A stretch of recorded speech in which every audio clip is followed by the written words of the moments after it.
stuff and stuff and stuff. Plaid. Everyone loves plaid. Kilts. There we go. Everyone loves a good kilt. Welcome, folks. Thanks very much for joining us. Do that thing, D. Tell people who is allowed to be here. Wagwan, everybody. This show is for educational and entertainment purposes only. You have to be 21 and over to be here. If not, you have to leave. So don't be a bumper cloth and get out. Back to That's the you, way. Mr. Fumey. Cheers, D. Thank you very much. Much appreciated. Welcome, welcome. What did I just do? I just did something that was very loud, but I can't figure out what. Oh, I guess my microphone arm just squeaked or something. Maybe that's all it was. Well, whatever. Ladies and germs, thanks very much for joining us. This is used to be the takeover meetings. I used to call this the takeovers. I don't think I'm going to call it the takeovers anymore. I've realized, and no offense to D, I realize that's just the first time that he heard of that. That's not a demotion or something for him. But I've been thinking about it the last few days, ever since kind of, last show. Like it's pretty common that we have really terrible shows, and I realized that on some level it's actually my fault. That basically I have, or perhaps the disconnect at least is my fault. So for a long time, I have said over and over again at the beginning of every show, which I have meant, hey, everybody, welcome, welcome, welcome, welcome. Like literally, one and all, come on and welcome.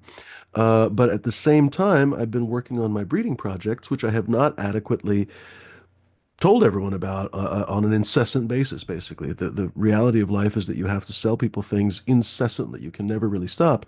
And in the process, I essentially would just sit back. A lot of times I have a background that's not even anything to do with my website. Like right now, it's just fucking AI image of Darth Vader on the Santa Monica Pier. And although granted, I started doing that to avoid getting reported. Anyway, whatever, but that's just the same old shit, a different day. But long story short, I have made a mistake not either recalibrating the show or ending the show and starting a new one or something, basically, because essentially I've been giving you guys two messages, basically, at the same time. On the one hand, I've been saying, oh, come one, come all. Literally anybody can come here. I don't give a single shit. You don't have to buy any of my seeds. You don't have to do anything. You don't have to literally do anything other than not show your fucking wiener, which is about the lowest bar you could possibly find in human civilization. But even still, that's basically the bar that I gave people. I need to really refocus on how I do this, what I do. I've been thinking about the fact that it really bothers me to give up, cannabis breeding, cannabis growing, all that kind of stuff. And I've arguably put myself in really terrible positions the last couple, 3 years, allowed my ex-wife and so on to really screw me over basically because of growing, essentially, and partly because of that, but also partly because I just really enjoy it. I really am loath to give up fucking growing, especially for the stupidest possible reasons. And some of the stupidest possible reasons would be that basically I made my show a community center for all of the misfits and lost toys from the entire internet without properly basically selling my fucking seeds at the same time. So anyway, work in progress, we'll call it. I have asked for ideas from you folks. It's a complete dead end when I do ask for ideas from you folks. So I will ask again, just in case you do have any good ideas for me. But in the meantime, I'm going to try to essentially relaunch everything that I do. And I don't know how exactly I'm going to do that, but I'm going to try because I'm not quite ready to give up cannabis breeding and stuff like that. You can't really, I've discovered you can't really do it successfully as a hobby. That's one of the most annoying things about cannabis breeding. You can do it, I suppose. You could do it. I guess you could, but it's almost impossible, basically. You really can't run through any kind of numbers when you don't have people, testers, customers, et cetera, to run your numbers. You end up basically having, unless you have your own farm, which I don't, you have a real hard time basically ever finding anything decent. And then you also basically have this problem where, how do I put it? Whatever. It's not worth going into philosophically, but long story short, it's tremendously easier. We'll put it that way, because I don't want to say it's impossible to do it in a kind of a hobby basis, but it's tremendously more difficult to do it when you're not literally having a breeding program that has customers and fucking, like I say, testers and friends and everybody that hops on. So I'm not really sure what to do because my whole thinking through this whole process, basically through all the life stuff that I've been going through and so on, has been that I really didn't want to get rid of my community because I went to, I thought, great pains to build this community and have still to this day quite a few loyal people. It's always a reminder to me, honestly, when maybe right now, well, not right now, honestly, but although that's not true, Miss Chronic is saying hello, but some of the last shows, people who haven't said hello for 6 months were saying hello. So it's a reminder reminder that the community actually is fairly strong that I have built. I have let it grow fallow, basically. That again is really on me. The last year, I barely posted on Instagram at all, if at all, honestly. And if I did, it was just some outdoor grows, basically. Barely posted anything on, well, if anything, on Reddit, et cetera, et cetera, et cetera. Nothing pre-recorded on this channel. I haven't had an interview guest for, God, I don't even know how many fucking months, if not even years at this point. I honestly don't want to count. So anyway, long story short, I want to revamp this stuff and do things that I want to do. If nothing else, it'll be a chance for me to do things that I want to do. The open-ended, go nowhere discussions that oftentimes happen on YouTube are just not my bag. That's perfectly fine for other people, but the reality of it is, if you step back for a moment, you realize not a lot happens on those conversational shows, and for the most part, those shows are there to have some sound on in the background so you don't feel alone. And that's understandable. I don't mean to mock that in any way. The world we live in is quite lonely. At the same time, I don't want to provide content for I would have to be in that lifestyle to properly create that content. You know what I mean? And I'm not interested. I don't want to I don't want to live that life. You know what I mean? And I don't think most people would want to live that life. So I don't want to make content that goes nowhere, that is just basically for stoners just sitting there looking at each other, kind of watching the day pass. So I definitely want to do stuff that I want to do. You know what I mean? So anyway, folks, I would very much like if you do hop on the show. But again, if you guys don't hop on the show, I would rather not have a show than a dumb, uninteresting show. I realize that maybe that sounds stupid, but hopefully that's at least understandable. You know what I mean? I've done a lot of work behind the scenes that you guys don't know. Unfortunately, I lost a lot of it, it looks like, on my computers, or on my hard drives, rather. But again, and I was saying this the other day, I learned all the skills that it took me basically to make all that work. They were effectively test shoots. When you know anything about photography, you do test shoots all the time, so I can do those things again. Anyway, I guess where I'm babbling in circles about is that I want to get back into things that I want to do. Oh, I already said that. I realize now that I just literally repeated myself. Okay, I'm not even high, ladies and gentlemen, but hopefully I didn't repeat myself too much. We would like to see you folks on the chat, or I especially would like to see you folks say hello in the chat. Tell us what you're growing, tell us what you're working on. Give ideas for what I'm working on. You know, if you have any ideas, if you have ideas for shows, et cetera, because that's really a lot of what I'm looking for is a positive path forward, honestly. So if you guys have ideas of, I've said this before, and I rarely ever get a response from you folks. It's crickets, honestly. If you have any growers, breeders, producers of some kind that you would like me to talk to, please do let me know. At the moment, Discord is the best option because I somehow still haven't fixed my Proton. But in the meantime, Discord is the best. Instagram, of course, too, probably still works. Well, it does still work, but I sometimes don't check the message requests or whatever. So, but please let me know, guys, if you guys have any suggestions.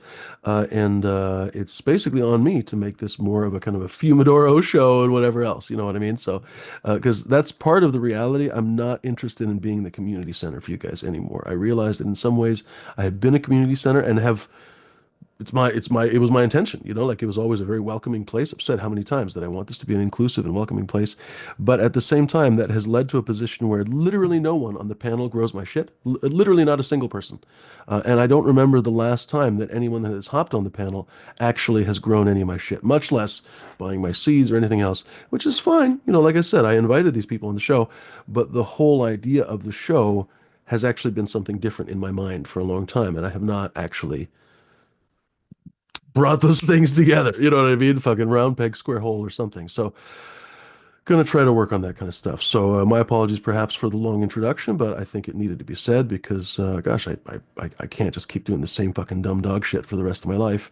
If you know, if I can't sell seeds and all that kind of stuff, I'm just gonna go away. I'm gonna go do something else. Like if I'm just gonna sit on YouTube, essentially, I'm gonna go sit on YouTube doing something more interesting, honestly, wood carving or something like that. Like I know everything that we talk about already. That's one of the things that annoys me.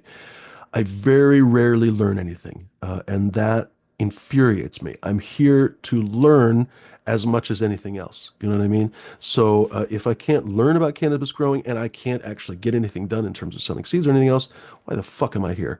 I'd have to be an idiot. I'd have to be a fucking idiot, honestly. So I don't mean to be all morose and glum and whatever. So very much would like some ideas from you folks because I don't want to destroy this community. I don't want to stop doing any of this kind of stuff anymore because I think it is a valuable contribution to the cannabis scene. So please, folks, would love some suggestions from you. By the way, to wrap up the kind of introductions, ladies and gentlemen, like Dee said, the show is for 21 and older. Where I am, it's adults 21 and over. We're here for educational and entertainment purposes only. Please remember, we're not selling fucking drugs or any some stupid shit that we've been reported for behind in the past. We're not here to bully you or anything else. You know what I mean? But ladies and gentlemen, we would like you to participate in the show. I would like you to say hello in the chat. I would like you to uh, participate. You know what I mean? You can say as much as you want, as little as you want. If you want to be private, you don't have to say what you're growing or anything. You can just say you grow tomatoes for all I care. But we would love to hear about what you guys are growing on, what you guys are working on. And the rules still apply until I change this. I've been saying this for a long time, probably a lot more sooner rather than later. But for the moment, you guys are welcome to hop on the panel. We do have fairly simple rules. I'm going to make the rules a little bit more complex, honestly, because again, I just don't give a shit anymore if it's an uninteresting discussion. No dicks, ladies and gentlemen, no dicks. I don't care what kind of a fucking dick it is. You don't get to show it. You don't get to be a dick. You don't get to fucking show your dick. Whatever. You know what I mean? No dicks of any kind, no wieners, and no fucking lunatics. I don't know how many lunatics I've had on this fucking show. Plenty. I have encountered all of the cannabis lunatics, I think, basically, and I brought them all on my show willingly. You know what I mean? It's my fault. Who else can I blame? No more lunatics, ladies and gentlemen. If you are a lunatic, please just participate in the chat, and then we won't know. And other than that, ladies and gentlemen, we'll be just fine.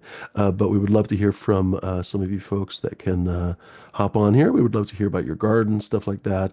And most importantly, we would like to talk about interesting, forward-thinking things. So if we can minimize the complaints about the cannabis scene or whatever the fuck, like personally, I don't give a shit about how hard it is to sell whatever the fuck, all 95% of the stuff that we complain about on this show, I'm not really that interested in. I don't think D is or Smash is either. Plenty of the people on this show are not really that interested in how hard the cannabis market is. We would rather talk about how interesting cannabis is. You know what I mean? So let's hand it off to the panel. Speaking of the devils, D, you look all comfortable in that snuggie. What's going on with you, buddy? What's going on, everybody? What's going on, panel or chat? Thanks everybody that tuned into my pre-show. If you haven't already, check me out on my channel on YouTube, dzombie_745. I'm smoking on some super pink kush. I got some, actually, Freebie. I'm smoking on some Sea Lago the Bad Hash. Oh, heck yeah. Da, da, da, da. Nice. Um, and some other little bits of hash here and there. And I got super pink kush. Cheers, everybody. Go for Here, D. go for smash. What's up, man? Just got a video that keeps bricking all my editing apps. You have a video that bricks your editing apps? That's unspecific. What editing apps do you have? Adobe. Adobe Premiere? Yeah. Uh, I so think if, it's if just Premiere corrupted. is bricking on so you're paying for Adobe Premiere, do you you don't have to say this out loud. Are you paying for an official version of it, or do you have maybe Mhm. an unofficial? Okay. So Adobe Premiere, for what it's worth, crashes all the fucking time, Maybe but that's it. it's stable. So that's bizarre what I just said, right? What do you mean it crashes all the time, but it's stable? It crashes constantly, but it'll come back and give you what you had already. So if the fucking app is bricked, that's a good sign to me that there's either I think the video corrupted. installation 100%, something is corrupted basically. So the first thing that I would do is try one of the actually a free editor. There's nothing wrong with Adobe, by the way, but I would try one of the free editors. It's don't have to spend any fucking money. Download DaVinci Premiere, basically. That's perfectly good. It's honestly, many people use that above Premiere. And see if that works, because if it does, then it's something Premiere specific. It's weird If it's because not, like then it's something with your computer, and then you can work through the whole chain with fucking I graphics can card, hard drive. Unfortunately, ask me how hard drives fail. Even really expensive industrial grade hard drives fucking fail. So, I can go in and watch it fine. but then what Play happens? play it through, nothing. And then I go to put it in the one of like Adobe or CapCut. I tried CapCut. I tried a bunch of different ones. Oh, it won't even enter your library and stuff. It will enter, but then I'll start like playing it and it'll just freeze. It's corrupted somehow. Yeah. So I still have the initial I don't I might remember delete it what I've off the hard used drive and for. reinstall it with the memory card because I still got the memory card that has all the data on it. Can you? Oh, you don't have a Mac. Excuse me. It's been a while since I've used Windows. It's literally been like 8 or 10 years, 8 years maybe. What did I used to use? Well, not CCleaner. I don't think that helps you. You want to basically see if that fucking software is corrupted, essentially, or that video file is corrupted. On a Mac, you could literally just essentially like right click or whatever and basically do a what is it called? Why can't I think of the word for it right now? A restore or rescue, whatever. But you would want to check if that fucking file is corrupted. Even if it is corrupted, there's a lot of ways basically to pull it out. For one thing, it might be corrupted at the very end of the file, so you might just be able to edit it. But you don't know where it's corrupted. That's part of the problem. Yeah, I don't know how to look for it on Windows. Does Adobe? Well, I would search that. I would search Adobe Premiere corrupt video file. I would just search that. Search Adobe Premiere corrupt video file and see what pops up. How do I delete this whole full? Oh, I know. Right on. Cheers, bud. By the way, cheers, folks in the chat. I should say hello to some of our. Oh, well, Uh, what's up, everyone? oh, Sorry, go ahead, Smash. I'm fucking. I've been trying to do this for 2 days. I tried to export it. I had it working, and then I tried to export it. It was taking years. It would have took a year, dude. That unfortunately is fairly normal, and that is probably due to your computer. Like, for example, my computer can basically work with Premiere, DaVinci, whatever, I got a top but of the it's line. kind of slow on Well, compilation and export, basically. That's pretty slow. And in all fairness, that's the most intense part of the video editing process. Because actually, most video editors these days don't really have to heavily invest in the processing or anything when they're just kind of looking up those files. They enter in the library basically and just kind of sits there in storage. It's not in your RAM or anything, but it basically just kind of sits there in I've had stuff daytime take storage or something. like 10-minute videos take like 30 to an hour to render sometimes. This one, it was a 6-minute video with not a lot of content. It was just pretty much sped up walkthrough of a event. Yeah, it's corrupted somehow, and you got to figure out how. It might be Well, something simple. I'm gonna try to uninstall it from my hard drive and reinstall it from the original source. Yeah, that's a good idea. And I would check the original source. That could be it Do too. I format every time, but maybe CCleaner would be a software for. There was another piece of software that I used to fucking use. It's free. CCleaner's free, by the way. CCleaner's Uh, great. what's that, D? CCleaner's great. I use CCleaner's great. Yeah, I think they have it on yeah. Mac too, actually, but it's a lot less useful on Mac. But what was I going to say? I think CCleaner can check your hard drives, especially if they're corrupted, and it might actually have what is it, corruption? I can't think of the fucking word for it. Doesn't matter, whatever. did you leave your hard So drives? Recovery program. say it again, D. A recovery program. Recovery program. Good answer. What was that, Smash? Do you leave your hard drives on all the time, or do you shut them off? Depends. Honestly, depends. I've been just left this one kind of going. For the most part, most people do, but a lot of times people with the plug-in drives and stuff, they'll unplug them. So for example, I have a couple of basically two drives replacing the broken drive essentially, and they're plugged in at all times. And I also have my backup drive that's plugged in at all times. Uh, but for example, I have some portable drives, 4 GB drives, stuff like that, and I don't plug them all in all the time. One of the reasons why is that I don't want everything just plugged in all the time in my computer. I don't have enough ports and all that kind of Yeah, stuff. And the yeah. computer slows down, shit like that. Um, if it's a good hard drive, it should normally be able to be plugged in actually all the time. Uh, so that's frustrating though, because what qualifies a good hard drive? I know from experience, doesn't really matter. Seagate, fucking West Digital, doesn't really matter. They'll all fucking potentially fail. And it doesn't matter if you buy their industrial line or their fucking Walmart line or Direct out. anything else. They seem to be just as likely. It's like a coin flip whether or not they fucking fail. It's pretty good. The one I What's got. that? The Oh, hard what do drive you I got? got works pretty good. I What gotta do you look have? what brand it is. But it's like, yeah, it's one that plugs into the wall and shit. Mm. Well, Yeah, unfortunately, SanDisk was going through, they might even still be going through an epidemic of really shitty defective drives that they didn't do anything other than sell continually. Like it's really something else. They willingly sold all these shitty drives. Dang, I just lost that crutch. And it affected the predominantly, I want to say the 2 and 4 terabyte, rather, not gigabyte, terabyte SSD drives, which a lot of people were buying. They had them at Costco, they had them all over the fucking place on Amazon, you name it, and they were failing right and fucking left. Um, yeah, and shit's on you, just what are you gonna do about it when your drive fails? Nothing. You're fucked if it wasn't all backed up otherwise. Cheers, Dead Fish fan. Cheers, Miss Chronic. Love for the plants hanging with us. Also one of our main moderators here. Good to see you, buddy. Dead Fish fan, not Dead Fish Fang. Although when he's mad, watch out for the Dead Fish Fangs. Cheers, DGC Jeff. Good to see you, buddy. Who else in here? Dr. Leave You Alone. Martial artist already hanging with us. And of course, Bud Kilowatt. Always a pleasure, Bud Kilowatt. Who else in here? Bud Kilowatt said, is definitely not interesting. What is not interesting? Uh, Him rambling on. Oh, well, honestly, I disagree. Bud's stories are some of the most interesting stories on the show. In fact, every time I think about not doing the show, Bud Kilowatt is one of the best examples why I should still do it because his fucking stories are epic. One of the most interesting people I think that's ever been on this show, if not the most interesting, honestly. And if you guys don't know what I'm talking about, you should just fucking listen to back episodes. Holy fuck. You can't. Uh, what's that? Unfortunately, they can't. Oh, that's right, because I had to take a lot of them private. Yeah, that's true. Yeah. Well, some of them are not private. Um, Right on. yeah, that's the thing too. Like people have asked, like, "Oh, Fumi, you should totally take those old episodes, bring them back or whatever." And I'm like, dude, motherfucker, like if I bring them back, I'm just gonna get reported again, basically, because the same.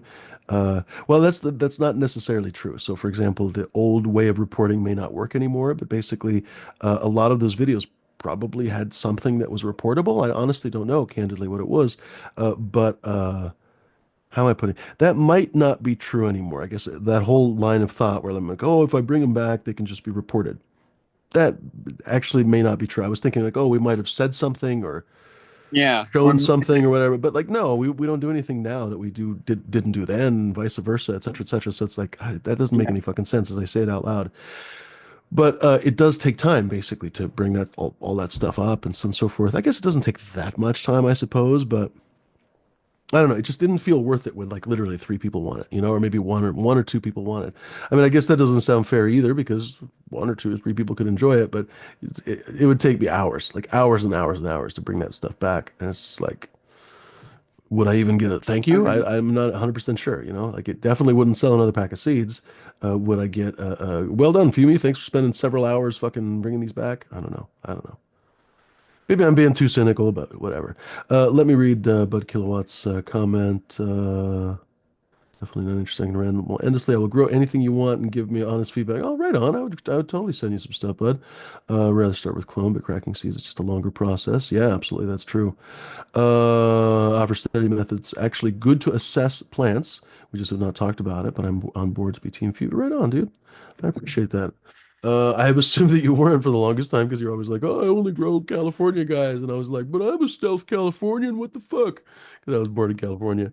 But anyway, Huh. Yeah, but we're, mostly we're gonna say D. No Bud corporate. mostly grows from clone. That's true. Yeah. What were you saying, Smash? Or somebody was gonna say something. No, it's Oh smash. no. Oh, right on. Um, I'm going to harvest in a couple minutes. I'm just charging my Oh, phone. nice. Nice. Oh, we've been watching that crop for ages. That's gonna be fun to see that harvest. Uh, fuck was I gonna say? Oh, I think I was just gonna say what joint I'm smoking. Folks, I'm gonna smoke probably the second to last joint of this Sugar Jack that North Star kindly sent me. I would say that the last nug here is basically one decent joint, maybe 2 tiny joints, but I think I'd rather have one decent joint.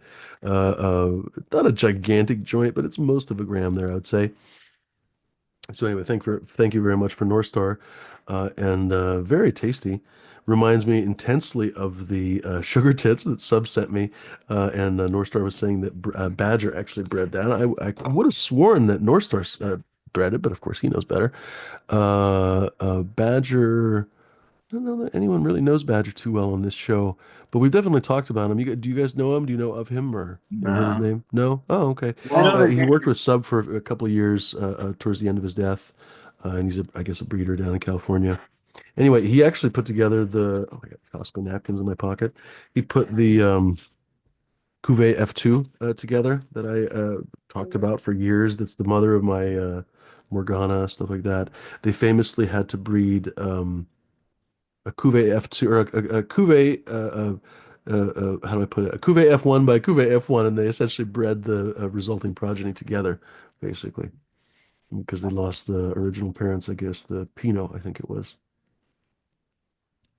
Mm-hmm. Because they wouldn't have lost the dad, that was the space dude. They would have lost the Pinot, I guess, and they couldn't get it back from Lost a penal. aficionado, I guess. Anyway, folks, please do hop on. Why does that taste? That smells just like a cigarette. um, Okay, not anymore.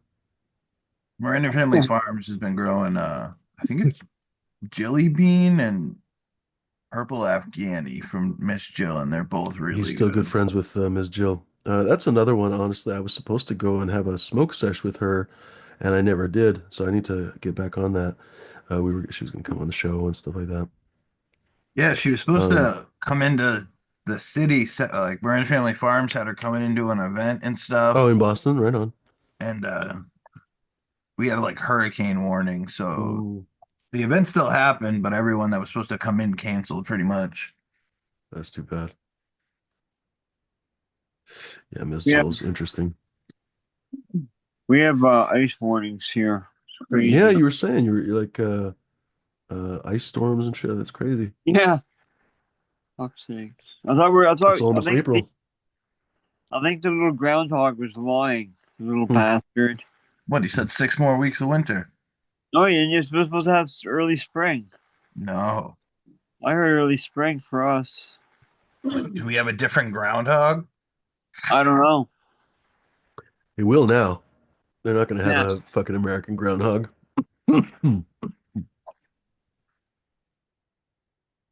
Groundhog Day 2025. That's one of the most annoying parts of this whole situation. Like all Great this movie. crap now that we're gonna have to deal with the Canada versus America. It's just like, oh my God, this is ridiculous. Blame Canada. Are there Blame different Canada. fucking groundhogs? Yeah, we have a Canadian one or something. Because like our Poxitani Phil or whatever said 6 more weeks of winter, I thought. But I don't know. Punxsutawney Phil is in New York, I want to say. I thought we had a different one. One that was like mentally. I think we had a mentally retarded. Um. It says Grandpa. 56% predicted in early spring. Oh, there are different ones. So you got Wharton Willie in Wyerton Ontario, Willie. Wyerton Willie. whatever. Yeah. Pennsylvania's got Buckeye Chuck. Uh, Also, there's or literally no, different. sorry. Oh, Ohio's got Buckeye Chuck. Here, I'll just show this. This is funny. Well, Shit. apparently our groundhog got hit by a car and had some brain injury or something, oh so no. retarded. So it would, Uh-oh. but it was great because it'd be for kids. They show the kids it. It'd be all docile and everything, where it can go up and pet it and everything. Go West for a Virginia, Fred Creek Freddy. French Creek Freddy. Right, spin. I never realized there'd be different Staten fucking Island Chuck. There's like 3 in New York. What? 2? Dunkirk Dave. Dunkirk Dave. What? I want to hear what Dunkirk Dave has to say. I don't even see Poxitani. Where the fuck is he? I think he died, didn't he? Somebody died. But they replace him. I thought, here he is. Poxitani Phyllis. Yeah, Pennsylvania, longer winter. See, that's the one I go off of. I How love did that you and have have you a ever seen that? Like, particular groundhog that you trust. yeah, that's the thing. Like, they pull the groundhog out the hole and it's like in the guy's arms and stuff. It doesn't even go back in. And he's like, oh, he told me it's a longer winter. Are you saying that they would lie about such an important thing? What a weird tradition, though. Are you insinuating that they would not be completely and totally honest about a talking groundhog? Why can't I? Should find some of my old photos, but none of the ones that were all fucking You edited. guys canceled that share? Can I cancel the share? Probably. Let's see here. Funny Wait. movie, by the Why way. is I this can't not find coming up? the thing. The Canada That's one. what she said. Uh-huh. Why can't I? Oh, that's why, because I got this shit open. Oh, Alberta's got Balzac Billy. Allsack. You Thank you. You're welcome. wouldn't call him that. Ball sack Billy. Honneur de Balzac. No, it's honoré, I think. That's Forget how in you say Quebec. that. They got Pierre. Pierre the Pepe, groundhog. Pepe Le I Pew. wonder where that whole Groundhog Day came from. I actually never thought about that. 6,000 years ago, Moses told us that, lo, thou shalt know the spring by thy ground squirrels.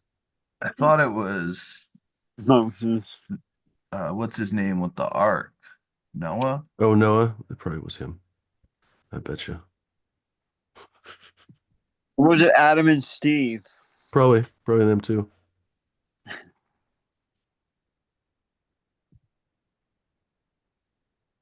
Allsack Billy. That's right in that Denver.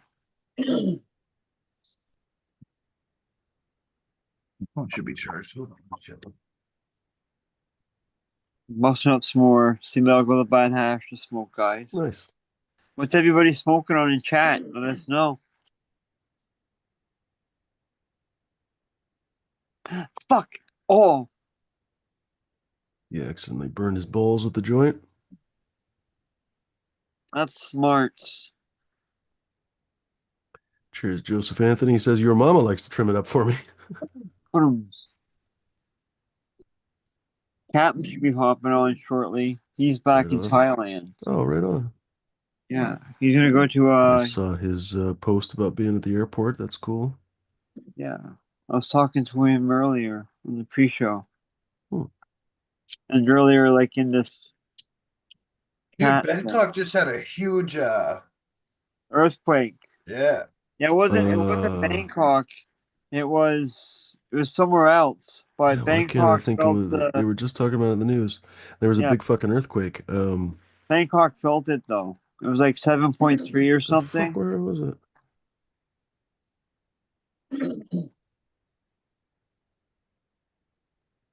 Yeah, I forget now. Oh, Oh, it was a building apparently, in Bangkok that collapsed after the earthquake. Yeah. So good timing, Captain. I bet he's happy about that. Hit the apparently, flag. lots of people died in Mm. where a lot of people are missing. Oh, that's not great. No, Cheers, Justin Bean. Good to see you, buddy. Ned Denver in the house. Good to see you, Ned. diffuse. What's that? SLH cross the pucker punch. We always like to say lurkers, non-lurkers. You guys are all welcome. We'd love to hear from all of you. But of course, if you guys are working in the background or if you just want to chill in the background, that's cool too. But we're a pretty friendly bunch, so we'd love to say hello. Even as little as just a hello is always fun. But we'd love to hear about your garden, stuff like that. So. And folks, please do hop on. We would love to hear about your garden and all that kind of stuff. We'd love to exchange ideas. That was always the real original idea of this show, essentially, was to exchange ideas. We'd love to talk about all kinds of stuff, obviously growing, of course, but it's not really just a grow show at all. It really wasn't supposed to be a grow show.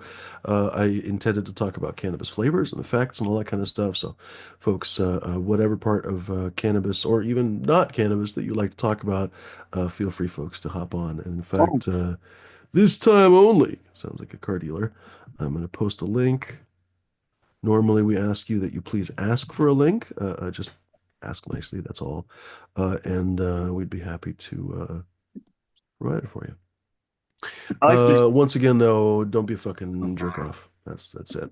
And honestly, like if you would behave in such a way that would embarrass your fucking mother, don't do it on my show. I'm not interested. So it's a nice looking plant. Here, I could actually spotlight that. I Is like that the talking last one smashed? I guess I forgot that you harvested all the rest. Oh, you might not be able to hear us. 10-second delay in the grow room. Oh, that's true too. Well, no, I don't think so. I'm kidding. Big old plant. That's nice. We can just pretend the plant is alive. So it's alive. Oh my God. It's Oh my capable of. god, It's possessed by a demon. it's coming right for us. It's evil. And you're kidding. Dun, dun, dun, dun. Dun, dun, dun, dun. Um, That's funny. Timbers is just mean. Ooh. Oh, yeah, right, eh? Look at that thing.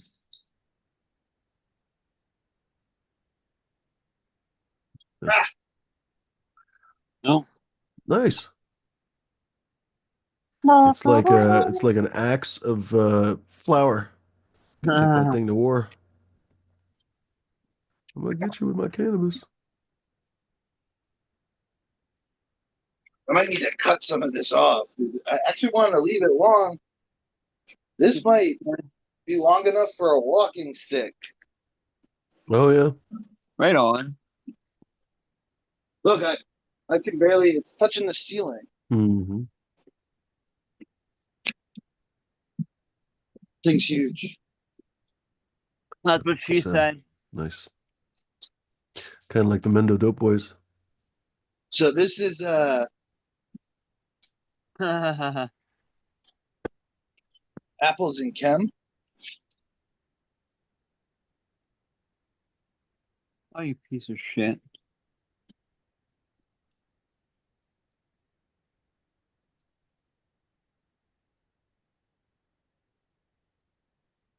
Then I got a little GMO Wilson right here. I'm gonna end up cutting down today. Right We, on. we should take bets, Jess and Bean. Jess and Bean's guessing 5 zips dry on that GMO chem. We should totally have a pool. That'd be funny. And then Smash, like, how would he do it? I guess he'd have to trim all the flour up, put it in a Yep. jar, tear out the jars, or one big fucking jar, and throw it in there. That'd be funny. Oh, I just saw Green Jeans video earlier today. I want to say in the morning, maybe. Been watching his channel for ages, basically, ever since I started growing. And I guess it's the last grow in that grow room that everybody remembers. I guess he did switch rooms at one point, like 6 years ago, but then he's basically been in that same room pretty much, yeah, pretty much the whole time. He hasn't grown the whole time because sometimes he'll leave for a few months or something, but anyway. Who It's been is that? interesting watching him. You don't know Green Jeans Garden? Oh, yeah. Yeah, Green Jeans Garden. He Okay. used to be on the Grow Tube and stuff. I was subscribed to him before I was subscribed to the Grow Tube, and I found out about the Grow Tube from Green Jeans Garden, and then started watching the Grow Tube and stuff. And of course, that's all defunct now. I guess Pedro is still around, and who else? For Growly, those guys are still around. Excuse me. But for the most part, the rest of them are gone. Uh, anyway, it's been interesting watching him. His growth style has evolved a little bit over time. It's for the most part the same, but it's evolved a little bit over time, I think for the better. But it's been very interesting watching him change his lights over time. And originally, he grew with PLC because that was his company, basically. He was one of the main partners. And I still have, to this day, I still have a couple of PLC lights, which apparently tickles him pink when he hears that because those are old lights at this point. Honestly, I bought one of them. I bought my PLC 420 in Oh, 2018 or 2017, I think. Actually, 2017, I bought that fucking light. So it's a fairly aged light at this point. It works great, honestly. It works just fine. But he went through those, which are a completely different body style, to the new, more like what do you call them?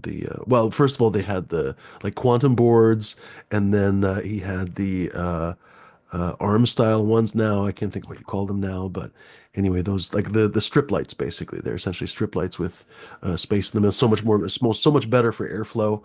Like my PLC lights are basically this hunk of fucking metal in the middle of any garden, right? Like if it's in the middle of the tent or anything else, it's a fucking hunk of metal. It's about, I can't remember exactly what their measurements are, maybe 2.5 feet wide or something by 2.5 feet wide. Um, Nice, yeah, man. it's annoying. Like the airflow basically gets all perturbed because of that. So the arm lights, I'm sure, are much better. So it's been interesting seeing him evolve with those. And then the most recent ones now are Apache LEDs because I guess he works for Apache. So anyway, it's just fun to see folks like that. He would be a great. I honestly doubt he would come on this show. He just seems like a too busy of a guy and all that kind of stuff. But I guess I've never thought about asking him. He would be a great guest if he ever came on here. Um, Guy knows, oh, he knows a ton about photography too. He does his own photography, does a great job with it, does a great job with macro and what else? He doesn't do super, well, he used to. I want to say he used to do actual trichome shots, when you get uh, uh, I think he had an MPE because he uses Canon. So I think he had basically an MPE, and so he could do like 5:1 macros. But I think he might have sold that years ago, and so now just does 1:1 macros and stuff. But anyway, great photographer, a great grower, synthetic grower, but a great grower nonetheless. Cool guy. Yeah. If anyone who hasn't subscribed to him, years of good content on that one. Green Jeans Garden. That freaking Wilson cross just came right down, didn't it?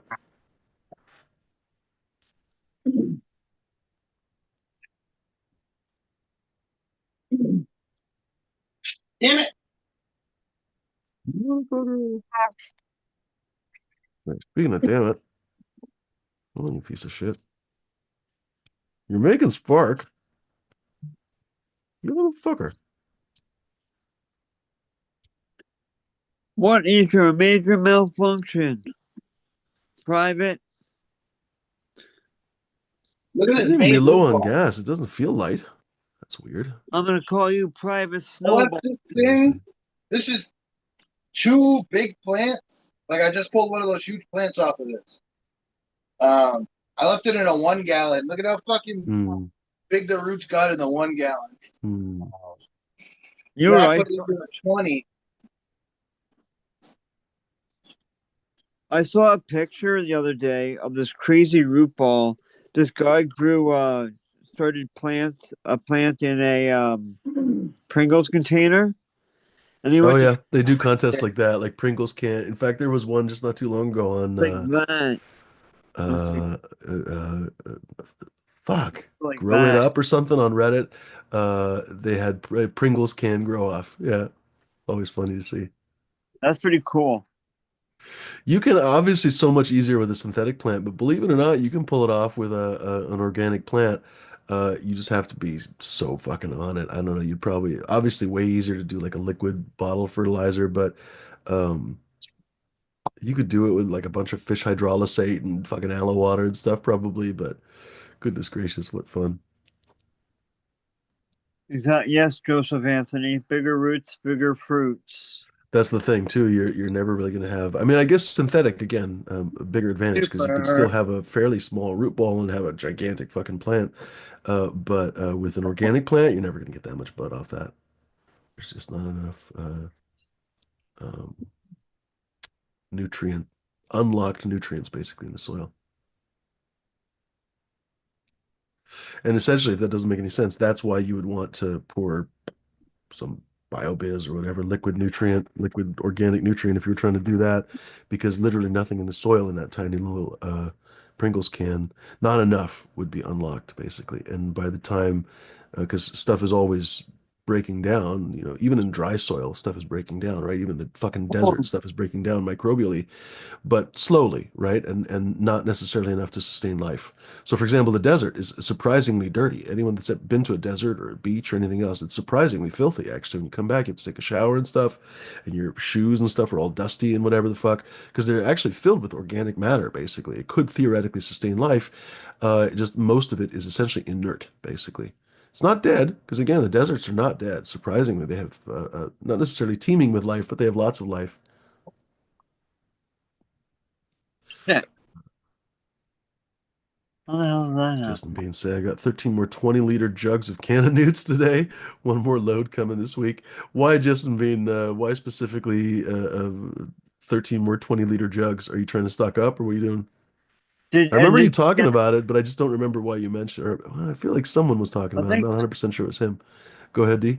it was something about how it was on sale. You got a real good deal on a bunch of it or That would something. make sense.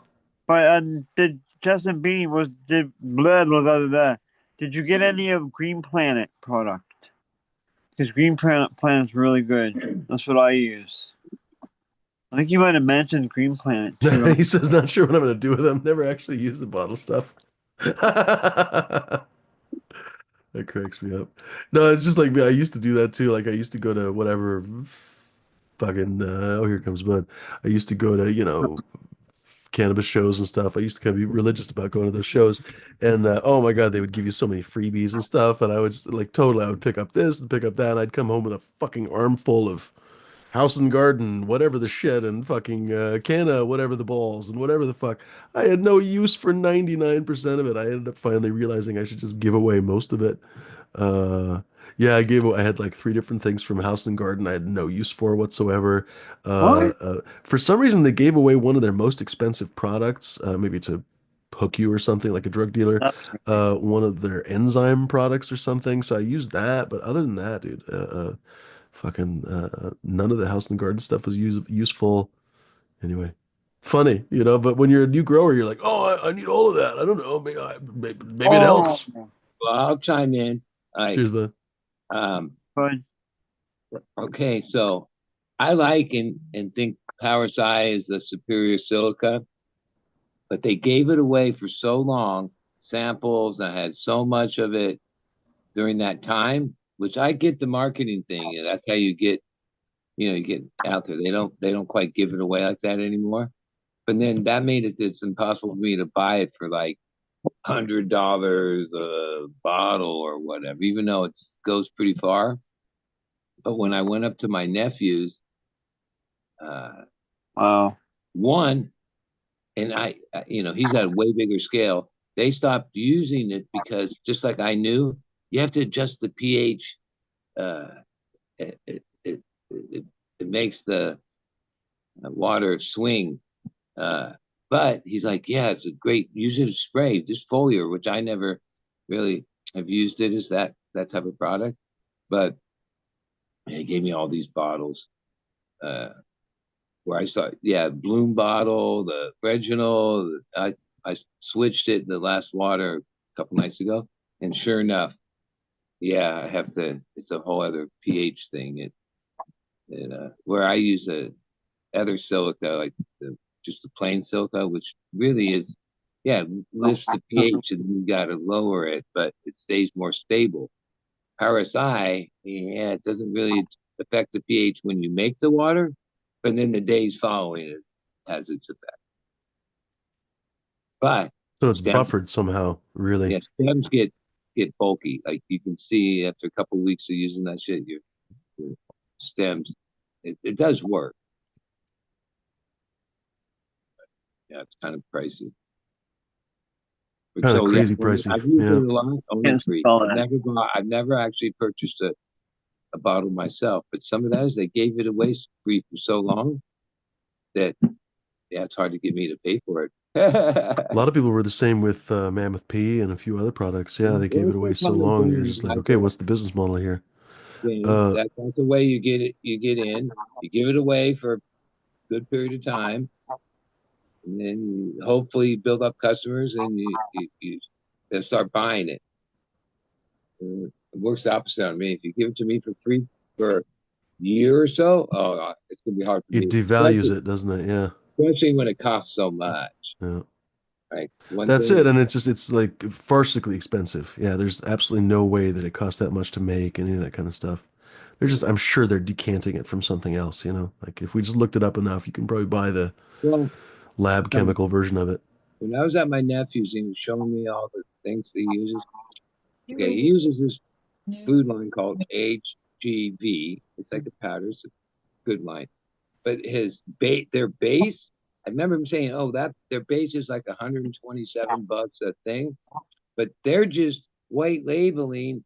Somehow he figured out it's like an ag supplier place called Yarrow or something. I think was the name, which is the same exact shit, Hmm. right? At No, like you can recognize $50 for like a most of the huge companies bag. out there white label everything. You can recognize the white label dog food when you look at the cans. You can see, and then you can look at the markings on the cans and stuff. A lot of times they'll just fucking tell you what factory it comes from. Like most stuff these days is white labeled, you know? And the Yeah. hydro business is really that way. Like most of the cow mag is all just a generic cow mag. The places don't actually make their own. They just bottle, buy it in huge bulk and a bunch of it. When when there was only one hydro store, it was called Molson's in Burbank, and he was this old European guy, spoke with that, but he had like hydro vegetables going and Hmm. stuff, but he knew who he was doing. This was like in the early '90s. We used to buy his house brand of like salts. And then one day, because my partner Scott was pretty good friends with him, he said, "You realize that that's his grow more that he sold in the 25-pound bag.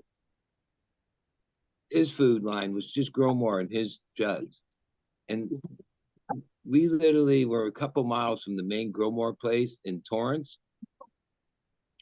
And yeah, that's when we started buying those 25-pound bags of the salts from Growmore Direct. And it was like, at that point, it was like 60, 70 cents to make 100 gallons of water. Like a pound of salt made 100 gallons of water. And that was like 60, 70 cents at that price in the '90s per bag. And they were just, well, Growmore is a company that makes products that other people white label. Okay, that's some of their business.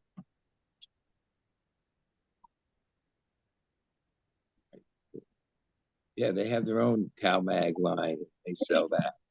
Yeah, they're one of those companies you buy bulk and then you do it. As you got a little bit of plumber pants going on. I'll be right back, gentlemen.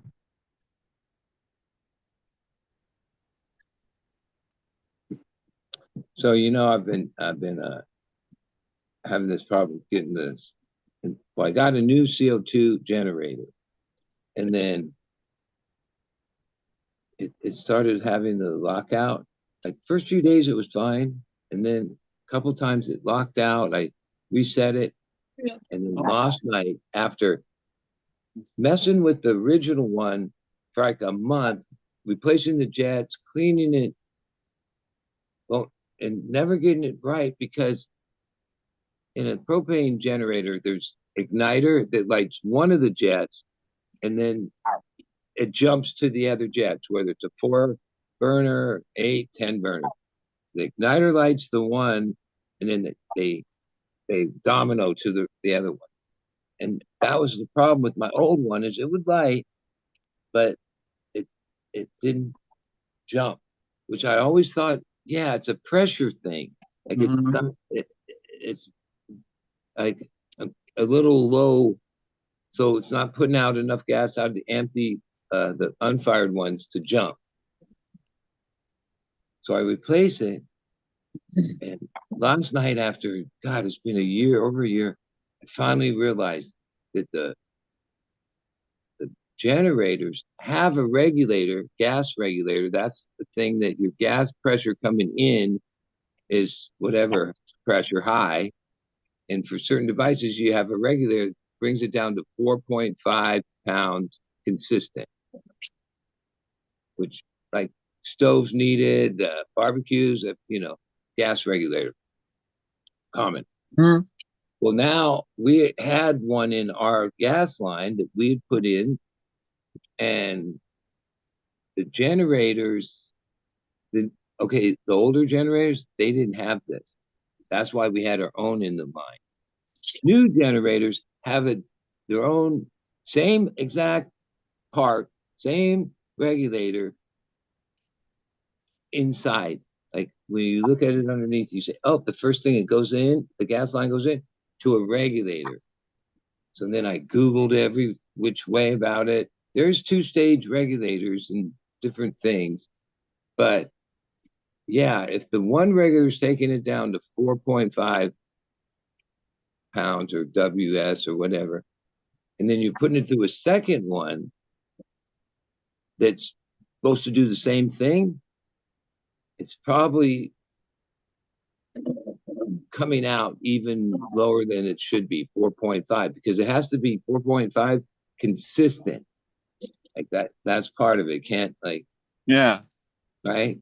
And so, Right. okay, I figured that out. So now I want go today to take the one regular out of the line, and yeah, somehow I don't have the right fitting to do what I need to do.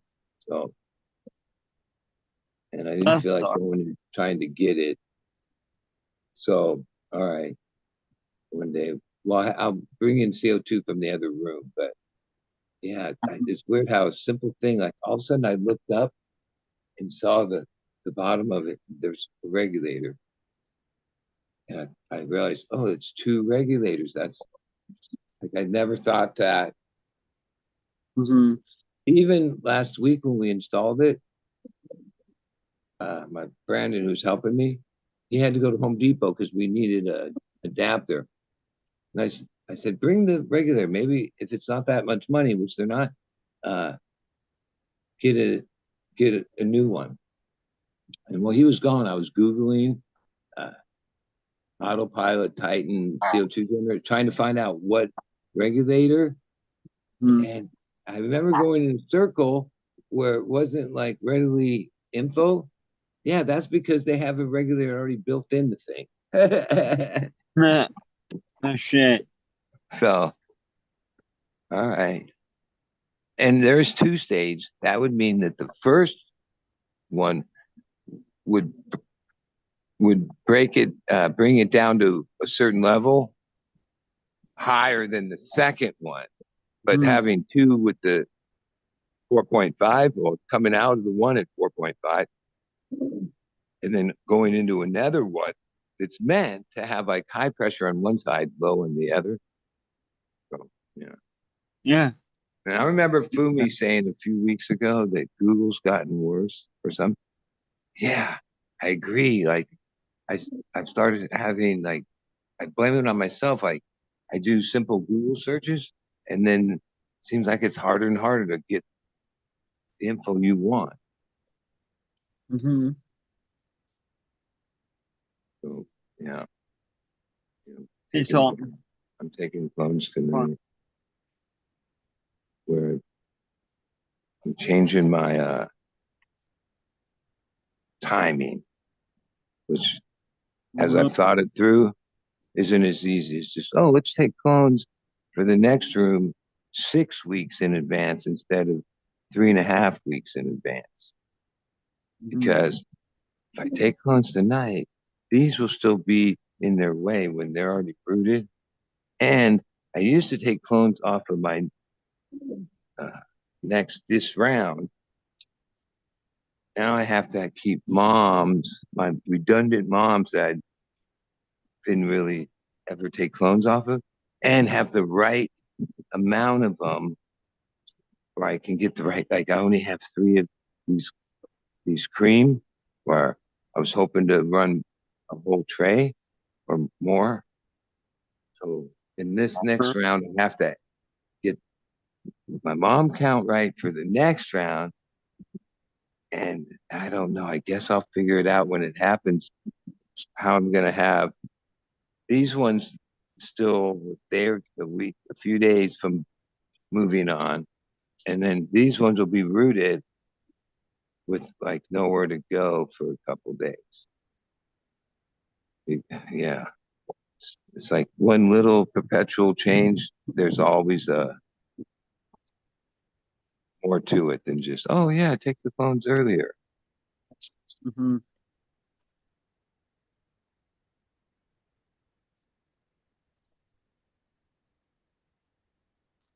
Because yeah, the 3.5 week veg thing, what it really is creating, oh, they stretch all right, but the internodal spacing is like a stretched internodal spacing where some of the plants that I've put in there that actually are out of cycle are already pretty tall.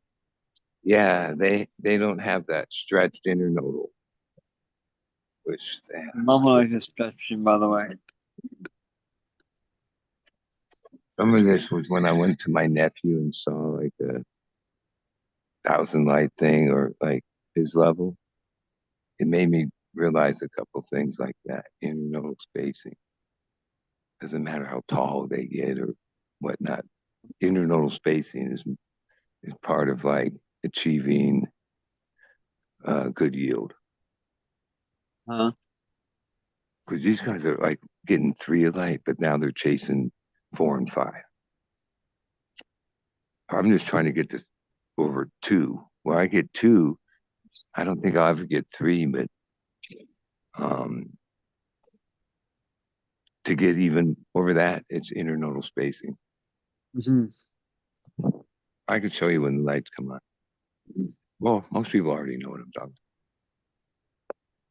It's a healthy plant, but there's like 4 inches between nodes, where if you go in a different direction and even use some technique to keep them from stretching the first couple of weeks, like colder temps, different environment, where I'm putting them in small and then using the other techniques to get them to stretch, which ultimately is why my yields like tapered off right there. I sent him one little picture, and my nephew, who's like, I don't know, well, he's 30 some years old. Yeah, he's like one of those super experts running the top level place with all the top level equipment and technique, and the other people like him in the LA area, they all like, not all of them, but it's not like they keep a lot of things secret. He was telling me, oh yeah, the other guy told me this, and and the sales reps, like, yeah, that's a whole thing. Like, he explained to me that the sales reps will tell him, oh, this latest brain or whatever the piece of, oh, well, Jungle Boys has got it, and this guy got it, like all the other big names, as a way to like, well, you got to have it, they have it. Which there's always a lot of it's just monitoring and computer apps and the, what do you call it? I guess the brain. I don't know. They call it that, the controllers, right? They keep tech is moving fast on that.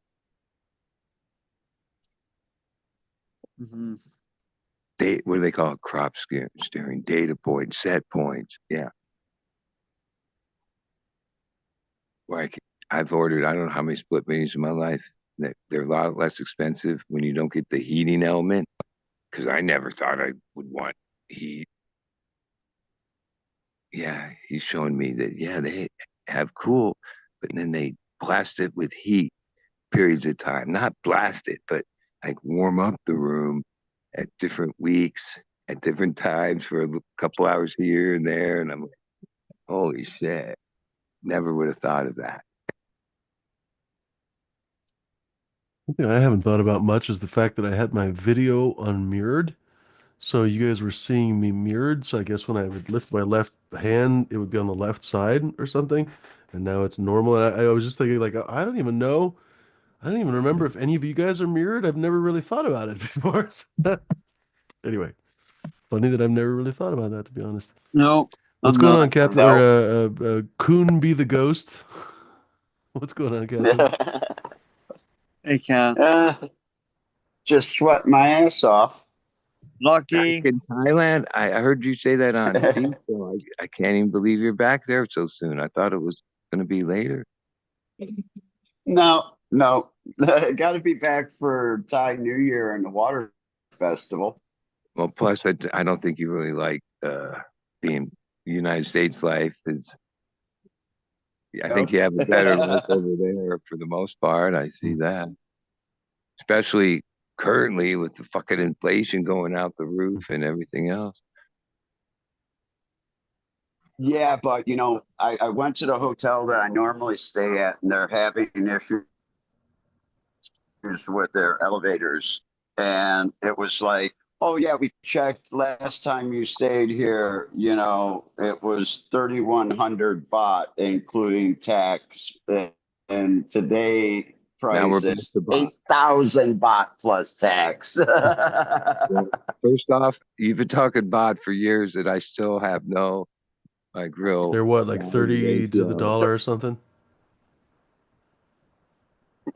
Right now, it's like, I think the exchange is 33, not 33.60 for a So dollar.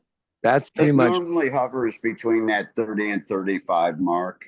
Now, wouldn't you think all this things happening could like change the exchange rate like drastically? Like where our money could be Oh worth yeah. less or more, Oh or yeah. probably less. It's, our money is only worth more twice a year here, and it only lasts for about 7 to 10 days, and then it fluctuates. If I get lucky, I get it almost at 35 to 36. And then 2 weeks later, it'll be back down to high 33, 34s. Well, I And know then that it'd even go certain lower. investors, like the big investors, that's what they concentrate on. It's just making money off of currency uh, trades. Like if you know how to play that right and have a substantial, because yeah, you just when it goes up a little, you've got buy and sell all around the world, all the different currency. Well, when you look at it, and if you catch it right here, and you get it for that high 35 to 36, and you spend $8 you're making $1 when it drops down to 30, The thing I showed just like on seven, they go for $8. like So if you got, faster. 70 or 80,000,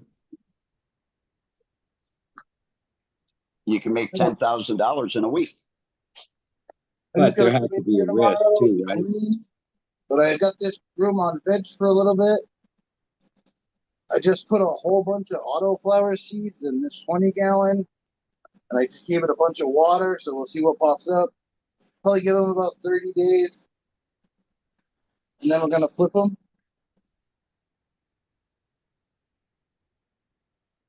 What do we got? So this little one right here is a random. I don't know what it is. This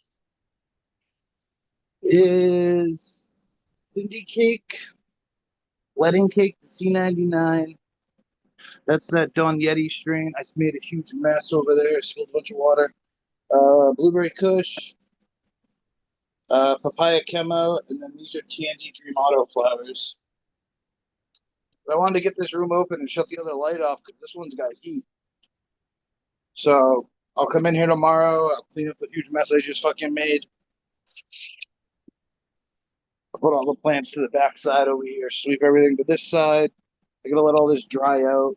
I tried to really water the 20-gallon so the autoflower seeds had some room to grow and I didn't have to water it right away. But as soon as I dumped a gallon of water and it came right through the fucking bottom.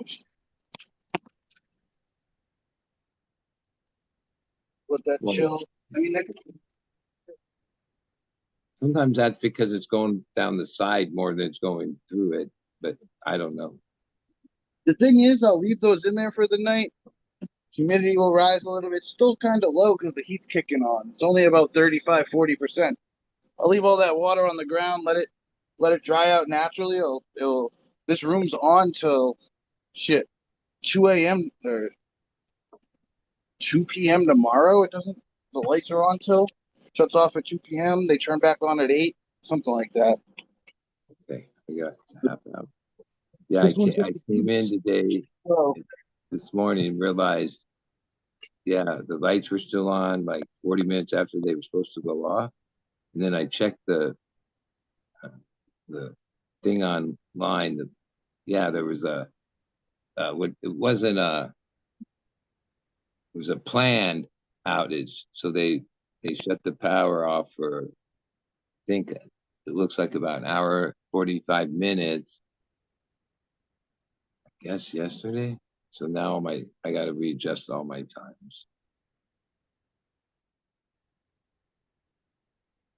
Which like I could just adjust them, but the easier way is like, oh, 9 o'clock is when they're supposed to come on. So just go in there at 9 o'clock and move it till it comes on right then, rather than try to pick 9 o'clock. And You know, sync every them time all. I screw up my times because of like the power going out, I just leave them off until the next day when they should come back on, or a day and a half later. Yeah. Well, a lot of it is 9 to, I'm I don't know lazy. what time, but I know at 9 at night, our rate drops. So that's why they come on at 9 at night. No, so I use the old I school. assume it's like maybe it's 9 in the morning. I probably it's only 9 to whatever time. I still use the old school pins Yeah, so timers do and I. shit.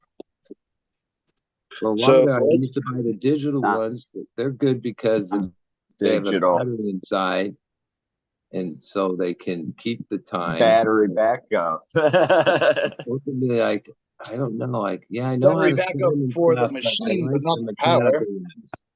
The mechanical ones are like I don't know, so I still use those with the 15-minute click click click.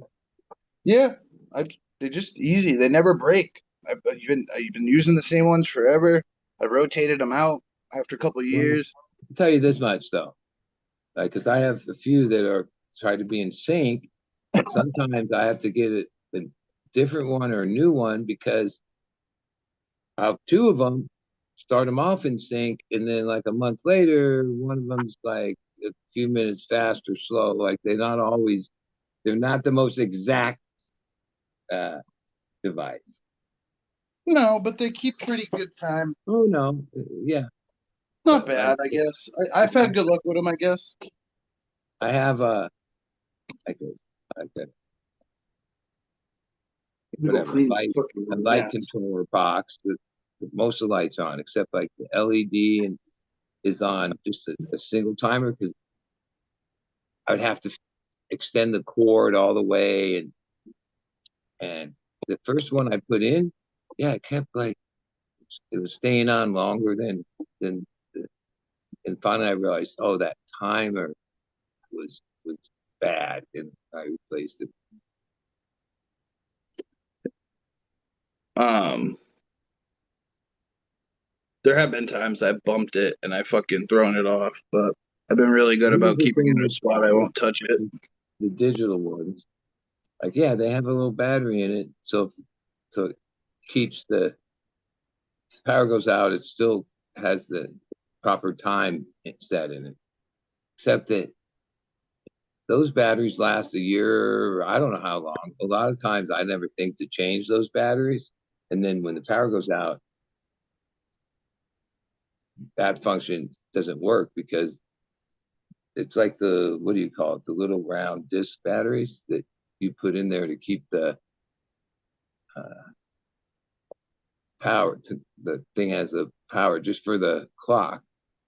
But if you don't change those when they go out, well, then, and yeah, so I went back to, yeah. This is papaya. Wait, apples and Chem. Apple fritter to Chem 91 Calio. It's got like a fruity sock, like sweaty sock smell. It's really good. That's actually the big one I just took downstairs is the same cross. I let it go a little bit longer because I wanted to see which bud I like better. This one's really good. I actually am at 88 days or something like that, 89 days. I probably could have let that GMO go for another fucking 7 days. It was still kicking. Super frosty though. It's like the way it grew like what like an auto flower, like a shitty auto flower, just one big cola. Mm-hmm.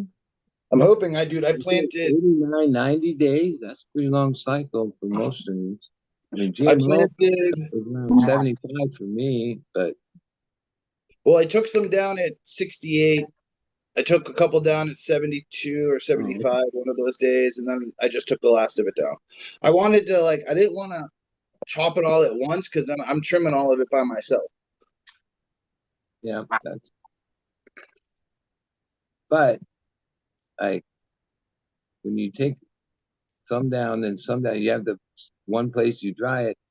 Like, I mean, I've kind of known this, but once again, my nephew impressed, especially at his scale, hundreds of pounds in their drying chambers. Is the worst thing that can happen is if you have it down to a certain level of humidity, it goes back up. Like that's like for the quality of it, like as you're bringing it down, whatever you have to do, don't let it go back up. Like if you get it down to 58%, it's almost dry, and then you make an Yeah, adjustment I for had it a couple doesn't days get that way. drier, and it goes back up to 62 and gets a little. Yeah, he says that's the worst thing you could do for curing it. I had a couple days get really like normally I can keep my dry area stable, but like the transition from like summer to winter, winter to summer is it kind of bounces around in there a little bit. So like it got down to I don't even know. It was just bouncing between the 40s pretty much. Well, it'll change the thing I do because I only have two trimmers. It takes them like 7 days usually to get through a batch.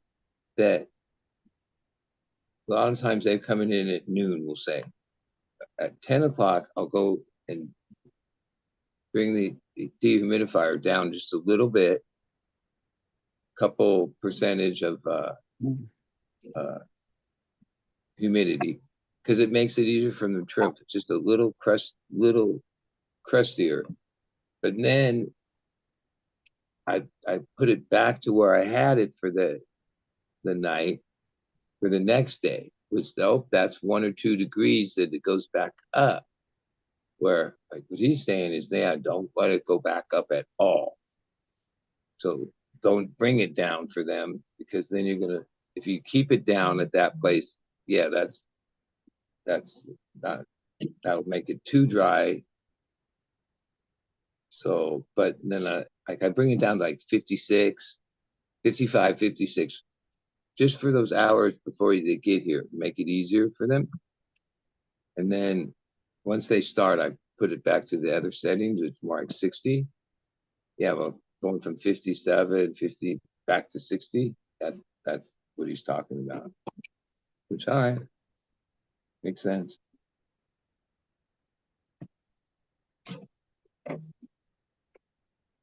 The only papers I have are midget papers.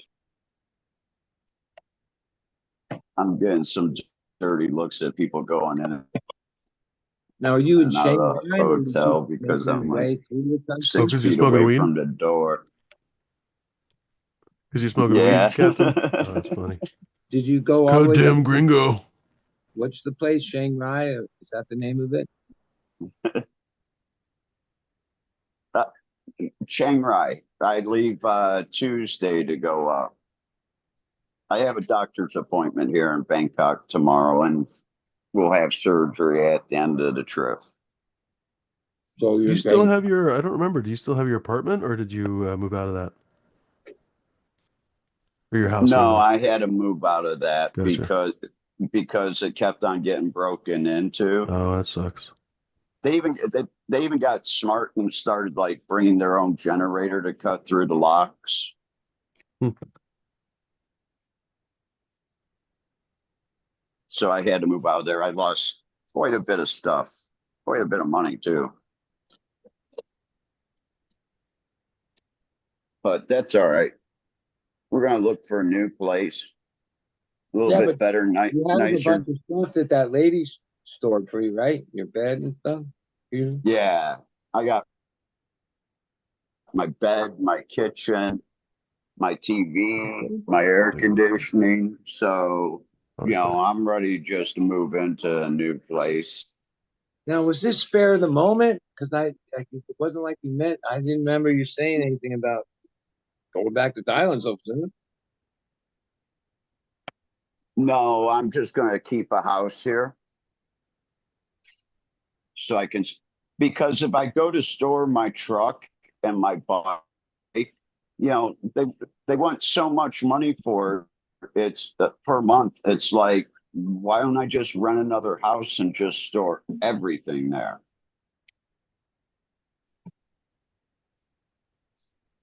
But you know, me and my parents had a talk, and it was like, hey, every 9 to 10 months, I'm gone for a month. See ya. I'm on vacation. Well, and didn't they change some of the rules about how long you can stay with your visa or whatever? Yeah, it's back up to 60 days. When I first started coming here, we were allowed 60 days, and then uh, right around COVID time, right after COVID, they went to 30 days. But I was already in country, so it didn't matter to me because every time I left to go to Cambodia, Laos, Myanmar, I would only get a 30-day extension. It's only when you only get that first initial 60 days when you come from your home country for a certain amount. So now they have this new visa out there that is like 5 years. It's like, oh God, like 400,000 baht for this new visa, and it's multi-entry, and it's good for 5 years. It's just every 6 months you need to get it like renewed, which means that you need to leave the country for 4 or 5 days and then come back. Now, that sounds like what is it Trump made, the black card or whatever. It's like the Yeah, American 5 million. But no, Trump made a thing where anybody, it doesn't matter, immigrant, pays, I think, 5 million, gets, 5 mil. yeah, you're good to go. Like, so basically it's always been about money when you, There's a bunch of countries that will do that. yeah, well, Well, basically, money is the here in we. here in Thailand, I can get a 5 and a 10 year visa. They call it oh oh shit, what is it? Retirement But visa. it's just like what Trump, no, it's completely different. It's like the elite visa, they call it. And that is like 1.5 million baht. So that's like $50,000 for 10 years. But they got this other one that's 400,000 baht for 5 years with multi entries, and you can work here. So you could be a digital nomad. You could be training for Muay Thai. You could be learning how to cook Thai food and When you get say that. 400,000, that's like $100,000 or something like that. No, that's like 12,000. Oh, see, I don't get this bot thing at all. Every 35 dollars is $1 US. Okay, so then, all right, yeah, I had the math a little bit 3,500 baht is $100. Yes. different. So 35, Like my 100 baht is, well, all right. So, 100 baht is like $3. well, if I was there, had to deal with it, I would learn it, but it's just numbers to me. So 1,000 You is know, 38,000. is 1,000 US dollars It's 35,000. is 34 to 35,000 baht. Yeah, if it, I put 38. So 30, yeah. $100,000 would So be add 2 0 305 million baht or something like that. or 0. No, not even. A hundred thousand US dollars is, or 100,000, yeah, 100,000 US dollars is 3.5 million baht, 100K. You're rich. Considering we which you still can't buy a where we house. is 100. Like I've seen these bills in Mexico. Like they have like peso bills that are like a million peso bill. Dude, what's the country that has like, oh my God, there's like street vendors for money. The devil. Oh, where they were carrying them in like Uh, fucking wheelbarrows. That was Zimbabwe for a while. They had And yeah, hyperinflation in and Zimbabwe. Somalia, I think's like that. Well, I remember seeing a story when Ukraine first broke out that when the money crashed, people had small amounts of dollars stashed in their wherever, and that was the only thing that could get you like food, milk for the first beginning of it. It was like dollars. And people did like stash away small amounts of dollars in case of that day, I guess. So I guess that's the power of the US dollar. There was like And The gold. US dollar is the world's reserve currency. Uh, probably not for too much longer, but it's the reserve currency. What place has shillings? Canada. Canada's going And up. actually, there's a few places Say it that use again, shillings. Smash. Huh? Would you say Smash? What places have shillings? Well, a few places like Austria. Austria, that was their main money. The shilling was like their dollar, basically. But a shilling is the cent, I guess you could say, for the Brits. Is that right? No, they have cents too. The shilling is their 5 cent or something. That's how much I fucking know. Well, I'd be It's curious. one of their less than a They use, pound. So they use people from pounds. China have yen. Now, if they come there, is it like is their yen worth more? Like have an exchange rate that's higher in Thailand? They okay. When the Chinese come here, they literally bring suitcases of their money because it only goes up to like Renminbi or something. 10,000 yen, which is like 30 some dollars. But do they is their exchange rate maybe not 35 to 1 or something, but have a higher value No, or equal? So that there's Different no currencies, the answer to Bud's question is that different currencies float against each other, and there's an entire like profession of currency traders. It's above all of us because you have to be a fucking multi-billionaire basically to really make any money at it. Because they make fractional fractions of a cent. They'll make like 0.5% on this trade, the Turkish lira to the fucking Thai bot, and then the Thai bot to the Chinese, what is it called, the renminbi or whatever the fuck, and then they'll trade those for yen, and they'll trade those for Deutsch. No, well, it used to be Deutschmarks, now euros or whatever. And so they're trading 15 times all around the world, and in the meantime, they made 4% or something. So you have to have gigantic money to make anything out of it, but people totally do that. That's actually how, when people talk about, oh my God, George Soros, the worst person in the world, that's actually how he made his first several $billion or something. He was already wealthy, but he ran a hedge fund, I guess you could say, and they essentially were doing currency trading, and they bet against the British pound, and they cracked the British pound in this really critical juncture, and he made a boatload of money and blah blah blah blah blah. Anyway, Okay, ready? go for it. So Poland, 1 USD is 383 zloty. I mean, Is what it's called. The South L with a Africa. thing is like a Oh shit! Now I got an ad. Hold on. South Africa is 18 ringgit. Vietnam's 1 US dollar equals 25,530 dong. a lot of dong. Dawn. Your mom likes a lot of dong. That's why she always goes Well, to Vietnam. I was showing you guys, literally 100,000 He was showing a lot of and dong. Yeah, I remember Captain was showing a huge amount of dong. and it's one bill. You know, it's like, holy shit. It's tremendous dong. Yeah. 1 US dollar equals in Indonesia 16,363.8 rupees. Hmm.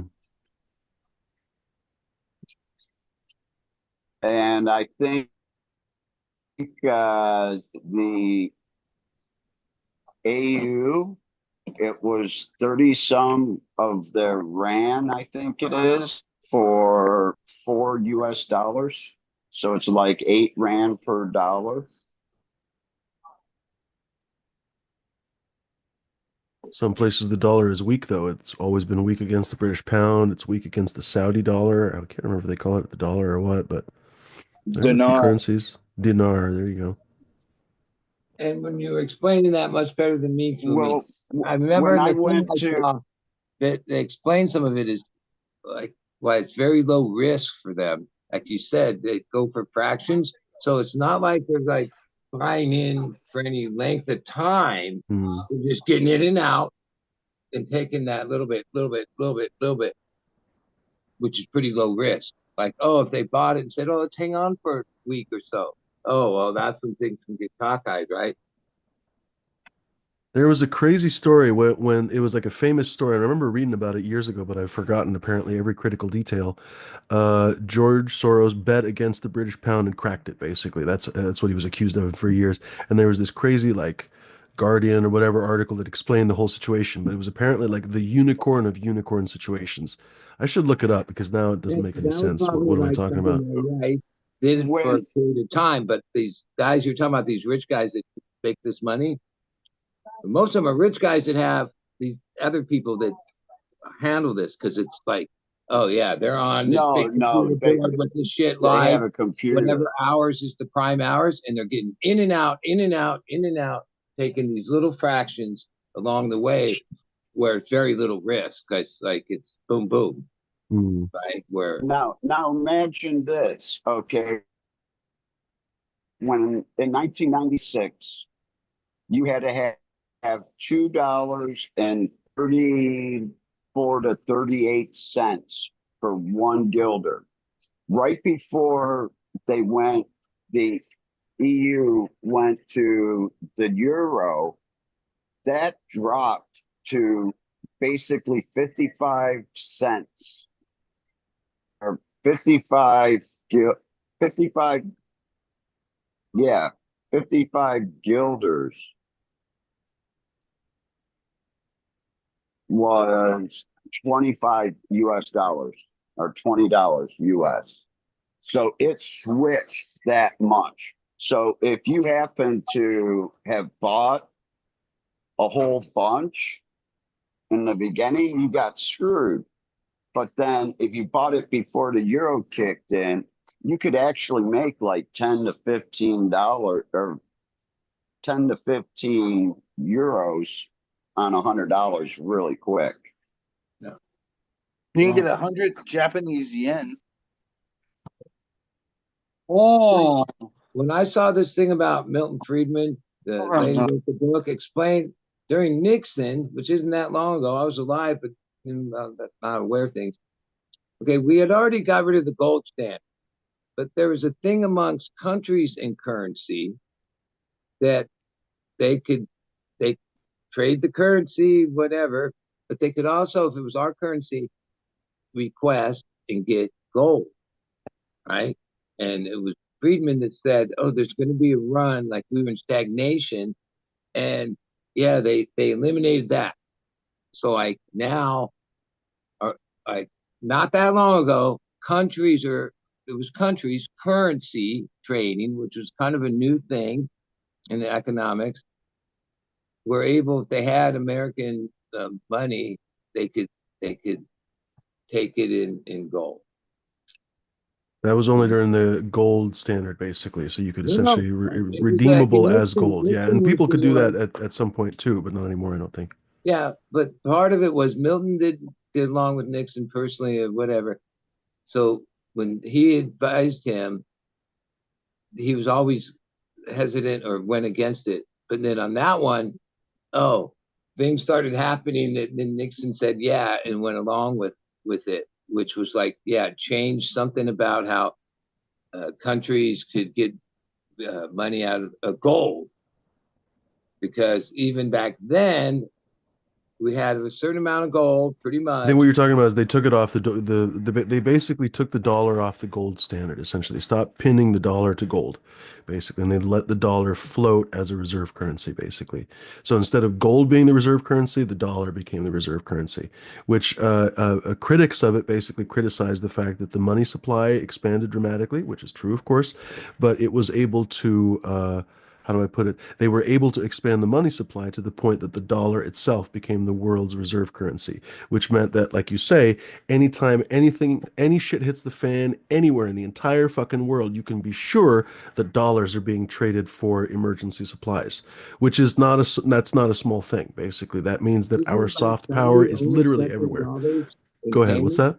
Sorry, Saudi you oil cut is off. only Go ahead. accepting I think Saudi oil is only accepting dollars is the Correct. payment. For the longest time, Saudi It basically, was. It was. until today, they've threatened basically to start accepting other money and whatever, but the U.S. has kind of shut that down plenty Well, of times. But if they did stop that, that would definitely mean that the dollar would drop like a okay. fucking stone. I'm crazy as hell, but this is how I experienced my life. Okay, that gold standard, that was a big shift because even if it was just gold, with why it was gold, it had some tie to There's no something. intrinsic value. There's no intrinsic value to gold. All the fucking At gold that bugs, the point, entire world, they're like, that oh my happened, God, the fucking and then so pyramid of many gold years that's ever later, been mined is we so and so invented big. the Nobody gives a shit. computer, It's just a metal. It's just a which metal. I It literally remember doesn't my matter. mom's firm, which is like a Then major why is it the accounting only firm. other tier one asset in the world?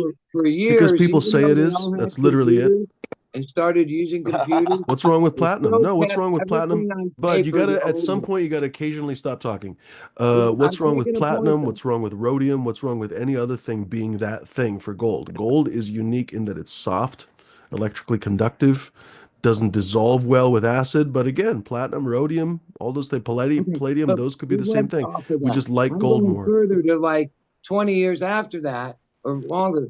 Money just became X's and O's inside a computer system at this point. That's where the money is. That's where the records are. That's where the data is. Money is There's no only ever X's and O's in a either virtual abacus. That's what people don't understand.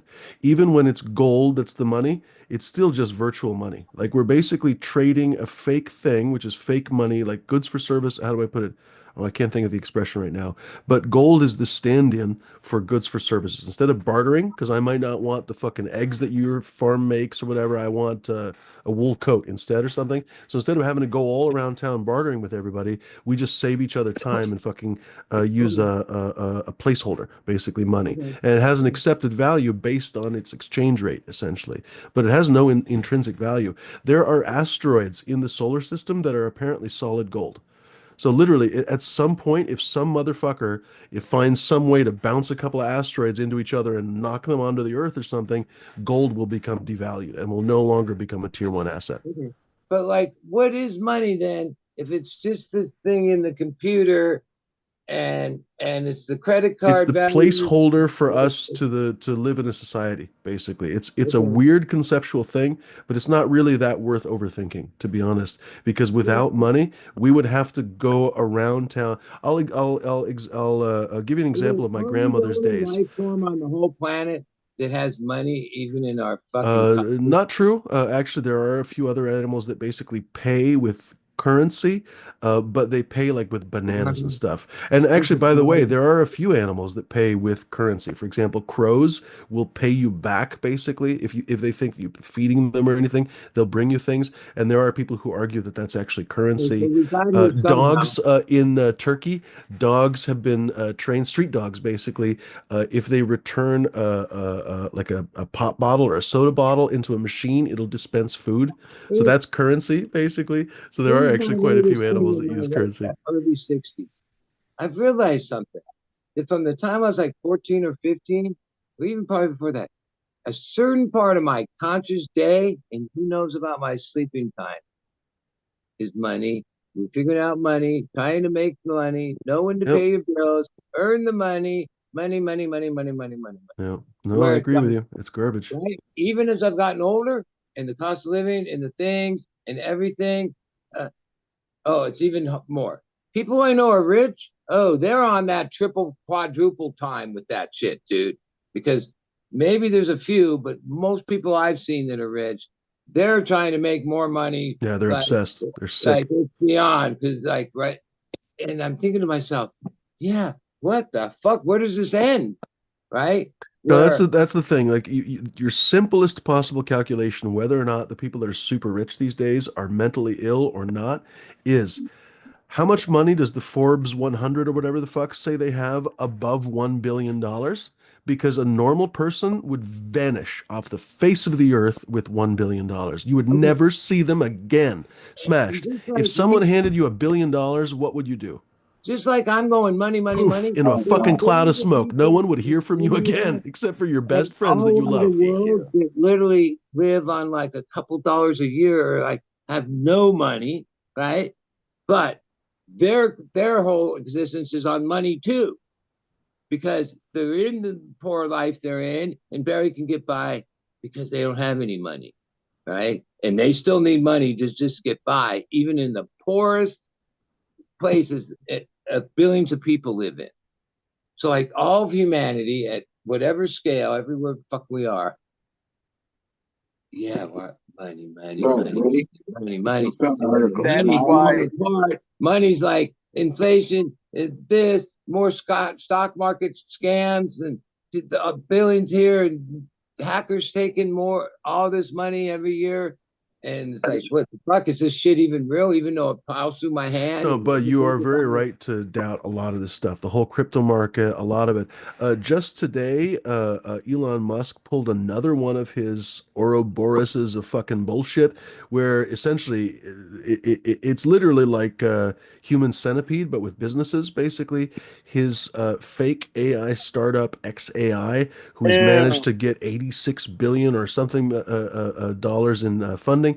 He used that company to buy Twitter from him because Tesla was dropping so much that the Saudis that loaned him the money for Twitter were probably going to margin call him. So the only way to get out of that basically was to fucking have one of his other companies buy the company from him. It's just literally And like, here's how the is that thing. possibly legal? How is that? If one None of of us this did that, would we be would be in fucking happening jail. to We him would be if he buried just under the jail, as the maintained what expression he goes. had and not have jumped ship and become this fucking, like, whatever the fuck this is happening. Like the richest guy in the world with all these big companies Wow. decides to abandon those and be this thing's fucking uh bad or Well, what his play obviously is to get like $1 trillion contract Yeah, from the federal government. You know, like getting Doge the or whoever is headlines. going to be roped into XAI, and wouldn't you know it, they're going to get $1 trillion contract he Well, because already this is has basically Russia now. he already has billion-dollar contracts with SpaceX and shit. okay, Yeah, He's he just makes getting something like more and better. $8 million a I day or saw something. economists point out that this thing about exponential math, and once you get to a certain point, Elon, these guys, and there's proof of this. Bezos made back half his money like in a short period of time that he gave to his wife. Elon Musk can, okay, they get so rich that can't They can't lose. Yeah. they can't lose. Now, during the Depression 28, some of the wealthiest fucking guys jumped out of their fucking building dead ass broke, right? Because that day it was still real enough that if you fucked up, you lost everything that happened, right? Even still, it wouldn't have been Rockefeller. Rockefeller was rich enough that if Well, he'd lost okay, half there's of it, always he still people would have in been this fine. thing. You But would see now it like a Warren you're Buffett. talking about some of the things that are happening is only because that person has realized where he's at with the money. Like, right? Uh, and that's the only thing that's about. Like, Here, oh, before he's the guy that's got more fucking energy and brain power than anybody, Who are you trying to talking make about, more bud? money than anybody I every don't second understand of who his you're talking fucking about life. right now. Elon, like, Stephen if Elon King. is a you were to fucking find the world the clown. way that Shut they, the f No, we're not going to he's praise a Elon guy on this show. that He's is dumb like as fucking obsessed with rocks. making money. No, no, And bud. No, we're everything not he going to says he entertain that. does is about No, I don't making want to David, hear that. We're before I going to jump change the off, subject. I don't want to hear about Elon being awesome. Go ahead, Smash. Oh, he's not before I jump awesome. off, That's a sickness to me.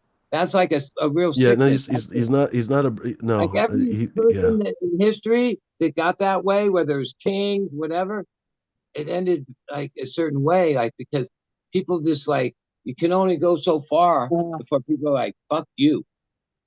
Mm.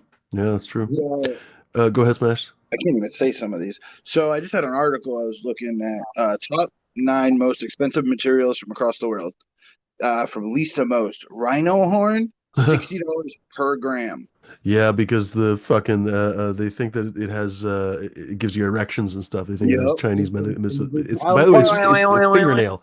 It's literally keratin. It's the same if you had dog fingernails, dog claws, it's literally identical to a rhinoceros fucking horn. have you ever Uh, seen the poaching and what they go through and like yeah. even how they try to protect them and the Yeah. fucking oh my Yeah, they god, try it's to so saw the horns fucking off and stuff to keep them alive. Yeah. Rhodium, 206 per gram. Hmm. Plutonium, 4,000 per gram. Yeah, for sure. And well, that's the thing. You can't get the plutonium, but things that you could get, like rhodium, platinum, palladium, those are all in the thousands of dollars per pound. I don't Rhodium, even I know what think, has dropped, but it used to be like $6,000, $7,000 a pound or you more. know that there's like Fumi, Not you're pound gonna per have to tell pound me how to there's say it. per ounce. proteins that are worth like more than that or as much as that kind of shit because it's per gram and it like How to remember that guy Tricro Kent when he gave this pitch he named them. Oh, they're very like elusive and there's a reason, but there's I don't certain even know what this But shit is. could you plug in your headphones? There's kind of a problem with talking over. But Smash, what you were saying? I've never even heard of this material. It's TAAFFEITE. Taffinite, 25,000 per gram. Oh wow, right on. Tritium, 50,000 per gram. Diamond, 60,000 per gram. Um, Painted, Didn't they used to PAINITE. put tritium in? Granted, really fancy, but I thought they used to put tritium in really fancy glow-in-the-dark watches. But it didn't even have to be like a fucking but hundred only a thousand dollar couple of watch. those Like it'd things just be are like a $500 radioactive watch. Yeah, it was tritium and rhodium, I think. Oh, Radioactive materials. I don't even know. Oh, that one's 300,000 per gram. Oh wow. This one is 27 million per gram. I love you. Californium. It looks like a silvery metal. Uh, A survivor. those are probably all just created a nuclear fucking blast or some shit. And then antimatter, 62.5 trillion per gram. How Yeah. But like would you some of like to those have a things little bit we of mentioned antimatter? are like are radiated. They're radiation. They're like involved with that. Like He's it's not right. like oh if It's you're either around that stuff you're gonna get cancer from the radiation that it's putting out. No, if you had enough antimatter, you'd just be obliterated. It would just like Well, because you're matter anyway, and it's but when you antimatter say and plutonium, kaboom. like plutonium, what's plutonium? I don't even know. Plutonium is a heavy Oh, metal. that's It's part a of the radioactive nuclear. heavy metal. That's Yeah, part but of the the nuclear. most expensive Hey, metal. Bud, when's the Sure. last time you smoked a joint? Who? Ooh, Bud. I just smoked Oh, one of lemon cherry gelato from my nephew. It's lemon cherry gelato, but it's kind of played out. huh. But they Most say of Like your mama. people still want. the expensive metals either are radioactive or have something to do with the process of being radioactive. Yeah. Those Okay. crazy expensive ones, yeah, 100%. Wow. Yeah.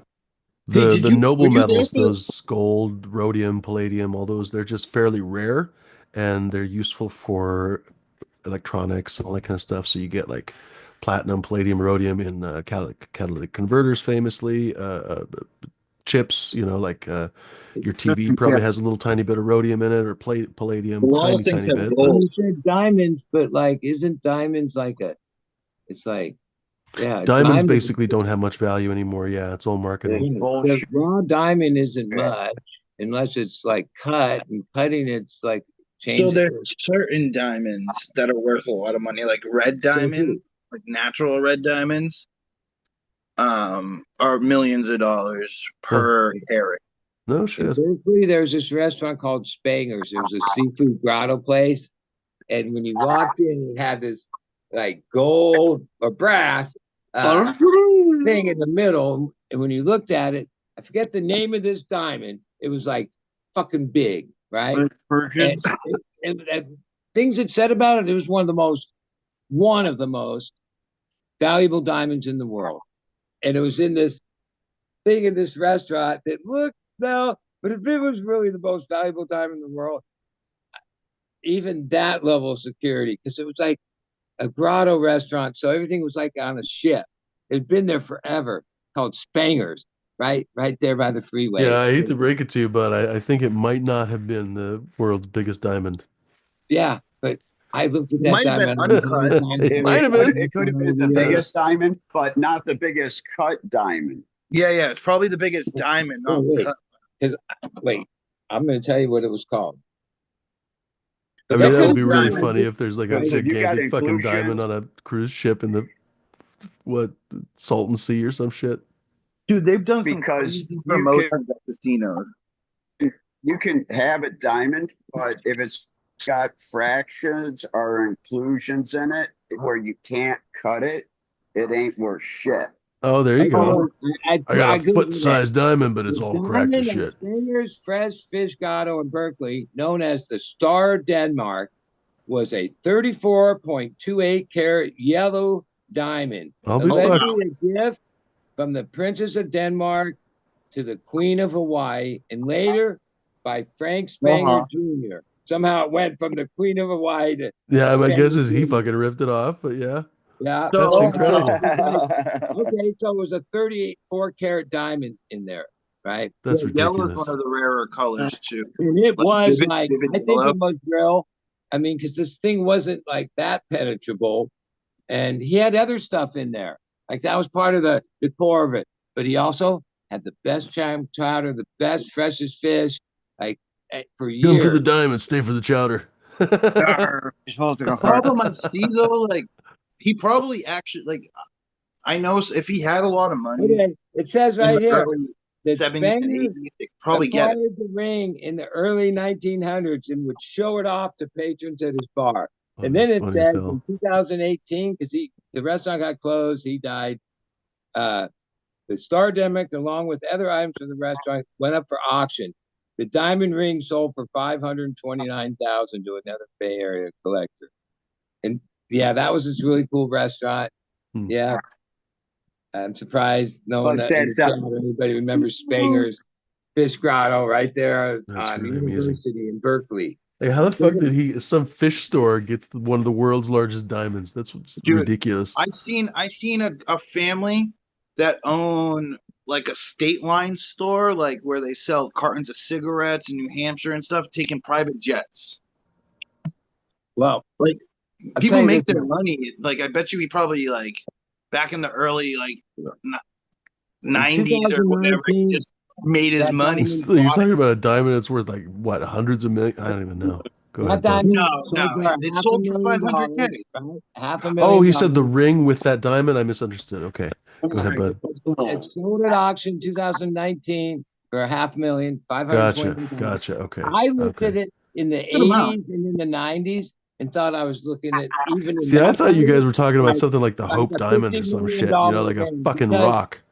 he had all these plaques around it that made it up to be like this big thing, okay? Like that It was part probably of the was. gimmickry of this guy, Frank Spanger. He was a character.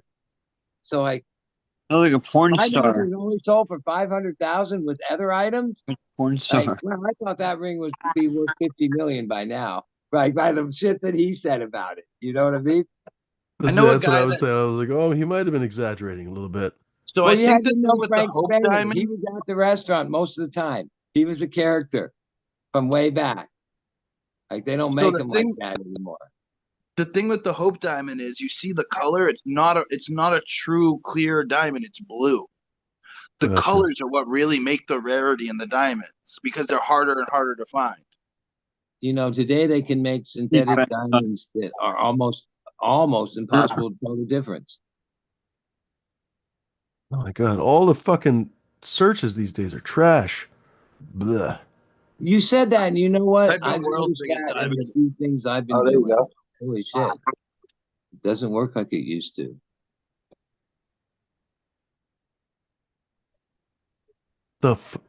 Am I reading that right? Yeah, it's The uncut. fucking 31,000. Oh my God, 3,167 carats. Yeah. Mhm. broken up into small pieces as industrial diamond drills. Oh, so it was a piece of shit, like you were saying. It was basically all cracked up or whatever. Largest gem quality diamond ever found. The Cullinan diamond, 31. Holy fucking Yep. ass. That's 621 grams. Yeah. Lord have mercy. You find that thing and you're like, oh, okay, I'm retired now. They just found another giant one. Huh. But you got to remember, they use diamond tips Was it Yamana? for boring tunnels underneath the ocean and shit. Hmm. That's Oh what a lot yeah, of for sure. synthetic Industrial diamonds are diamonds, going. yep. Oh, here Yeah, we like go. I have sharpening stones that have You know, diamond surfaces that my last forever, basically. Well, not wife, forever, but for a long best time. friend from elementary school, her name was Allie. From the time she was like 19 or 20, she worked at the GIA, which is they have one in Carlsbad, right? And her job for like 20, 30 years was she was the person that rated the diamond. Like that, every Nice, diamond nice. between all the diamonds in the world go through this place, GIA, whether the Carlsbad facility or a couple others around the world, where there's people, that was her, she was trained and that became her job. Well, yeah, she looked at diamonds, whatever ones they were, and did this, and that, and then said, oh, they're whatever rating. That was her job. And the place was so secure, the craziest things. She would barely ever talk about it. But yeah, that was her gig. Like uh rating diamonds. Like that was her thing. And once they were a certain value, then there was a hierarchy that she would rate it, and somebody with more experience would rate it, and then they come up with the rating. It's called the GIA, whatever. That's what they do there. Holy cow. By the way, that Cullinan diamond is estimated to have formed over 1.18 billion years ago because it reached the surface 1.18 billion years ago. Wow. It was formed in the mantle. No, mantle transition zone at No, a but depth of like, between 255 and 410 miles. like in America, we don't have any diamonds, do we? Like, there's no place I for think diamonds. so. Yes, No, I we think do. so. Yeah, I think there are No, diamond mines. Yeah. there's a few. Not much, right? Where I Yeah, don't think they make So, like the big like fancy find only in stone, for certain your fucking rock, but I places, think right? industrial diamonds and stuff, yeah. Because I they're, know when you they're, look up gems and they're there's about these that big. It's websites, about the it biggest. always tells you But you got to like use your headphones. You got to plug in those headphones if you can. where are you from, because certain gems and crystals and stuff like that only are in certain regions, period. Like That's they're not true. just everywhere. Oregon has these sunstones that are apparently very unique. They're the only place. What Arkansas had? Well, first of all, Arkansas stones that are famous for sharpening. I just mentioned, but they have some kind of a gem there too. Yeah, I mean, Captain would know every single fucking state probably.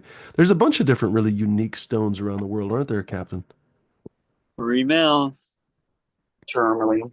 Oh yeah, yeah. Yeah, I'm You a know, like tourmaline guy because I, Paula I Mountain. went to.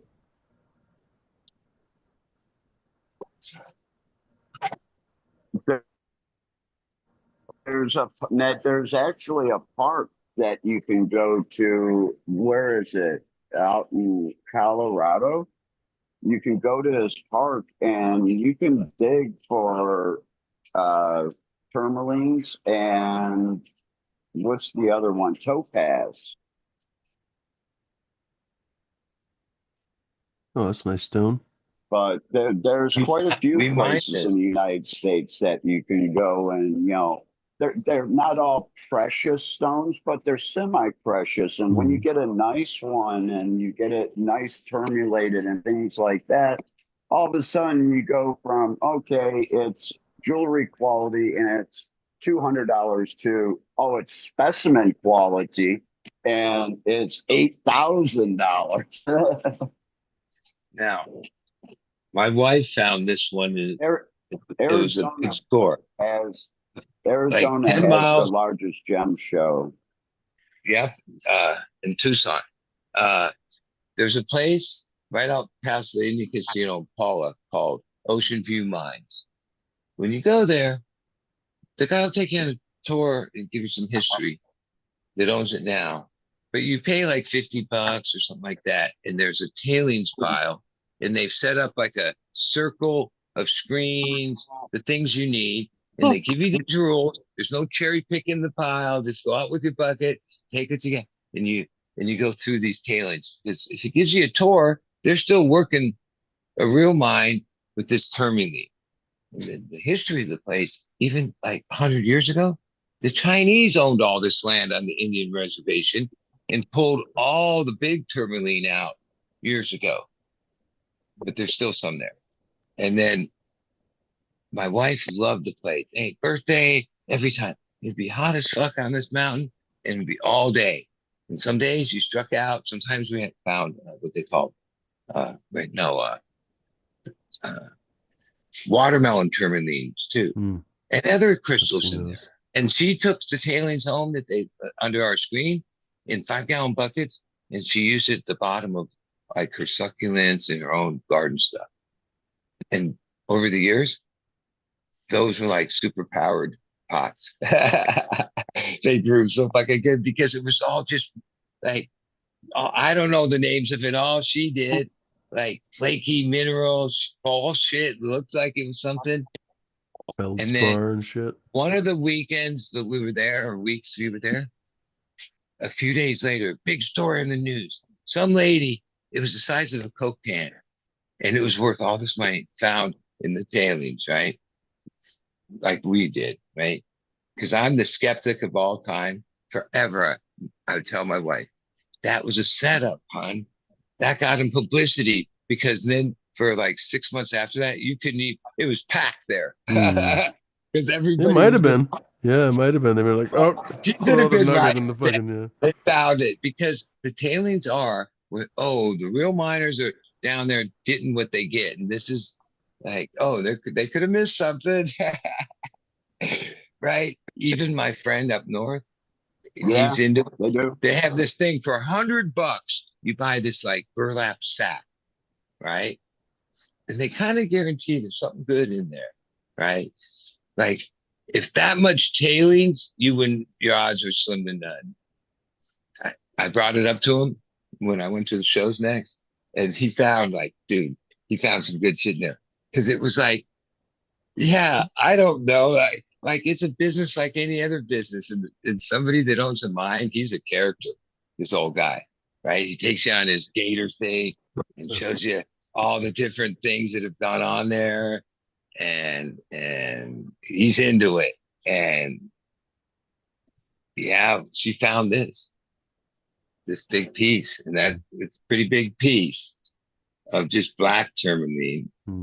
She was into it. I would go with her and like help it a little bit and get into it for an hour, and I'd be over it. I'd go off to the side and smoke a joint, talk to other people, and she just kept going, right? And then a couple times, yeah, I got into it, but then I didn't find anything, right? There's a vibe with it. Like she always found shit. A couple times I was like, I don't know. I went through more shit than you did. I didn't find shit.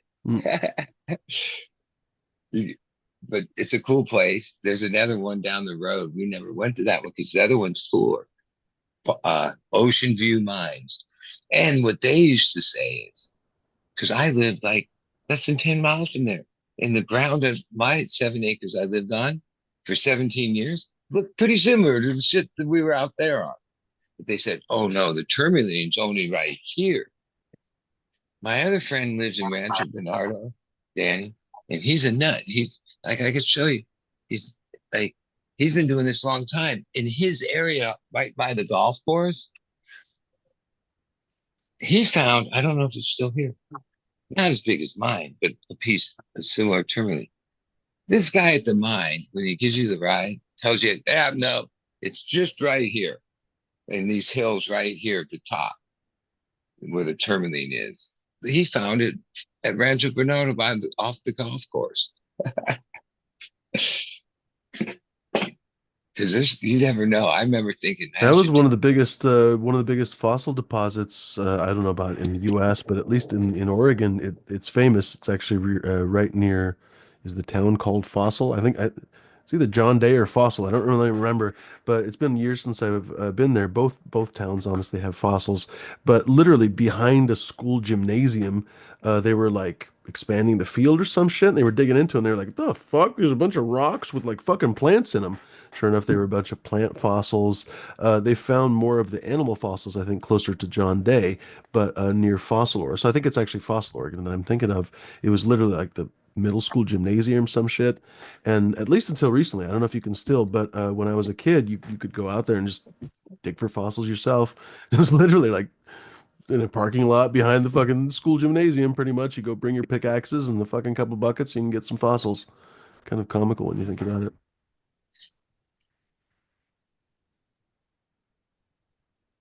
Because you never know when Tyrannosaurus Rex is going to come up. When I was a kid, my uncle had a partnership in this thing called Dude Ranch in Grant Pass, Oregon. And it must have been like 6 weeks I spent up there one summer. And there was a real old timer that lived in this like shanty place that was like a gold miner on this creek. And yeah, one day he took me and a couple of other people. We found a little, like, and he showed us some bigger pieces he's got. He was an old timer. Like, this is like in the 70s. That was my first time seeing somebody like panning. We were panning in the sandy thing in Grants Pass, Oregon. Black Yeah. sand. Grants Pass has grown a lot since then, from what I've heard. I haven't been back, but I kind of in my mind, 6 weeks as a kid, it was like an adult place at that time. That's funny because most people wouldn't think of it. It's very, very working class, very like used to be basically just a logging town, was really affected by the whole meth epidemic and stuff. So a lot of times people would call it Grant's Yeah, I've ass. heard It's all really that. gotten a lot nicer now. I've heard all that. But when I went there in the 70s, town was small as fuck. And we were like out That's it. It was like a on logging town in the middle of nowhere. Yeah. land with horses. The Dude Oh, Ranch that's was cool. people rented these cabins and then went on breakfast rides. There was like horses. That was the Because the whole business. town is literally like two streets, by the way. Yeah. Like even And to this day, there's maybe four streets now, but it's literally like two and fucking then we streets. They went go to the one way bigger and then they town, go the other way. like for the county fair. It was Oregon County Fair or Mag Fair. It was pretty big. It was in Medford. That was the next town. Medford's a halfway decent sized town, and it's been that way for a while. It's actually grown a ton now that I think about it, but it's I was always as been a like kid, mainly it was fourth just biggest on town. Pardon? huge property. I mean, this huge Mm. property, the most beautiful, yeah, would help with these horse rides. Mm. Yeah. Oh, interesting. Jack Beanstalk says we've got a lot of fossil sites here. Diatomaceous earth pit up the road is from fossilized dinosaurs and sea life. I Fascinating. never went back there. I've never been back. I've been to other places in Oregon, but not to France. Like you say, I've heard all the yeah. But It's a lot better those now. It's not those some shithole now. It's places. a normal town. Yeah. When you Even drive up and downtown, there's like three sushi places. So how bad can town be if it has when I sushi moved places? out to Bonsall, which is the good side of Fallbrook, and Rainbow, we drove out to Duluth a couple times, and it was known as like total like tweaker, lawless area outside Fallbrook, up in the hills. And then, well, we had been down in that area for like 13, 14 years already.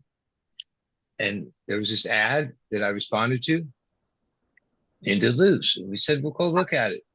And yeah, Duluth had cleaned up and changed.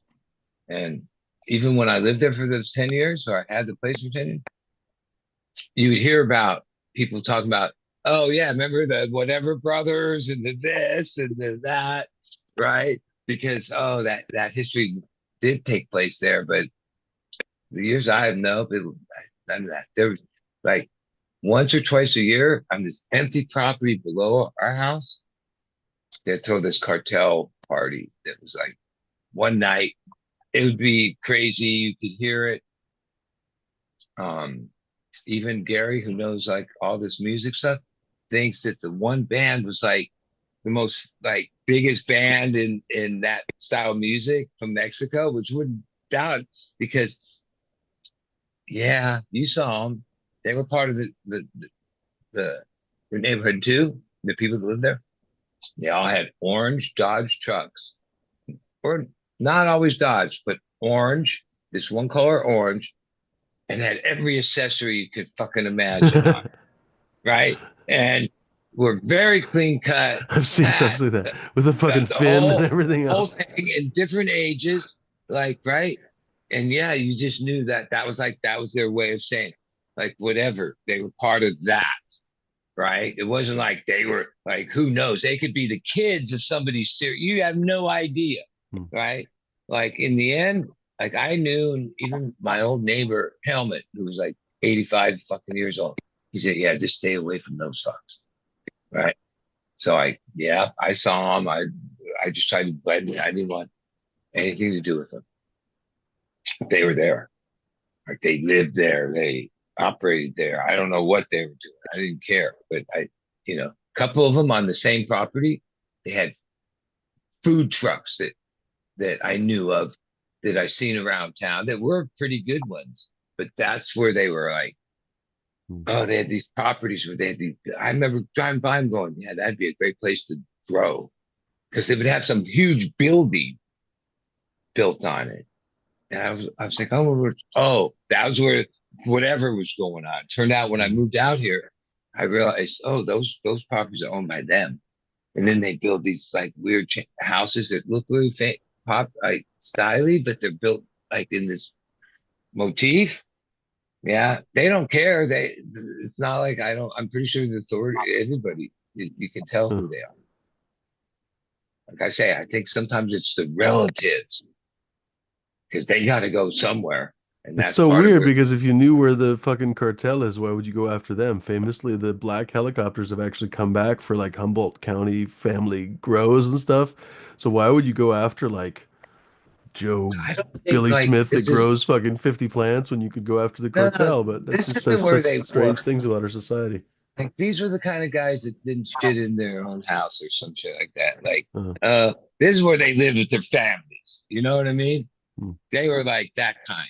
Like they were like, Interesting. who knows? Yeah. Like, I never got the sense that that was like, oh, because this area is no. This is where the family life. Their kids would be the ones waiting for the school bus in front of those properties. Bizarre to think about, isn't it? Yeah. Like, oh, well, I know that. I know, like, when you make it up whatever ladder, that's the benefit of it, is that your family can like live and uh have education, all that up here, well, however they do it. Trust me, they probably got papers. They paid for them. Oh yeah, for sure. Don't forget a lot of those folks are Native Americans and everything else. Yeah, All that. all Like when I illegals and hear everything. that plan, I'm like, yeah, what? I guess you've never like lived in certain areas of the Southwest of our country to realize what you think you're gonna better like tell everybody apart from what? Oh no, yeah. Three-quarters of the stuff you hear about people say about California is just obvious ignorance if you've ever been to California. Yeah, most people are just fucking ignorant, but that doesn't ever stop them from shutting their fucking Yeah, well, mouth and one, talking. California's full of like all kinds of races from all of our history, right? And they've blended, mixed, whatever, but like it's not like I don't know. I know that 99, 95, 98% of Latinos and people that live around me, which is a lot, they're not illegals. Yeah, they were born there. Yeah, they've been there longer than Americans. Or they have Been there their longer papers, than or whatever. They married, they did white this, Americans for sure. they're homeowners, or this, or that. They like, they work hard, they've had kids, their parents might have been, or No, there's somewhere. people legit. There's all the Mayflower fucking fart sniffers. Oh, my family came on this boat. My family came on this boat. Well, there's apparently people who came with the conquistadors basically, and they never left. And they have lineages through fucking Mexico City for 500 years now. Da da da da da. You know what I mean? Like that's Yeah. quite something. I mean, and I don't know how you like turn them all into deportables. I don't know, but that seems like the view from a certain. And Trump is going to try for sure. Why does that guy never do anything nice? Why is it Remember, always like it asshole was just shit? spy movies or something where there was a thing where they would go, "Where's your papers?" Right? Show me your Because papers. like Yeah. in black, oh, some of your papers, No, like that shit's coming, dude. okay. Yeah. But see, They've here's the been thing. disappearing some students So lately. the people in that demographic of millions of people, there's no papers. Like if you came up to any of them and say, "Okay, because guess what? Illegal has the right to a driver's license, so that's not a deciding factor." Which that's controversial, but ultimately it's like, well, they also have to have insurance if they're going to drive. So they like you can do things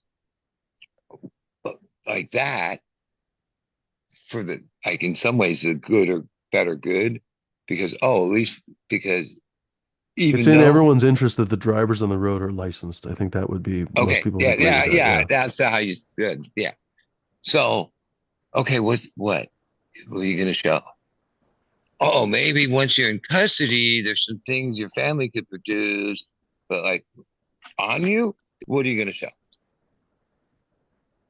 you come to somebody's house what are they gonna show you to prove Oh, and that to prove residency? No, this is a big scam actually because they've already found U.S. citizens that have gotten deported to some of these fucking crazy yeah black no sites, basically in like Honduras or if wherever the fuck. a immigration thing comes to some neighborhood and takes people from this neighborhood, what is any of the people that really are legally have right here have? What do they have to show them? Yeah, What do that's you the have? thing. Other than if you're carrying your birth certificate with you, how could you prove? How could any American prove that they actually are a native born American? I guess if you show your passport, I suppose, if you just happen to be carrying your passport, but U.S. people don't carry passports, which is interesting because actually in Europe, people very commonly carry their passport like all the time, literally all the time. Okay, In that's their some papers. countries, you're required. Yeah, 100%, your papers. And for example, some countries are kind of strict about it. They're not necessarily in this context like, oh, go show me your papers. But for example, in Austria, when I lived in Austria, you're required, even if you stay in a hotel, you're required to notify the police within 24 hours of coming to stay in the hotel. Now, the hotel in most cases will do it for you, so a lot of times tourists are not really aware of it, but actually, technically, you're supposed to go to the fucking police station and tell them where you're living, even as a goddamn tourist. What a bizarre law, right? But that's how Austria does it. In Oh. in Chiang Well, one Rai, thing, our system is weird because when yeah, I we don't started really living have the there, and passport I wanted system as to, Hold on, guys. predominant. We have the driver's license, which is issued by a state as like your ID for the most part, right? Unless like I have a like you can get a passport with a card. It's really makes it easy to go to Mexico, which I Real never ID, yeah, that's the compromise, I real guess. Yeah. ID. Yeah. Because like the driver's license system, because like you say, better have people licensed. And so that doesn't prove anything, right? As far as like your citizenship. Captain, you were saying? like when I first came here to Thailand and I was living in Chiang Rai, if I wanted to go like stay someplace for like a week or something, I had to actually go and register, or like you said, the hotel would register. When I would do a border crossing and you're coming basically over a bridge by walking or a bus, and and you have when you come into the country or you leave the country to go like to Cambodia, you need to have an address of a hotel that you're staying at. And sometimes they will call up to make sure that you have that reservation. Hmm. Yeah, some countries Like really when don't I care was about your going in personal for a freedom. 30 Yeah. day, yeah.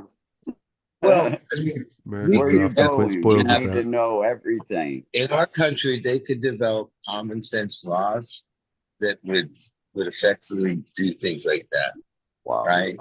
Like, you can buy a house, I mean, there's things you can do that if you really didn't want that foreign people without papers to do, you could make laws for that, right?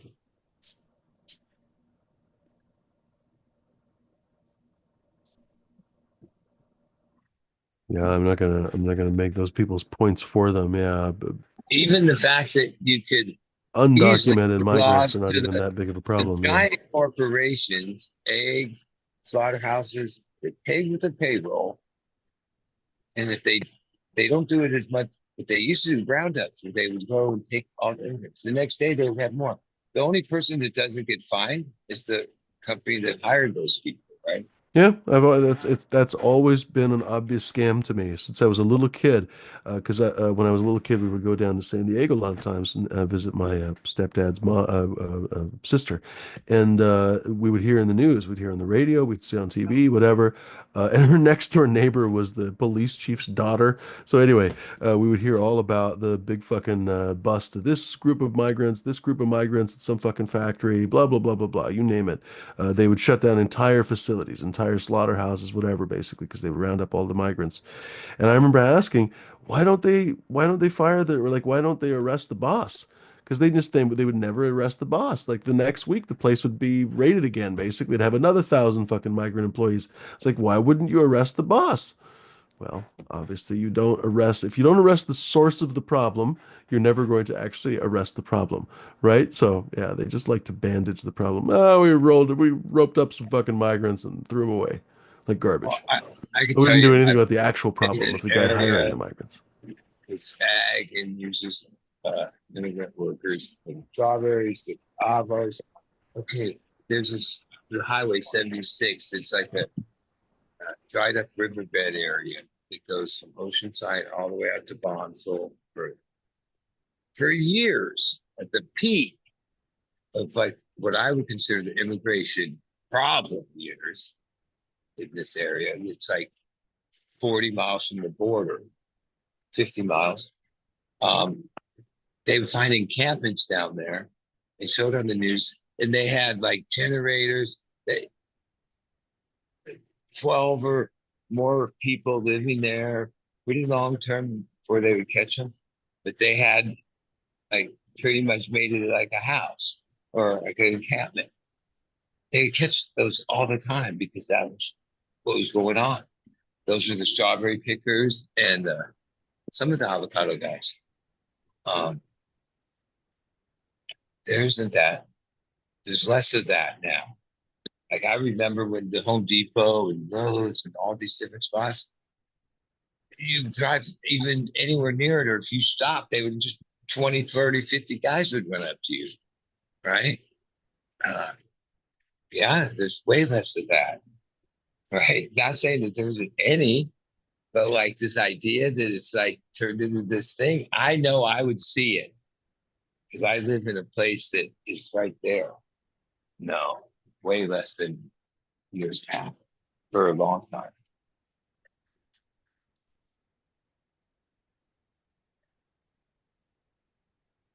That's just my take on it.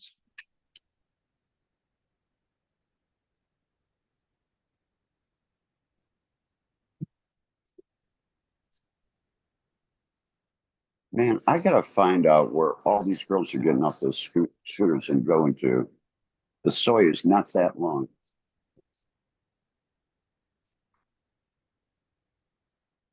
Now I'd figure you'd be at some party in Bangkok. Isn't it like 24 hours, people just going off, drinking, eating, doing whatever? No, it's too fucking hot during the day. So what you do is you get up in the morning, you go out during the morning, and you come back at like 11:30, and then you stay in air conditioning, or you find an air conditioned spot until like, well, you take a shower and then you go out at like 7 o'clock at night, eat around 8:30, and go out to the clubs until 1, 2, 3, 4, 5 a.m.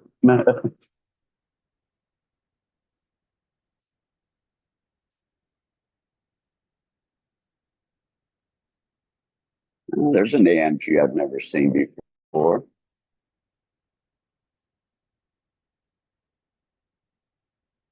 But no, it's a fun time. It's just, you know, when it's 97 degrees outside, you don't want to go and do much.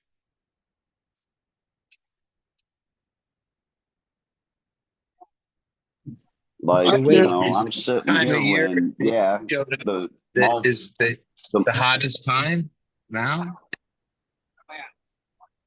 Or is it always that? it's starting to be the hottest time. But I turned my camera around and I was showing the street. All of a sudden, the skies just opened here and just start pouring down rain for like 10 minutes. And you'll get that. It pour down for like 10 minutes, 15 minutes, and then it'll stop for an hour or two, and then it'll rain really hard for 15 minutes. Once you get more into like the end of July, August, man, those rains can last 45 minutes to an hour long, and then they'll stop for 30 minutes. But it's still hot as shit. I mean, it's 97 here, and the UV is 11 Nice. today. That's So awesome. that's why you see a lot of people with, you know, long sleeve shirts on and jackets on because of how strong the UV light is. And you don't notice it even when you have a really good tan until like you go to take that shower later on in the day and it's like, oh my God, yeah, okay, I got some sun today. Yeah. Right on.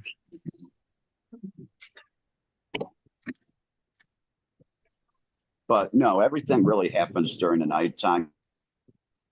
If you're a tourist, you're out seeing things here. But, you know, when I go out to the mall, I won't have this t-shirt on. I'll have a button-down shirt that's a lot thinner. And I'll also be riding the BTS, which is right out here. Because I ain't walking and I ain't paying for a cab to get there. Where I have to go is literally 2.7 kilometers, but there's literally like a kilometer of it that will take me in a car, even on Sunday today, would still take me a good 45 minutes to an hour to make that kilometer. When I can be there in 2 to 4 minutes on the BTS in a kilometer. Actually, I think it's 6 or 8 minutes. They're 2-minute stops. So every 2 minutes you get on this rail system, and every 2 minutes it stops at a different stop. Timber They're time. quite proficient here.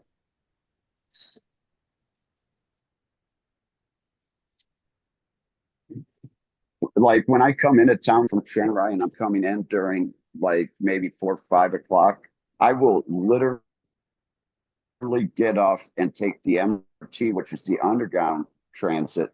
I'll take that like 4 stops up because that's one of the sections where literally at that time of the day during the week, it can take you an hour and a half to 2 hours to make that kilometer. It's just easier to walk it or jump on the MRT. And then jumping on the MRT is like 75 cents, 65 cents. Where in a taxi, that's going to cost you like $5, $6 just sitting there.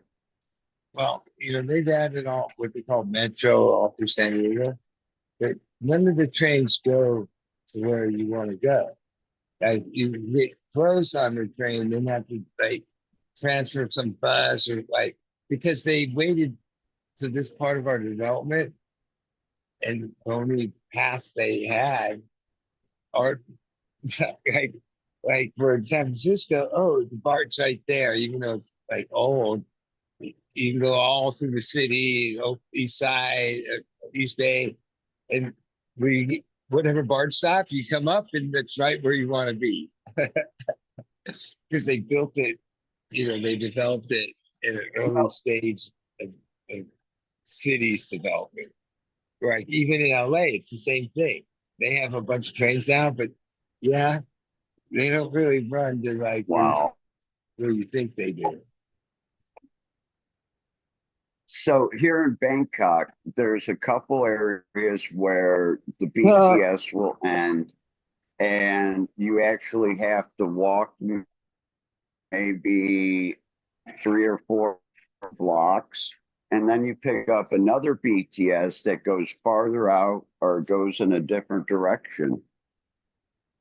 And then in certain parts, they have the underground, which is the MRT.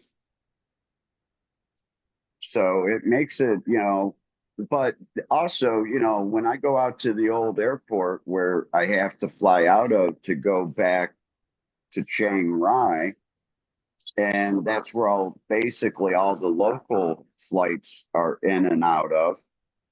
They were building a BTS there in 2015 and didn't get it finished until 2022. It took them forever. And now you can jump on that, and that's literally like $2 compared to close to $10 in a taxi. It's just you have to get off from the MRT, jump on the BTS, but the MRT goes there. Sucky, sucky, $5. I guess instead of paying so you're 500 saying that baht to the come to public this part of transportation Bangkok system from the airport coming in is effective. is dead on. Yes, really effective. Well, some And cities they are better than others. punctual. A lot of I take it around the world has better than some of the ones we have here. Some of the ones we have here are just old. Like BART, I remember riding the The BART. ones in Amsterdam Seemed like I was in the are future. great. The last time I rode the BART, I was like, holy shit, this thing's fucking old as fuck.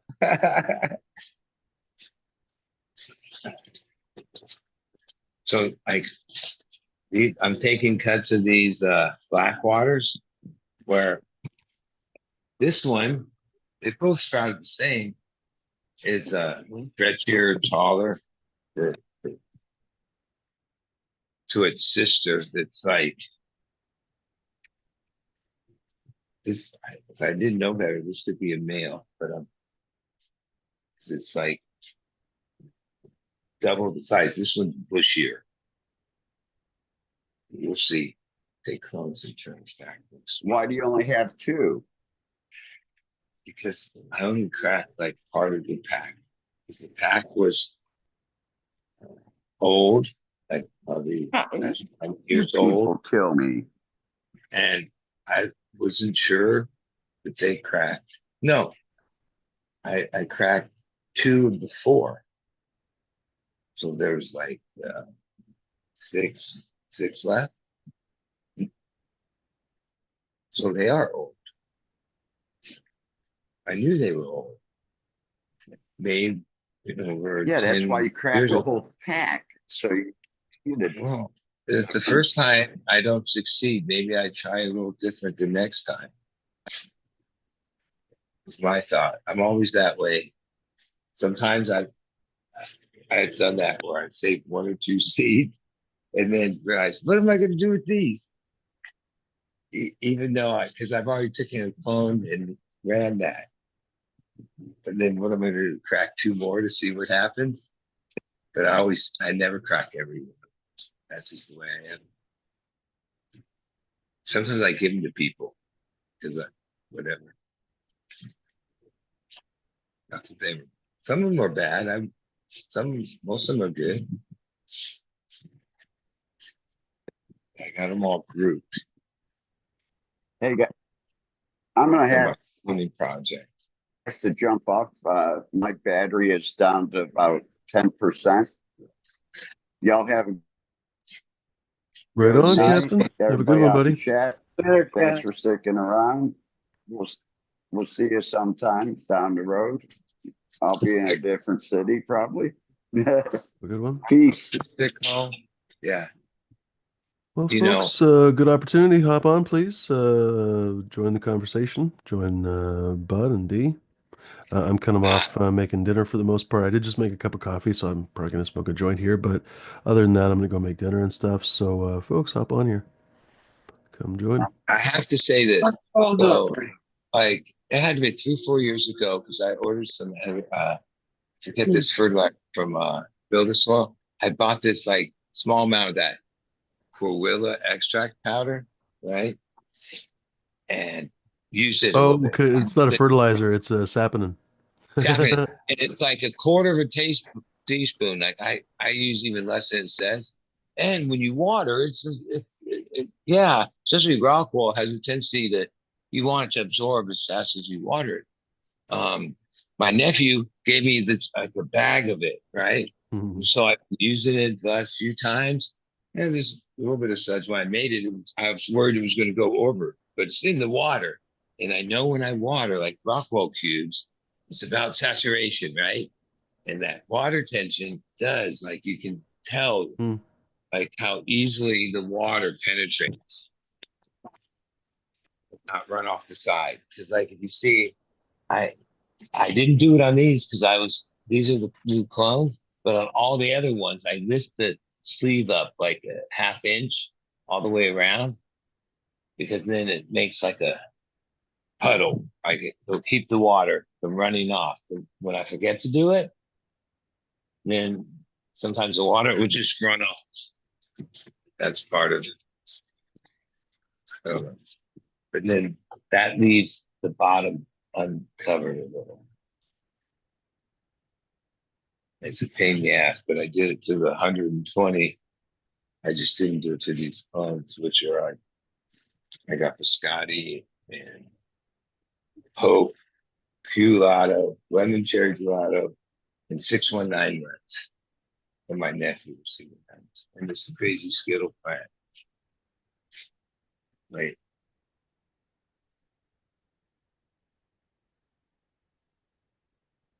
that seems like it's happy, but like it grows real slow, it grows sidewards.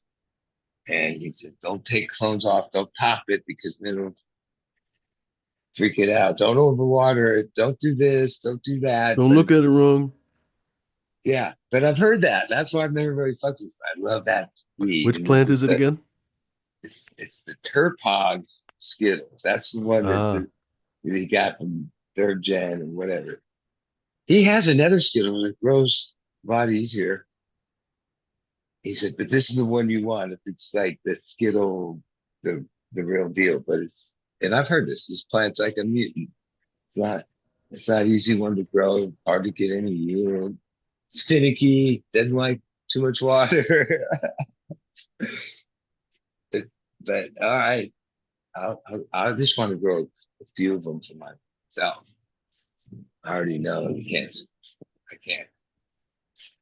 try to grow that at numbers. Not this kind, the KZ. He's called the KZ for whatever reason. heard the same. I think Archive was selling that cut, and it's spectacular, like really otherworldly. The flavor. I didn't get to grow it, but well, I guess I could just go fucking buy it to be honest. But one of the guys from my tasting group, basically, this guy Neil, grew it for a little while, and he actually stood in line one day, which is kind of funny because it was mostly a bunch of young kids, well, 20 something year olds, and then Neil, who was like basically retirement age, but he was really a fucking weed nerd, so he went and stood in line basically on 420 for the fucking Skittles. Anyway, he could never get much off of it. He said it was the most finicky fucking plant, but the flower, it was literally like a pack of Skittles in your mouth, like smoking a joint made out of candy Skittles. It was Well, that there's so many otherworldly. because of that they've used that as a breeder. There's a lot of great Skittle crosses that then addresses some of that with Mm, the crop, right? yeah, I would But agree. no, nothing's like that, like the legit total Skittles. But yeah, it's like Well, OG was that way for sure. OG was the finickiest plant in different ways. Like I remember learning with that plant, something that happened in the second week of veg would affect it at the end, where other plants, like I used to say, were bulletproof. They could have a little bleep along the way and just move on.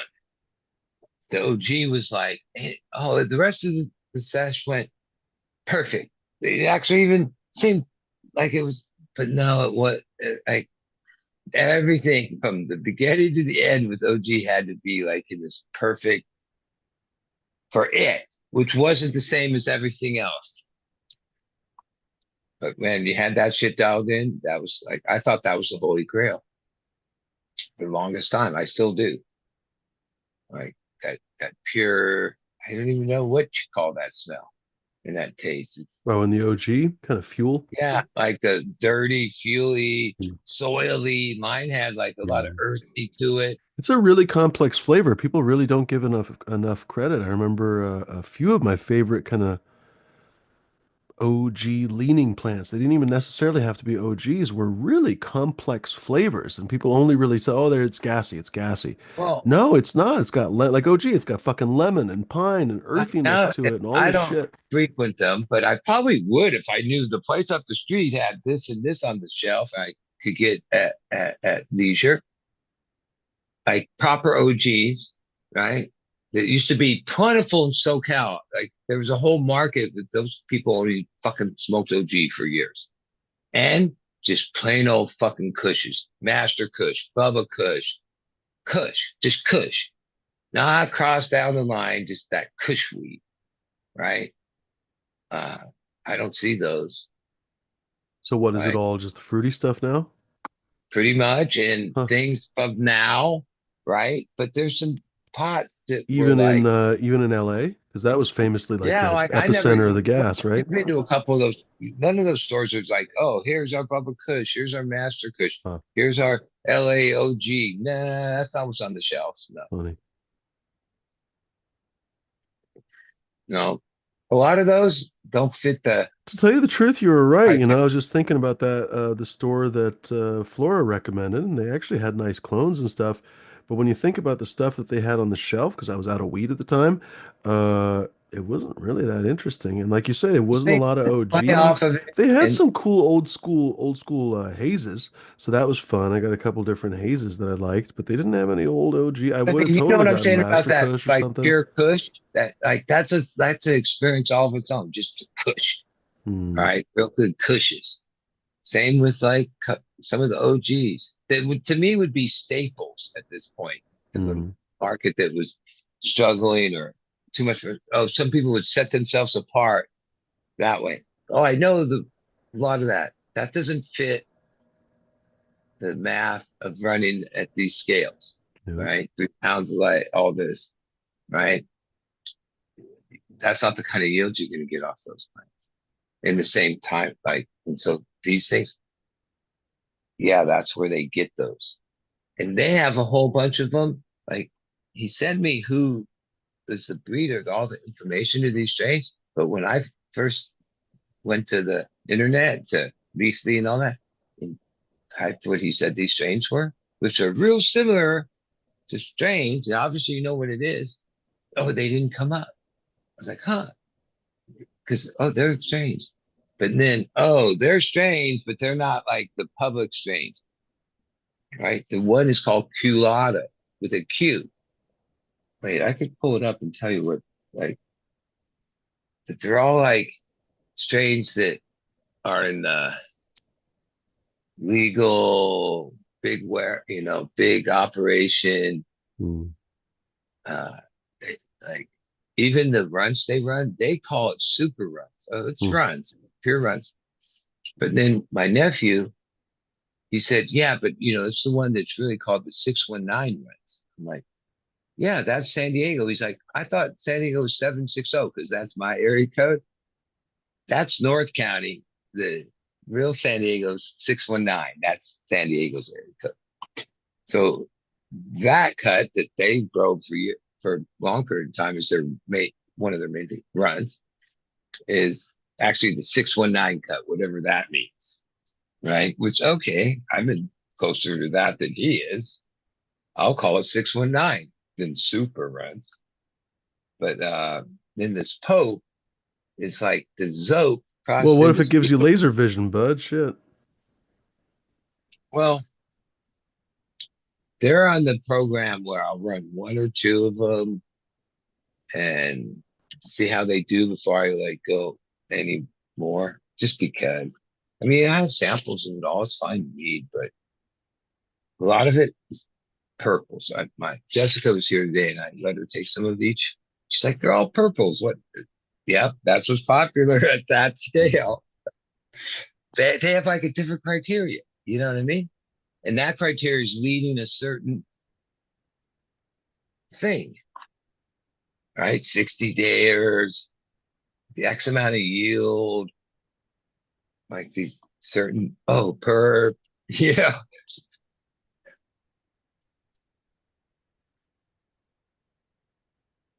Even like, yeah, I was a complete naysayer on Faven under canopy light. I remember it has to be like 15 more years ago. There was a thing called side lighting where some companies had these things you put on the side. Mm. Yeah, that that that seemed to not be that effective. And I think it might have been fluorescence even at the time or some shit. But yeah, I saw it in action and I was like, holy shit, how much are these things? They're not that much, really, considering. Yeah, I think that would save me, that would put me in this other direction where I take all that off, Oh yeah. right? And that takes time and work. Like Hmm. that that's my next project. And due to this couple things, the workers are kind of busy. Oh, I'm gonna have to defoliate that room my fucking self. Hmm. And yeah, that's not, you can't just rush, fucking do it right. But I- but that's necessary unless, because any light only has like a foot or two of sweet spot, right? Anything past that or above that is is is You gonna, mean to the canopy or side to side? yeah, like in the canopy, you have a light where this LED. LED might have a little wider sweet spot than HPS, but HPS has like a, yeah, the sweet spot in the distance between the light and everything else, right? So you have a plant so many, yeah, you have to be in that, the the the buds you want to grow have to be in that sweet spot. Everything below that, oh, it's getting light, but it's not getting enough light, Oh, I got you. They bright really don't light, have par. I right? would argue the opposite about the HPS versus LED. I would say that LED, as much as I'm completely in favor of LED, I would argue that LED has a much narrower so-called Okay, sweet spot, I guess you could say. sweet spot. And HPS lights, CMH lights included, basically 1,000-watt double enders, you name it, they'll have a far greater Yeah, penetration all through the canopy. And so, for example, 1,000-watt, especially those big grows with 1,000-watt overlapped fucking double enders, they'll get fucking nugs all the way to the bottom. I'm curious yeah. that you're saying that the That's under what I canopy see though. lighting is But so see, like effective. now So that's look, interesting. from the Go ahead. beginning of my light deal in HPS, we didn't even have sealed hoods with moving the heat out at first. And then that came along.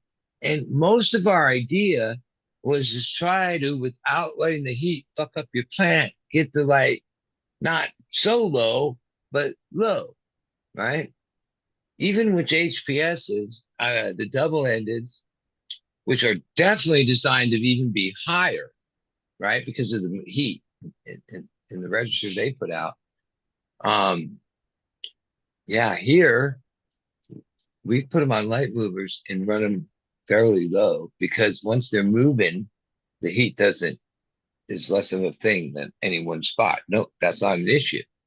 But that's always the way I've approached it. And then at my nephew's scale, and I see it on Instagram. Oh man, they got the HPS lights and whatever lights way up high, way higher than I would think, as far as my idea of the sweet spot. but are getting these massive yields, right? And I was like, yeah, I see it. I see that that's what they're doing.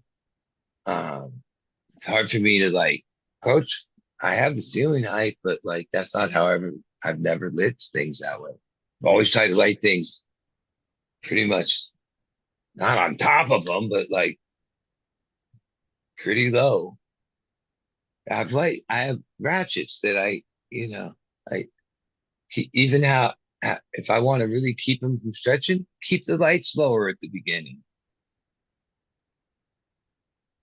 You put the lights up high. Sometimes I'm lazy and I don't want to lower them all. And then those plants stretch too much. You know what I'm saying? Because they're stretching for that light. But yeah, they run theirs like way up high. But they have a lot of them. And yeah, the plants are fucking massive. Lowers, middles, I mean, just a lot of it too, though, according to him, is what they call set point, data points, and crop steering, which is like, yeah, I get it all.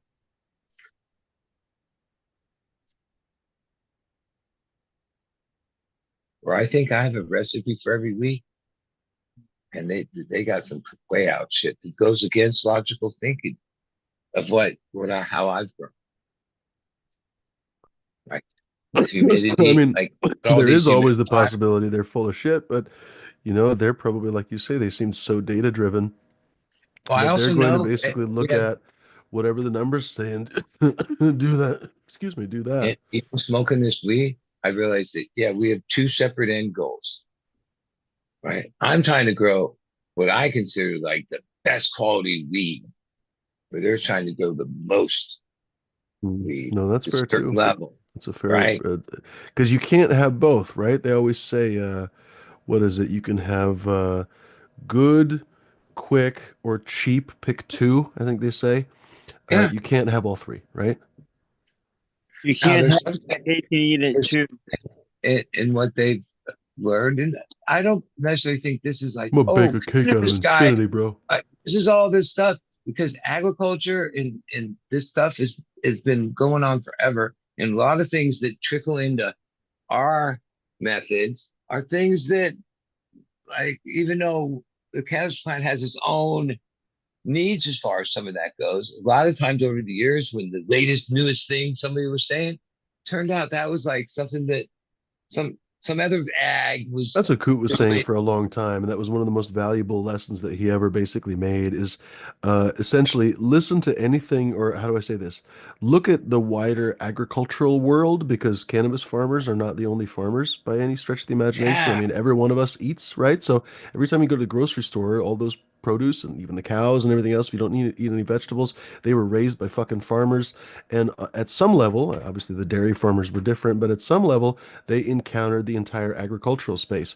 If they're not using Power SI on broccoli, then you really do have to wonder why would you use it on cannabis? Is cannabis that different of a plant than broccoli?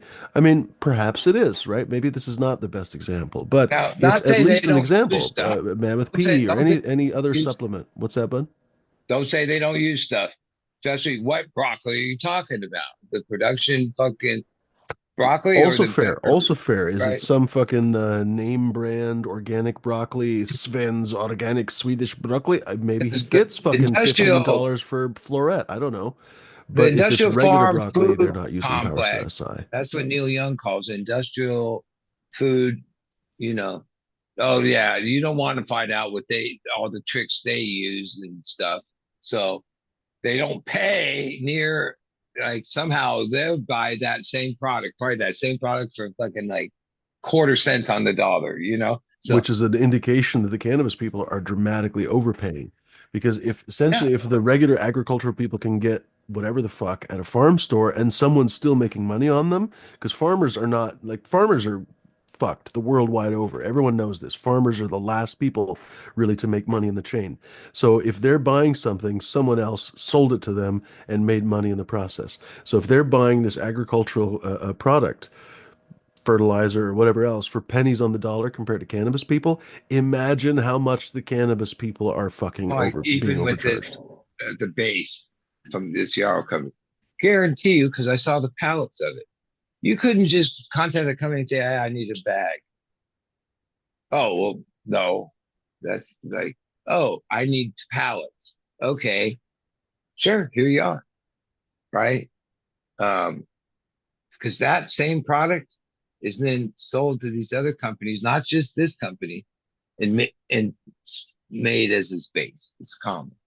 Or are you talking Right? about that Kiaha power powder, No, Kiaha, I'm whatever the talking fuck? about the HGV line. Okay, they have the Oh, gotcha, bloom gotcha, gotcha. and they have the flower, but then underneath it there's a space.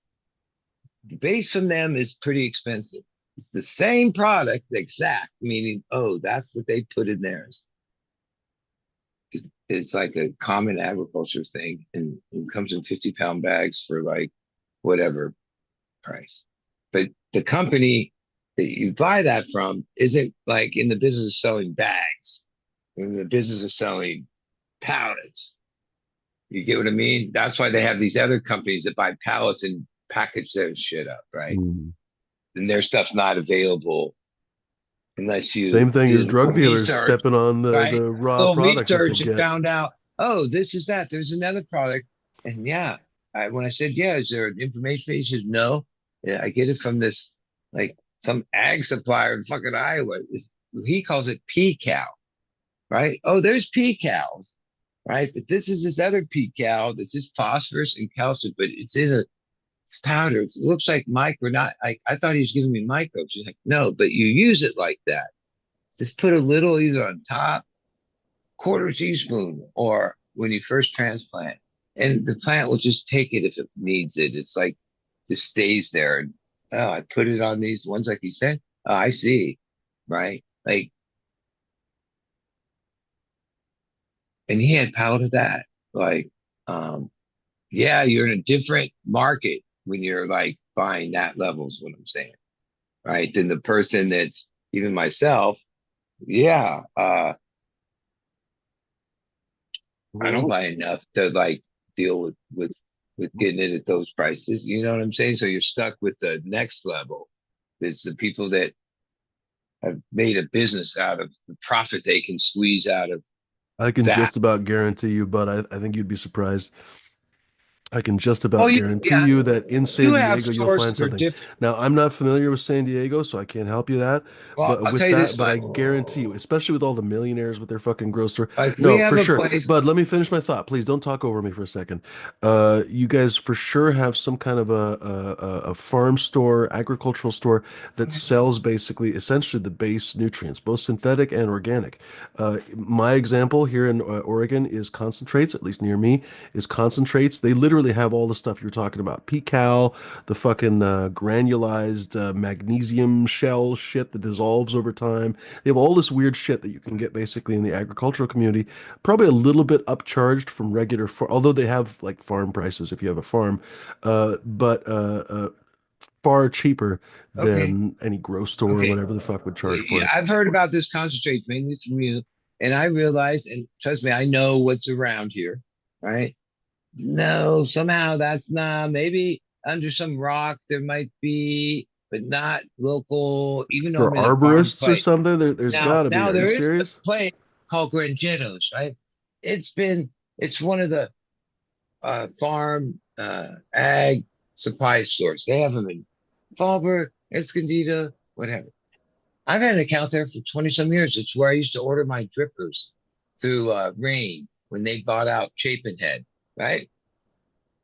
That place, from the beginning of time, I just felt it.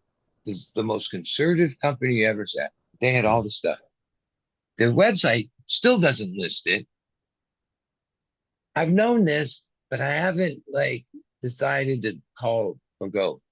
But a couple weeks ago, I talked to my friend Mark, who owned the hydro store for all those years, sold to GrowGen. And we were chatting, and I was talking about how fuck GrowGen is. He said, dude, go to Greg Jettos. I'm like, what? I call him up. I need 2 cases of Hugos. How much? 165. With a discount, commercial discount from GrowGen, it's 204. Right? Yeah. So, okay.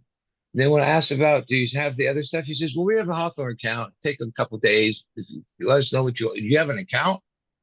Yeah, I have an account. Of course I do from like all these years. He says, yeah, just order it and we'll let you know when we have it in because some of the things I use, they don't sign, but they have this like section of their place that's like hydro stuff, right? It's been building over the years, which is crazy for this company. But then when I asked the guy, oh, does Encinitas or Fallbrook carry anything? No, we're the only store, the one in Escondido, that like saw the hole in the closing of the stores and all that and said, well, there's budgets he made. That's funny. Let's get in. And oh, one thing they have there is Clever. regalia. They have certain stuff that like was actually part of their, like you say, they're a ag place, so they already have stuff. A lot of what they stock is more the pieces and the parts and hosing and materials and plants, and they're not like a true ag place. But then again, even if years ago there was such a place around here, ag has been diminished so much That's also true. by Yeah. that like those places are gone. That's a fair point. Yeah. But concentrate sounds like that's the kind of place I'd be fucking I love that kind of shit. Yeah. And It's a there's chill all kinds of place. things. There's lots of things that in the history of plants have shown fucking crazy results.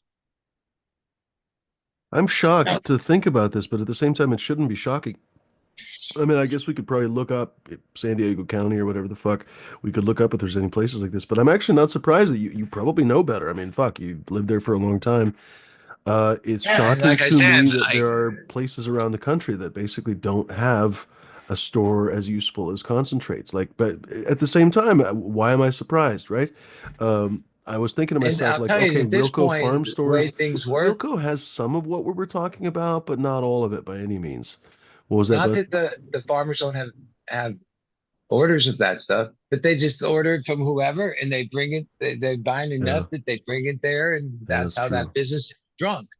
Like Because that's all the other thing, even small a business. small farm sometimes will order fucking 3 tons of phosphorus or some shit, right? So, Yeah, I mean, so they're like the idea of these businesses, yeah, in my area that's really just an urban fucking metropolis, squeezing all that out.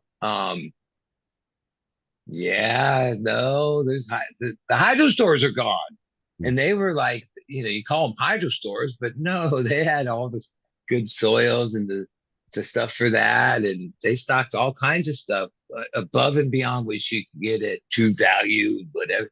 any Most of the great stuff, gardening stores? Because I was just thinking to myself, they usually I, are the higher priced option, but here in Portland or in the Portland area, Portland Nursery, they've got like 2, 3 locations or something, and it's like a private family that owns them. They also own a bunch of apple orchards in Eastern Oregon. It's a, I don't know, weird fucking agricultural family, but they've got all there's kinds of crap. probably They've got some like a whole things. fucking room of that kind of stuff. I have to admit, a lot of like where me and everyone involved with me, some of it's been we did it this way, but it's convenient. Path of least Even though resistance, we yeah. know we're like paying Yeah. this fucking price, and it's a product that I comfortable with. Even the idea of I'm changing, which is probably like a quarter of the cost, and uh, way more effective stuff that you're able to utilize. It's really for stock tanks, but I read their whole thing, and they have a whole Rockwell uh, user part. Um, Oh yeah, Jesus. yeah, it's That's one thing powder. that I learned about Okay. years ago, and I'm surprised that people are still so invested about this. People get like religiously, you know how they always say don't argue about religion or politics with somebody, right? Which is really unfortunate. It feels like you should be able to, but whatever. I guess I'm a weirdo. Don't argue about religion or politics. Well, apparently, or grow style, because people get like religiously excited about their fucking grow style. And God help you if you fucking accuse them of using the wrong ladle or spoon or some shit, basically. People take it really personally. And I learned years ago not to equate anything that I do in my gardening style with anything of my personal worth. You know what I mean? So if I Yeah, changed my I'm that entire way. grow style tomorrow, it would have no bearing on my fucking personal state. Like, oh my God, fuck off. However I grow, how do I put this? I grow the best way that I know how to at that moment. If I learn some new information, I will be happy to revise my system. I don't stick to one thing just because I did it. I don't fucking do something out of spite for somebody else, like, oh, so and Well, so some of does it I this, so I'm not realized going to do too. that. None of that. I do What whatever I year think is the you best for like the moment. Go ahead. got into like growing? Well, there's two paths right from the beginning: outdoor growing, indoor growing. So from the beginning, indoor growing in the early '90s. Yeah, Rockwell and the way we do it was like that was the way that the best results was happening across the board. I remember seeing a guy had this whole aeroponic thing. It was the craziest setup, and the plants grew so fucking massive fast. Mhm. But like, oh, months later, period of time, no, because that thing had like failure rates and fucking Mister Yeah, the problems and temperature has to be just right. all Yeah, yeah, yeah. everything. Yeah, all those things. And in the end, how we settled in right from the beginning Delta, which was the 4 inch cubes. I think they were called something else before Delta, and the 1.5 inch blown cubes, right? Um, and to this day, now I just go straight to Hugo cubes, right? But you know what? I'll Uh, stop you for just a second. Speaking of the nutrients and stuff, your process doesn't really have to change. What we were just talking about is the fact that you're using products. I hope this doesn't sound like I'm attacking you personally, because it's your well, garden. You first can do off, I'm whatever a you want. loyalist. Pardon? So all the things I've used for any length of Oh, you're time a from whatever time. loyalist. Yeah, I wear the same shoes since I was 15, like Rockport World Tours. I order them and order them and order them. Only shoe I ever wear. Okay, like I'm a You've loyalist, you've put and that so nutrient salesman's kids through college. That's what you've so done. like over time, yeah, GH has been like there from the beginning when it was like the only thing on the shelf. It was called A, B, and C. It was these little jugs of powder to everything they've grown, right? Even when I almost said fuck that, just because I didn't understand it or I came to different understanding, was when they sold themselves to Scots for a huge amount of money, considering that what they really were, well, it was two guys that they from Bay Area or Northern Cal built this thing and did have a true R&D and came up with a lot of the concepts and the NPKs and stuff for their products, made pretty good products. And Are when you they were talking about sold, I was like, Botanicare? no, General Hydro, Oh, oh, oh. right? But these guys were probably in their 70s or 80s and got paid. Because you could say the same That's thing about Botanicare, right? Like it was a fairly right. And so small I realized, California company that cashed out yeah, fucking big with okay, Hawthorne. okay. Can I hate on that? No. Okay. The Scots or whoever, basically the Scots, it's owned by fucking Bear, basically, put out a thing on the web that like they weren't going to change any formulations, and that was that. Okay, because my Scott's is experience their when some own, but Monsanto is right, Bayer now. It's very confusing. well, right, but okay, I would know instantly if any of the formulations, if any of those products change. I've used them for a long time. No, and they're good products, and I know how to use them really good. So okay, even though I'm open to other things, like I say, I have all these different trays on their own reservoir. I'm getting I like mean, like the a next, so General a whole new Hydro is line, not a considered whole that new line. expensive of a line, is it? I was No, assuming you well, were here's the using one of funny those thing. really boutique lines, but I Like, forgot. You've this is actually the said funny before you thing. use General Hydro. This is the funny thing. Like, figure out this pricing. It's basically $30 a gallon for a grow, bloom, micro, the three, four, 29 to 31, whatever, $30 a gallon. You get 6 gallons for $94. Why would you ever buy a gallon? Because Right? it'll take you a year and a half to go through 6 gallons, Well, maybe. no, I go through them like every month Well, and a that's what I was gonna say. If you're like a small grower, it might take you so But long to even go through that, six that's gallons. like $300, right? Where, oh, you switch to something else. First off, you buy 99% water. How do you justify Mm. that? Because, they came out with a powdered line, right? Because that's the thing. Other Even than their, well, how they much came cheaper out with is a their powdered powdered line? line, okay, but their powder line, in my mind, and I sampled a little, and I've used salts like that dry before.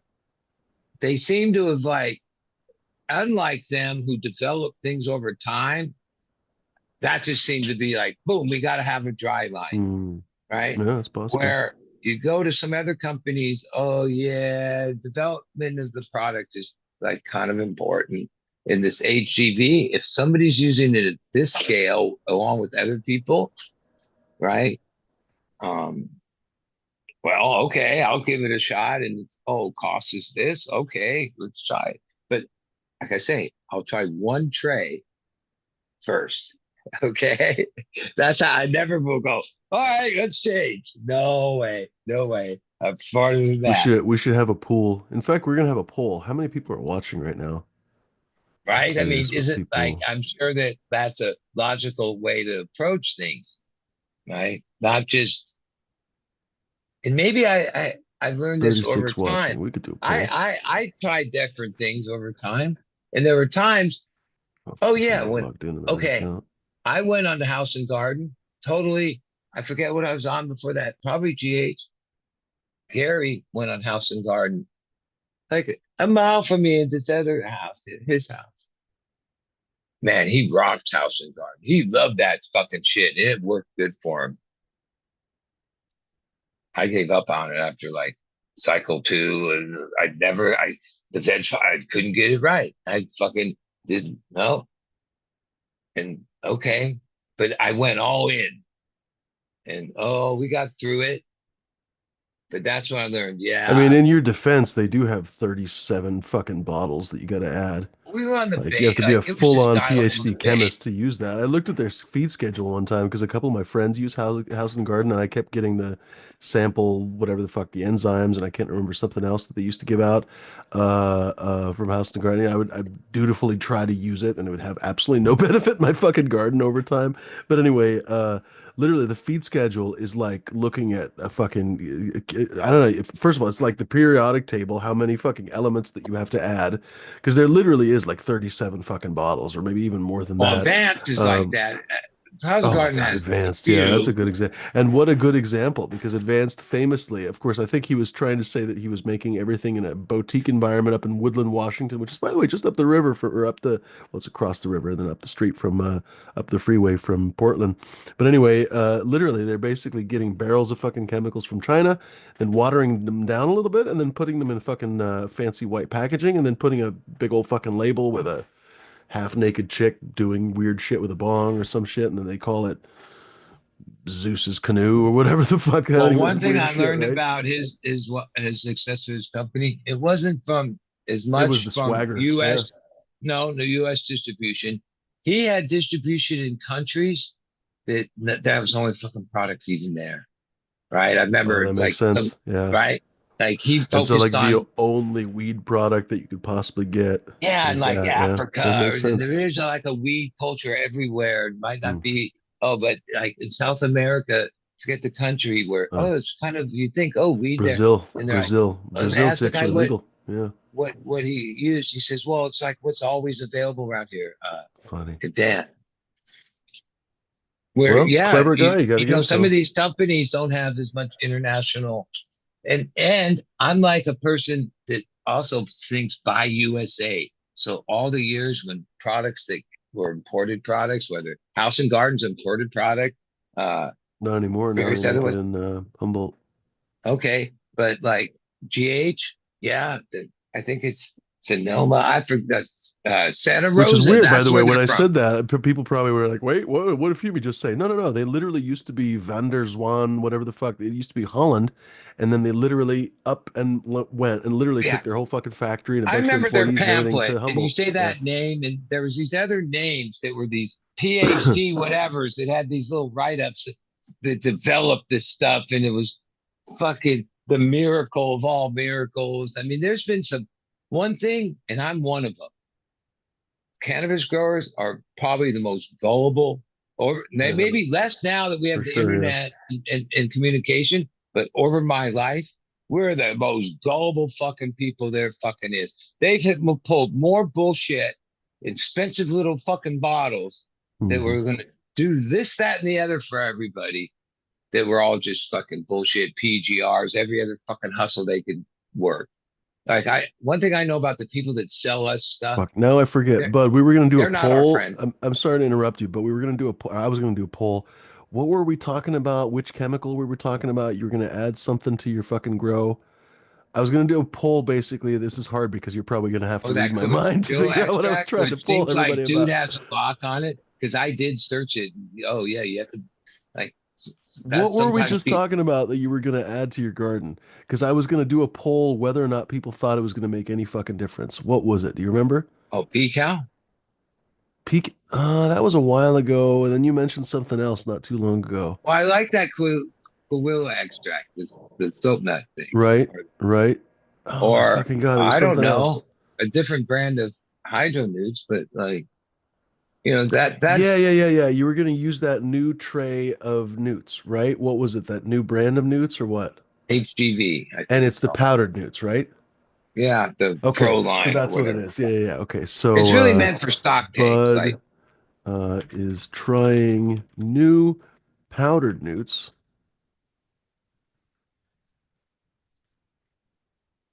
I pulled up their website. I didn't really read it much, but okay. I trusted my nephew. Okay, and sometimes Uh, you just so I'm because he's curious if you're going to see it. So basically, I want to see a poll of what people think is going to happen to your garden. Like basically, the one tray versus the rest.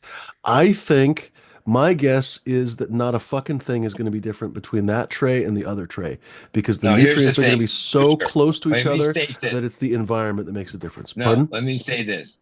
It will take 2, 3 cycles to really dial in Huh. the fineries of this recipe. This it's I use recirculating res that sit for days and Oh, how right. it goes up. There'll be little dial-ins.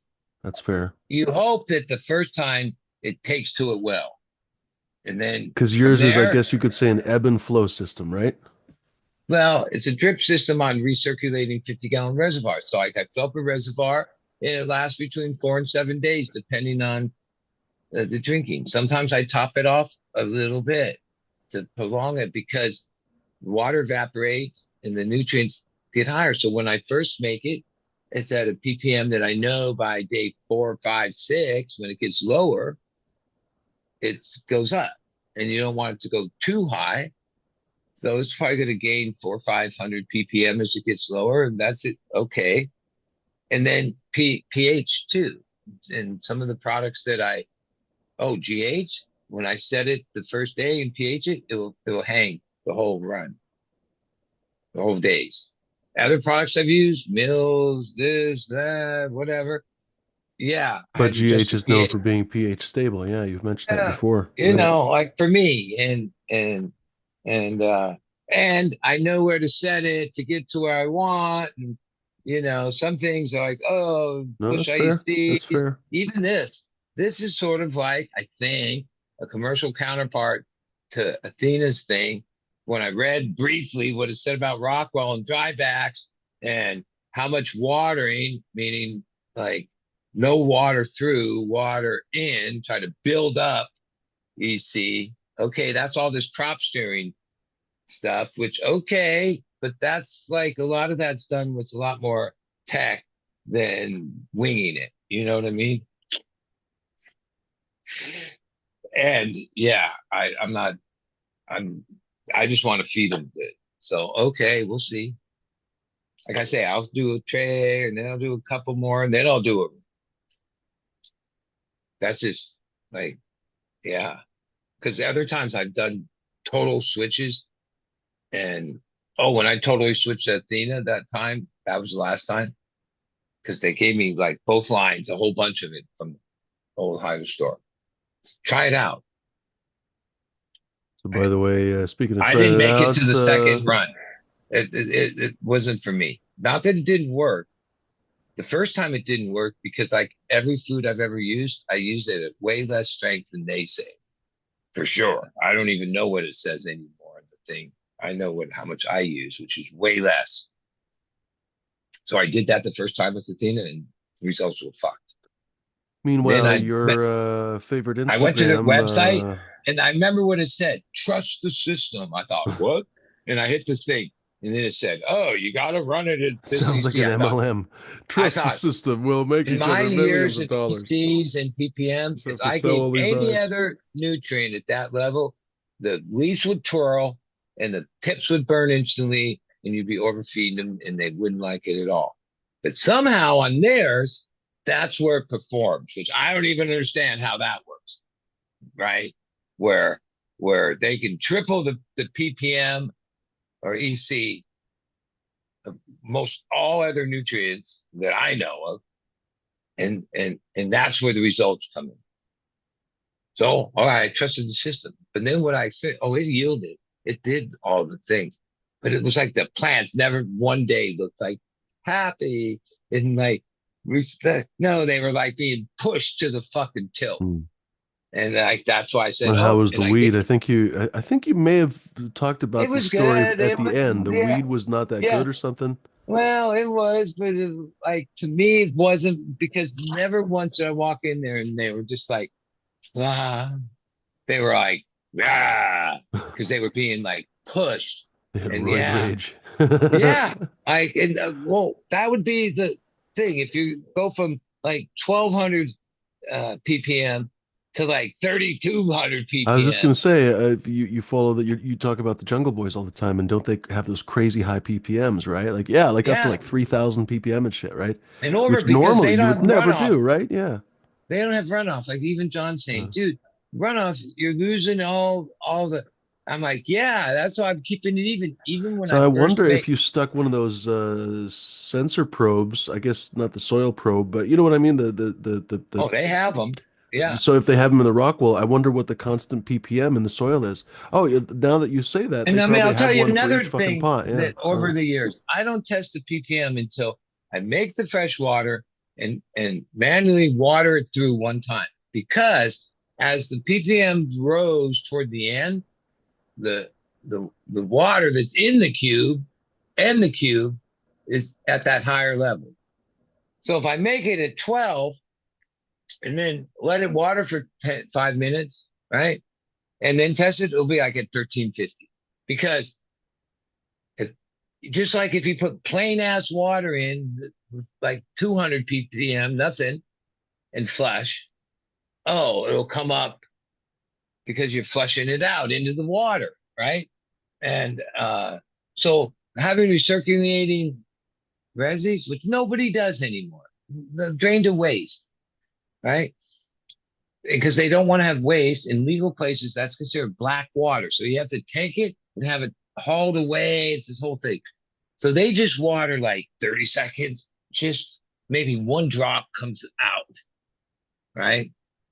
But they do it as they need it because they have monitors and they're building up pretty high ECs in there. But they're also got control of all the other environments to like push. They're pushing, right? Oh yeah, 3, 4, 5 pounds.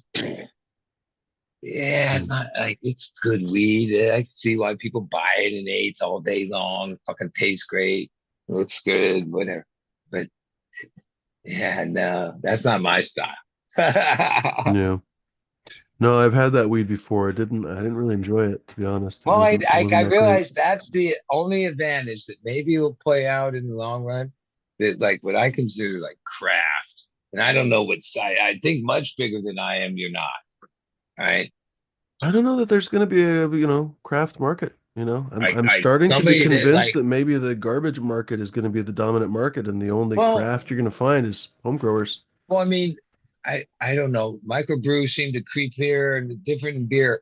But when I was a kid, my dad drank Coors, but it was like that was the beers, right? I mean, there probably were. I remember he sometimes would get these Foster or no, the Mickey Big Mouths. There was a couple other beers, right? It wasn't like today where there's all these other beers all the way up and down the price range.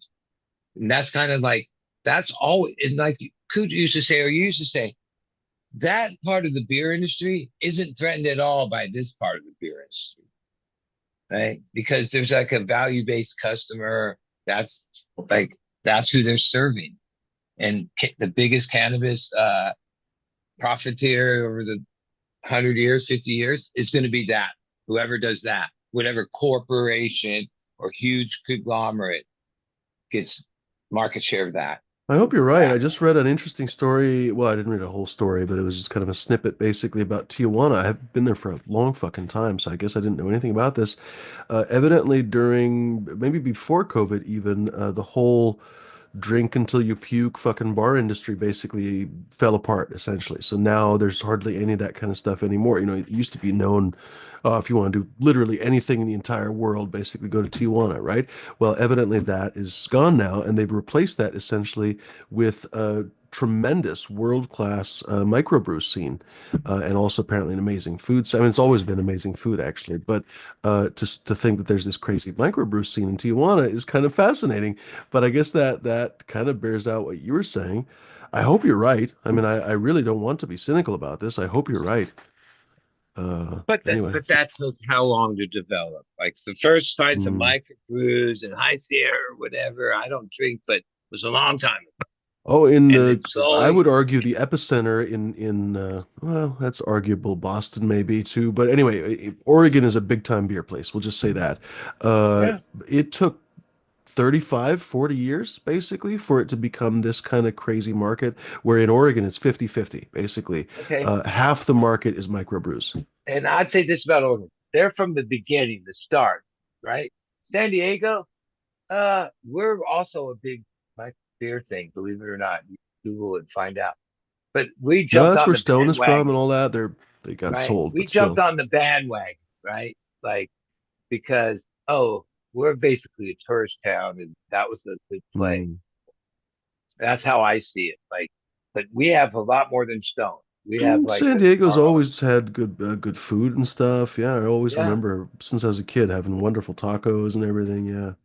but there's a lot of like smaller places that do their own brewery food Mm. thing. It's a popular, successful business restaurant model.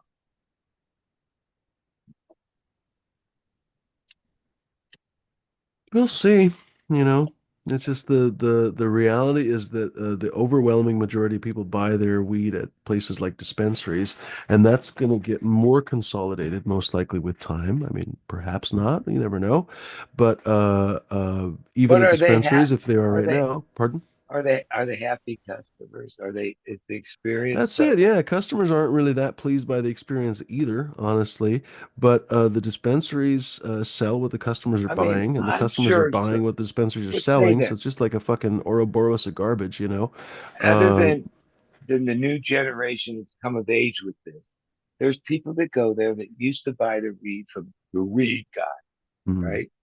That they might have went to his apartment, they did whatever the deal was, right? But they got to look at the Harrison Ford weed. was apparently a big time weed dealer in Hollywood, Okay, to the point that when the Star Wars premiere came out, there was a famous actress, I can't remember her name, but she exclaimed in the middle of the film, she was like, "Holy shit, that's my weed dealer."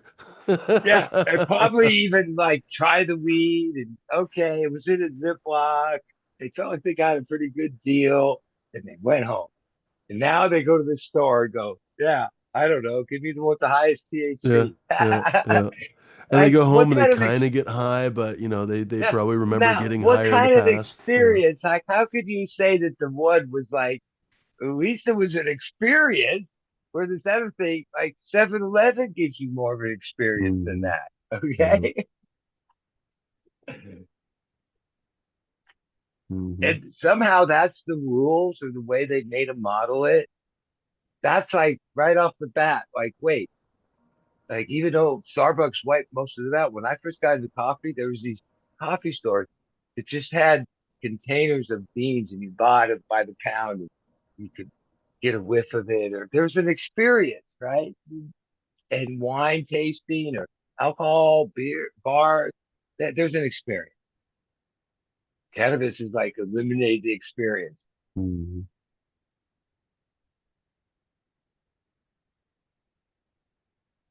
And unless they're integrated store, which very few are, they're buying off this metric. I've seen the catalog. It's like thick. It has every product you can think of and the information to order it. And a lot of how they work their business ends up being the data of what sells through, right? Because that's the trick of the whole thing, getting stuck with shit that didn't sell through, and how you get rid of that. And if Joe Blow's brand has like a lot of, oh, people know it, buy it, and ultimately who's going to win there is when people start realizing the only way to build that is with quality.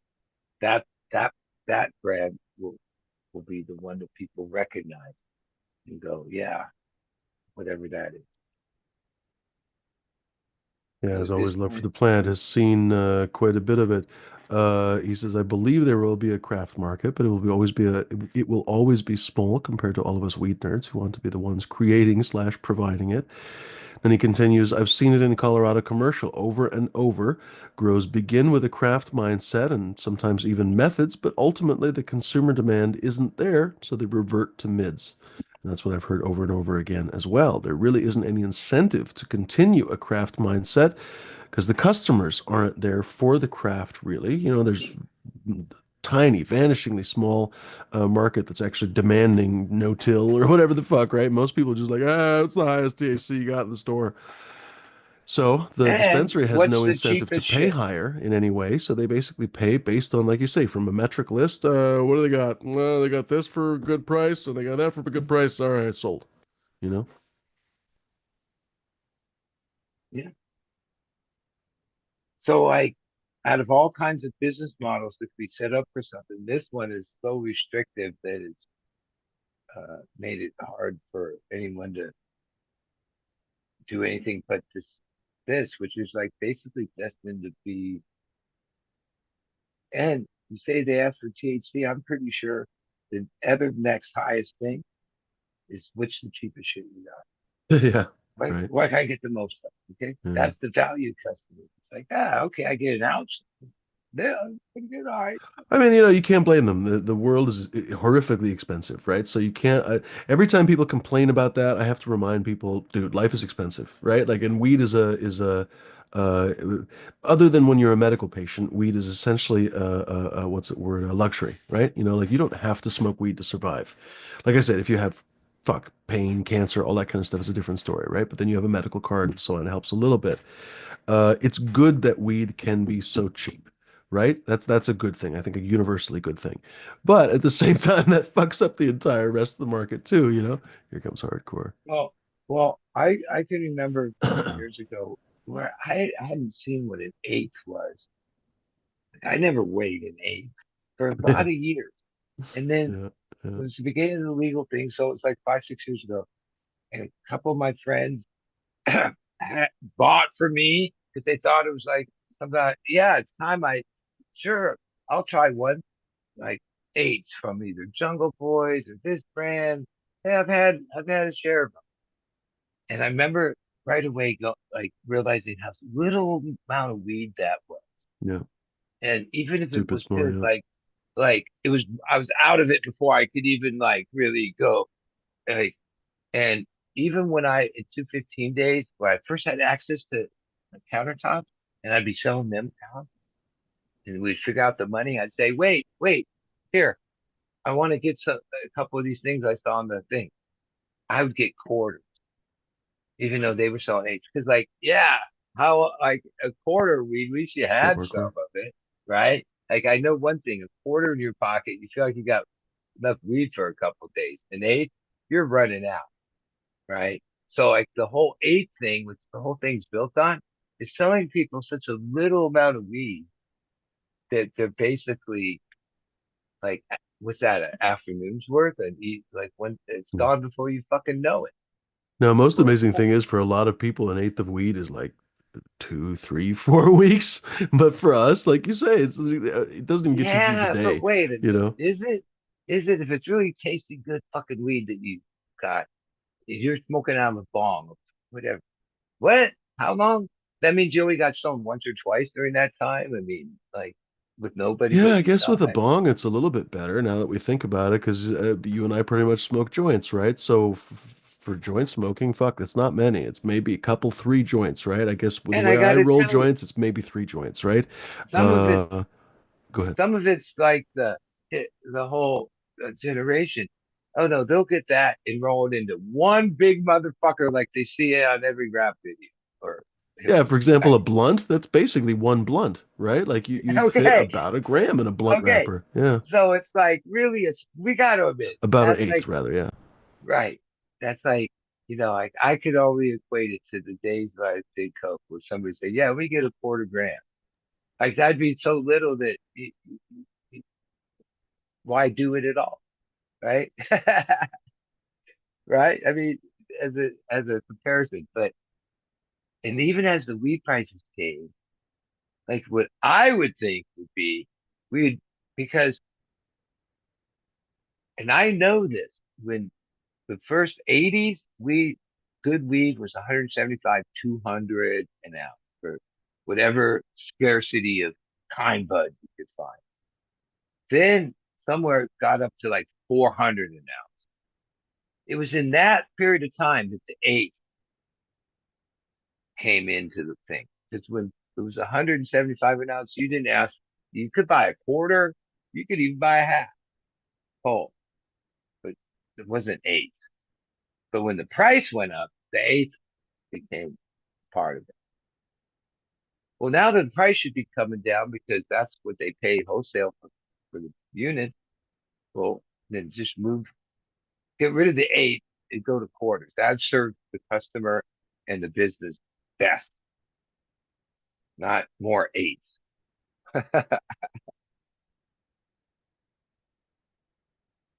That's just my thought.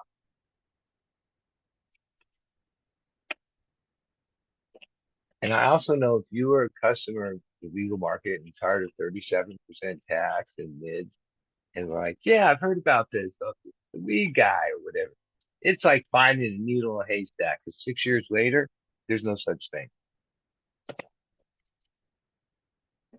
used to be every little circle of people, there was the weed guy. I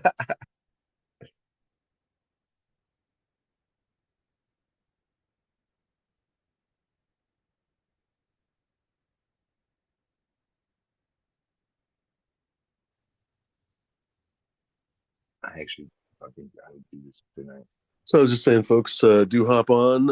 I'm gonna go walk the puppy and make some dinner and stuff like that. So Hardcore just hopped on, so presumably he wants to bang and do some painting and stuff. Bud is always good for conversations. So folks, join the conversation. Of course, the two of them can probably talk forever, I'm sure, but And it's no, but always join the easier when more people conversation hop on.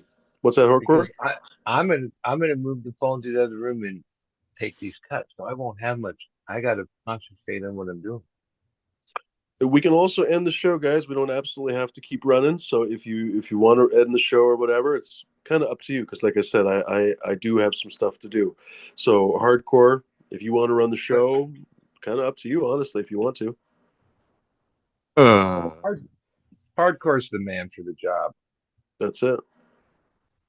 I Your don't know what call. I would talk about though. I'm kind of. Well, I'll talk. I just will talk less because I'm All right, I'm gonna not make informed. Hardcore the host, and I'll give him the. I absolve you of all moral responsibility.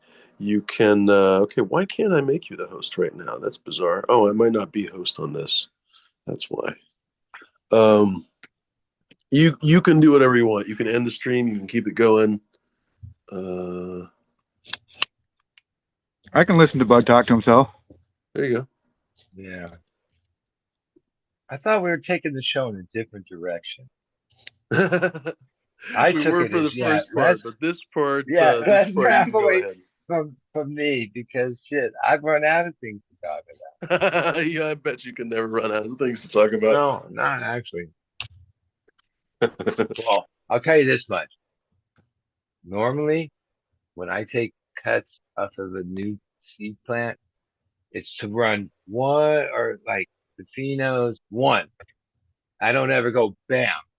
But because I have so much faith and know this plant for so long and can recognize it in the ones I got, and they have like massive amount of clones enough, I'm going take it. Yeah, because I'll turn those back. They'll be like almost halfway done. before these other ones I'm taking clothes of tonight. So I can always pull back if they're not that. So yeah, on that one I'm taking clones and going full on.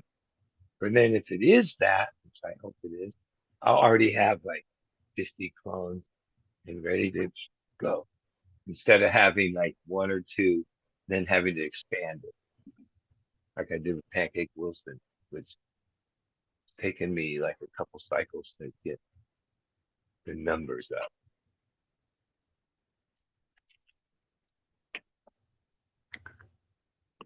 You need a GoPro so we can watch you doing it firsthand.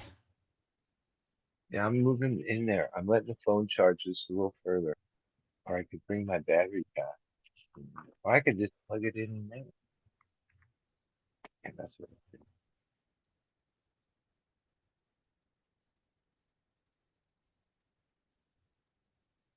Yeah, and even with the CO2, we've always used Titan.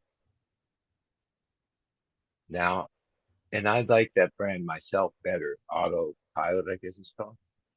Well, I think the Autopilot's half inch and the Titans are 3/8.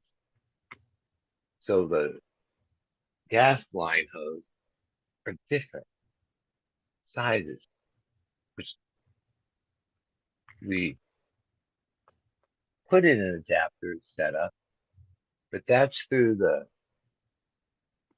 regulator that I'm trying to take out of the line, which is, I think those ones are. And some of these things have different threads because of the way what their purpose is. Yeah, no, I need to get the right piece. So I had to abandon that. I didn't feel like, well, for me to get the right piece, even though I cut it to describe it, I want to take the hose, the other two sides, which are different. So it's a certain piece. And you know what I found with Home Depot that used to be the go-to place to get stuff? If it's not like run of the mill, the most common fucking item, that they don't have anything past that anymore. Where they used to like actually have stuff. You actually have to go to like actually True Value better for like having a nuts and bolts and fucking weird pieces of shit than Home Depot is. I've noticed that where Home Depot used to have all kinds of weird uh, nail screws, uh, adapter, PVC pieces. Oh, PVC, it's like if it's not this most standard fucking thing, that's all they have. You need some adapter, some nope, they don't have. You want 2.5 inch? Nope, they go from 2 to 3 inch. That's it. Yeah, I remember trying to find, because we went all the way up to, I think it was 6 inch or 8 inch PVC, and trying to find a 6 inch. Any of the Yeah. adapters, they were like fucking super expensive. Well, thing is, and I personally, the first time I ever even set up an Amazon account, but like reality is all that stuff is easily available there. Cheap too, it's cheap as. But like Home Depot and Lowe's model, yeah, over the years they got that algorithm. They know what sells through. That's it. That's what they stock. Boom. Like even when it comes to chain link and stuff, they have their own diameter chain link that's different than the rest. Like we tried to get these slats and we bought the rolls of chain link from Home Depot. And when we called this guy that has the slat, trying to describe the size we needed, he's like, we told him our size. He says, oh, you got it at Home Depot? Yeah, no, we either have this size or that size. So it'll either be a little small or it'll be like kind of too big. Because that's like Home Depot has, I forget the measurement, their own, I forget what it's called, but it's the measurement of the chain link square. I was like, yeah, that's fucked up. But that's how they do it. Like, You do stuff from there, then it's the stuff from there, and it's when you go to like real supply places, what the pros, they don't do it that way. Even though Home Depot has this pro section, yeah, that's the Home Depot pro way with the materials they have. With most of it, you have to have like brought to the store. They don't actually stock that shit in anything worthy. Do you have Menards by where you are? No, no. We have Lowe's, Home Depot, and then True Value made a play and bought like whatever remnants. Like in my town, it was called Henry's. It was like uh hardware and farm supply place. It was there for years. Then it became a True Value. And at first I was like, ah, but then what they added value to it, because then they brought, but that place has like a whole back room with every little nut and bolt, because that was the way an old hardware store was, right? And so, and as I've looked for certain products, thinking, oh, that's the sulfur powder I used to get at Home Depot. No, that's at True Value, that particular brand. So they made a play because they're trying to be like a little more like a hardware store. And oh, the guys they have work there are like the way they used to be at Home Depot. Where oh, the plumbing guy was like plumbing guy. You could actually get info from him. Now, no, it's not that. It just grew to what it is. You know what I mean? I remember when it first started. When it first started, there were still hardware stores. Hardware stores. And then Home Depot pretty much wiped Lowe's, gave it all, whatever. And then they had some good years where they were the go-to. And then lately, I feel like, yeah, every time I go there, they don't have the 3/8 fucking piece. They only have that. Like, and part of that is that's what they sell. They Yeah, the don't old sell hardware it. stores, you could go in there and they would show you what you need and maybe even Yeah, help you out and tell you some things that you didn't know you need. Whereas you go to and a Home Depot and it's like you don't even like get away from me. You don't maybe tell me the aisle, but other well, than that, there's no even help. with PVC, right? Which they sell and stock a lot of PVC. It's certain sizes. That's it. Like what sells, the most common thing, right? Most of it's crap too. Like in the end, I read a thing that 70% of the aisles at Lowe's and Home Depot are bare when you start looking at all the products, even the uh, electrical shit, this shit, that shit, this shit, because they keep buying up everything. So they're like shop from Home Depot's point, having to have to pay individual companies to get items to their store, or having to pay one company for everything in the store. What do you do? That gives you price. That's the game there. But it was better when they had individual shit, because then they stock that shit, not the shit they want you to buy.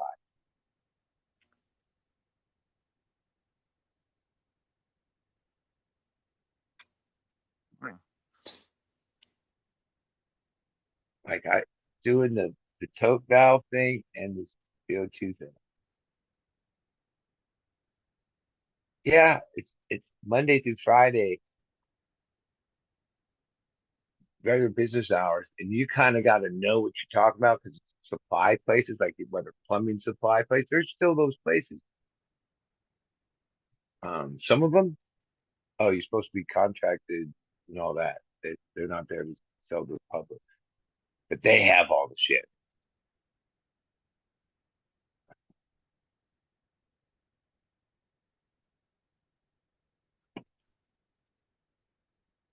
At least around here, they stopped Home Depot. I mean, the fence job we did about 6 months ago, but I still remember. Yeah, they don't sell barbed wire at Home Depot anymore. Too much liability.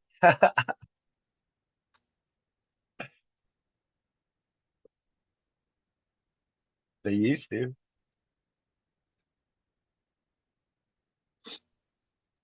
All right.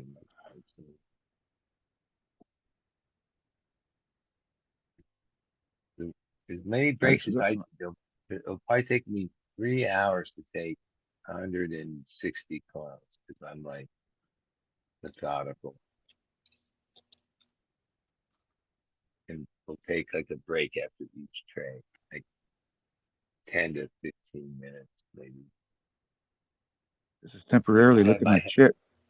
Sometimes I have my helper, and we to do that same amount in like 45 minutes because like no break, just do it. Boom, boom, boom, boom, boom.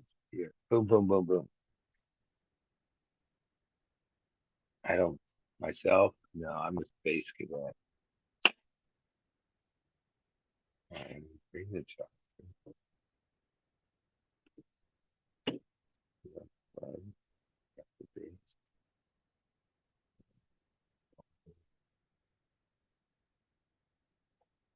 Justin Bean's listening. Hop on when your lights turn on. Show us your grow.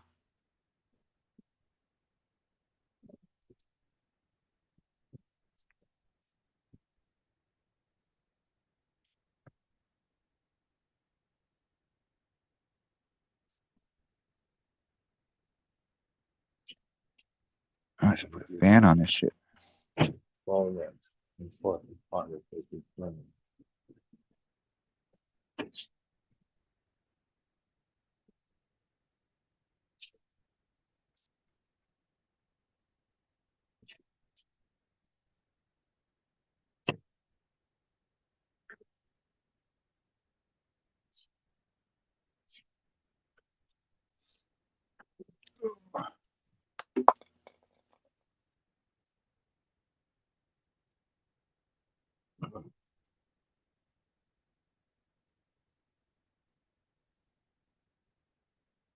I thought you were the host and should be letting people in. I think I will. Can you let him in? I did. I'm in. Oh, okay. Thanks for letting me in. Thanks, guys. When are we starting? Yeah, I'm on the desktop version and it kind of sucks. Since you guys were complaining like old men about the way Home Depot used to be, I'll add to that.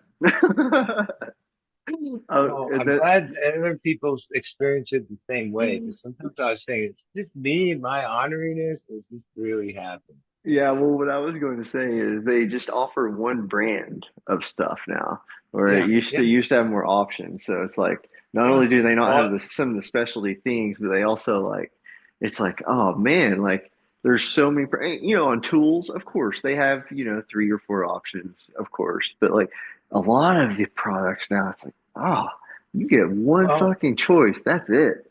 And guess what? That company's owned by Bear. Or yeah, exactly. It's ridiculous. Or like that yeah. conglomerate. So, anyways, I was just joking. I was just laughing to myself. I was like, oh, I could even add to with this.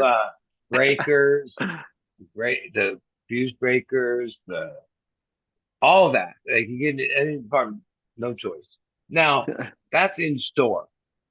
They offer a lot more if you order. Ship to store, whatever. Yeah. Oh yeah, I just hopped on. I just got through trimming. So I had 5 different phenos of one of the projects, one of the crosses that I did. And I'm down to one and I just can't do the last one. I'm going to save the last one for tomorrow. And so that's why I'm hopping on. I'm taking a break for the night. I guess I'm done. And so I was like, oh yeah, this will be a nice little reward. Drinking my coffee, smoking my grease monkey, come on and say hi to Hardcore and Bud and complain about the way things used to be, or that they're not the way they used to be.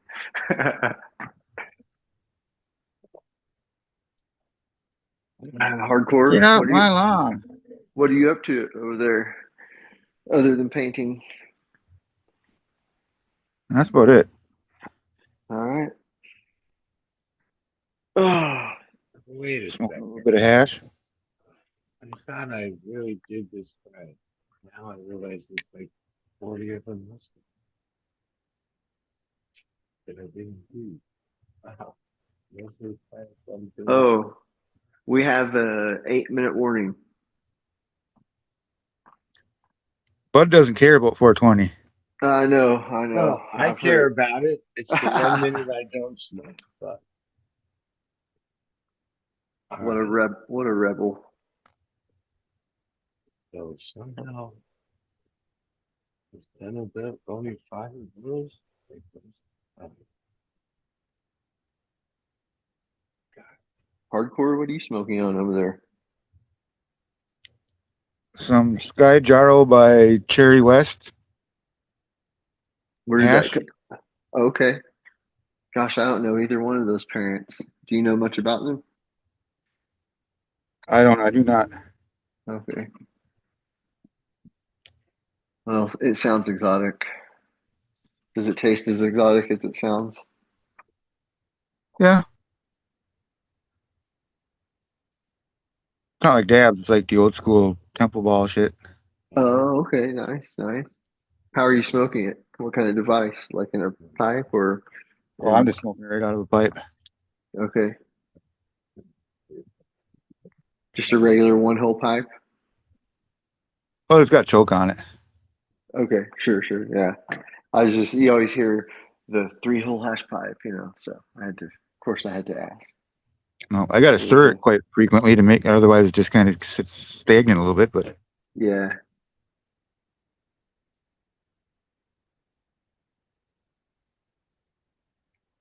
Bud, what are you smoking on? I haven't heard you talk about I was smoking. cheetah piss in a while. I have some, but I have. Okay. I think I was smoking on this thing called Pope, Skittles and Zope. It was pretty good. Yeah. What's that Zope? I hear a lot about it, and I've never Well, had it's it. the Zope I've with the never. Z. There's a Right, you're soap right. and then there's a Zope. Oh, I, true, I don't true. like. Yep. I'm the last person. I lineaged it enough to know that part, but I've heard What's it about smell Zope. like? What's it smell like? Yeah, I'm the worst to ask that. Those Okay. fucking. Oh, that's fine. It doesn't have like distinctive Z, but when you smoke it, there's a little Okay. like it's more like a Zope, I assume. But I've never. Like, I think Zope is like some LA thing, but I don't remember like smoking it before. Yeah, it's some hype shit here, but I say hype shit. I shouldn't say it like that. I mean, it's definitely had a little bit of hype here, but I've never seeked it out, so I just don't know much about it. You guys were talking about Skittles earlier. I was going to say, or one of the thoughts I had is that, gosh, it's crazy how many non Skittles cuts there are in Colorado. Um, yeah, man, I bought clones. I've had, but there Well, is the here's real what thing. I noticed. There is the Here's real. what They I do noticed have the about real that thing. variety. I'm just saying there are a lot of Unlike fakes. Tangy, that even if the tiniest bit of that genetics gets anything, it's distinctively Tangy. Skittles is like the opposite. Like it like rarely like it's not like most of the crosses Skittles that and there's a bunch that grow good and big, but Uh-huh. yeah, it's You're not like, right. oh wow, somehow that shit's genetic. That doesn't like just go, here's that. Where Tangy for sure, yeah, I or agree. different strains like are like have predominance, I guess, in breeding. Skittles doesn't seem to, other than the real straight Skittles, which okay, now you're talking about a fucking mutant. Yeah, that's definitely been my experience. Exactly what you just said. A lot of Skittles crosses not really being skill, like not, Well, and when not I that they say aren't, they right, just exactly. like ultimately that genetic isn't like, oh, it's there, it's little, but not that, not with like that taste Right. and smell is hard to get to go by. And that I Yeah. assume, and I'm not a breeder, but my experience is that's common. That's some strains are Yeah. that way. Some strains are like super dominant. There's just a lot of for some reason that one got mislabeled a lot in different areas in the state. And I'm not sure exactly how it happened, but there are a couple brands like 710. They have the real cut of Skittles, obviously, because when I smoke their hash, I'm like, okay, that's what Skittles is, right? Well, and a So, lot of times from what I know, the real like Jesus Skittles has a whole different pricing. almost double. Like it's like what OG used to be. Whole Oh, bit. yeah, it's true. Yeah, it's always the highest Like, price tier at least in in SoCal, hash. a real pound of like Skittle Bud, like the real deal, is like 2,400. Or you'd be lucky to get 12 or anything else. All the candies and all the or the common, right? The real Skittles, yeah. Well, if that's the case, Bud, why don't you grow more of it? I know it's a pain in Well, the ass to because like grow. I even know it that sucks math, to grow, but yeah, that math is like a kind of a close call. Like okay, that because it math sucks so bad to dictates. grow. Yeah, it I makes don't think sense. you're gonna like. You probably aren't gonna. You probably end up making the same amount. Like to get the proper yield out of that is like a whole other thing and timing and finicky and it grows sidewards and doesn't hold Right. itself up and it has 50 things it don't like. So, and OG was kind of that thing for a while. A lot of the crosses that people made with OG was trying to, like, because the straight OGs, the first, like the one I had for 20 years, that was the most finicky plant to what to this day I ever grew. And much as he's got it thought, and then it like told you, no, I want this instead, or I like it this way instead. It was finicky, stayed that way. Like I said earlier, like a week two leap in veg, and even though the rest of the cycle went perfect, plant was pretty good, it would come out in the end. Like Cheers, everyone. any, 420. anything along the way would come out in the end. Where other plants, oh, if it had a bleep in veg, it didn't affect its flowering.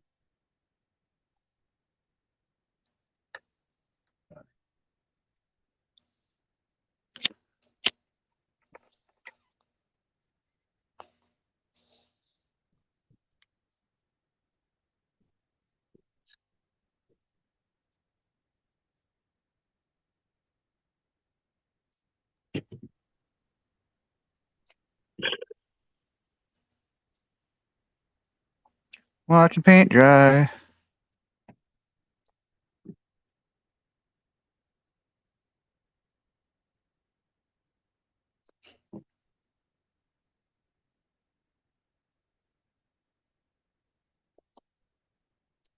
Gonna look badass when it's dry though. Get on my layers.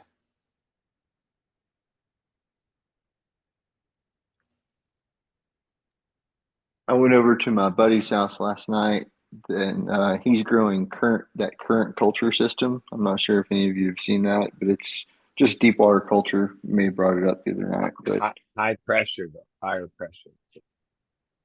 you said higher pressure. Is that what you said? Yeah, yeah. The Like current culture system. yeah, that's the whole idea. Yeah, It's like you yeah. push like aerates the water so it is higher pressure than the typical DWs. Dude, he talked so much shit to me about how much slower my plants grow than his. Yeah, It's like no, I mean crazy how fast his plants that's grow. the but that's also a system that all every little thing it uses less food and every little thing is critical. Like like oh, accelerated growth also comes with like accelerated things that can fatally go wrong. Right. Right. It doesn't have like a buffer to fall back on like in a medium slower environment. But when it's dialed in, yeah, I think they use way less food because, yeah, lower like levels. pH is super critical. The keeping the water from like fouling is super critical. But when it's dialed, it's like aeroponics. There's certain ways that yeah, plants will go fast as fuck. Does that make the Yeah, best? I'm not so sure. it's very efficient. Like it makes a lot of sense in a lot of ways. Well, I mean, it's using air. Like roots want air as much as water, right? And so yeah, that way, part of their like the pressure thing is, oh, that's some super aerated water that's going through there.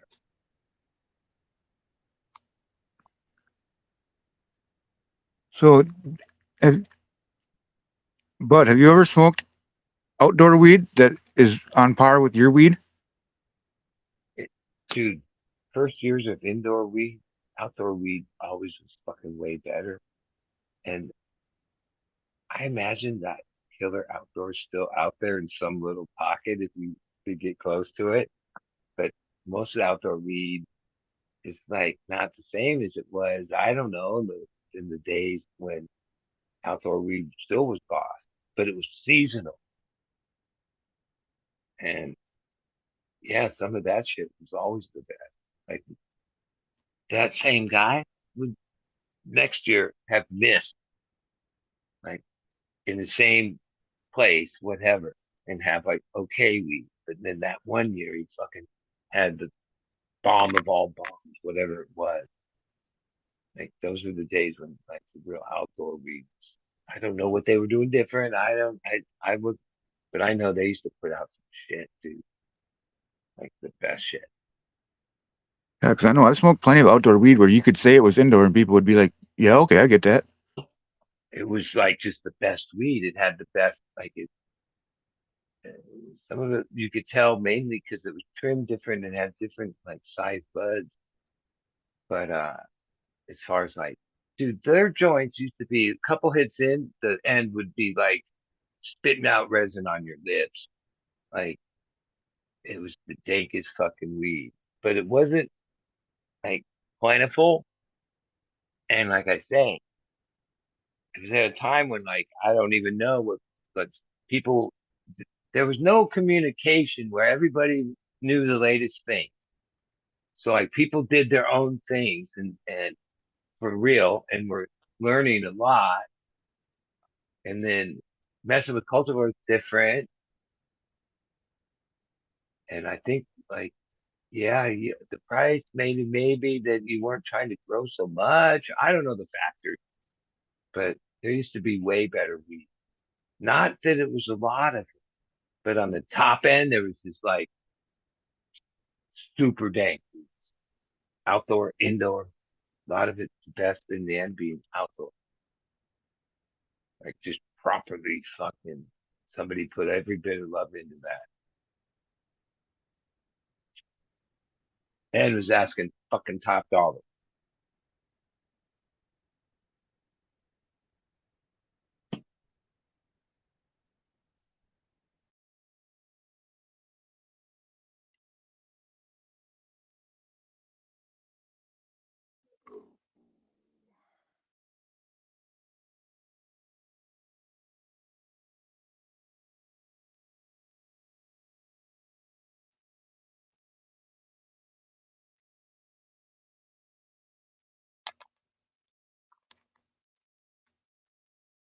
Hop on, you fucking lurkers. Where's J5 at? Shit. He's I think good he's at got a just date with The Rock. tomorrow. Well, that's too bad. Where's I don't know. There's only Is so D many Agnes? people in the late night vibe in cannabis. is DGC Jeff out there? He likes to hop on Like, sometimes late especially I towards the end of realize his show. I'm way over here in the West, so 2 to 3 hours earlier than a lot of you guys. And then sometimes I'm a night owl, and then I realize, fuck, these guys are fucking beyond me. They're like, the sun's coming up, and they're just humming along. I'm usually asleep by then, even though I stay up late. I've been hibernating the past day or two, so I just woke up really. Yeah, I slept pretty good yesterday. I'm still kind of tired though. I might just go back to sleep. Well, what happened was I marked all the clones. I was headed in there to take clones, and I went into the room. I could have let it run one more day, but I thought, oh no, I'm going to change the water. Change the water. Everything went good. And then somehow, when I looked at the new CO2 generator, it lockout lights. It's like, what the fuck? I turned it off. I turned it on. It reignited, stayed on for a minute, and then went off. So I was like, oh fuck. And I was just standing there looking at it. After like a year and a half of troubleshooting the other one, we realized we have a regulator in the line. And then the unit right in the bottom, plain as day, has the exact same regulator, which in the previous days of understanding this, because I was going to buy a new regulator and looked up, oh, one for this has to be 4.5 pressure constant, whatever, 4.5 to 5. And both of these are that. Oh, I'm not stupid. So I thought, well, one's already taking the pressure, dropping it down to 4.5. And then you put it in one that expects a high pressure on one side to bring it down to 4.5. Most likely 4.5 isn't coming out the other side. And then I Googled fucking, like Fumi said, Google ain't as good as it used to be. Fuck, dude. Kept bringing me up like shit to stop. I'm like, dude, I just want to know. And there's a thing called two-stage regulator. But that's where you have a bigger regulator taking it down to a certain point because it's how high you are ultimately. And then a secondary one, but not two the same. But I couldn't find anywhere about that. But We kind of had this. I kind of came across the same situation for water take when I this was. one out. Okay. And now I got this, I got other pieces, I got plumbing for. I don't have the exact right one to go because, yeah, the gas line's different than. I'm not even explaining it, but yeah. And from having to get this other 3/8 adapter, even to put the current thing in, I realized, wait a sec, Home Depot, I was lucky. No, I had to get a half inch. Then I had to like have two of them to do what I needed to do because they don't have the one I really needed. That they for sure won't have this. Like even though like, oh, they have everything you need for hot water heaters and the sizing and the shit for that. Not everything, but the size and the shit they want you to have. Like they're tricky. Fuck them.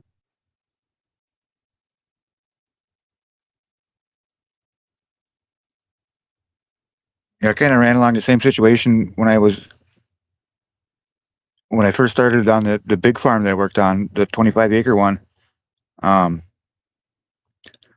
the guys that had been there before me kind of went about everything wrong when it came to irrigation.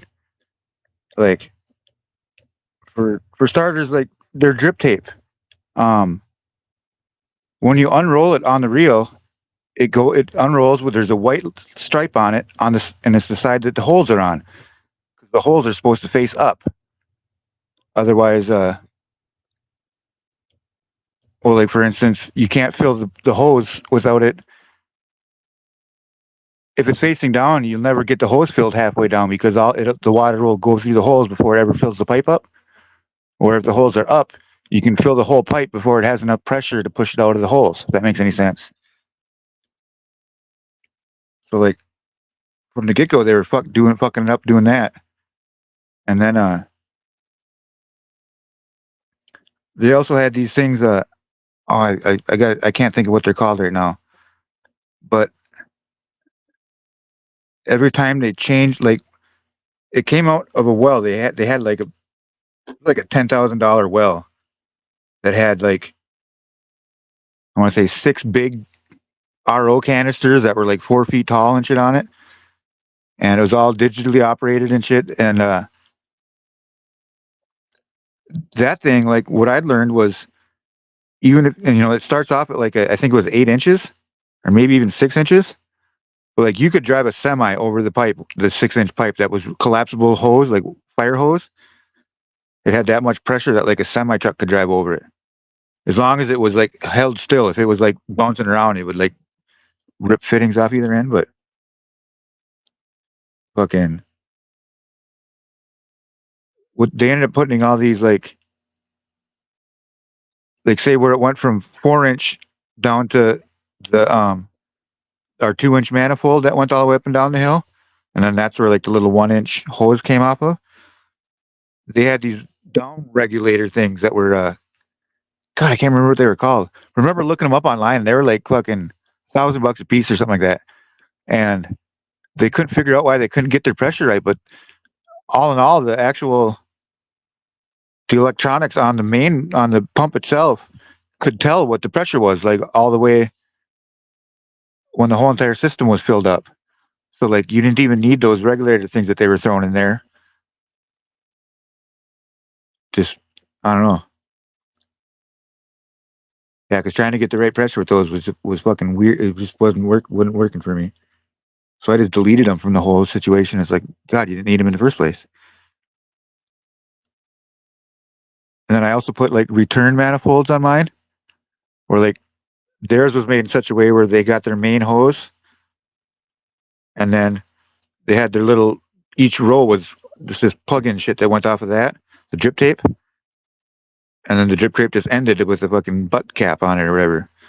But I went and I took another 2-inch manifold piece on the other end, so there was no, so they fucking, when the system was pressurized, that other whole end would be filled up too, so it would feed from both directions. Even if you had like a break in the hose somewhere, it would fill from the other end.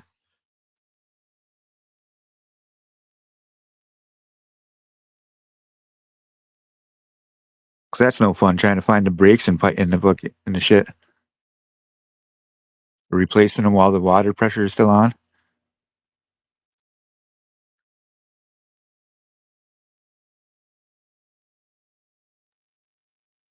That was a hemp farm that you worked on, right? Yes. Where is that even in existence anymore? Where that is I it do still not. a hemp farm there? I don't believe so. I don't think it's. I've been looking to see. I don't think they registered for it this year, but Okay. no, they fucked me over. I'm almost thinking I should spend some of my free time and go back to getting another lawyer for that shit. But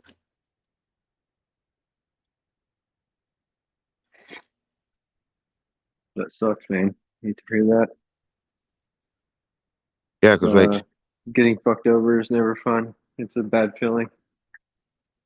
it was a really great feeling though before I got fucked over, because like it came like, so I was working for a banker guy, and him and his partner, they're the ones that headhunted me, or his partner's the one that headhunted me, and I always got my paychecks from the banker or whatever, or my cash or whatever it was. And then one day all of a sudden he said, well, the other guy's going to take over payroll from now on. And like at that point I was already owed like over $1,000. So the okay, whatever, and then the other guy just kind of kept giving me the runabout for weeks on end, until it was like maybe a month after, like a month after they quit paying me.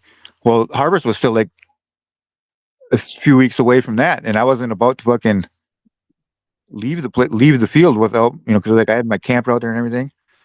I wasn't about to leave without seeing it through to harvest. I didn't want someone to sabotage it, or anything could have happened. Shit can go downhill real quick at that stage. And so I just kind of stayed on the place or whatever. And then like the landowner guy, who I only seen, on a few occasions, but I knew he was like just dripping in money.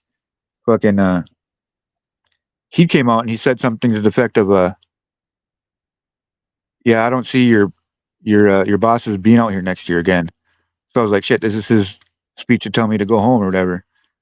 And he said, but I wouldn't mind seeing you replace them if you'd be up for that.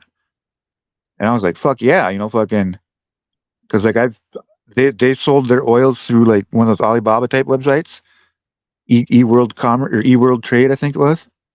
And like it showed on there that they'd made over like 5 million in sales or something like that each year. Well, And that I'm like, meant they weren't going to spend any money, and they wanted you to put up money, no, right? they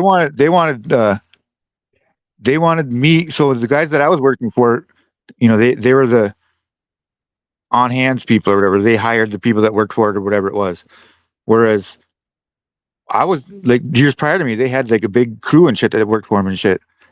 And apparently they just ran him out of money. Like in my mind, they did it on purpose. Like the banker and his partner were trying to just get as much money out of they could out of the investors group. because the landowner was actually part of the investor group, which I learned later.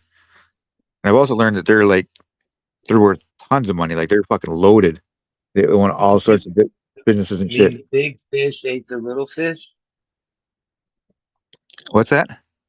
The big fish ate the little fish, meaning the bigger investor guy worked the smaller guy. The big fish ate the little fish. No, the smaller guys. I think they were the ones that they worked all this money out of them, and like, Well, that happens too. and without seeing they weren't seeing the return on investment and shit But because see, they were just that's sitting. like where, unless you're one of those participants, yeah, you're the short end of the stick, right? Yeah. Well, but I think it was all they all knew that like everyone was wanting it.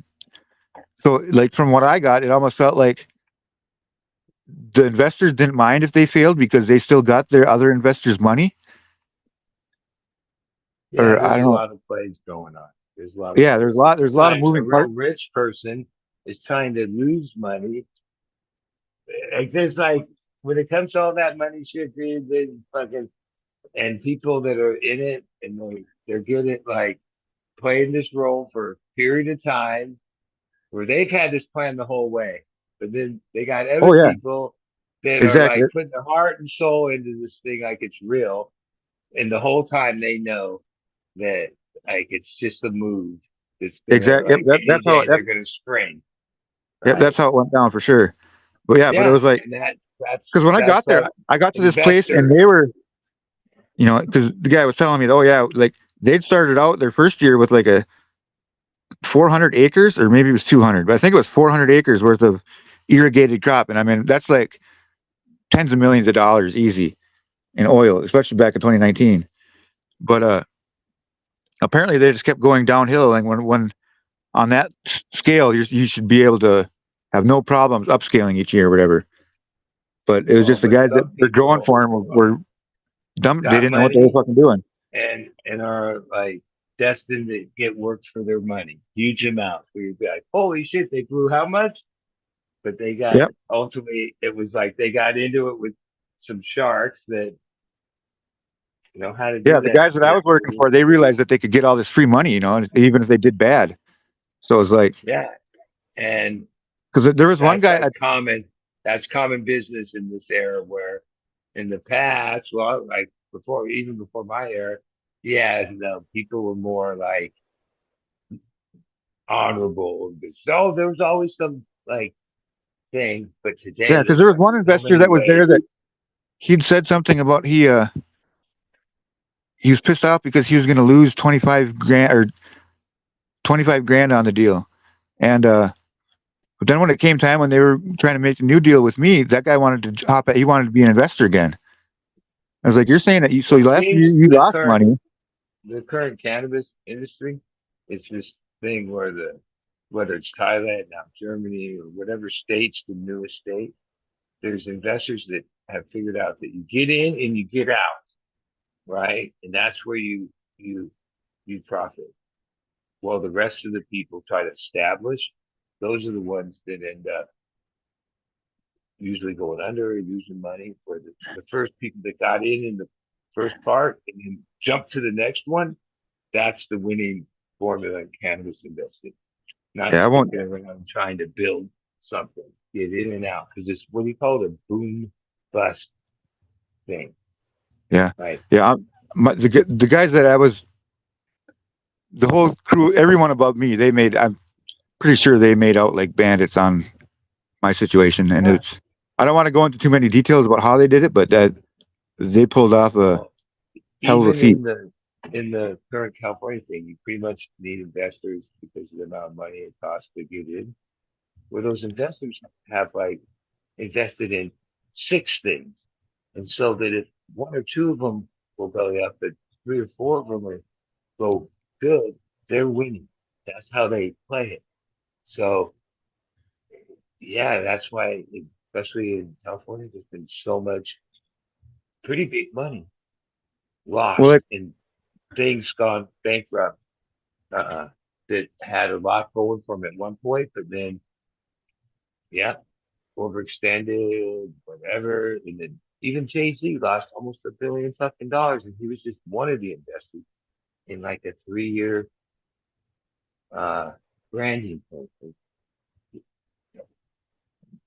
Medman, like all these pretty you think would have been able to withstand that went the other way. Investors lost the bunch. But with investors, that's all part of their game too. Because when those ones lost, oh, the other side they also had won. And that's how they play. But once we got into investors, game one. They're way craftier and know how to fuck people out of money than people that want to be in the pot. That's what it showed. Look at some of the lawsuits and contracted things already. Yeah, it's like The investor groups know how to hire the lawyer to turn everything around upside down and fuck you whenever they oh feel yeah, it's right. yeah. That's the thing. I'm hoping to be a whistleblower if I can figure out some shit. But But that's some. even in regular business and other things, that's the same thing that happens, right? You get in an upstart thing with a solar thing or this thing, it looks all promising, and then somehow at some point the plug gets pulled on it. And who made out? Oh, these certain people at the expense of Well, pretty so much these guys, what they everybody else. basically what I think they did to me is they just pulled a Green Thumb Industries on me, which is they're one of the biggest weed companies in the country right now. They have been since like 20, like they've been around since for 10 years. Like last year, they reported 1.1 billion dollars in revenue in 2024, over a Well, billion plus dollars. their value, are they stock traded thing? Yep, yeah, yep. So then their And valuation based on that.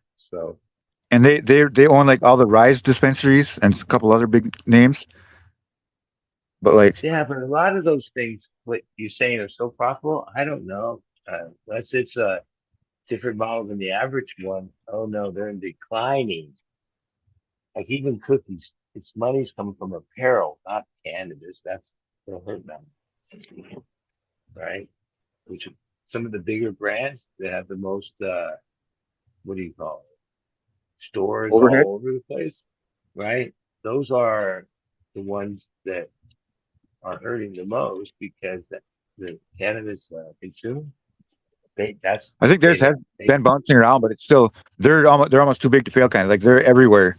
They're so prevalent. I don't know if they're yeah. the number one company, um, And but the way that they until got their the company name, like they started out where um, it was a rich guy. This I can't think of his name anymore, but the guy that owns well, the then there's Ben that Kovler. company Canopy that's changed its name. That even just look at who's on their board, you realize they're destined to be uh, in control of a bunch. They've been Yeah, bought, the all guy that something owns else. this Green Thumb Industries, Ben Kovler.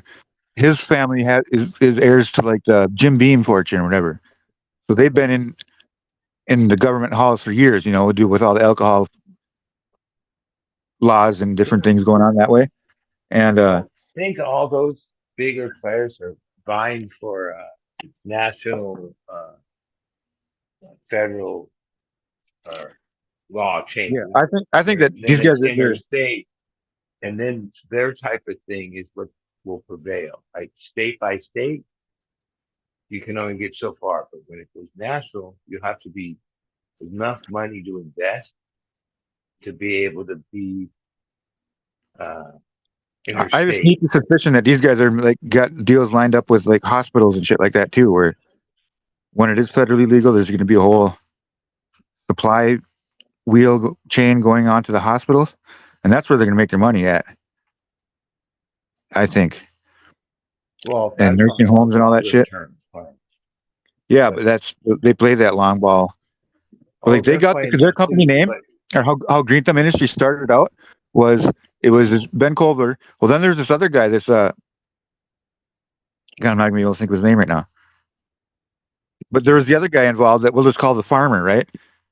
And this farmer guy, he knew everything. He was a pothead. He went to fucking started going to college out in Colorado, like back when it was first legal and shit. He's from Chicago originally, and he fucking he wanted to start a weed company because he foresaw this shit getting big in the future.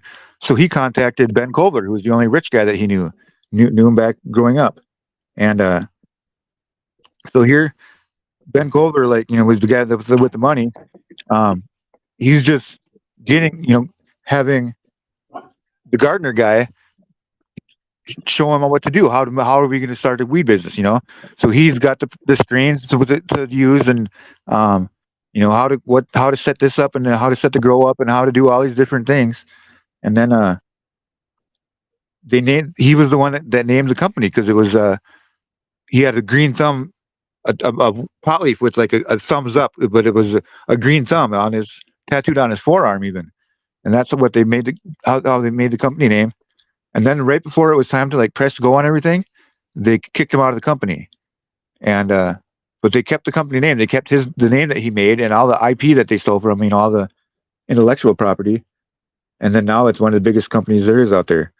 Like they did pretty much spot on the same thing with me, I think, where they let me choose my own company. Like I made the company name and everything. Like because I got one after Harvest. Even they did that knowing that even if you used all your legal rights, that they are cheaper than you are, and it wouldn't phase them. They would offer you Yeah, some well, they got so much. settlement. They got such big pockets that even if you are um would technically win that judgment, they would just throw money at it. So until your lawyers couldn't,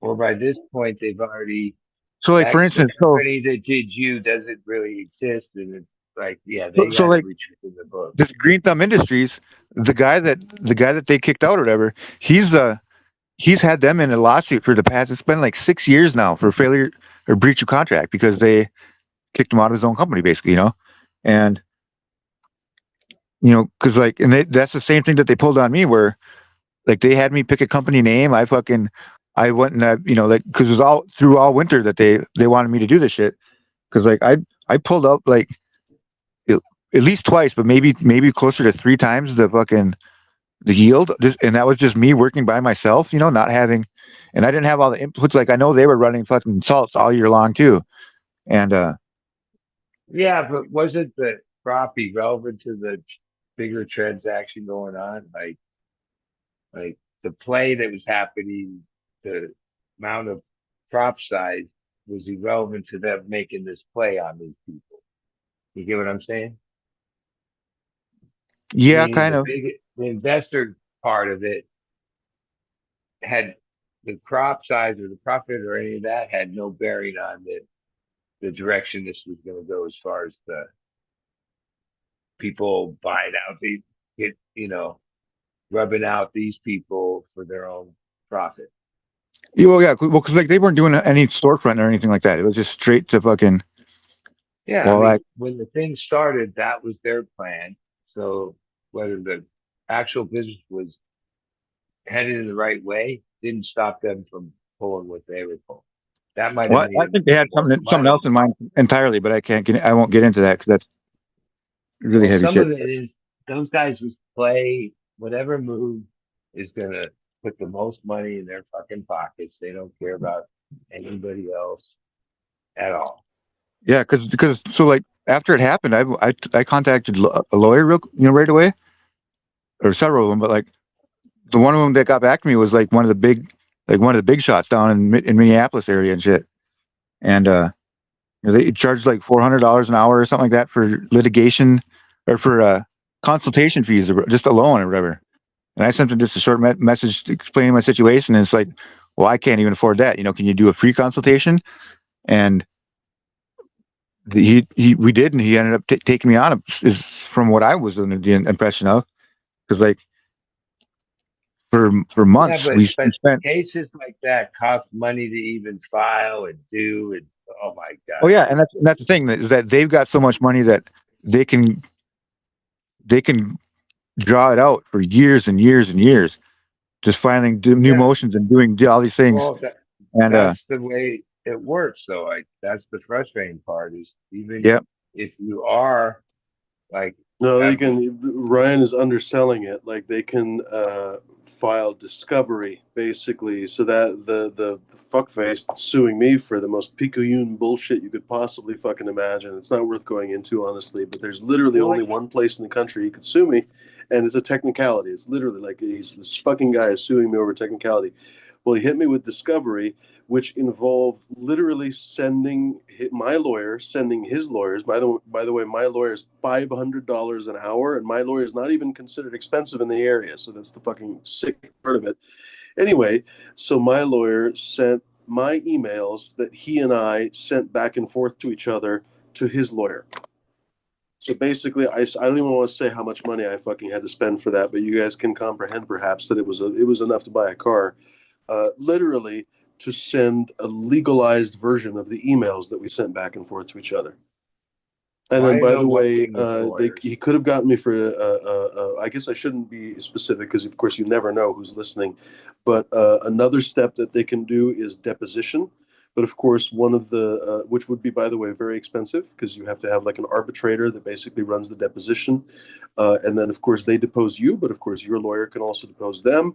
Well, you have to pay for your lawyer to prep that deposition as well. So that's several fucking hours down the toilet, or it could be dozens of hours, depending on what kind of deposition you're talking about. It could be hundreds, honestly, if it's a major case, right? And of course, if the opponent wants to bleed the shit out of you because they know that they have better lawyers than you do, or they have more legal fund than you do, they can just continue fucking coming up with stuff, coming up with stuff, coming up with stuff. It's fucked. It's absolutely fucked.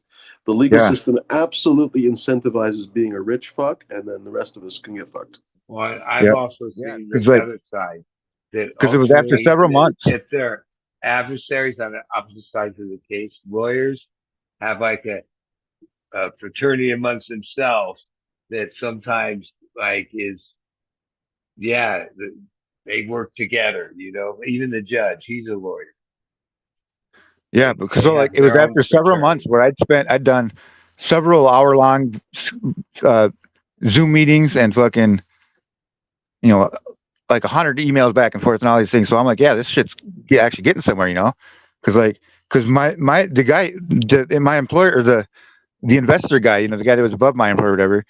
When he offered me this job, like he basically made it sound like, yeah, man, you'll just be replacing them, And I knew they were like, they're $1 million company and shit. And he's like, you can take it wherever you want it. It's just, we'll just kind of be like the silent investor deals and shit. And Well, wait, I remember you said when you got your check and you said cash. So did they pay you in a check or cash? it was cash, but sometimes it was in a check form. But And so this whole thing, did you ever have like a typical employee uh, contract, some documentation well, that both sides? with the deal the guy was trying to make me, yes, because it was like 90% of it was over text messages, which is Well, except legal. it wasn't like when they hired you a job description and any of that. It was just sort of under the So table. my court case and or my whole court thing had nothing to do with the guys that I hired that I worked for, other than the fact that Well, when when I was they working paid you for them, guys, did they take out the employee taxes they're supposed to like uh, we won't workman's get into that. comp? But, Yeah, well, so then you get to court, that becomes the issue because well, that wasn't essentially part of you the deal. have to We weren't. prove. Our deal had nothing to do with the prior. I mean, that was like it's two different things. But my whole thing was that he had promised me to be a partner in this new venture that I went and I did all the work on. Supplied all the IP for basically. I ordered seeds. Everything down to how many plants per square foot I wanted to grow and what strains and what I planned on doing for making composts and all these different things and how I would set up irrigation and just all these things. And I yeah, when they bet you let they were going to claim you were independent contractor, right? That's well, it wasn't about one that. of It was just the about if the deal was made or not. Where like if I was and I don't know, it turns out like what I'm pretty sure it happened is that once my lawyer finally actually sat down and looked into them more, that's when they came at me and they said, we can no longer take your case because we don't have the manpower. That's what the quote that they used. And I was like, oh, or you wouldn't have the manpower to take your case to litigation. I was like, okay. So then, because it was at the last when it was right when I gave him my last draft of the I forget what it's called when you send them like your demands or your demand letter, I think is what it's called. But because I was hoping just to get a little cash out of him. I didn't want to take the thing to court even. But Well, they probably like had some lawyer meeting and he well, realized because like that your lawyers just the realized, same thing. oh, we're outmatched with this firm So the same and situation money. is with what happened to me happened to this Green Thumb Industries, right?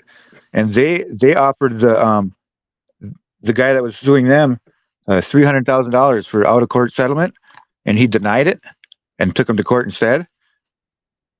And so I was hoping that he would offer me something small, something not huge, but in any case, yeah. After a while, my lawyer, I think they just found out how much money they actually do, and it was and I think I kind of found it out for him because I was kind of snooping into the guy, and the more I would find out, I would kind of tell them like, oh, it looks like he might own this big company or be a part of this huge thing, and I don't know. Well, What's shitty sounds though is like a they took typical money play, and you were just at the lower end of it and was, yeah, well, like you know, they took and they registered my Potluck Farms name LLC. They registered it with the state like behind my back. Like they never told me anything about it. And then fucking when they got their license was in the name of Potluck Farms. But they strung me along for months, like work because like part of our initial demand was or our initial meeting was I demanded that I be the grower on the state license list.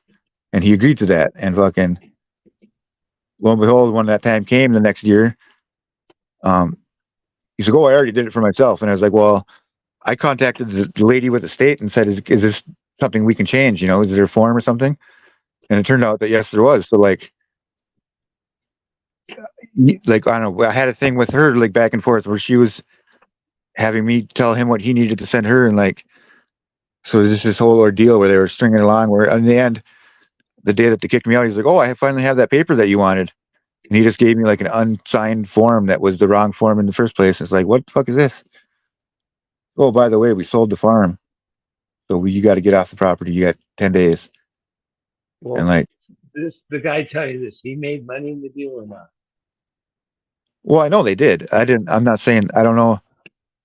Well, so Well, they, sounds like they made money and said, all right, end of the game. Let's go on to the next one. yeah. So, well, I'll just say this much. My boss, the banker, he owns a growing and processing facility in Colorado. So like, that's all, I don't know, for marijuana. So I don't know. I think that they were just kind of trying to keep me. Well, I mean, not I don't that know how to say it. you were kind of the lowest person on the totem pole in the scheme of the operation, right? You were the grower, they were the owner, investor, all Yep. these But, other yeah, things. the fact that I blew the guys the years before me, I blew them out of the water as far as like harvest went because like just for instance, they when they chopped it down, they chopped it into like a big uh open air semi truck box or like trailer where it's just like it's got sides on it and it even had like extended sidewalls, so like it was taller than what your normal semi truck would be, but like I'm sure it was just the height, like the 13'8" or whatever the hell the freeway height is. And they they only brought one for harvest, figuring that I wasn't going to be able to fill one up. And like halfway through, they ended up having to order a second one, and I actually filled the second one all the way to the top too. So like I at least doubled what I was what they were expecting, if not tripled it.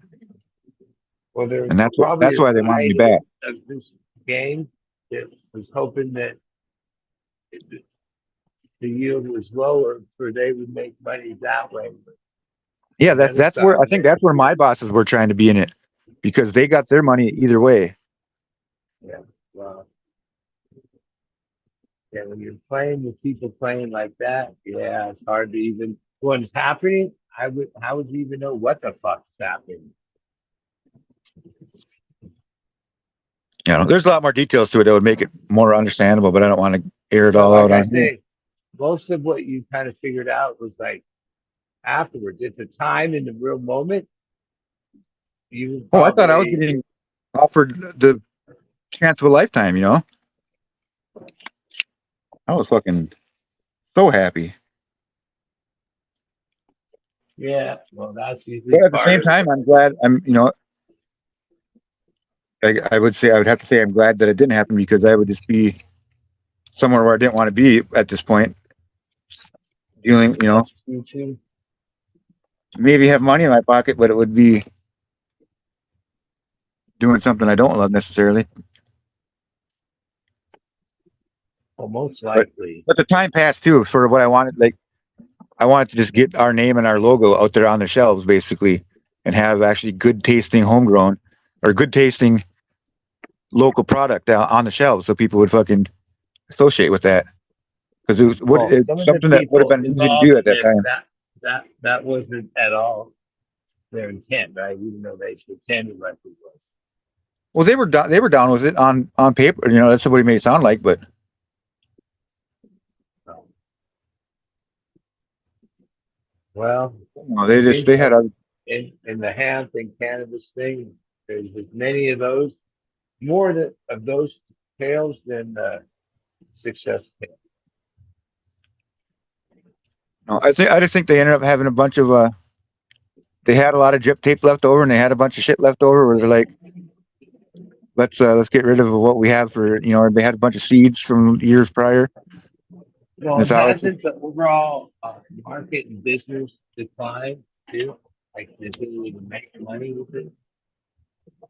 There's like so many people doing it.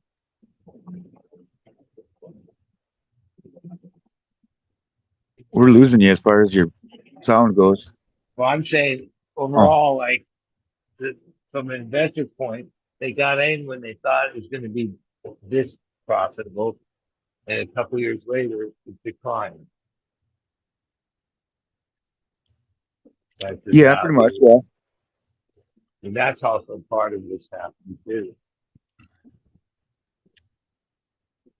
Yeah, no, I think there's bigger implications, but I can't really, probably shouldn't talk about it. Yeah, well, there's a lot of plays going on all over the country and the world, mostly by investors. You know, I'd say this though, like if you wanted to make a bunch of money, you could like start growing hemp in an area and just like let everyone and their brother know that you're growing hemp out there for several years. And then maybe one year you just don't get your hemp license and you grow and you plant a whole bunch of weed out there. Wait, I already And know then pretty big people under the USDA hemp license that grow a big portion of real cannabis right alongside it, and no one knows the difference. Like, well, if you know, because the state comes out there and they do random well, not plant grabs everyone. when they take your testing. So like you're dumb to grow them both at the same time. But like I say, if you were to just have all your neighbors, you know, with the my knowledge that oh yeah, they're legally growing hemp out there. They've been doing it for years. And then one year you just maybe you Well, just grow weed and don't tell your neighbors that you're growing weed, obviously. And then once you harvest it, you just happen to own a facility out west that processes on a large scale. So you just bail it up and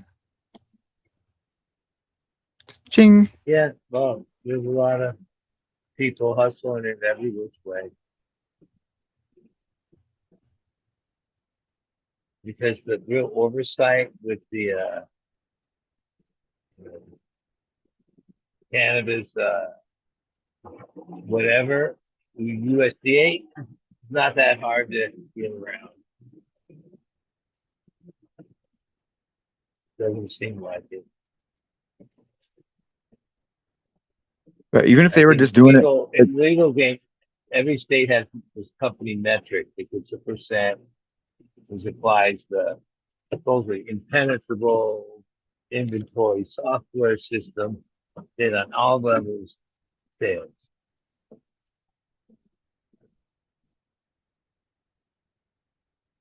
Which is kind of odd. The cameras, the paperwork, the tags, so that's like weak as fuck.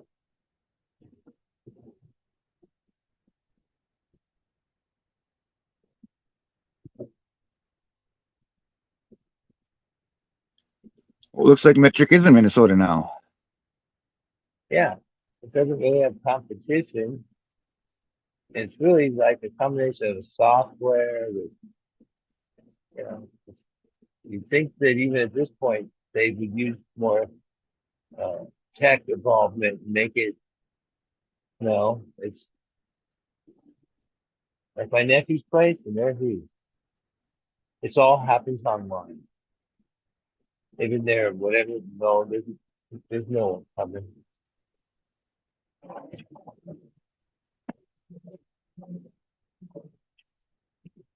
Yep, Metric is required for all cannabis businesses in Minnesota.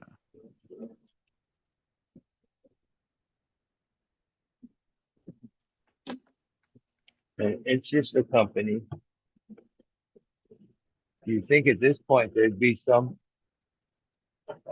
competition or some startup that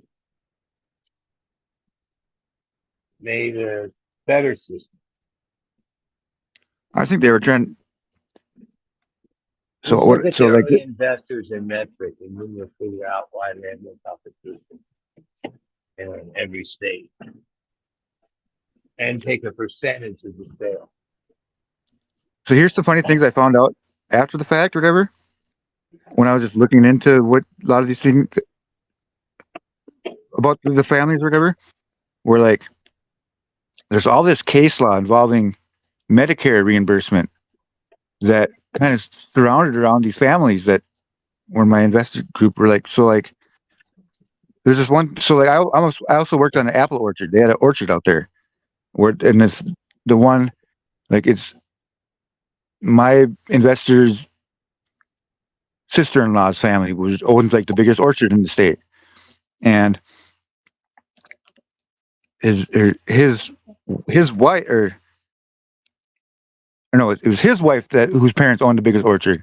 His sister-in-law was the like a administrator at all these huge nursing homes and shit, like multi-million-dollar nursing home conglomerates or whatever, and which was also like connected with the churches too. So they were, but there's all these laws where like that have been cited for years and years about how it's not really fraud if you don't know it's fraud. You know, if you're committing all this fraud unknowingly, you're not really at reliable for it, or I don't know. It's this weird thing having to do with apples, where like these nursing homes are giving all these apples as gifts to all their fucking employees, and they were writing them off. And we're talking like millions and millions of dollars worth of apples, right? Or like what I think about it as, like, at the end of the year, they have all these apples that aren't getting sold, and they've got, it's expendable fucking, or whatever they call it. It's, it's gonna fucking go bad soon and soon, so they got to get rid of all these apples. So they just figured that was an avenue where they could get rid of all these apples for and actually make money off it, because they got reimbursed through Medicare from all these apples.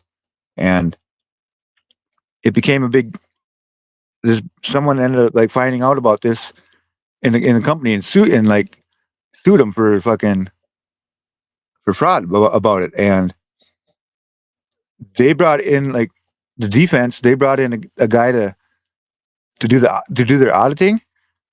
And it turns out that the auditor, he was the state auditor for Minnesota for years. But he was my guy's father-in-law. So it was like he was they were basically related by marriage to the person that they were suing. And it's just kind of like, that doesn't make any sense. And like, he was the one that came up with the numbers to how many transactions had happened that they based their fine off of. Like just the person that the Wait a minute, whistleblower. Brian. Wait a minute. You're describing basic corruption, right? It's always been Yeah. a part of everything. Can you imagine the level of corruption we're in right now? Like, Oh yeah, but like because so like so it's like a free reign at it right now with the current sit. So like, I can only imagine the level of that's the thing. this type If of you can actually corruption. find, like, as a whistleblower, if you can find out something that is wrong, within, like, on a level of like that, you get rewarded as like the whistleblower this first case, he got awarded like $700,000 or something like that, just because he was the one that led them to discover what was going on. And like, I know it's weird. And then there's another different case law that happens to deal with a facility that his sister-in-law was the CEO of at one point, where they had this whole thing where someone had sued them for overcharging, and the person that had sued them, they share the same phone number. Like, well, that's kind of weird. So I don't know. I've been trying to fucking solidify if I can find the facts, and that would be kind of weird. Like, here's an example: California, huge Great state, dirt. huge amount of stakes with it. Newsom, governor for I think 2 terms, he has this guy that's his chief of staff who's been with him a long time, like his whole public uh, career. His wife, who on a resume has no real experience, it would say, yeah, she's the person that should be the head of what's called the CCB, the California Cannabis Board. That's the uh, that's who regulates all the rules of the cannabis business here. She's the person in charge. Her husband's the chief of staff for Newsom. Wow, that seems like a weird connection. And it's not like she has education that would put her in this spot.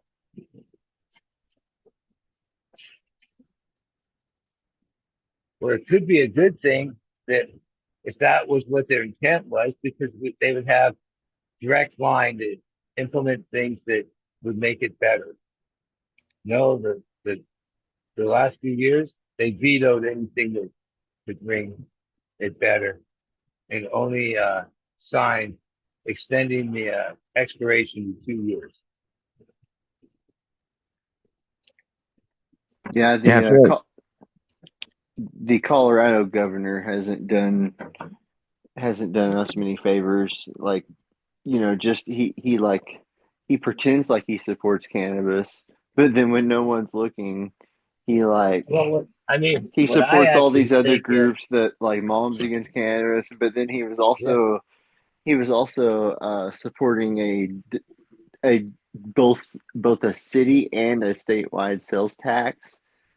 Like, we're already taxed a lot, and so for our governor Jared Polis to be supporting that after us already being taxed as much as we are, it's like, I mean, a lot of us don't really buy that much commercial anyways, but nevertheless, it was just like, what are you doing? Like, how could you say well, that I you mean, I support think, the cannabis industry and then like want to raise the taxes?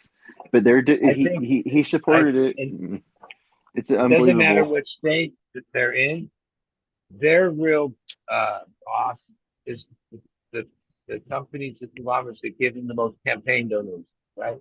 And what they're really doing is what that entity wants. Oh yeah. Because over devaluing Canada, I mean, they're creating this situation that's going to make it easier for those companies to to move in and pay less. Today's the 29th, heading to the 30th. What's crazy is I used to volunteer for Normal here in Colorado, and like this same governor before he's been governor for a while, but like before when he was campaigning for the first time, I mean, he essentially came to us on his knees trying to get an endorsement from us. And we were like, yeah, we don't really support you. I mean, we don't really endorse, we don't typically endorse individual candidates for governor. But we do get involved, and you can come speak at our events, and or you can come speak at an event. We had a monthly event, and he would come, and he actually did come, and he said all of the right things. And my president of Normal actually like got an exception from the national board of Normal in DC to, I guess, officially endorse him or something to that manner. And so he got his way, and he was like really touting it, and he turned around and backstabbed us in multiple ways. And the ways that I was spoke of earlier, that was one of the many big ones. But like some of the legislation he has let go through, it's just unbelievable. And like I'm like, dude, this is a guy that I was in this small room with about cannabis. It was a normal event with like maybe 40, 50 people. It's like not what is it huge by any means. And it was just like, wow, you were in this intimate setting, and you looked at all of us right in the eye, and you told us that you were on our team. And then, I mean, it didn't take him long at all to not be on our team. And nothing ever happened. There was never a fallout. So I don't really know why he felt the need to pander to anti-cannabis people in different ways. And so, anyways, it's, but so that's just another example. But I know you talk about the Gavin Newsom story, like the details, and it's like, oh yeah, there are details here in Colorado too. And I don't know his motivations, but I do know that like some really silly things get passed that should never even like be brought up. So I'll stop there.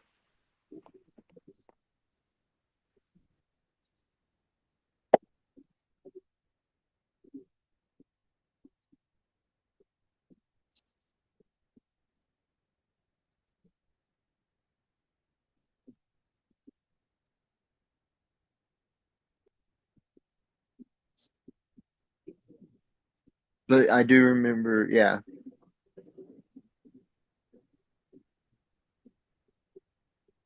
Well, it's getting late, guys. I'm going to bed.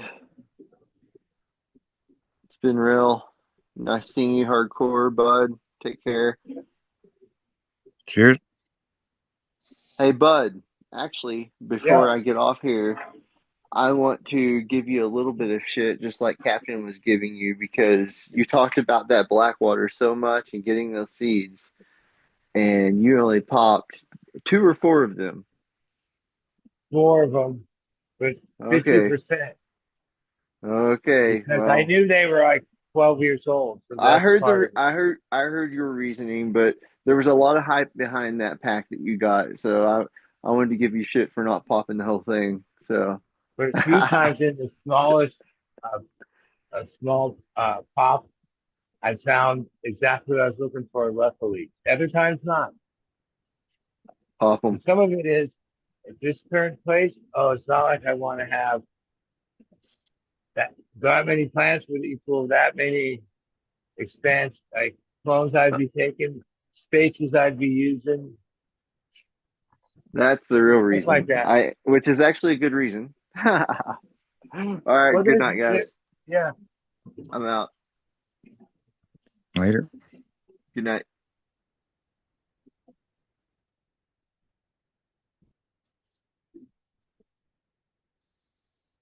Is Justin Bean still in chat there? I know they're saying their lights were coming on sometime soon.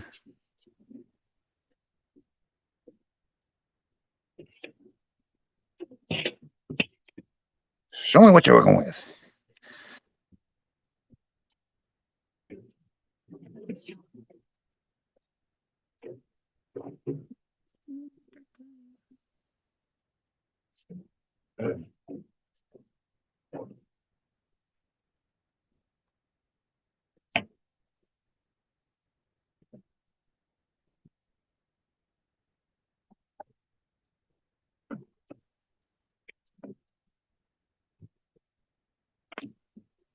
Was that?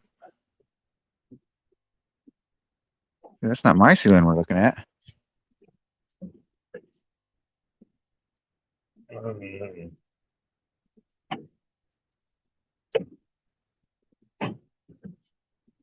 Oh, phew.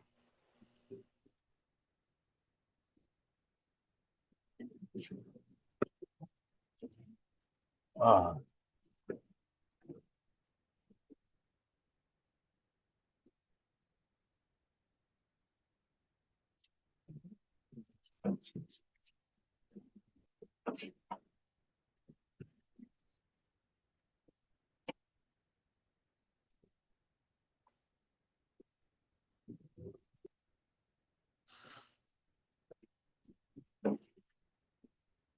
What's the closest you ever came to being busted, but not being busted? Well, what era? Shit. One time we were in Dayton, Ohio, like first couple of nights of the tour, and the suite above the office, and like there was a whole bunch of people partying, lots of stuff in the room, and I still remember the creak of the leather. I thought I heard them walk up, and they kicked the door and said, "Hey, good morning." So like, this is like, what the fuck do you think's going on? This is Dayton, Ohio. And these cops rushed in and kept saying, like, like, if you have anything, just put it out here on this counter. If we find anything, that, after that, they were threatening us. And like two, three times they kept coming, quarter pound of hash, all these hits of L, everything you can imagine. Turned out they were there not because of the hotel complaint. This dude, I still remember his name, Eric from Syracuse, had like a 2 year old, so I guess that's a stolen rent a car. And that was in the parking lot. And that's what led to all this. And we had backstage and all this taping gear and all this shit. And at a certain point in the morning, I remember when they like said, uh, how will you get, like, we already said we were going to Indianapolis or somebody. Like, how are you getting there? Some people said the bus, some people said airport. And they called cabs and off we went. And as we left, we grabbed some of the shit back from them. Yeah. And we used to think that was like, yeah, Grateful Dead energy saved us or something. You got some of your jugs back from him? Yeah, like different people. We Hmm. did too. I think we got a chunk of the hash back. I remember the cop calling somebody at the station and saying, yeah, they're like quarter size stamps. Those are the hits. Like what it really was, we were over their head and they were like, yeah, get these fucking hippies out of here.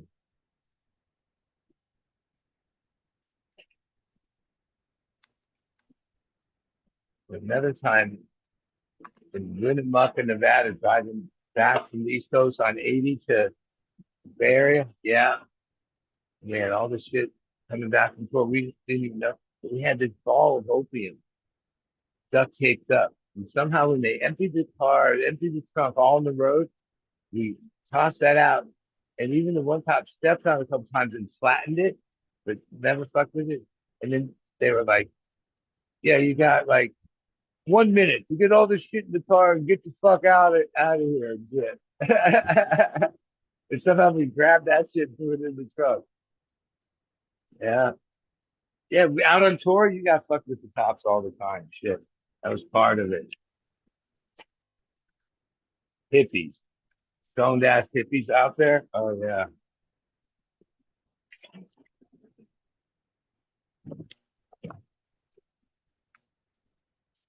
Well, all right. One down. I'm pumped out, vacuumed out. My favorite tool, the bucket head, the Resi. And one down, three to go. Coming into week 7. So back down off everything, kind of starting slush really. 1/3, quarter, new. Leave out a few things.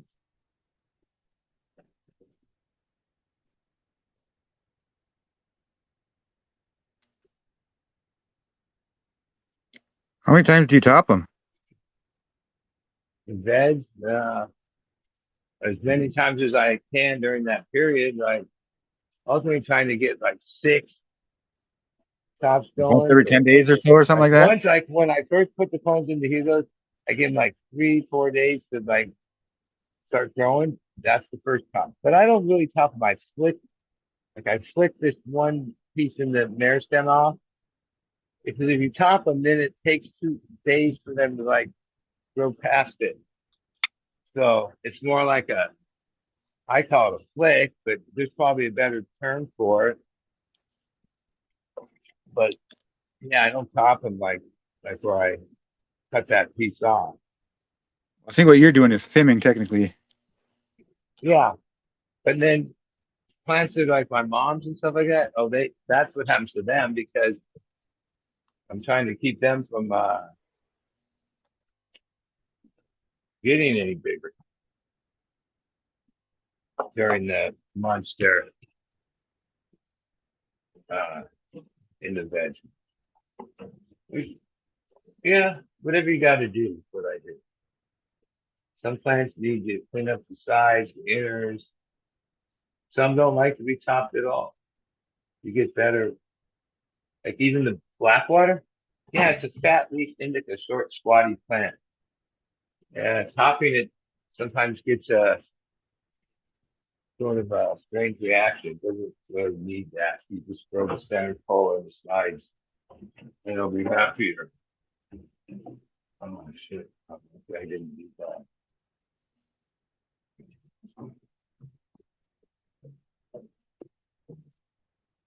And I noticed out in the field, it tended to be just bending them over was a lot more productive. Yeah, sometimes Like with your mama. as they go in veg, sometimes I don't even have to bend them. I just like pinch the stem of the top and it like slows it down a bit. They're stretching too much. Yeah, you'd be surprised how much just pinching a plant will have an effect. Like there's a white paper about like increasing trichome density and shit. And one of the tests they did on it was just pinching the fucking leaves with the forceps, and that was enough to like make them shoot out a shit ton more trichomes just because of that.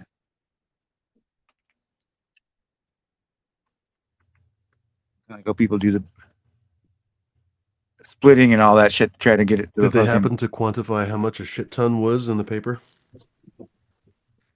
27,000 baht Nice. per square meter. Nice. Exchange rate changes, I'm told though. So You got to convert it to Canadian first to get the math right. I'm in bullshit arbitrage.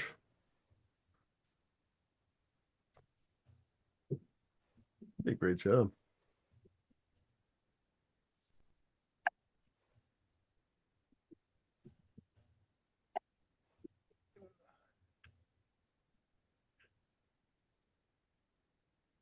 Or as Prop Joe said in The Wire, I buy for $1 and sell for $2. He's also a ruthless killer, but hey.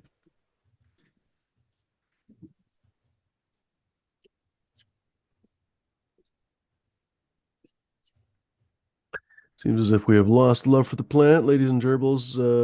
It seems that these guys still have some energy. Did he sign off? Yeah, he has to go to sleep. Looks like these guys still have energy. Folks, if you'd like to hop on here, please do so. If you need a link, I'm just going to save everybody some fucking time because you guys apparently can't ask for it. Here's the link if you guys would like to join us. Password is 420 if it doesn't autocomplete. Sometimes it does, sometimes it doesn't. I don't know why. That's weird. What's that, Ryan? Or what's that, That's Hardcore? weird. Sometimes I have to put it in, sometimes I don't. Yeah, that's strange. That's what she said. Nice. Or that's what he said. Yeah, your mama was discussing it as well. But folks, feel free to hop on there. It looks like we're still on here for a little while at least. I mean, you never know. If these guys lose interest at some point, they might just be like, you know what? See ya. Bye. And then it's like over, you know what I mean? So folks, I wouldn't dawdle. I wouldn't be like, I'm gonna go make a 4-course lasagna meal and then I'll hop on if they're still on. No, I think I'd hop on right now, I wonder basically. where J5 is tonight. I feel like he would be a strong candidate for the guy making the 4-course lasagna meal right now.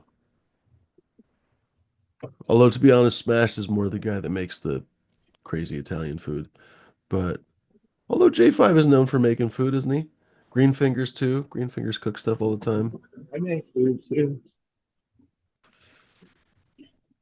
Have you made a good well, what are your favorite dishes to make, bud? Well, I like a lot of things, but I like every once in a while I like a corned beef. I like tacos, like where I Mm. make the meat myself with good meat. I like pot roast with like roasted potatoes, carrots.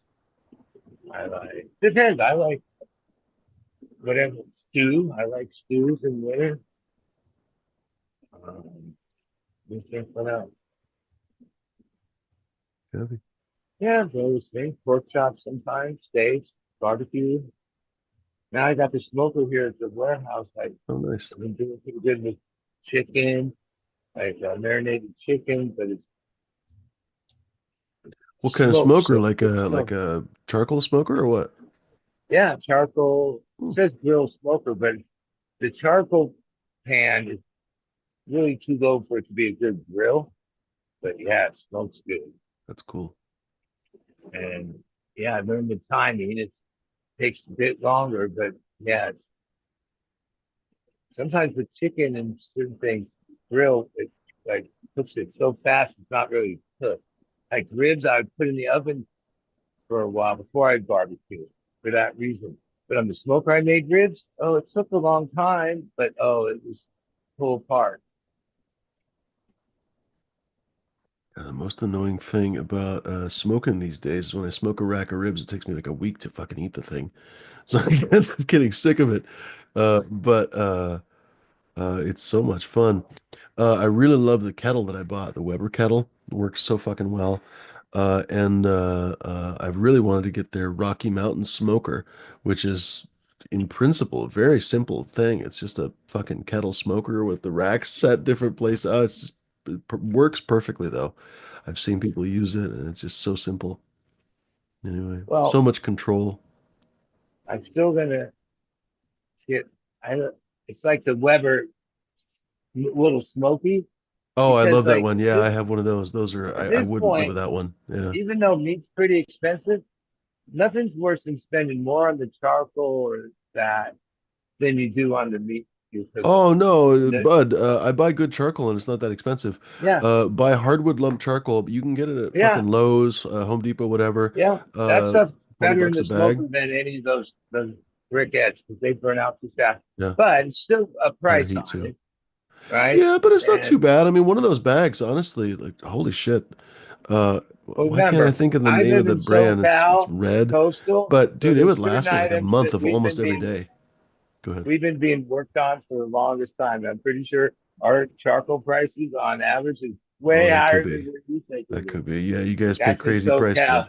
fucking everything, gas, electricity. That could be Well, plus barbecue and most people, that's why most people have a gas grill, but so much easier I with don't like gas. Yeah. those. I really prefer charcoal, but yeah, I could understand it. Like my old place, I would have never been able to have a charcoal place there down in California. Um, uh, when you have your own house or something, it's so much easier. But yeah, if you rent like an apartment or something, some places forget it. You're better off with electric or with gas, I guess to say. Man, does an Well, electric like I say, fucking grill I put even grill? I guess it kind of a does. couple steaks on the smoker one, and because the charcoal's down lower, that's part of its design. Yeah, I need a real barbecue. It's like steaks, you want close to the heat for it. Uh, develops Um, the char. Right. so I don't know what setup you have exactly, but you could potentially I can solve tell that you the problem. name. Pardon? Well, you'd think that thing would be adjustable, but it's not. I checked it out. It's called a Brinkman, I think. Yeah, Oh, it's a gotcha, gotcha. Is smoker. it square? No, it's round and It's round. it's, it Uh, smokes pretty but the good. bowl is too deep, is what you're saying. Yeah, that makes the smoking part. So, like for grilling, oh, you kind of, Brinkman smoker. I think I know the. I think I know the. Yeah, yeah. They sell them at it's Lowe's. I not remember that, seeing them. it's just a whatever. My friend that does estate sales, he gives me all kinds of shit. This stuff. Well, I Hey, still I stand by enjoy the what I was big. about to say. You can find pretty easy to find. You could probably make one, honestly, if you're halfway motivated. Um, they call them vortexes, basically, and it's for vortex grilling, basically. Literally, you make a cone of charcoal. There's honestly no reason why you couldn't really make this without the cone, but when you put this cone on, it's literally just a cone with the top and bottom chopped off, right? So a hollow cone, I guess you could say, and you put it over the charcoal, and it focuses all the heat into a fucking jet up above. And you can use it for a few different things. One thing you can use it for is for just lunatic heat, basically. So in this case, you'd have lunatic heat for your steak.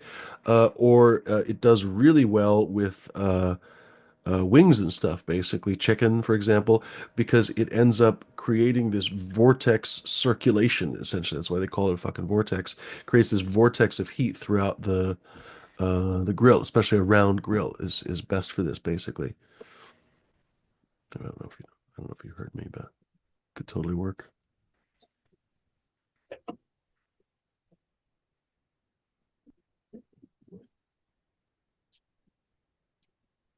One day I want to get a what do they call it called Santa Marta or Santa Maria?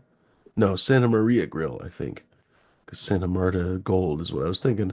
Anyway, what Argentinian? Yeah, Argentinian grill basically. And in premise they're or in principle they're wood, basically wood grills, but in theory you could use anything you wanted to, honestly. But it's a flat pan grill, basically.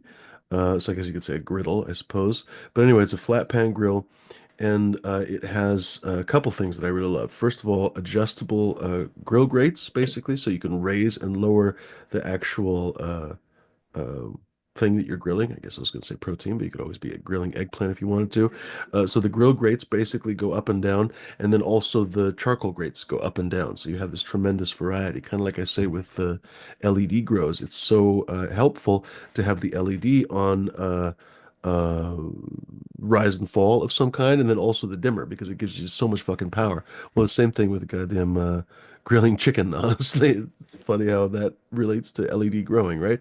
Um, and then basically the other cool feature of it when you actually use it how it's intended is at the very back, you kind of it's like a gun magazine basically. You preload a bunch of logs of wood basically, and then you just light a bunch of charcoal at the bottom essentially, and that charcoal lights the logs very slowly and then essentially turns them to embers, and as they collapse you just rake out the embers basically out onto the grill surface. So you always have basically these smoky embers of wood preloading out of this fucking wood magazine. It's kind of funny. Um, Anyway, they're expensive Oh, as shit, so I can't really I justify one, but one day I'll get one went if I to fucking that win the like lottery or the something. grocery outlet uh, last week, and out in front they were 99 cents like a bag, but they were all the like different woods that you put in, and some of them were seasoned. Like the one I got was onion, paprika, and when I threw those on there and smoked, oh, I definitely smelled the onion paprika with the wood chips. But I had some like apple wood. Yeah, Yeah, 99 onion cents. paprika wood chips, I'm not sure. That must have They been had another one that was like polypropylene, whatever the fuck. Cayman and like chili. I didn't get that one because I don't think I would have liked that. But uh, the wood chips, Real wood chips are would great. You can buy soak just a them in bag of wood water a chips, bit. toss them on there. Yeah, 100%. Yeah. And like Kingsford, the main brand, I remember when the briquettes would last like a certain amount of time. Now you turn your back and then it goes from Or are they too shit now? hot to yeah. They formulate it for it burns fast, Uh, which obviously is the benefit. that's too bad. Yeah, I like hardwood lump charcoal partly because it burns hotter. I guess you might get more smoke from the briquettes, but I don't like that they have No, fillers and no, stuff. no. I had a few bags of lump coal, and what was good about those is there was a couple pieces in mixed in that were nice big ones, along with medium and little ones. And when you put a couple big ones, because that's part of the thing with the smoker, you don't want to have to add charcoal or heat at a certain point. Right. But the lump coal, especially when you added the wood pieces, yeah, that was the ticket. Have you tried making a snake of charcoal, basically all the way around the bowl, and then just lighting one part, and it just kind of slowly lights itself for a few hours all the way around? No, That's what I do for one, I ribs, tried to load basically, it and it up works really pretty, well. the bowl pretty big, with usually a good amount. And so far, I mean, I've enjoyed it. I'm probably not like there's some tricks I don't know yet. The smoking's different than Most grilling. important thing is that you enjoy it. Who gives a shit, honestly? It's your fucking meat that you I paid know for, that, right? yeah, I know that like the Nobody else bought your chicken, fucking meat. I used to feel like when I barbecued it, yeah, it would get like the outside would get done and it cooked fast. Same with like barbecue ribs, where I put them in the oven for a while and then finish them on the barbecue. But Huh. on the smoker, oh no, and one time I forgot. I was like doing whatever I forgot. And I thought, oh shit, they're gonna be burned. They were chicken legs inside. I don't know how long they were out there. Oh, they were perfect. Hmm. Like they didn't even have burnt marks because it's that high, but they were cooked like tender. There are a Yeah, I lot of liked it. chefs out there that get really nerdy about you can't have grill marks and stuff. So hard to avoid, but I guess they're technically right. You know, you probably shouldn't have grill marks. Same thing on a griddle, for example. Like it's always funny when you see pictures of steaks at fancy restaurants. The restaurant itself normally would try to not serve it with the sear marks, basically, because the sear marks are bitter and shitty, basically, is essentially burned carbonization. But in pictures, it looks great, right? So it's funny Yeah, how but there's when I such a cook double like a standard. ribeye or you know, yeah, I want that. Okay, like I want it to be and the fat to be You want the sear like marks? not very the marks, just the yeah that grill like that it Oh, no, flamed up that for on it. sure. Yeah, you want the oil rendered and all that, or the fats rendered 100%. No, I agree with you. Yeah. Yeah, now I want to go grill something, but it's fucking 12:45 and I don't Well, have I anything. like chicken can be cooked sort of fast, but when you cook it slower, it's just much better. And smoking it kind of slow. Arguably, that's the same for almost everything. I guess you could make an exception for fish and Well, a few other things, I suppose. steak is like bam, bam, and that's where it's best, right? If you cook a steak too much on either side, is You'd be if it's surprised. You good. can sous vide steaks, for example. Like you basically cook it. Like speaking of oven to or oven to grill, you can sous vide meat. Basically, if you've never heard of that, it's literally like a water bath. You basically cook it super slow and low in a water bath at like 140 degrees, literally. But you'll do it for a couple hours, and it cooks all the way through the meat just to the done temperature, just to, for example, medium rare or rare, whatever you want to set it, and then you throw it on the grill just to sear the outside. But for Uh, example, you'd end up cooking that steak for a couple, 3, 4 hours. So it depends on what you want to do. But I agree with you. You know, pot roast or something, you cook it for fucking hours. But a well, steak, you usually do like it quickly. he's tried to talk me into getting one for years, but my fake kid Robbie, he loves the sous vide thing and uses it to meat, all this, and he's always telling me, Oh, they're no, super it's cheap now. never. You don't have to pay a bunch. Like they used to be crazy Yeah, expensive. but You used to when pay even you hundreds say of you took a dollars. steak in a water bath, wait, I want the steak like The grizzly steak and is not, shit the on the steak fire. itself is not in water, so you don't submerge the steak. Don't worry, you're not boiling the steak. That's what people assume No, but first. it's in a You bag, right? seal it. Yeah, you seal it in a bag. And that But part is like, the so part it's that's not going to always have any bugged me about grill sous marks vide, the on it, right? plastic. No, no. So first all you're doing is you're basically, arguably people there's a technique called the reverse sear. I guess this is technically the same. So what you're doing is you're basically cooking the steak very gently all the way through, just to your ideal temperature. So for example, to rare or medium rare, whatever you want to set it to. You could set it to well if you wanted to. And then the water bath basically Oh, just cooks it Jesus so Christ. evenly that it renders all the fats. No, you'd be surprised. It renders everything super well. And then what you do is you sear the Oh, outside. So you either throw it on the grill, or you sometimes people use a butane torch or whatever the fuck that you want to do to sear it. You could throw it on a griddle, for example, or a saute pan or something, just to literally just brown the outside. And then you have this perfect tender steak. It's not everyone likes it that way, by the way. Some people like it that way, some people don't. I kind of like it both ways. I honestly probably, That's what she candidly, would said. prefer it the nice way. Classic example, nice one. Uh, Boy, I don't know. Now that I think about it, and I'm talking about it this whole time, I really do appreciate a sous vide steak. It's tender like you would not fucking believe. But there's something to the simplicity of just throwing a fucking steak on the fire until it's done, you know?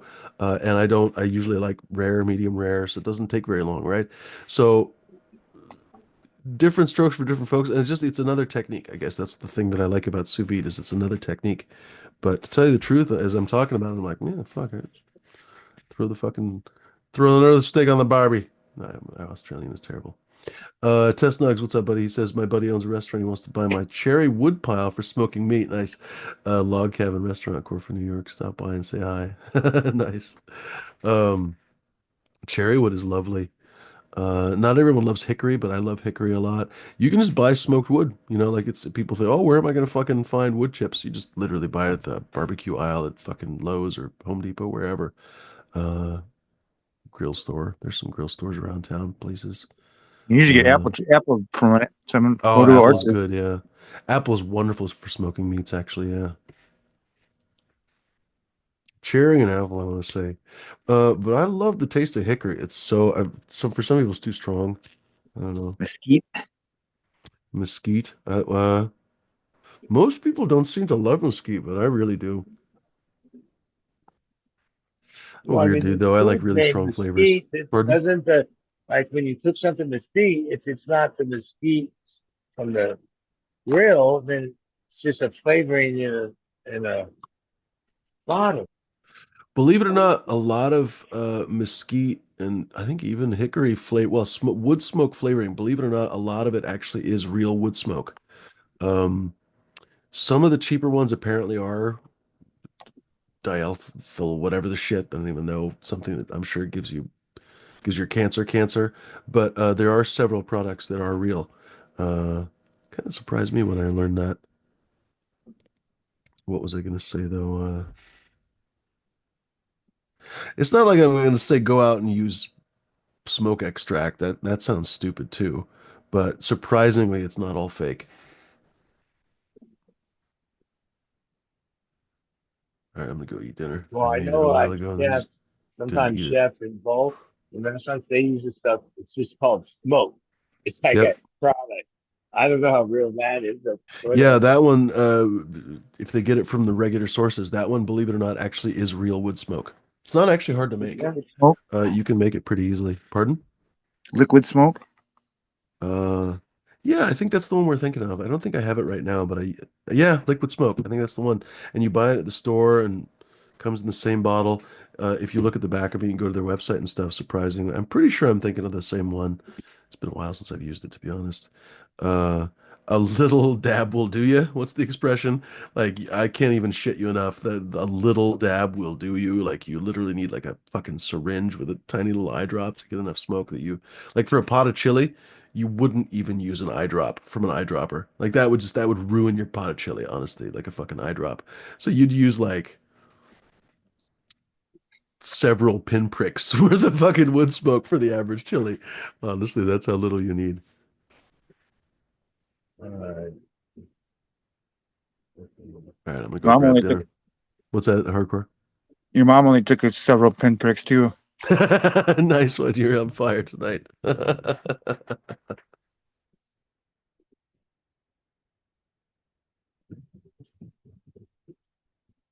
many clones you got cut, bud? no, I switched. I had to make water in room two. So I'm just finished pHing, double checking. Now I'm checking the water I made last night in room two. Actually, I've changed in room one because I used Power SI, so the pH is definitely different than last night, but in range. All right. Yeah, changing water's easy and I enjoy it the most. Most of the other projects, they're like tedious. Changing water somehow it's like I love Dark. doing that. Because one, like an hour later, you can after they get watered with fresh water, you can see the plants going, oh yeah, thank you. This is good shit. That's always fun when you can see instant impact of something. And for sure, like tomorrow night, you'll see the yeah, it's like fresh gold. Fresh water. Maybe find it.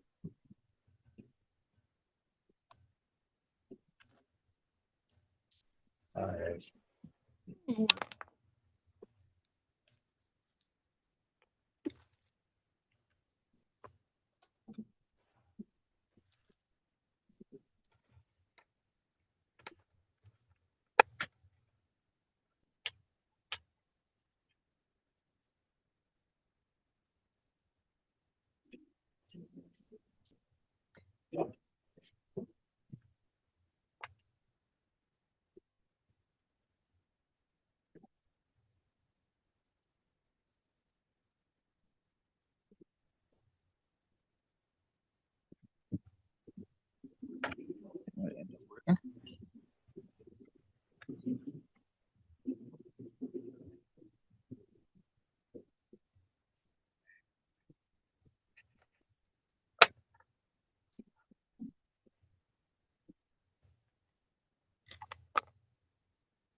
What are you doing, Peyton? Yeah, I'm at a part that just takes time because I'm building up layers, so it looks kind of like shit right now. But I just turned out the lights, and it's gonna do what I want it to do, so it's gonna look cool when it's done. It's just gonna take forever to get there. Well, I mean, isn't the trick of layers if you build up too fast, it'll crack. So you have to just do it layer by layer. Yeah, it's getting there now.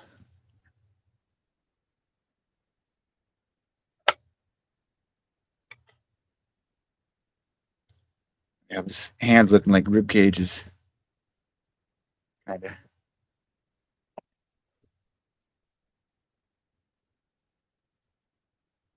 And I got to cut out all the excess buildup around the sides with a knife.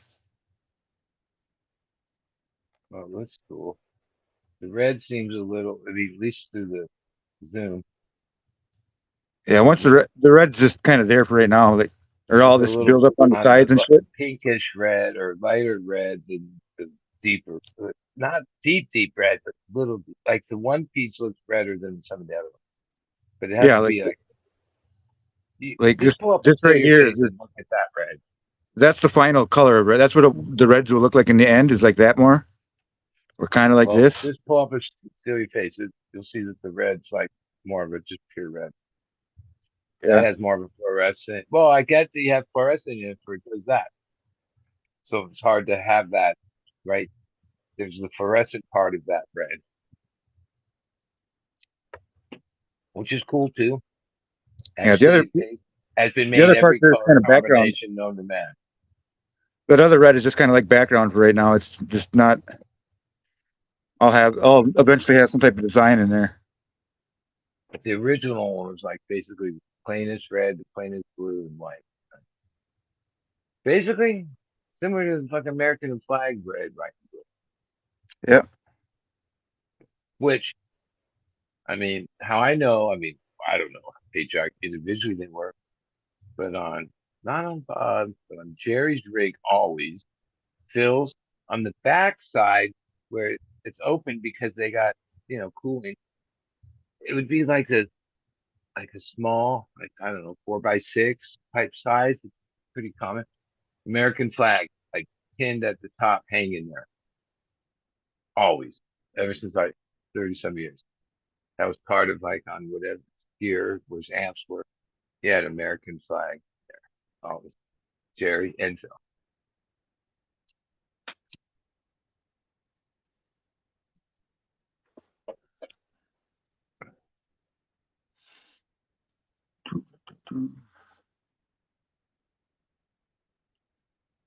I'm trying to make it look like one hand is The Grateful Dead's whole curving thing was around back the spine. Americana. Like the tales they told in their songs are all about Americana. I mean, even though some of it's even older than that, but the characters, yeah, Robert Hunter like pulled so much from that period of time. Or it's not even a period of time. Some of these characters have been reoccurring in stories. There's a book called Antiquated, Some of the Dead. It's a pretty heavy book because like every song and like every phrase, every thing, it researches the history of.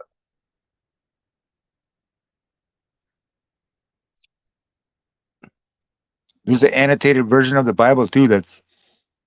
Yeah, Um, annotated. I don't pronounce the word right, but that's I've kind of looked it funny up to read. times. It's like it's a because it tells where everything contradicts itself and what's not, why it's not right. Even though he doesn't really get a lot of credit as a poet or writer, maybe because Robert Hunter wrote the Jerry songs predominantly. Yeah, Robert Hunter was like very crafty with words, we'll say the least. And some of it, even understanding what experience he had in his life, how he like always knew to pull from these. Like one, I gamble, I play. He didn't really have gambling wasn't a like he wasn't known gambler, but he used repeatedly like what do you call it? Like even though they're meant to mean some long for songs, but they were like gambling.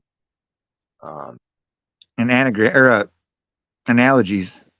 yeah, mostly from like the West or like painting that picture, Stagger Lee. And a lot of their songs, the characters and the place they're trying to present isn't really a particular time, but it is like not. It is a time in the past, stories of the past. You think frontier time or even explorer time, sailors, and all the different characters. A lot of them have names, and then those characters have been around, used by poets or songs in the past. Like somehow Robert Hunter was like in touch with all that. Like, if you were to just read the lyrics without the music, you go, wow. Like they're sometimes it's not the most easiest to understand in black and white, but no, there's a big story there.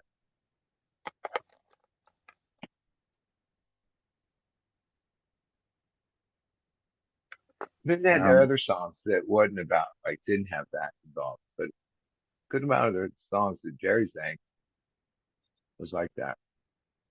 And what made him so good, even though Billy Sings pretty good at telling a story, like when Jerry's singing that song, you thought like whatever period of time you conjured up he was telling you about, you felt like he was there. He's seen it so nice. He was telling you from that perspective. Like he sold you the story. Like that was his real talent.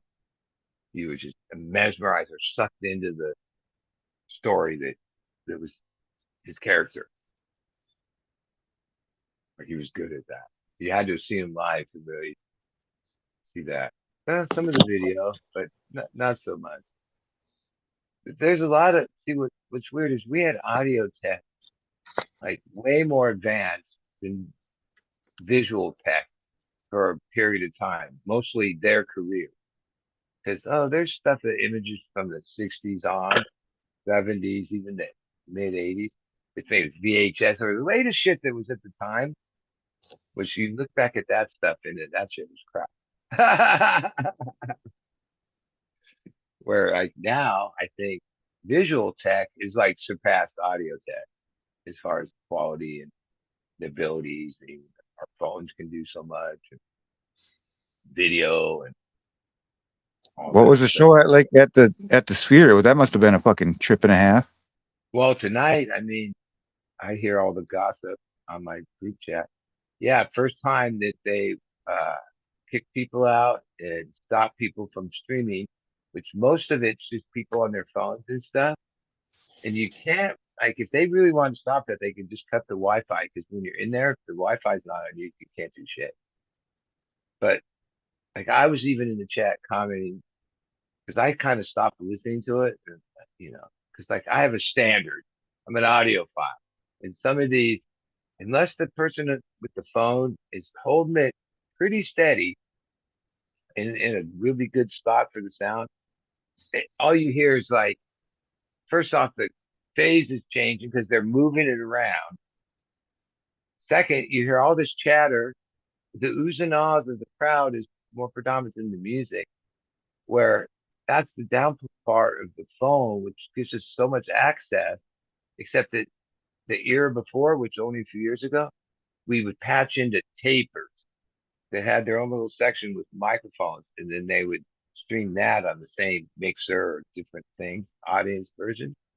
Because from 10 years of Den Company, they were broadcast streams on nubs every show. But no, Spirit doesn't allow any of that. They actually own that. Like the video that's being made, they have like the whole thing, cameras, people, remote cameras. They use some of it in the Spirit presentation, but yeah, they don't no streaming, like professional streaming, which is odd because every show's been the whole tour is a package deal. The streaming market's pretty big.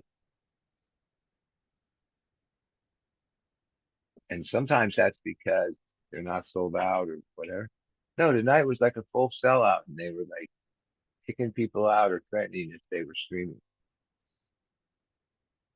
using their phone or what. That's the security. Just I don't know. I know it didn't come from the dead because they don't give a fuck about that and never have. That's why there's tapers and they allowed taping. But every time they got in bed with the record company, there'd be this like the record company would try to enforce and stop taping fruitlessly because then people just went undercover. You know, tapes have been made at dead shows, multiples, like dozens or more from the beginning. Like when they used to sneak in car batteries to run the reel to reels to D5s, to now it's all on hard drive. But you still need microphones to have like a quality recording. And at the Spear, you probably should go with shotgun microphones to try to eliminate the massive amount of crowd noise there because of the visual. Like the visual, like when I listen to an audio stream, because I've been there a few shows, I know, oh, that's the part when it seems like the space shuttle's an inch from you coming out of nowhere over your head. Ah, ooh. Oh, this is like you can tell the parts that's part of the video present, the Spear present, because it's like a fireworks show.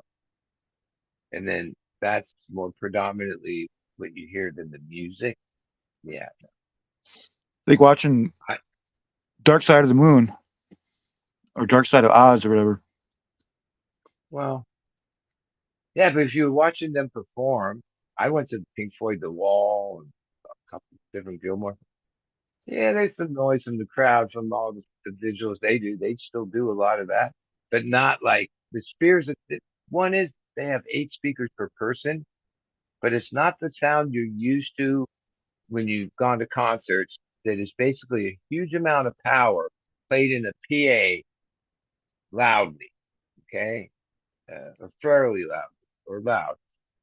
There, the sound you definitely it's very acoustic, but it's not because of a ton of power, right? And so if the place was quiet, which okay, now there's chatty talky people that like, why don't you like if you came here, why aren't you listening and just talking about obscure things? And so when you're at home listening, and you're listening to like a basically drunk person, two people back or whatever, and his girlfriend like talking about some other friend of hers that did like irrelevant things. You can hear that, but barely hear the music. You're like, oh no, I'm tuning out because yeah, unless it's professional, I have a hard time like with like muddy recordings. It's cool to have it live and know, like, oh yeah, they played Broken Arrow. That was a Phil song. It's actually Robbie Robinson. Yeah, they do. You know, there's good shit going on there. People having fun, but like the recordings suck or the streams. And those streams, like, there's people that are the Mixer account. That's like an app that then have to hook up with whoever's in the show, and they're like the one that takes it from the show to them, and then they put it on the app for thousands or more. And then even I was commenting in our group chat that all the chatting, which is a common complaint in these recordings, is no different than the people listening to the stream because there's a chat room. And literally there's like the chattiest chat ever. Where I get, okay, they're at home listening, sort of chatty. But those are the same people in the show talking instead of like even as a taper, you just have to be careful because like those people would complain that, oh, these tapers told us to be quiet. Because sometimes it'd be them clapping that would fuck up your recording, hooing and hollering would fuck up and sometimes you would like, hey, I'm taping. Oh, that would backfire on 90% of the people because then they would realize that if they did more shit, it can antagonize you. And there's a lot of people like that. Is what you find out. Like it's best just like not saying shit and just accepting it that night. Hopefully the next night you got lucky with some like a zone around you because these microphones are fucking sensitive as fuck. But that's why I say like shotgun mics because they're like directional. So you point them and you point them at where the speakers are, and Those things are crazy too. Like I remember one time I was at a job site where the homeowner had one sitting on his back porch because he was a bird watcher, and he had one of these little, like it had like a satellite dish thing on it or whatever that was. It wasn't that big. It was only like maybe not a foot wide, 16 inches wide or something like that. Little, and then I had a pair of headphones that you put on, and like I had the guy that was working with me. He was like half a mile away, just whispering at the same oh loudness or yeah, whatever. I could hear him for they got fucking eight. these mics are not for that kind of distance. They're for like Nakamichi makes like a 100, 300, 700 shotgun mic. Those are good for recording. But like, okay, I I'm went thinking to of this a parabolic one. I think. a couple runs, and then I saw this thing on the History Channel, like how was it built, or it's like one of their shows that was on the Spear, and it had a lot of technical shit. And there was this one point where they said, yeah, there's 160 speakers, 1,000 speakers. There's 20,000 people, 8 speakers per. Then they said something that I have to go back because now that I know this, I got to see it with my own eyes how this is even possible. But those 160,000 speakers are in front of the LED, all the visual, but they're so thin and transparent that it doesn't affect the visual, which the visual is like so clear, it's crazy. I'm thinking, how thin could anything be that's called a speaker that you could put it in front of the LED and you not see it? And the whole LED thing is covered with 160,000 speakers. It's You feel film. the bass hit your body. You got to feel the bass hit your body too. Well, that's what I'm saying about the sound. It's like a different kind of sound. It's very crisp and every nuance is there. But bass is about a lot of power. So it's not the bass power. It's not that. So you hear the bass. And I'm usually up front. There's a certain amount of stage noise.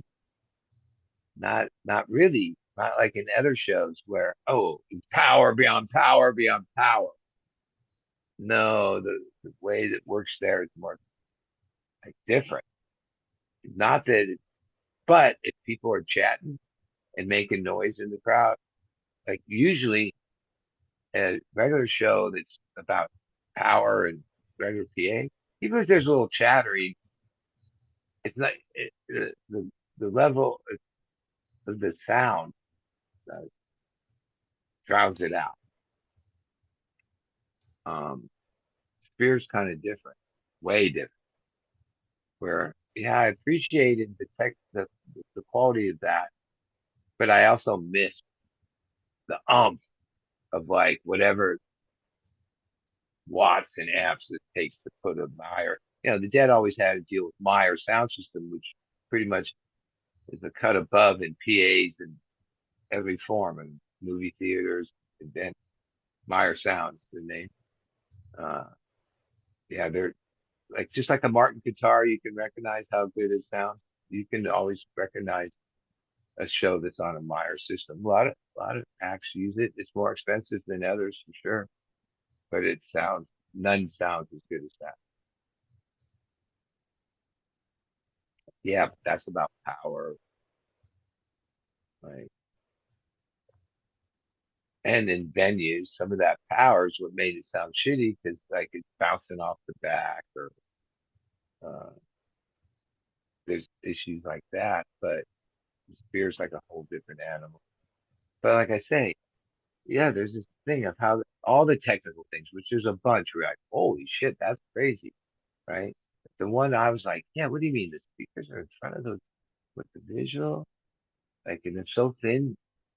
Like, how thin can it be that it doesn't interrupt the LED lighting thing, and it makes sound.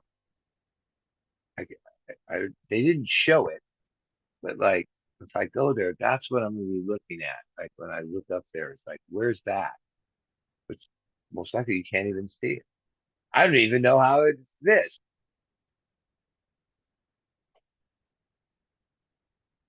Yeah, they got like magnetic things underneath your seat to make. I don't know. They got crazy Oh, they shit. have that, and they have like, there's times when you get a whiff of like the ocean or like a environmental things.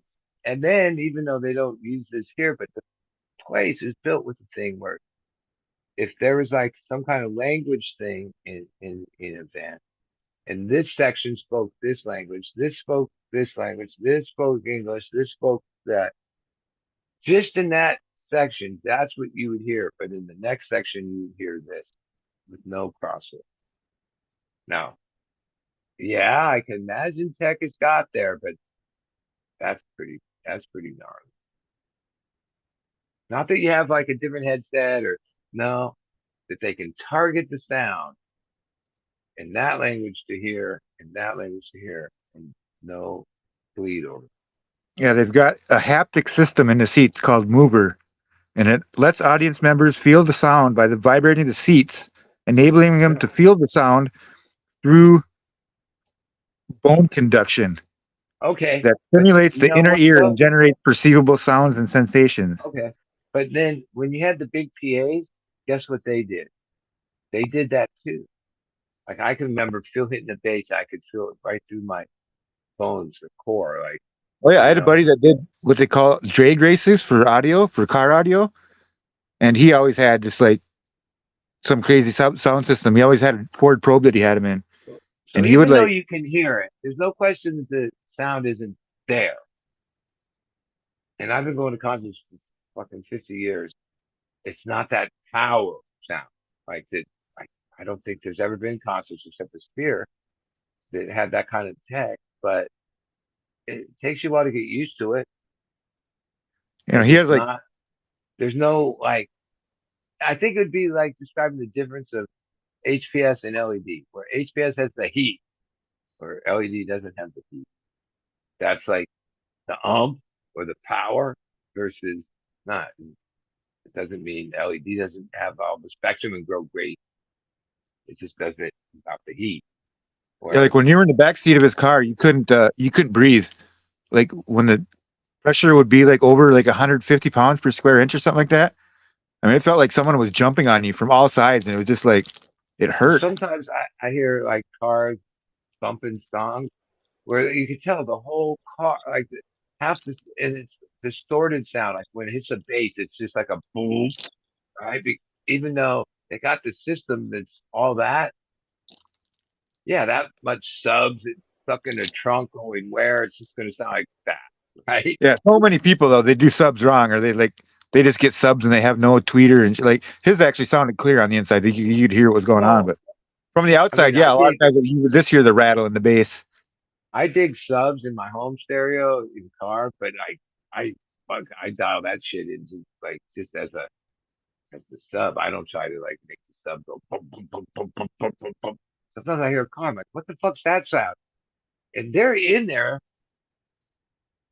and I guess I'm listening to it. Maybe it sounds better in the car than it does on the lane next to them, but I'm like, what the fuck is that? How's that even pleasure? Like that's is like One of my say the favorite things bass to do would is going over. It's over modulating, right? Which is a problem with bass. Like, if you put too much bass, it's gonna over modulate. You can't even hear it. one of my favorite things And to then do is like would be to get in like a group of cars at a stoplight and like have my stereo paused on like a song where like the bass hit really hard, and then I just press play and just fucking everyone would jump out like at the same time, and then they would look around because they would look for the fancy car, and I was always just driving fucking beaters with the fucking I'm into output clarity, system. like clarity above everything else. And sometimes even if you have the power to put it loud, then you lose some of the clarity. There's like a sweet spot Okay, for okay, clarity. guaranteed.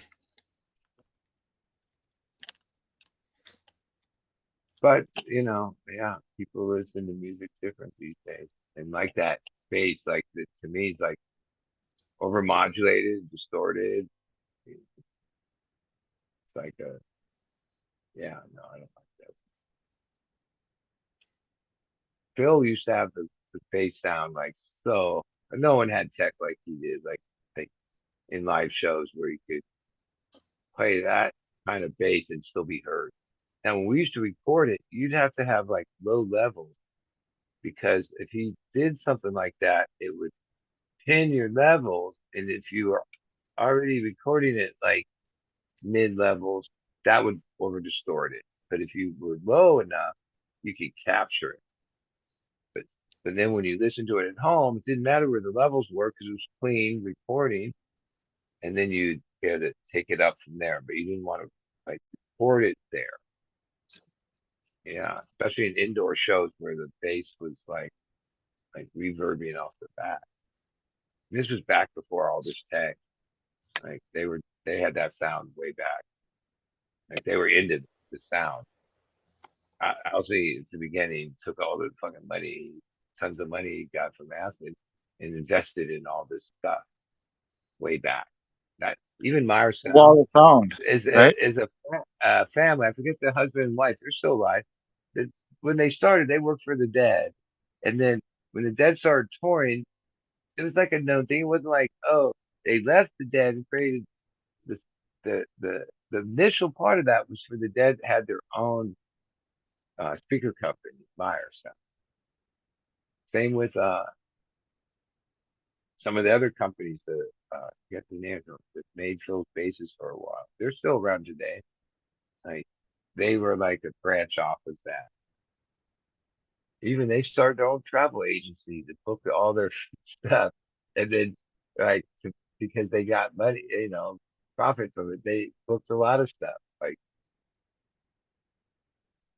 Like way back in the end, they tried to like establish, well, if we're going to use something over and over, we might as well just have so and so here and his wife start a company, and we'll keep it in house. And then some of those companies grew to be some of the best companies with the best products. Even the last Dead tour, it wasn't like they had to pay for it. It was the whole thing. Myers, it's called something Array, and they've been promoting it, the newest thing. And yeah, the Dead was test trial of it. Like that whole tour had that system, and they used that as like, oh, it's called lower. It's basically the low end of things in this different array. What the speakers aren't as big, but they can, and less power overall, but can put out that level sound. And where Myers, as much as they were PA live concert thing for years, where their bread and butter is now, there's theaters, movie theaters, not all, but some that like really put in like the best sound systems they can. And Myers designed a system for movie theaters that second to none. A lot of them are like, oh, in Saudi Arabia and all these other countries that can pay for that shit.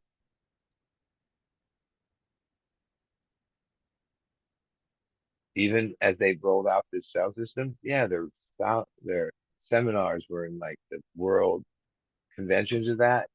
And over there, where people have the money to pay for this shit.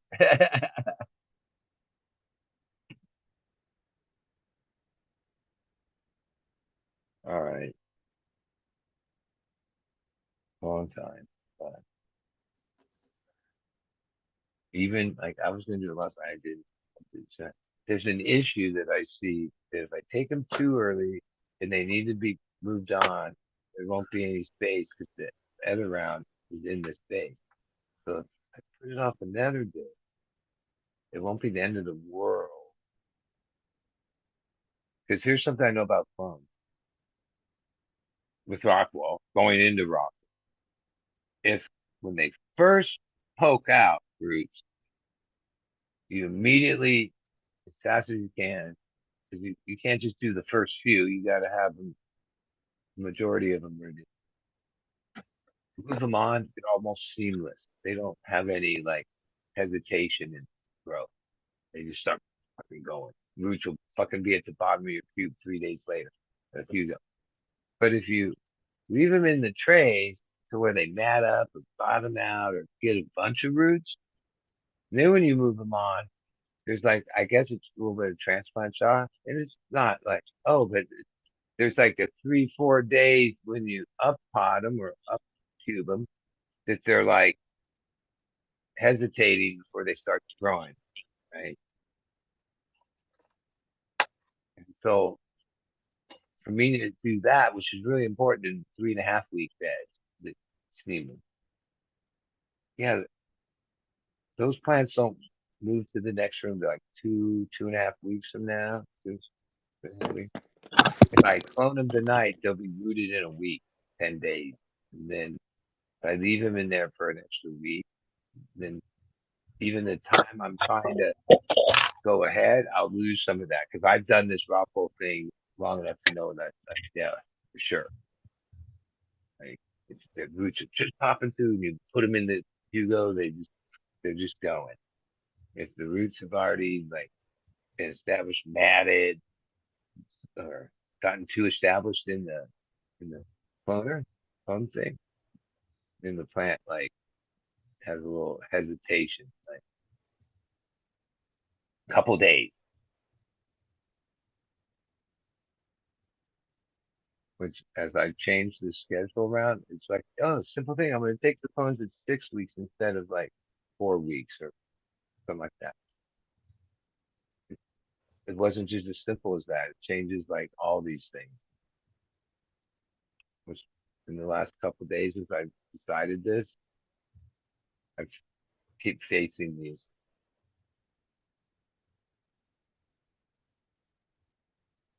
The biggest part is I take my clones usually off the next round right before I turn them back. The moms, like I've always said, are redundant. I never take clones. Usually don't take clones off. See, tonight I'm taking clones off the mom because the next round isn't even near a place where you can take a clone at this point, right? That's in like 2.5 weeks.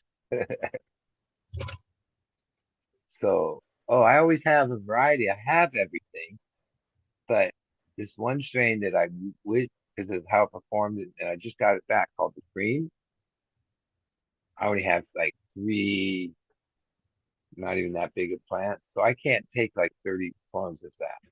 I can only now take enough clones for next time I have enough of them in bed, mom, where I have plenty of cheetah fish, I have plenty of sugar crabs, I have plenty of slab, and then pancake Wilson, which I want to grow more of, and cream, and oh, there's the meal field. There's like these ones that aren't part of the for sure get run that if I don't have a good mother stock of, I don't have the choice to say, oh, well, let's run more of these or those. And that's what happened this time. But these moms, I were only to back them up. I have plenty of them in the next round, but that's gonna, yeah, you get the, there's all these cycles within cycles within cycles. So simple thing, no, there's no simple things. They were right in chat earlier when they said Ryan's got a date tonight. You do? What are you doing here? No, I'm just eating some dates. Oh, dates are good. Dates are like a big thing in Abu Dhabi. My girlfriend Nina has sent me a few boxes, and they have like the premium dates, all different. This one box had like four different, like they were filled with different things, and I didn't think I would like them at first, but man, they're fucking killer. Yeah, Abu Dhabi's like somehow big on dates. I don't think they grow shit around there. It's fucking the desert, but they love their dates over there. It's like we go to Hawaii, macadamia nuts. You go to Abu Dhabi, it's dates. Dubai, it's dates.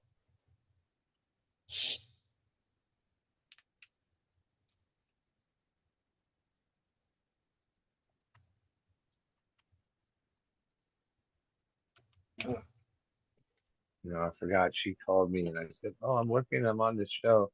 She said, well, call me back later. That was like 4 or 5 hours ago. You know, it's 12 hours or 13 hours ahead there.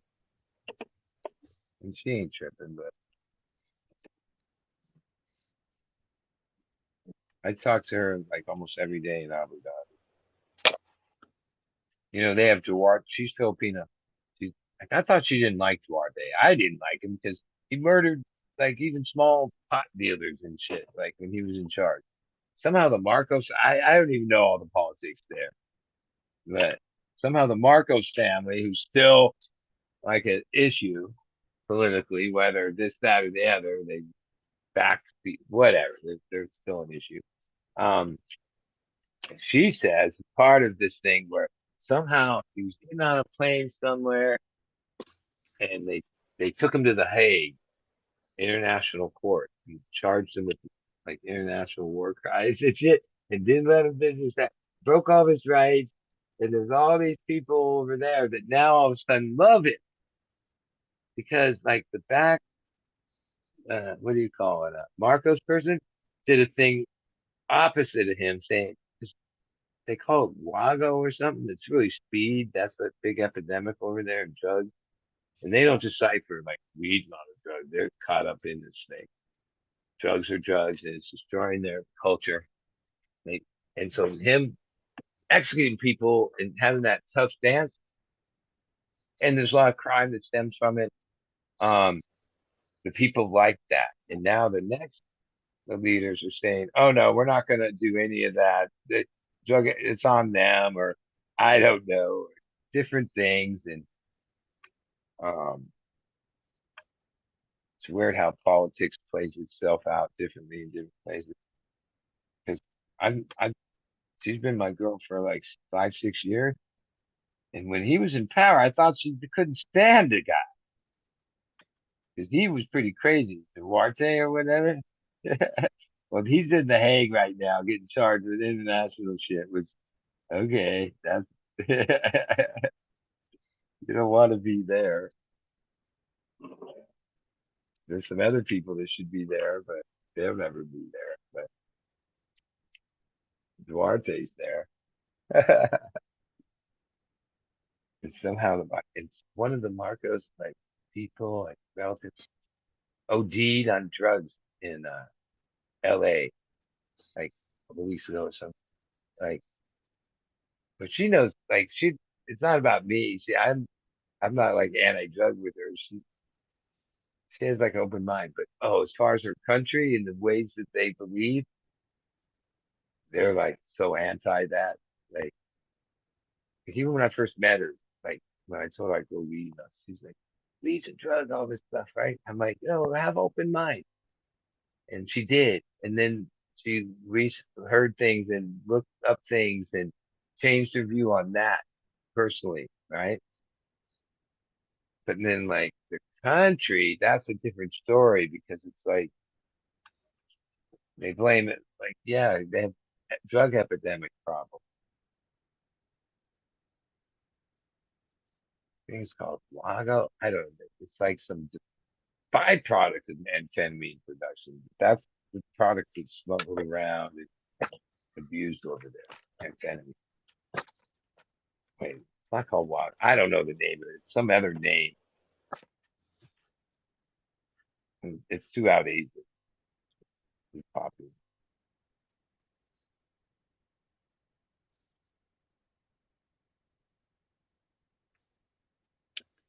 I don't know. And most likely it's the same thing that a lot of that problem stems from lack of opportunity and all this stuff.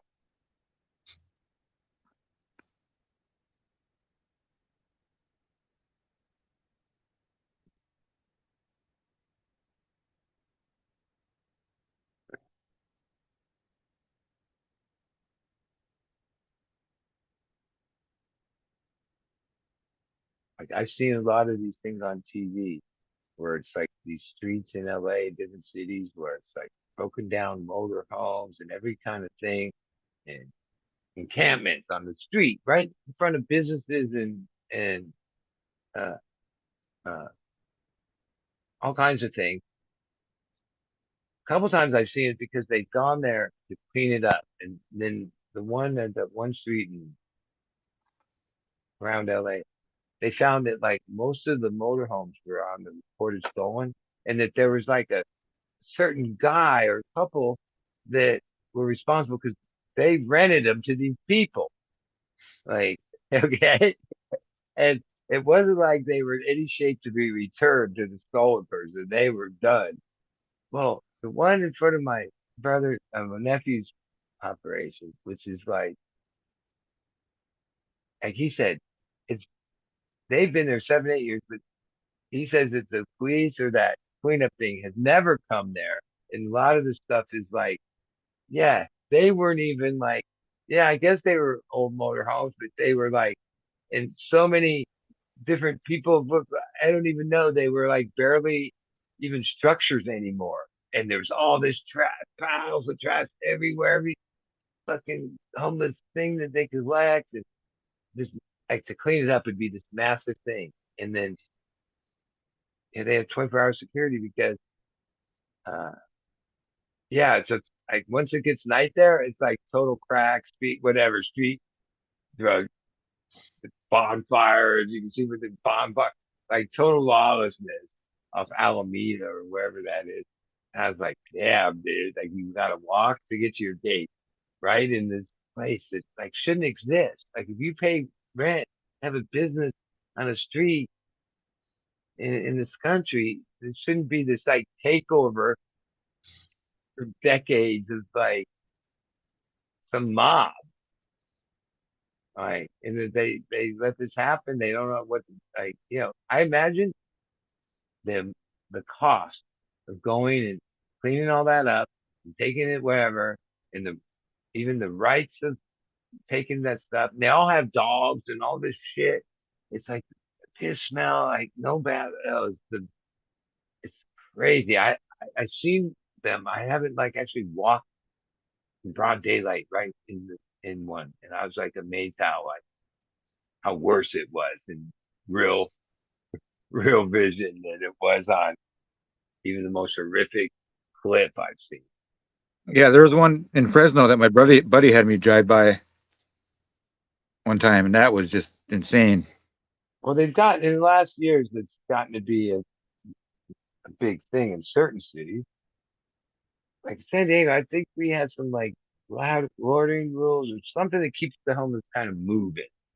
But in LA, you have these streets, but then you have other like main streets and neighborhood streets where they just make these tent houses. Like you'd be pretty amazed how like yeah they they go to Home Depot and they salvage stuff, and the next thing you know they have you know uh, Well, imagine pretty what the homeless solid. do. Like Minneapolis has a big homeless problem, and those Well, guys I are. can't imagine that because where do they go in the winter when it's like you're gonna die out there? They have these tent cities that they make that are all these ramshackle tents and shit. Or they sleep in vehicles with bonfires next to them in the parking lot.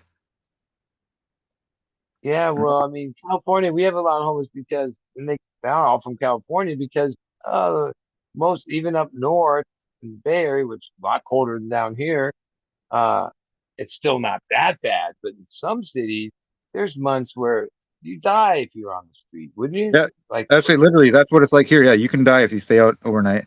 I mean, isn't it like 0 and below? And then humans, even Oh with no, a little bomb, you could be outside in 0 degree temperature and it would be uncomfortable, but I don't think you'd die from it. But you when would it gets have to to be have like 20 basic, below, it gets but pretty even at bad. 0, you would need to have some basic Yeah, you gotta have clothes on, gear. probably. Like with you were naked, you could potentially get hypothermia. I guess I don't know for sure what the Yeah. actual. I mean, I, I don't hate on those. I don't judge those people at all, because they're by the grace of God go any of us really, right? Well, and the fact is, a Uh, lot of them are happy with where they are, believe it or not. well, that's some of like I was gonna say because San Diego had COVID did a thing where like all the cheap motels and any of these things like that, the city bought them up enough that they had beds for every single person during COVID, right? And all these different things they acquired. And yeah, no, they didn't. No, very small percent. Because there was rules. Oh, curfew or no drugs and drinking or whatever it was. You had to join, it wasn't like you just, here's a place, do the same thing you're doing here. No, they had basic rules, basically, of course. And no, that's why they're like, oh fuck that. I'm not going there. Yeah, they'll have breathalyzers or P-test or something like that. Well, no, you have to be in by a certain hour. You have to no using or drinking in the thing and whatever. And maybe I don't know how they keep track of all that. But a lot of those homeless people, anything to do with any of that, not. And some of it is because once they've done what they're doing for a length of time, they were like, "It ain't so bad. I fucking people give me free food. I don't have any responsibility, and I'm doing whatever." That's what I think. Oh yeah, they're as long as they can get high every day. Well, not all of them are that way. Some of them are just people that tried to make it and they had a job, did whatever, and then the cost of living, different things, mental health.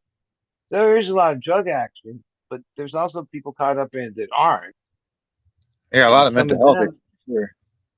and there's different. Yeah, mental health is part of it, but I see that like mainly because they can set up these encampments, and then so many services give them basics. That, it's not that bad.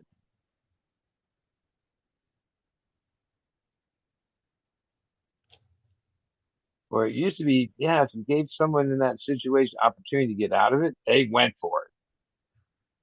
Now today, it seems like, they don't even want that. I mean, my town has a law in the books that you can't park a vehicle or a trailer on the street for more than 48 hours continuously. Yeah, no, that's the difference in San Diego, and I know it's So even here. on It's the almost front, like even on the front street in uh, front of your house, I gotta like do magical they or keep it like moving. musical chairs with my truck every few days so they don't tow it. Because they towed Yeah, my truck even and my camper once because it was friend there for 4 days. keeps his motorhome here, and he lives in a rich neighborhood in Encinitas. Yeah, otherwise he has to move it from this side of the street to this side of the street, this, and then there's one day that's neither side of the street, and it's this whole ordeal, or you get ticketed and towed. And so, yeah, unless You have to pay they're, like $500 to get mine out. Bullshit. And yet, just right down the street, there's a guy with a fancy one that's been there for twice as long. He doesn't get towed away. yeah, I'm not saying mine yeah, is shit. well, Mine, I'd be like the one. well, That but used to. that is part of the thing where money and people with money seem to have a different set of rules they get to live by than the rest of it. Even like, yeah, if you have like a used something or uh, not the most expensive one, then a few different. Especially like here, we have like the coastal used to be a affordable place to live. Now it's basically taken over by pretty rich people, and like, yeah, they don't want any of that, Riff raff. right? Like Encinitas, oh no, you don't think homeless can function there? No, they have a way they get them out of there. The rich people don't want them there. But it's those same rich people that lives that create the laws that, but not in their backyard. That's part of their. Marin's the same way. When I lived in Marin, it's like those people are the people that are for a lot of this, but not in their backyard. Those types. Oh, yeah. Yeah, the type of person that's entitled to where they live in whatever neighborhood, but they're for certain things that affect other areas, but as long as it's not in their backyard.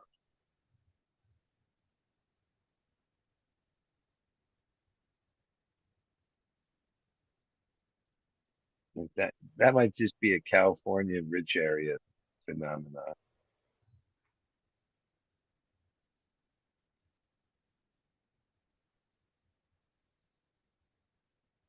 because it affects their value and I think more and more often cities here start to implement these laws too. Like, there's even laws in this town, and this is just a small 3,000 person town. And there's laws about you can't have a tarp type of garage, or like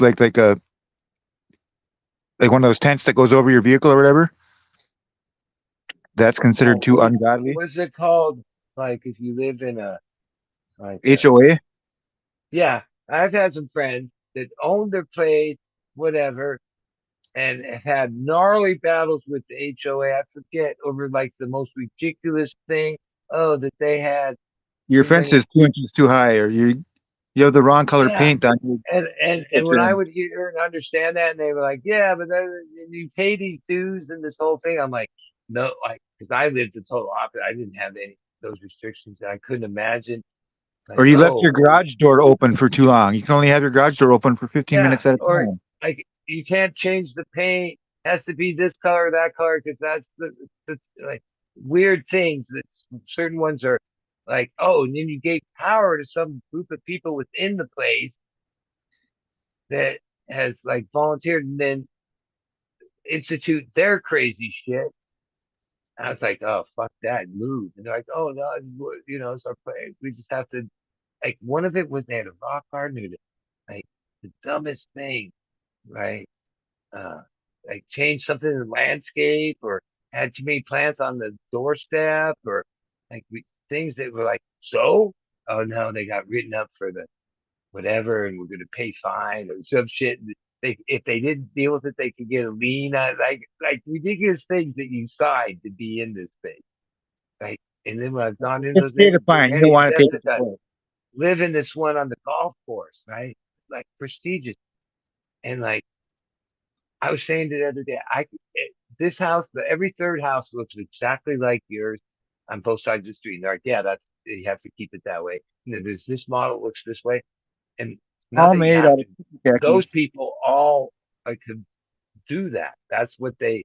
That's why they live there. They like that, right? Where when I first moved to property, I lived in the valley. Like not really. We were in Topanga, but sort of like that, urban. Where I first realized yeah, I actually think some of human mental illness stems from people living too close to each other and on top of each other. Because I think we all were meant to have like space. And when I had space, I realized, oh, yeah, that space is like part of like healthy uh, mental health, like being on. Sometimes when I'm at Cardiff, I can look out. These are like $5 million like uh modern places, rich places next to the beach. And I can see, oh, they're watching TV. They're in their kitchen. Oh, this person just walked down their hallway to like different units, just smoking a cigarette on the patio. I could never live like that. Where these people are just used to it. You know, it's not like they close blinds or try to design the place for privacy. Nope, that's just part of living in these. The new moderns took small properties that had like a old type of house and then did this thing where they put up these square monstrosities that use every inch of the property. So they have a huge amount of square foot. They're like 2 or 3 stories, but Yep. leave I there's built a no ton of there's those. no side yard, there's no land. It's just this house, and they're worth all this money. If And they're about wide enough for us to get our fucking yeah, and our telelift in if there. you live around them, like you can see them in their house doing whatever they're doing. They can see you. That shit creeps me out at this point. A couple other times I go to friends' houses, live in condo units, stuff. Because I've been And there wasn't 27 much with my wife. not I much for didn't live like soundproofing that. either. Even though I had to drive way the fuck out in the middle of nowhere to achieve that, I don't think I could go back to like that. I lived that way when I was younger, but that was like so long ago. And like, I remember how that was like, like too Yeah, that, close for it. You just get used to, even in Temecula where they build all these houses, they're so close together that and identical. The bathroom window upstairs is oh literally man, just feet ticky away from tacky. the bathroom window of your neighbor, which at least in the urban area I live, there was like a side yard. There was a couple feet between properties.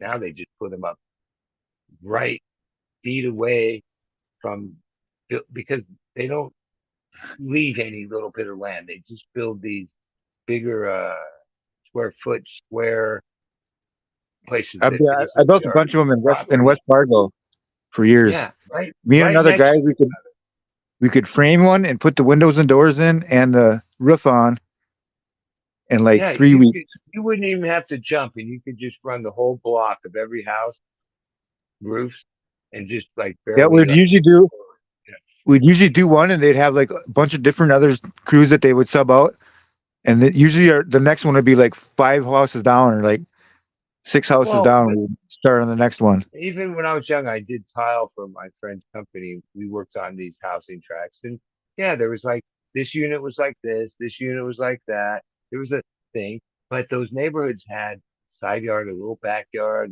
Some had pools, a little These did bit. too a little bit. Now today, they take that same amount of land and basically put a house that's the whole property up, and then put another house whole property right next to it, another, where these are like 600,000 $1 million houses in these areas. And I'm like, well, how could you pay that much to like live that close on top of? And then friends of mine that live in those neighborhoods, when I've gone to their house for dinner, stuff, they tell me, oh yeah, this neighbor's this, like they all have their little feuds and different people and dog walking and all the shit that these people go through, basically living so close to each other, right? Because if you don't go along with how everybody else is, then there's like this, yeah, You're the don't talk be of the a, board meeting. yeah, yeah. Like even my friends have kids. One of them has never cut his hair, right? He's like 13, 14. And then even though his dad's like super athletic and bald and opposite, somehow, I don't know, he's also a vegetarian. He chose all this. Oh, in the neighborhood, he's like already like I guess like an outcast to the other parents that are trying to like create this like perfect image of Dystopia. Yeah, where there's movies I've seen or TV shows where they've shown some of that stuff in. I forget the one show that was on Netflix for a while. It was kind of a comedy, but no, it was dark too, where it's like kind of making fun of that type of trip. What was the That's name what of that that's the show? opening to that Weeds is about. Is like they're all made Yeah, out of but this khaki this and they other all look the show same. was pretty popular a few years ago, where it was like I think it was something about it had good actors in it too, but it was like they weren't they were aliens or they were Oh, was there trying to aliens fit or something in like that? or one of them, and they moved to this weird that one of those type of places that was like totally over dramatized because of the show. But I remember watching that going, yeah, that's exactly what that kind of living really is like, where it was the whole town or the whole neighborhood like Just went perfect, to happy. certain They're all things like and shunned certain people. And oh, what was the name of that show? It had all these weird twists and turns. I'm sure somebody in chat remembers it. Might have been HBO or Netflix. yeah. I've never even watched it, Where and I know what you're talking about. well, there were some good shows I saw on Netflix, but the ones today, I haven't found them as good as that. Remember the show that was like this amusement park in the future? I forget the name of that. It has like so many good seasons where it was I like the never watched a Wild lot of West, Netflix. and this certain people went in there and could do whatever they want, kill people, rape people, all the shit. But then it wasn't real, and all those entities were just these robots that would be put back in action, right? And then as the seasons went on, one of the people in there got consciousness and escaped out to the real world.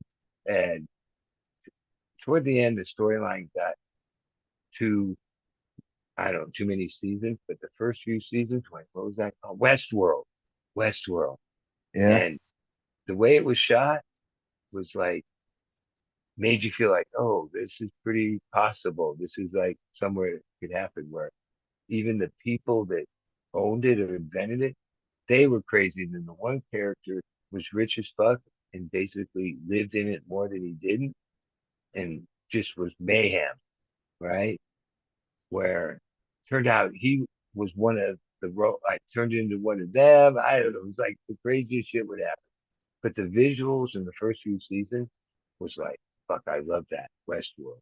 It's a good watch. The first three, four seasons. Because turned out they had this like sonic thing that they could control all the because the person that got out came back and tried to free the rest of them because they were like total robots but had advanced, like had feelings, had everything in their world, but just kept being reset to do the same thing with different clients that would come through, like whether it was the hooker that got killed by the guy to the same hooker that different experience from some other person that could afford to go into Westfield. It was like only the richest people could go in there. And whatever they did, it was all didn't matter. Most of it was like violence or crimes, really, like kill somebody or do whatever mayhem. And some of them like knew that and would come back and back and just keep getting worse, like kill more people. And this one lady kept having memories and then realized she was like real or could be real and somehow escaped. It was the fucking craziest thing.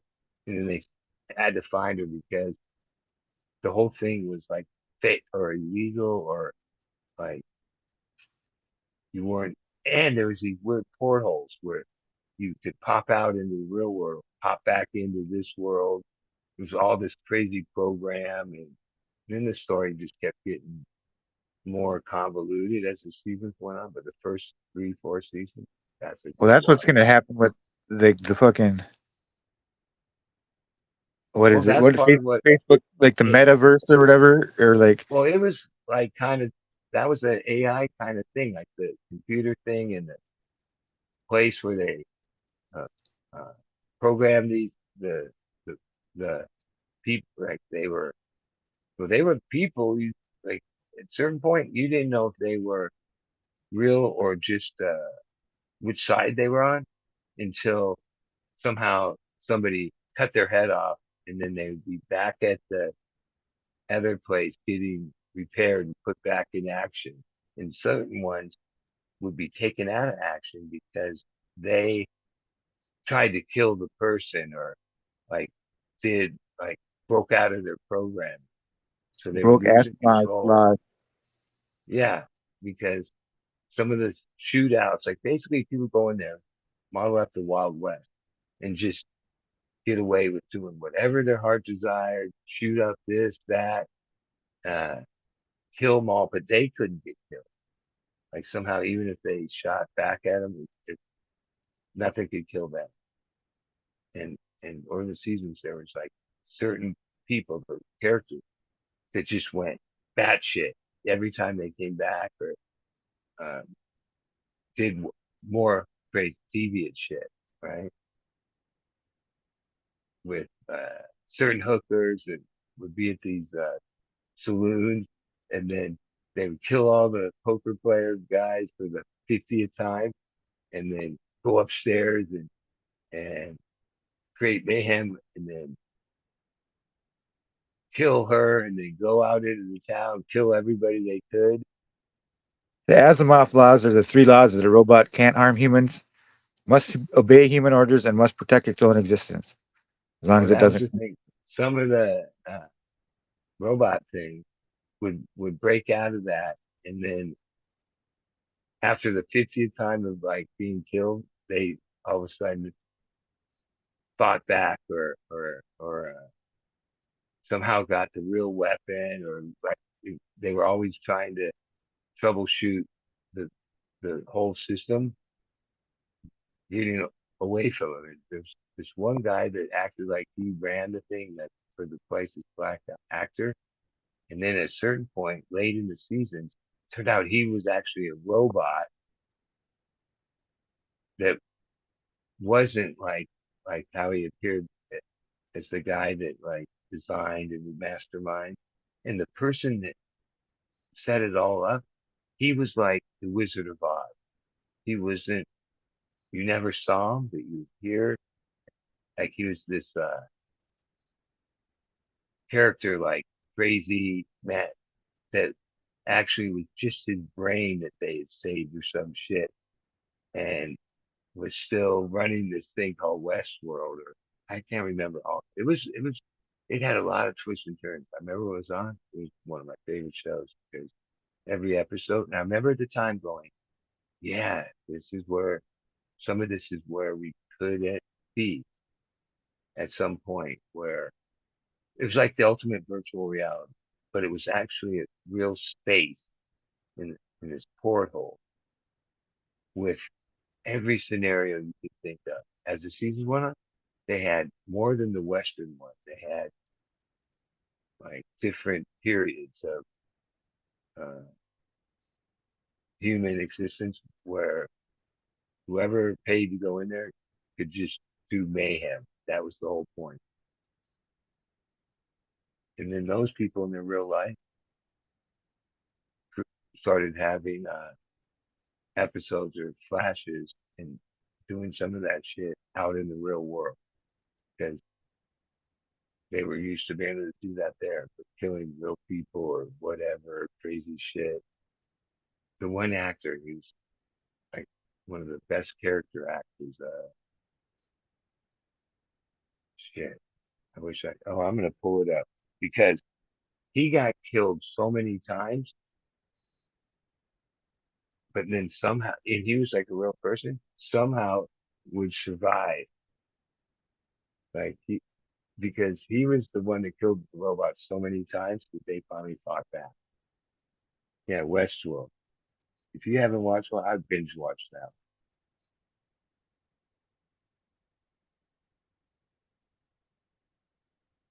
But I've noticed Netflix, yeah, I don't even like it anymore.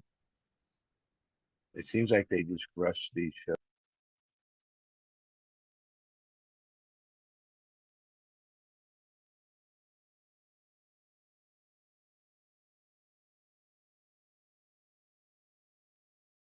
Because I would binge watch.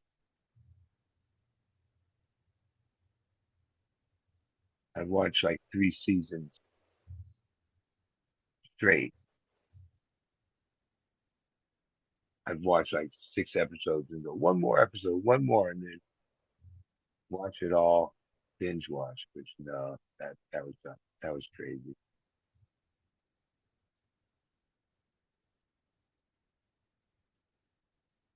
And then they took it off. And show I really liked on Showtime. What was that one? It was like set in this, I think, Baltimore neighborhood. Uh, Frank Gallagher and his crazy family. I forget what the fuck was that show. That's what the fuck? There were seasons of that was really good. That Frank guy, I forget the actor's name, God damn and it! What, his son, and the girl. Like that was a good show. Fiona, yeah, Yeah, but then they went too many seasons, and the storyline kind of. But that's what happens. It's hard to have years of a story like that.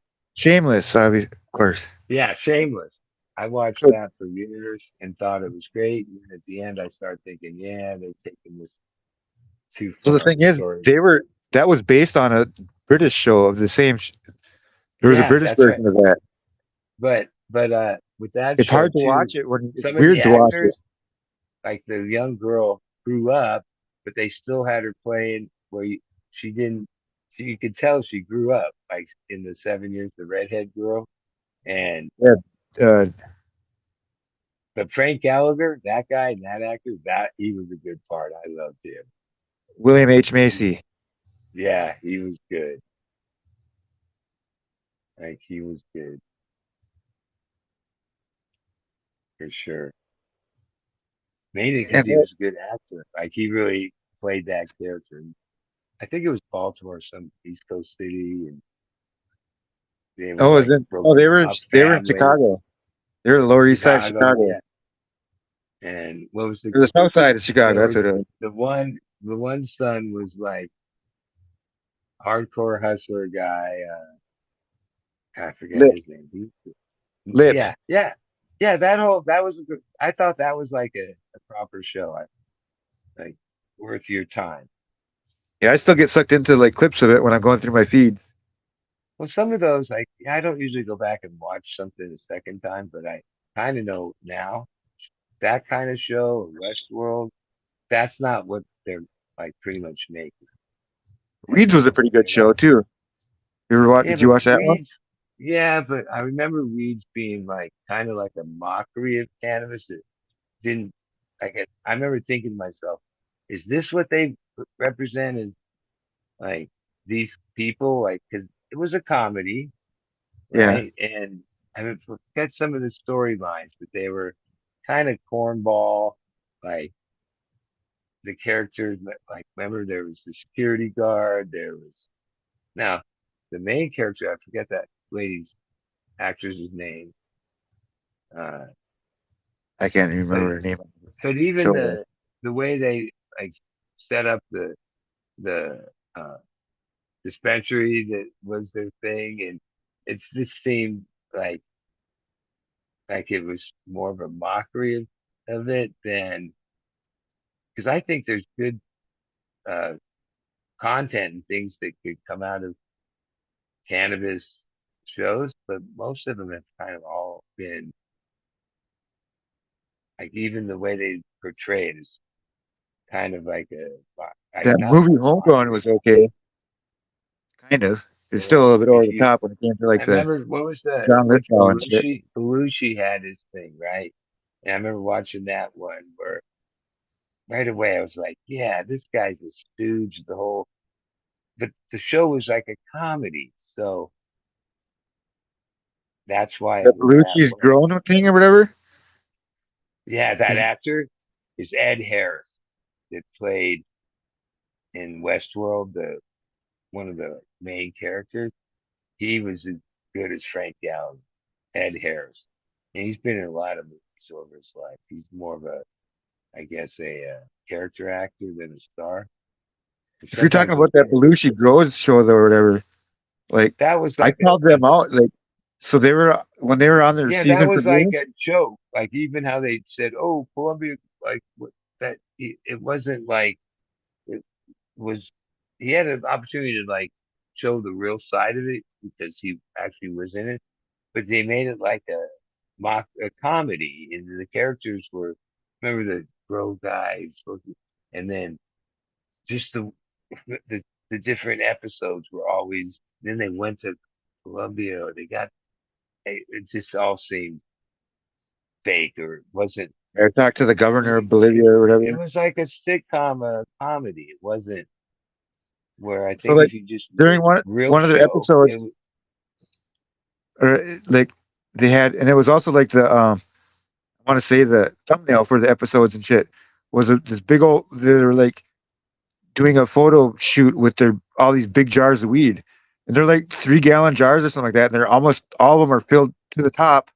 And I remember I commented on it in the comments because it was on their season premiere on YouTube or whatever, and I said something like, marijuana is not, or something to the effect of it shouldn't be in direct sunlight like that. You're killing all these trichomes right now. And they responded and they said, well, actually, we well, know didn't all they of have that a couple stuff. episodes where they had like a grow thing, and you got to hold some like super product, but the the the prop or the scene of that on that show was like not even. It was like TV fake. It wasn't Well, even. so like in this instance, I said something, I dogged him on it for like, you shouldn't have that shit all the time, man. What the fuck you thinking? And not only that, but your jars are like full to the top. That's probably not a the greatest idea. Fucking, But it was like a comedy. I get that, but like and they said that, it was years oh, we ago know that where like even to get it on that whole TV. batch, apparently that whole batch had failed testing of some sort. So like they had to dispose of it, but they never mentioned that in the show. Like in the show, they made it look like that was their harvest, and they were all taking all these happy pictures with it and shit. I'm like, what the fuck? But he said Well, it I just straight like spoke. in the, I should go try to find it in the comment. Like probably still exists Somehow in the chat there. Westworld is banned the like on Netflix, which that's where it was, or no, maybe it was on HBO, but it's banned in the U.S. from Netflix, but you can see it in other countries. The three, yeah, even here they talk about the three first Well, then seasons what you because can do also is get a VPN here and watch it. well, it looks like every episode is fucking on YouTube or whatever. So yeah, like my Netflix is my worker Zooey, who moved up north. He had Netflix and it was programmed on my TV. Just clicked on it, never asked password. God, it must have been 5, 6 years. He moved up north, and yeah, just clicked on Netflix and it worked, and never had to. Even though he moved up north, had his used his account because I could see the things he watched when I log in, which would be every once in a while. But then I'd binge watch, and I was like, no, this sucks because I start something, I get obsessed, and then just watch every season. And even certain shows I watch, I didn't want to watch them episode by episode. I'd let them because binge watching was like my thing. I just watch it all at once. But sometimes I'd stay up all night fucking watching and watch it all at once, but then realize I didn't enjoy it. I was just halfway through the episodes. I was over it, but just kept watching. I binge watched all Where 20 episodes of The Simpsons or 20 yeah, and seasons of some The of the Simpsons. I mean, things were like yeah, like I, I found things that I hadn't seen from the past, or I binge watched the whole. Like I was binge watch person, which yeah, after a while that got to be. I stopped wanting to go on Netflix. It's like binge watching is like next thing you know, you binge watched for 2 days, saw 4 seasons, and feel like shit, didn't do things you could have done. Because once you start and it says, oh, another episode, you go, yeah, sure, one more. Yeah, that's only 40 minutes, one more. Because a lot of times they had a cliffhanger that made you go, oh, yeah, I want to, what's going to happen next? Like they were good at that. Most of their episodes were not like an hour, they were 40 minutes. It didn't seem long, but then you go one after another.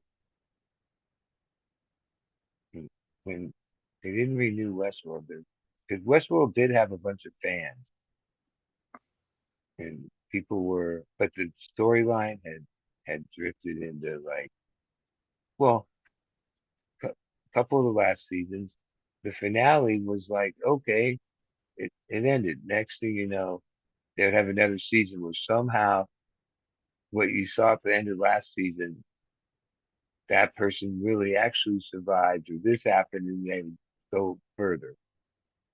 They rang it for more than it was worth. Which, all these shows try to get what they call syndication. That's 7 years, where 7 years of like sitcom or any show, it's hard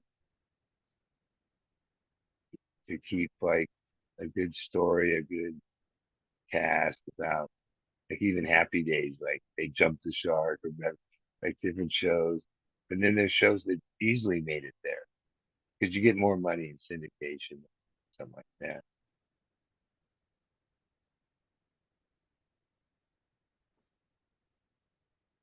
Like MASH made all those seasons. Like when MASH's final episode, it was like a national, pretty much everybody in the country was following it, watch. Gunsmoke was that way too, kind of, wasn't it? Dallas was on, like JR in Dallas. That swept the country during that time. And then there was like Hill Street Blues and certain shows that I guess were like the water cooler talk. Everybody watched it and talked about it.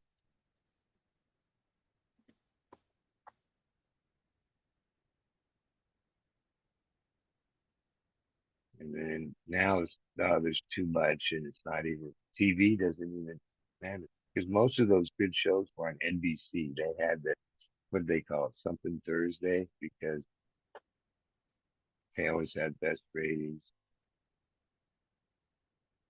There's a lot of these shows. My mom's client was Mary Tyler Moore in MTM. That was her studio. That's who made. I think it was Hill Street Blues and the hospital one. General Hospital, Yeah, Days of Our Lives. it was MTM, which it wasn't like Mary Tyler Moore made things, but that was her studio, and they the things they made went big. Most of them TV series. Now, I don't even think TV series are even competitive in what people want. The networks, They still have them coming out though. yeah, but I mean, is there some hit show that like whether it was Seinfeld, whether it was Friends, whether it was forget the one with the hospital, or well, not everybody, but they had huge viewership where Or are you talking people about the comedy hospital one? no, it was kind of like they had Miami Vice, and they had Hill Street Blues. They were cop shows was a thing for a long time, like back to Chips. what's that? Well, even what's the guy that murdered that lady? He was what was his name in the show? He was, but somehow his his whatever his wife was more like a van or some shit. Then somehow the restaurant they and she's in the car shot where he had, and then he came back in the restaurant and asked for his gun. You don't remember that guy? I don't.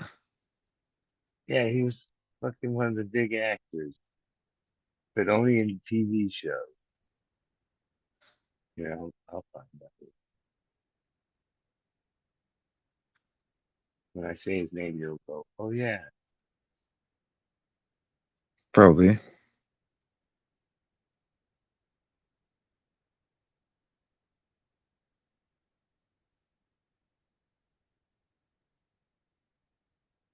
Growing up around Hollywood, I know all the fucking scandals. There's always something. House There was dirt. that record producer guy. Um, the, Uh, oh yeah, Robert Blake. Yeah, Robert okay. Blake. He played. His big role was. I was gonna say right here.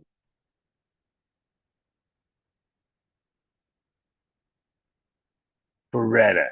It was like he's a detective show, Beretta. That Yeah. was his main thing. And at that time, there was like a whole bunch of these type of detective shows that were popular. That was a common TV show following some cop story.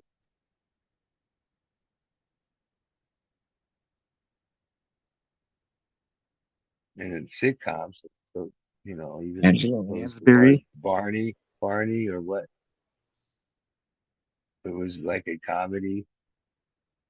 It was like Barney something. What was the name of that Barney show? Fife. Barney Fife. No, no, it was. And wait, the one character was what was his? He was like a grouchy detective guy. Like shit. Uh, See, you didn't watch a lot of TV. I grew up on TV. he always wore a trench coat. No, that was earlier. Barney Miller. You don't remember that show? No. Yeah, it was on 8 seasons. It had this guy named Abe Vigoda played this one character. That was my favorite character. You've never seen Barney Miller's? It I was don't from think so. I know 75 to 82. It's funny ass old show. Like might be outdated today, but see, I grew up in the late 60s, I watch a lot of 70s, like Nick at Night though and shit too, like with the reruns. But where TV was like, like who's, what who's it the guy that was. who's the guy that wore the trench coat all the time? That was the detective that fucking he was always like in a shitty mood. Columbo, Yeah, that was Columbo.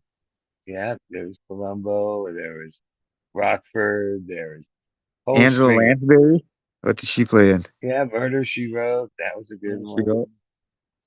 I mean, today, yeah, I don't know, but back in those times, certain shows like that were like whatever. The pretty much In Vogue.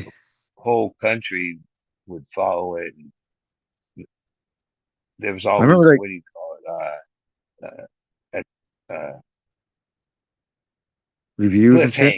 cliffhangers. Like when the season ended, they would always have this major cliffhanger that, Like that and was then like you'd that. have to wait all these months, and everyone would be like, "Whoa, what do you think? This happened, that happened." Cliffhangers was a big thing That was in like Lost in was the really next big for season. a little while there. Yeah, And when it was out, ER. That one was one of the hospital ones, and it's turned a bunch of other hospital shows where. Grey's Anatomy is when I was trying to think earlier. Yeah, well, that show spawned how many different Grey's Anatomies? Or Probably no, that's that not the one. one God, what the hell am I thinking of? The one with the CSI, uh, where they spawned like all these different CSIs, like crime lab shit. well, there's a And million of then them. I can still remember I was really young, but like Ice Archie T Bunker and shit. was the thing, right? When I was a kid, there was wait, what are those To the moon. comedians? There was these like Bob Hope specials. TV was like so like different and controlled what was on it with the show Sanford and Son. That was a killer show. Welcome Back, Cotter. That's the one I'm thinking of. That's this weird other cop show or with weird people. Hill Street Blues. There were some good ones. They all kind of like Night Court. Looking back, there were some good ones. Even a real old ones, Chico and the Man. That was good. But then dude died or whatever. Hey. But I remember Dallas. It was like a primetime soap opera, really. And it had JR and his oil family. Like there would be these crazy twists and turns, and the whole country would be like, "Oh, did this happen? That happened? What?" You know, because there would always be a week till the next episode. Well, And speaking of actually, oil I shit, was reminded of this when I was a kid and watched a lot of TV. I loved Green Acres. Have you ever seen farm Green living Acres? is the life for me. Yeah, Jam and all that. That to me was fucking funniest show. But I realized I got older because I was like raised in this TV generation. I think, yeah, like how much did all these shows influence me? Probably more than school did, because it wasn't like my parents said, "Don't watch so much TV." No, their whole idea was put the TV on, and then the kids are fucking watching the TV. Babysitter. Yeah. And even then, there wasn't even a clicker. You had to go like change it, only a few channels. I've been watching a new show called Landman. I think that's the name of it. Is Billy Bob Thornton's like runs all these fucking. I don't know. He's like the guy on the ground that deals with all the problems like this big oil company has. But he's like this gangster as fuck. It's fucking pretty badass.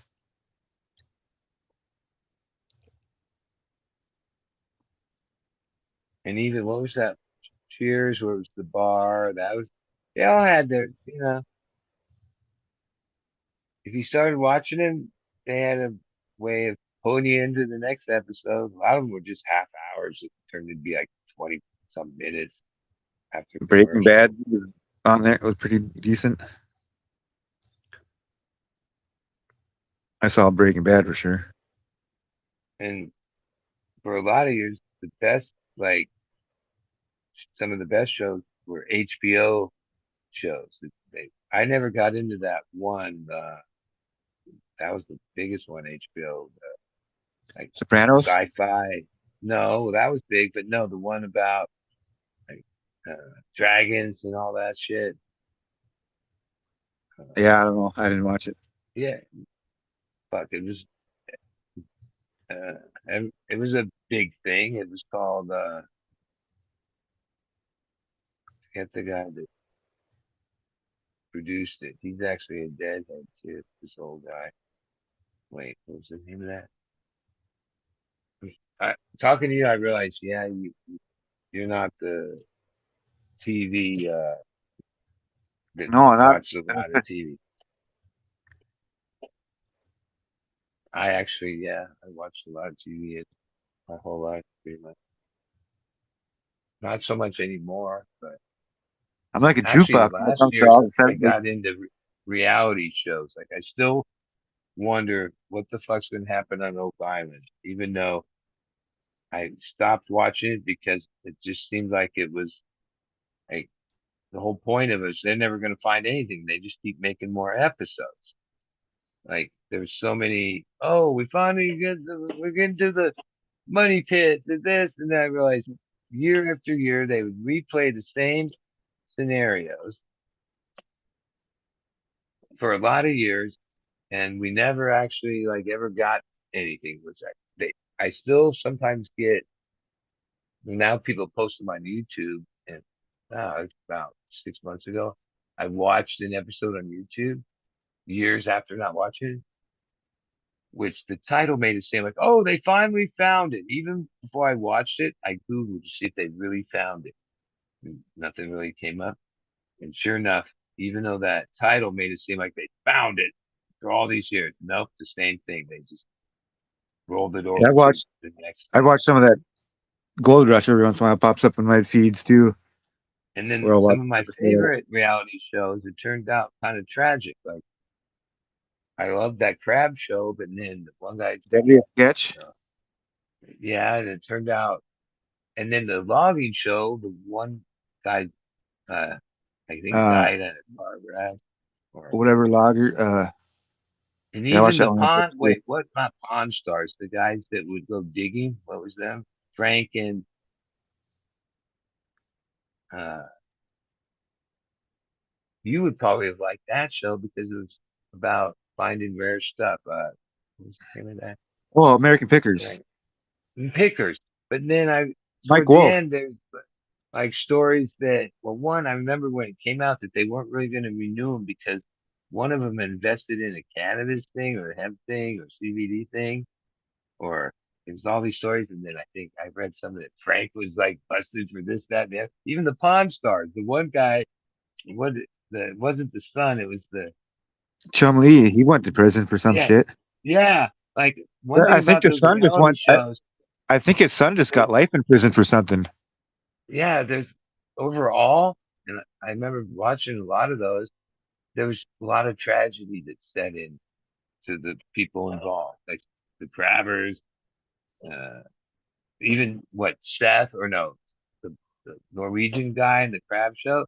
Then his daughter that was like he was bringing, she went to court and said he molested her and shit as a kid and shit. Like I was like, holy shit. And I guess he's saying that, well, he's getting divorced from the wife, and that was all. Like, or I don't know. Like, but people that got famous on those seem to have a more tragedy than they did.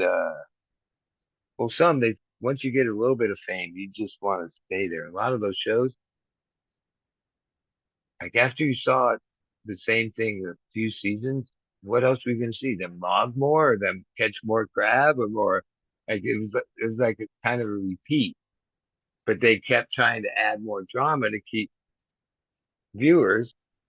But I remember a couple times, even the crab I'm like, how many times am I going to see these guys bringing in empty nets or bringing in full nets in the same scenario? Even the gold guys. Like the only thing I liked about the gold guys is what's the kid's name? Uh, Parker.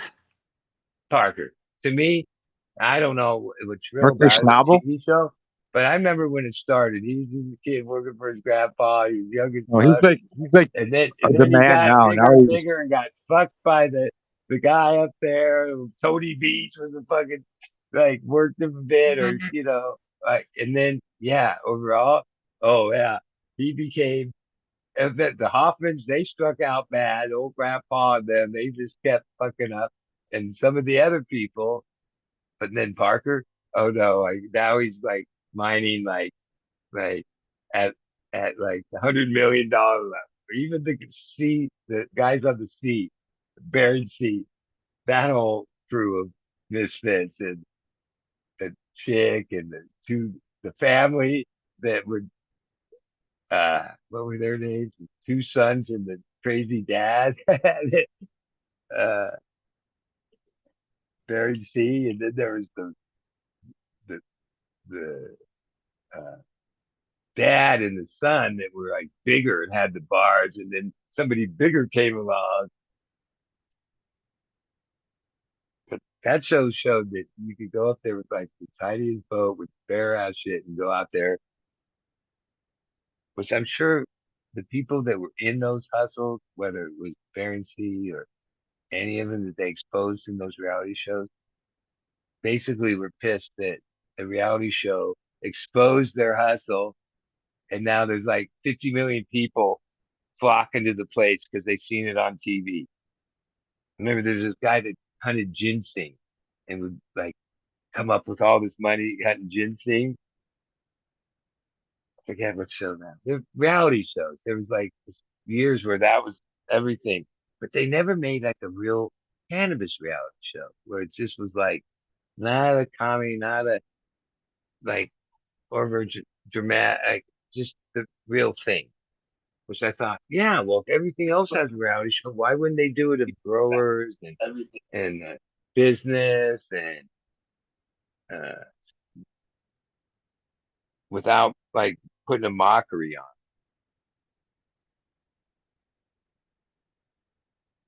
Because even the bloggers, yeah, I've seen the damage that bloggers create, that whole industry.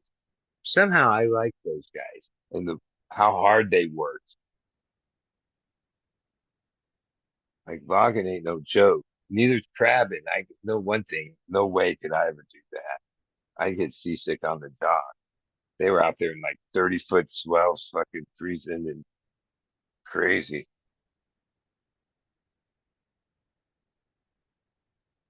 And the town that Bering Sea is, what's that in Alaska? That's like known town of like people that disappear and drop out. You go to what's the name of that place? It's like a place off the fucking beaten path. What's the name of that town in Alaska? Where that like some years they've frozen in for like 6 months, where if they don't have they're fucked. Oh, the Bering Sea guy had that other like guy that would come spend all this money but strike out every year. They always had good characters. Like whoever produced those shows and stuff would find the good characters and things. Basically exploit them for the show. And a lot of times the people had bad endings because they got a little fame and da da da, and then it ended and they're back to obscurity. Because like now that those shows aren't even popular, most of the people you can't even remember who they were. But when their show was top, like that crab show had top ratings for a lot of seasons. And I remember thinking, yeah, they just keep making seasons past their. It's hard to stop. You just start putting out crappy ones.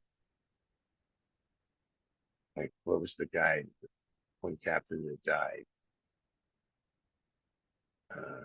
And then his sons. One son was fucked up. It was, and they kept every season. They still relived that. What was his name? He was the coolest guy, but he died of like a stroke or a heart attack or some shit. Phil or something like that. Yeah, Phil. And then they had the very like they should have ended it the seasons there because it climaxed with like ultimately there, but then they pushed it so many seasons there, and then the stories turned more. Oh, this guy's just strung out, and this other guy that worked on the boat that was like the best guy. I forget his name. He committed suicide or some shit. What was his name? He was one of the best characters that worked for. I think he was somebody's like main guy in the thing. I don't even remember. And then some season he was one of the best characters, and then some season he went back to drugs or whatever and died. There was the one like older native guy that was like badass. He'd eat the whole fish's head. And the thing with those guys, they worked a short period of time and got paid big money if they caught a lot of crab. Like their A lot of guys share of did that in the stuff. oil fields too when the oil boom was happening. Which I'm sure when that show's on, people saw that. It was like, what? You can get paid that much? And like, where were they? Washington or Alaska's where they shipped off from, but a lot of them were from like Seattle area, the captains in the fleet. Yeah, I'm sure so many people thought, oh, you could make that kind of money. I'm going to do that. Well, let me tell you, you have to have sea legs and be a real seaman to go out on a crab boat or whatever in those conditions. That's no joke. Like, no way. Like you guys are like falling off the fucking boat over swell, trying to bring in crab nets in 30, the worst conditions you could ever imagine to be in a boat out at sea. That definitely didn't look fun. And sometimes they would strike the fuck out. I couldn't get them for the Hydra. And then they showed the politics of people working together, making a deal with somebody, and then fucking them over and saying, "Oh no, thanks for your info, but I didn't get any crap here," even though they were reeling them in right on TV. Where a couple of months later, the other guy would see that you fucked him. You said you're gonna work together, and if he found him and he found him, you would let each other know. And no, they fuck each other over numerous times. Oh That yeah. was pretty dog eat dog. And how much those crabs were worth. I was like, holy shit. Especially those kings. Like the pound price they got wholesale was massive. And then what was it? The bluefin?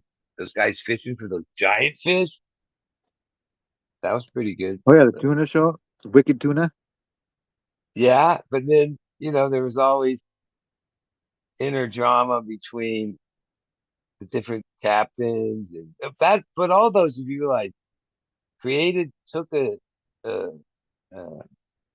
No, they job or instigated. They a create them problems. career, and all the reality shows turned them into a competition, right? Where, oh, they kept track of who had the most. Well, That even the storage crab wars, thing. I think they went off air because the one guy sued him for not being like for being fake. Yeah, well, some of them like become traumatized. Even those ones, the auction where they showed people bidding on, well, that was Storage Wars. Yeah, Yeah, sometimes I got the sense that what are the odds that they're there filming it, and then you find this Mona Lisa. because a friend of mine that Jordan, he does estate sales, but for a while he was doing that, and like he said, dude, the odds of finding even one uh unit with anything worthy, because usually people know, not always, but people know when they're like going into that spot, and they get anything valuable the fuck out before it turns into that. Yeah, I know. I've been there. And I think even on that there was a story where it happened after this, but the one guy somehow found like this huge amount of cash, and then a period of time went by, and people that actually had that locker in front of him and basically demanded their cash back, but they gave him a finder's fee or whatever because he said, yeah, they were like not the kind of people you said no to. Like, Oh yeah.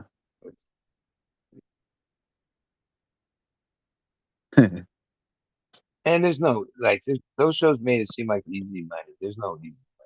I like that Barry Weiss from that show. I'm surprised he never put off a spin-off show. Remember the storage one? It had the Did you know? Do you couple, know Barry Weiss? It seems like Jared you'd be and kicking his it with like him. wife that was sort of attractive. I think the original story was the show paid for her boob job, and then she had to Brandy, I like think. yeah, Brandy and him, and they were like there was different types of storage people, but you notice the one thing they all had like a thrift shop or some way to unload all that shit. Which even my friend Jordan, that's kind of what he does. That's the hardest part. Like even this estate sale thing, God, he has so much stuff. He used to have warehouses and try to actively sell the stuff because that was his Yeah, plan. And I've got a friend that owns a that's a thrift shop, and that's he a does. job in itself. So either you do the job of selling the shit or you do the job of getting the shit. Yeah, I used to sell a lot of my stuff to thrift stores. Well, he got this job at this company that people hire to do estate sales, real estate sales. So a lot of times it's weeks, a couple weeks or more, where he deals with the client, sets up the day of the estate sale, figures out what he wants to sell, what worth of some of it is, and starts to get rid of all this other shit. Because most of the time these people have to move whatever they have tons of shit and they're using this way to get money for what they can, get rid of the rest. That's kind of part of it. And then whatever it doesn't sell, which is a lot of times that's it. That person, the client is over it. They're moved to whatever, They got what they got and just want the rest of the stuff off the property for whoever sells it, whatever. So he acquires a lot of good shit actually through this. And No, I've I gone to know, a I couple. know. They're like legit. They're not like moving sales or garage sales. They're like true estate sales where, oh yeah, there's some good stuff there. And even There's a how he gal I went got, to high school with. Ooh, there's a chick I went to high school with, where she and her boyfriend or whatever it is, that's their full. They got a full time business where they just buy storage units, and they get a lot of shit out of them. They've got like yeah, I probably have to a big. pick the area and like even where I'm at, it's only, I think it's really only two companies that have, even the one they just built next to mine, bigger than any of the other ones as far as how many feet, how many stories high.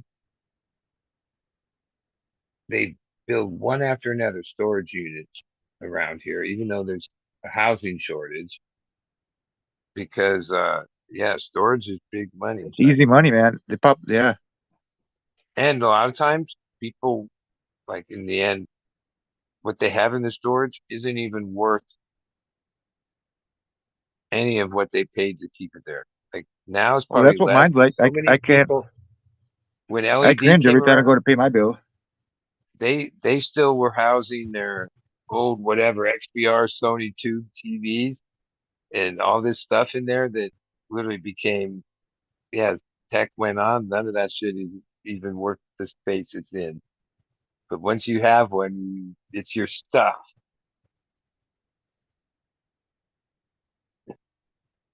Yeah. And over this, the storage unit that they just opened next to me, there's the good units I would think that are ground floor you can drive up to, but most of it's in the building. But a lot of the people that now recognize their trucks and see them that have the drive up units, they're like door installers. They're uh, contractors and stuff, or do whatever work. And then they base themselves in the storage unit and they have doors in there. They have this. They see them in the morning loading up the shit they need for whatever job. And that's why they use them. And most of probably the people in the inside units, to me, I would never rent a place where I'd take an elevator and go up a building way down to get to my storage. Like if it's not like you can just drive up, oh my God, that's a pain in the ass. I helped a girl move out of one like that, and I was like, holy shit, bullshit. But now most of them are those buildings. It used to be most of them were like drive up, like you just went pulled up to your unit, unloaded. And I've had a few units a few times. My wife was a fucking hoarder. But when I moved out of my house this last time, I was like, no matter what, if it doesn't fit in the Connex, no way am I getting a storage unit. Because even they give you these introductory price. Oh, it's only this amount for you. Once you sign up, you realize that, oh, for 6 months or something, they give you that price, and then they balloon you. Where it's better just to say, no, I don't want the introductory price. How much is it the price? And then you probably do better than letting them balloon you. Where once they get you in, they jack it at a certain point where it's like, well, you probably signed it even knowing that, but you thought, oh, I won't keep, I'll have it out by then. This is short term. You know, they just raised mine like $10. Where I think Americans especially spend the most amount of money in storage is like this. Even my first landlords, where I lived in this house 17 years, $1 million house. The day I moved in, they drove to McKinney, Texas. That's where they were moving. At first, they didn't say why, but then over the years, knowing them and talking to them, and all the appraisals and times they took seconds, thirds out on their house pre 2009, they were investing in storage in this place called McKinney, Texas, somewhere outside Dallas. It was like an up and coming city or area, and their house gets foreclosed on where they owe like 800,000 when the house after 2009 or at that point was only valued like 500 or 600,000. So they were so upside down, but they had invested all this money that they pulled out of the house over the years in the storage business, multiple ones in McKinney, Texas, that were successful and they were sitting pretty. And I always thought it was weird that their house got foreclosed on for that money, but it didn't affect where they took that money. Like, meaning, yeah, the foreclosure, which to me is like a bankruptcy, basically, right? They lost their house and maybe a little credit rating or something, but from that house, they had pulled out all this money they invested in this other business that was thriving. But somehow the banks don't have any access to that, right? Where I would think in a righteous thing, yeah, if you took money out of this house and then obviously uh, got something else going with that money, well, that would be at stake, not just you lose the house that you pulled all the money out of to build a bigger thing. And I thought, yeah, they pretty much came out smelling like a rose.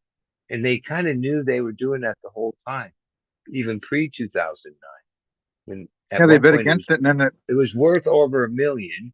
if they And make money, then they make money. If they lose money, it stops it where they invested at. yeah, when I finally saw the paperwork during the foreclosure, I realized every time I had to get a rider truck and move my garden in there to have the inspection or the like it was and the guy would just make sure that the rooms were the size that it was listed and everything on the basic real estate was that house. It had 3 bedrooms, it had this. Same guy came a couple times. He would have this laser measure, even though he'd done it the time before. He'd go through the motion, make sure the laundry room and this was all whatever square feet. Uh, and he got paid, and then they would approve the second or third. Those all coincided with those. At the time, I didn't know what was happening. They would call me and say, "Oh, in a couple of weeks, we got to have a walkthrough or whatever." And I would put the whole garden in a rental truck, not even for a day, right? If he was coming whatever time that day, the evening before, we'd put them all in there, break the whole thing down. My wife would decorate like it was room, and he would leave 15 minutes later, and we'd start putting it back up. 3 times in 17. Those coincided with loans that they got, where they had borrowed. They were to the hilt. Even in 2009, the real estate thing, most people lost properties that were upside down. They were upside down, but I paid the rent, and they kept it and kept trying to sell it to me. At one point, pre 2009, they could send me some paperwork if I signed it. I think it was like 900,000 or something, and I owned it. Somehow, me and my wife talked that night and realized, wait, 900,000. These payments, the amount was like double our rent, right?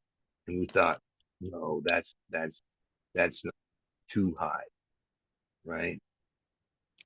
Best decision I made because if I did, I would have been the one that lost it during the real estate bubble, where we wanted to own a house so bad we could have just signed, but somehow we had the wherewithal, mainly because of the price, and it needed a roof, needed landscaping, because they never put any money back in, even though it was like a really nice house. Where, yeah, we knew it wasn't worth that much. Well, actually, a couple of my friends that are in the real estate and that stuff said that. Like, this is like the peak. Real estate goes up and down. You want to buy when it's down, not at the peak. Because it was the peak in 2000, pre 2009. And they were giving loans like crazy. Houses were like high price because it didn't matter. People just bought because of the way the loans were. And then from 2009 till we moved out, I tried to get, what do they call it? Stated income, because we worked for ourselves, had a small business. Your stated income, or self-employed stated, virtually impossible to get a loan. Stated income, even though you have money flowing, you pay it, you document all that. No, they want more years of it, which means more taxes, more. Uh, After 2009, they changed all the parameters. It was almost impossible. And we had like, I don't know, it was lease option for 6 or 7 years. I think it was like 30 grand that we had, and not a lot, but that got lost because it got foreclosed. And they weren't even trying to save. And I couldn't even make them an offer because I'd have to pay more than the place was worth at that time. When it went to auction, somebody got it for 290, right? And then fixed it up. I haven't been by there because I lived there 7. We thought it was our place. We were gonna live there forever. But some family got it for 290, put a new roof, put money into it, probably worth into today because real estate went up big time in the last whatever years. That's the best investment there is real estate.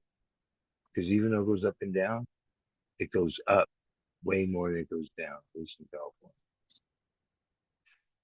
So many people have made considerable money in and out, condos, anything in California, because one, the prices go up constantly in all the areas. Like even Oceanside was like the ghetto.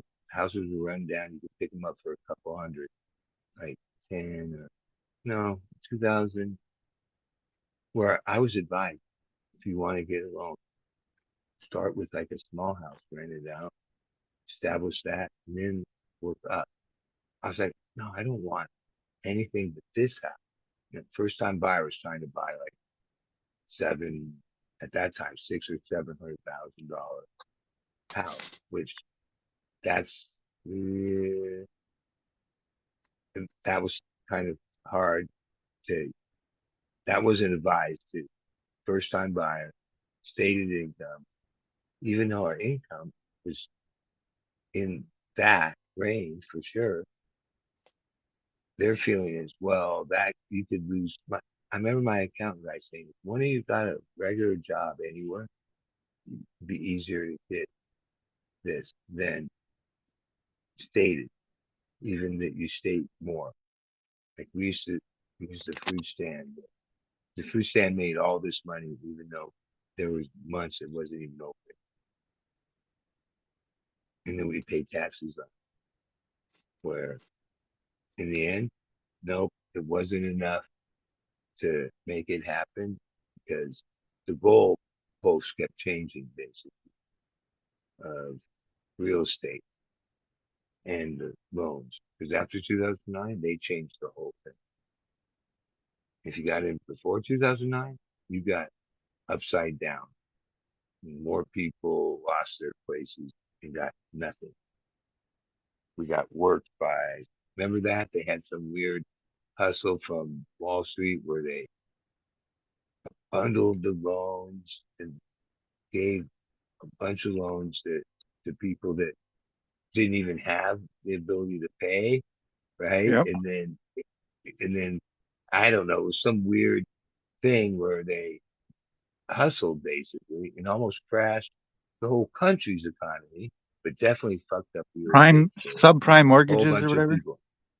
It was basic.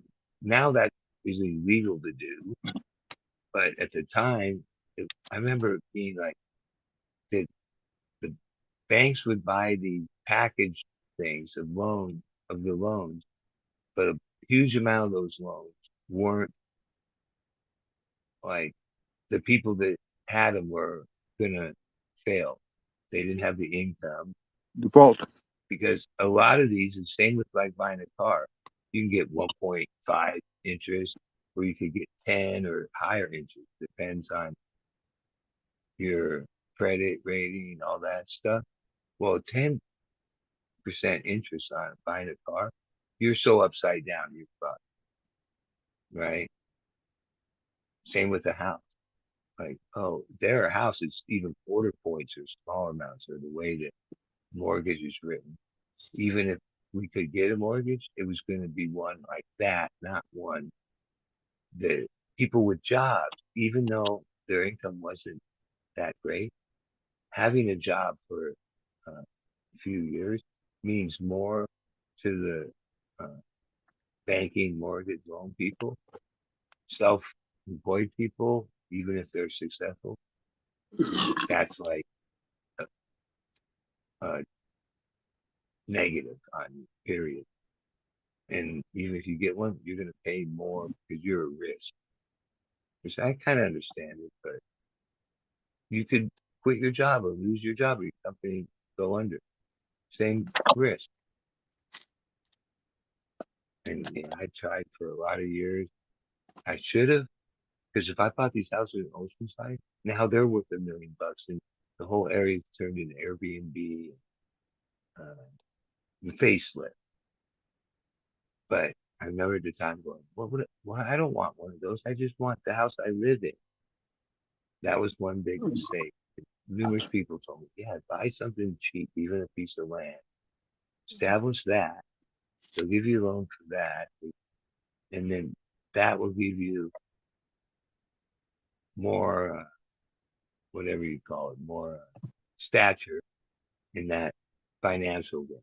But going in there is people that have fruit stand, farm, and basically we made our money off of weed, but we funneled it through the fruit stand.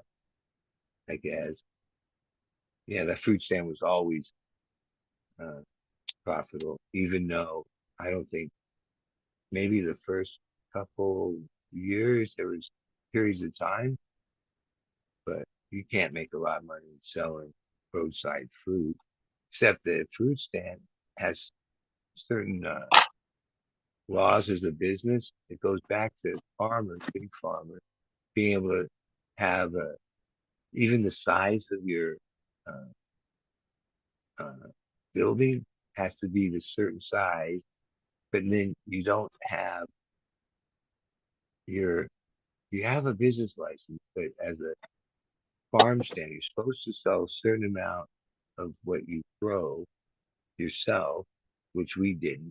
We just resold stuff because it wasn't like anyone ever came there and check that out. But I forget the real benefits business wise. Fruit stand has like a different set of laws than other businesses from like 100 years ago. Like you don't pay. Yeah, there's certain things that we didn't have to as a fruit stand because basically it's a thing for farmers to be able to have access to selling some of their product directly to people is the real loss of it. And we weren't the only people. There was a lot of people in this food business that were using those protections that were really written for 100 years ago, but never changed. There's even the Japanese family owns all this prime real estate, Del Mar, Oceanside, where they grow tomatoes and strawberries and pass it on to their kids as part of it. That land is so valuable for houses, but they've held on to it because it's like part of the work ethic of the family, right? And pretty much they have the best tomatoes around come from their huge hill after hill after hill, and the strawberries in Del Mar are like second to none. But this is right across from the fairground, right where houses would be 5 million, so they could easily so. Even the heirs. So at this point, I'm sure the older guy, my wife, when I met her, she worked going to farmers markets for them.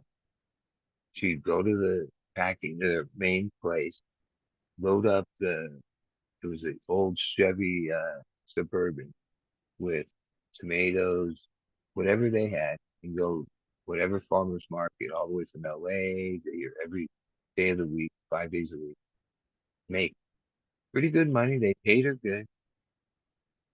Even when I went there a few times with her, the tomatoes were the same tomatoes. They grew tomatoes. I don't think it was such a thing that they were chemical tomatoes or they used a lot fertilizer as the way, but they had different crates that they put them in, and the same tomato would go from the regular tomato to organic tomato. Like I remember going, yeah, they just take that tomato called organic and send them to the farmer's market. It's the better tomatoes would get picked out for those boxes, but it was the same tomatoes. Same with the strawberry. Like it wasn't like they had fields that were no, they grew tomatoes at scale. Usually with good soil, they worked the soil all year and huge operation before they plant the tomato plants where they have these greenhouses, they start them and they go off. Like you look out there at a certain time and they're all perfectly in rows, perfectly like Staked out and shit. set up with the trellis, with all the stuff to get maximum production. Great weather.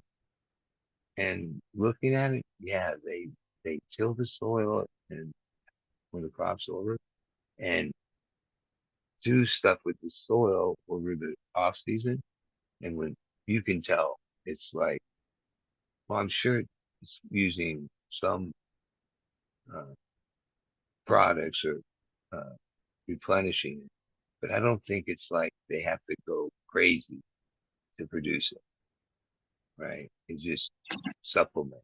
And the old men and Well, a I'm couple sure they've other got their local co-op upstairs that tests the in soil this and they put in tore up anhydrous or whatever, or urea or packing house building hot, over there, and they potash. played poker upstairs from like 6, 7 in the morning till midday. Pretty high stakes. The hierarchy of it, right? It was like this poker game that you couldn't play in. Like it was closed to them, but pretty much every day the the bosses or the owners or the older Japanese guys would be upstairs playing poker in this weird like uh, it's kind of like domino pieces but with tiles, but it's this Chinese tile game that I've watched being played. I have no idea what all these symbols and how to even begin to understand how you play that. Which I I like playing heard is the mahjong. most. I think that might be what it's called. Is that this Chinese tile game with a whole bunch of different designs and you flip them. You get so many and then you lay them out and somehow one person Yeah, you gotta like wins one match of them. different tiles and shit Yeah. on the outside edges. And some tiles have designs, some of them have like lines Num or like numbers or lines numbers. or dots. If you play that, that's complicated, right? Like one will be 14, it'll be 14 dots on it or whatever. But to play that's complicated, right? Kind of. You want once you get used to it. It's not like other gambling games like I've blackjack only or always played poker. solitaire mahjong though. I think there's a like you're saying a Yeah, well they gamble big on multi-person it. Yeah. aspect to it. And when you watch them play it, it's like warfare. It's like they have all these verbal things they say. It's I've watched it a bunch because it's intriguing trying to figure it out. But dude, I have no idea. You think, oh, it's this, that, but then it's the symbols with those other pieces, and it's kind of random because the tiles are distributed each person gets whatever tiles. They move them around and you pull whatever amount, they pull whatever. I think it's one of the most complicated gambling games. Because like Hand 9 or Baccarat, that's pretty simple to understand. Roulette, poker, blackjack, none of those are that complicated of games, really. There's some complication to know the Some of them they math have to of tell you each of like the them. rules, like they're so complicated that they have to tell you the rules and what you can and can't do for each hand and shit. I forget what Well, one that was. over the years of gambling, where I think the best real game is to have some chance would be Baccarat. Mainly because when I played that, I realized I don't make a decision other than baker or player where the bet is each side, right? Where in other games, you make decisions whether to hit, whether to this, uh, in roulette, what numbers to pick. They all have decisions you make, which then make you second guess or think you have a feeling or play bigger because you have feeling. With Baccarat is straight up the rules of the game dictate the card. So you're trying to get a 9 instead of 21. And if you have below, I think it's 5 and under, you draw a card is drawn for that player or the bank. And if it's above that, it stays. I think there's no 7, 8, no 6, 7. Oh no, 6 is in. No 7, 8s or 9s in the deck. And if you get a 9, oh, that's Baccarat. And if somehow you bet on tie or both sides tie, or you get like 50 to 1 or some shit. And if you get on a roll in Baccarat, you can make up money fast. Blackjack, you're always thinking, oh, if this guy at the end didn't hit, he fucked up the shoe.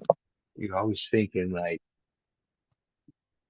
that you have some choice in it, which you do, which then messes with your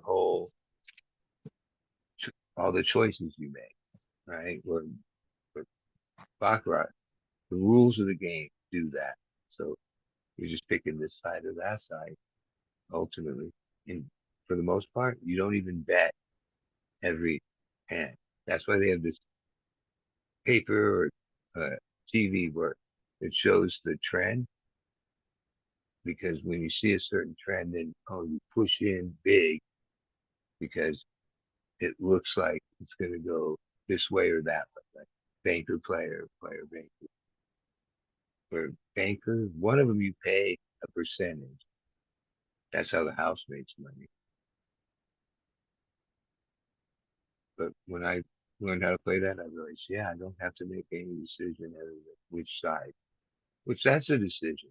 But when you have to take a hit or fold a hand or poker, especially, like my friend Danny, he's a professional. He makes money annually for his family off of poker.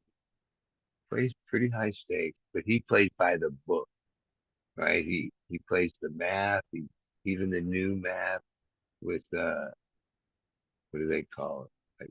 Like where they have simulations, and over Yeah. time he wins by doing that. That doesn't mean he has lulls and bad when someone gets lucky on a big hand and whatever. But over the long haul, he does good. For myself, and he's told me this for 20 years since I know him. I do things like, oh, this hand, like 7-9, seems to be hot. A couple other people won with it. So I have a feeling, play something like that or other hands like that because I have a feeling. A couple times, oh, that feeling paid off, and I fucking think I'm a genius. So we'll tell him, well, dude, I played this and fucking won monster fucking kill pot, right? Where he would point out, yeah, dude, in the long run, that's a losing way to play, right? But I bet my feeling, one, I was more into entertainment, which to him is the exact people he wants to play against. Because he plays at the bigger game with like whales. Like he says, these guys are from Rancho. They come in on whatever night. They expect to lose 15, 20 grand or whatever. That's kind of what they expect, right? Like that's their, I mean, they're not as whales like Vegas whales, but they're people that can afford to lose 15 or 20 grand and leave just as happy. And if they win, yeah, okay. But they pretty much expect to lose because they're going up against people that are more pros. Like Danny gets paid as a prop to, from the casino to keep the game alive late at night, which they know and know that he doesn't play anything but premium hands and plays a certain way, which okay, but still that way over thousands and thousands and thousands of hands will be up. Where when you start playing your gut or feelings or outside of that, GTO they call it. They have like a computer program that most of the top pros have memorized that tells them like which like how to the math and opens up the door to more hands than the premium hand. And when you play that way by the book, oh yeah, you're most likely going to do good because half the people at the table are just people with money that are playing like I used to play. They're feeling or have fun, or take a chance. Absolutely. Sometimes they get lucky and they hit you for the big pot to, it's their lucky night, which like even he says, that's fine because if they didn't have that, they probably wouldn't keep coming back.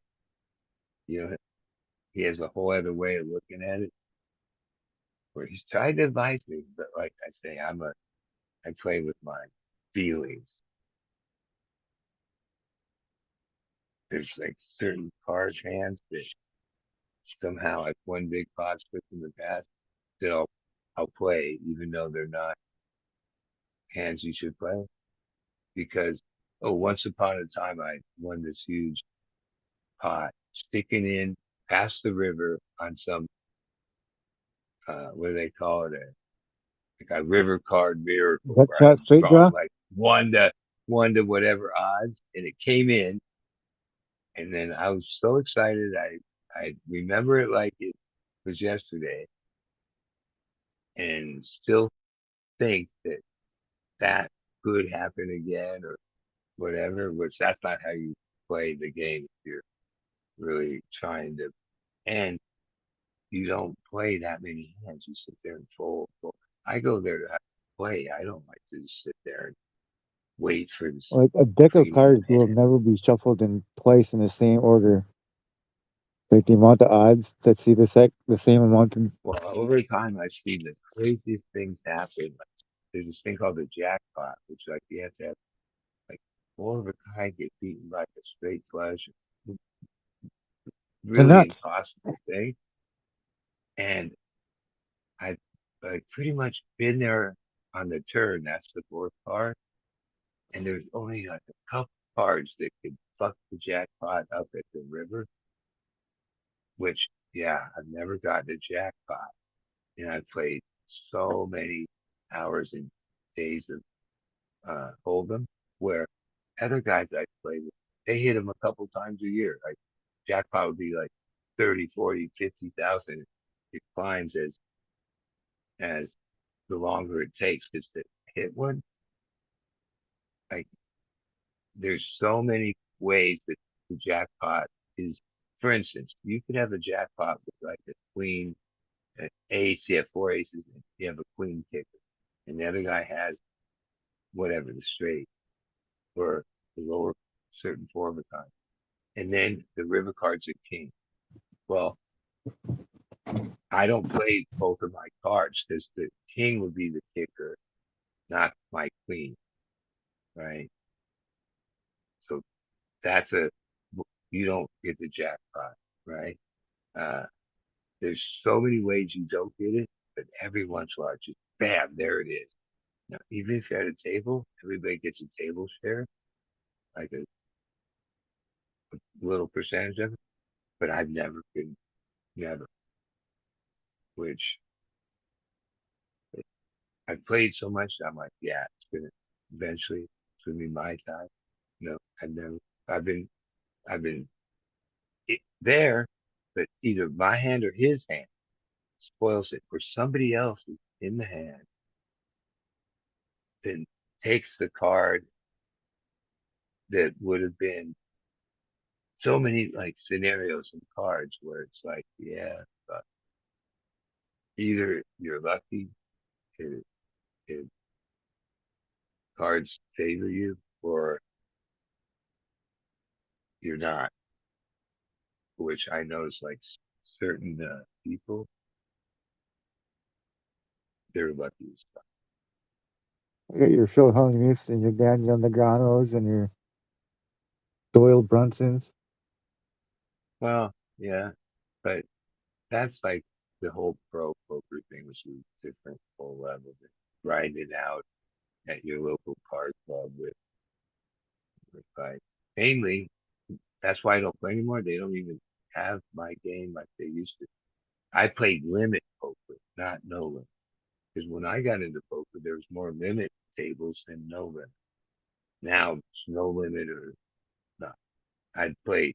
I started at 3-6. Well, actually, I started at 1-2, 2-4 when fuck in the 80s. I usually play 3-6, and if I'm doing pretty good, I'll go to 4-8. And if I'm really doing good at 4-8, 8-16. Now 8-16. Now even though it's just double 4-8, oh no, you better buy in with like a rack of 1,000 to be willing to go in.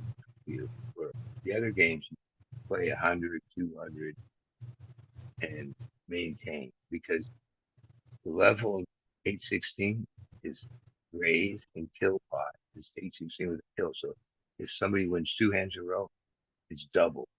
So it's 16-32.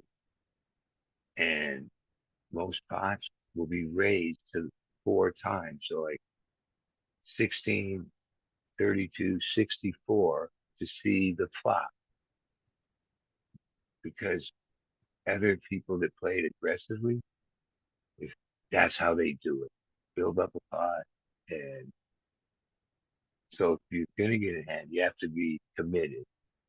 So if you pay that for the flop, you, if you have anything, you kind of got to go turn in river.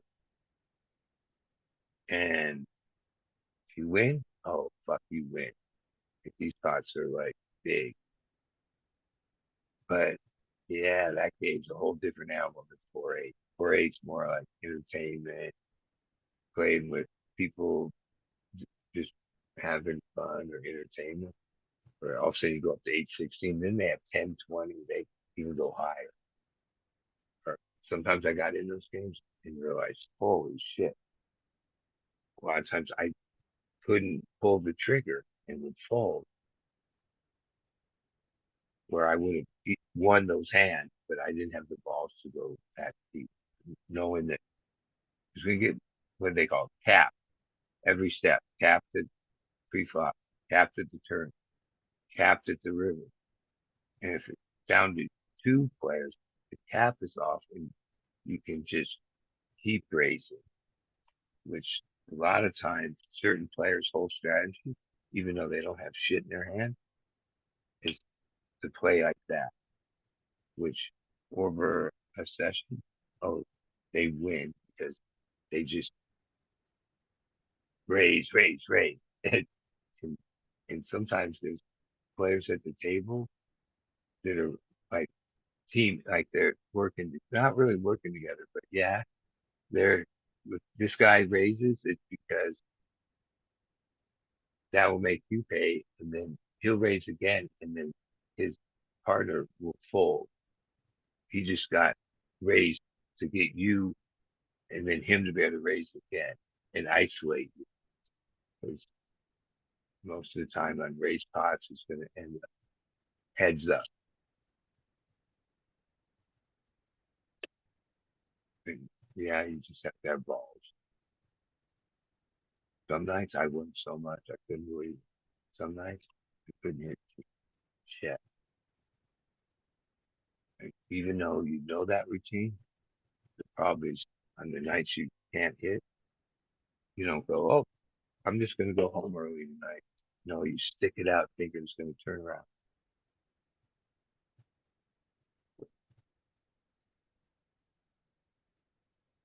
And for all those years I gambled, everybody knew about my wins. I won 9 grand or whatever the next day because I was on a brush from that. But when I lost, I would I I wouldn't say much and never say, "Oh, I lost 5 grand." I would only tell you when I won.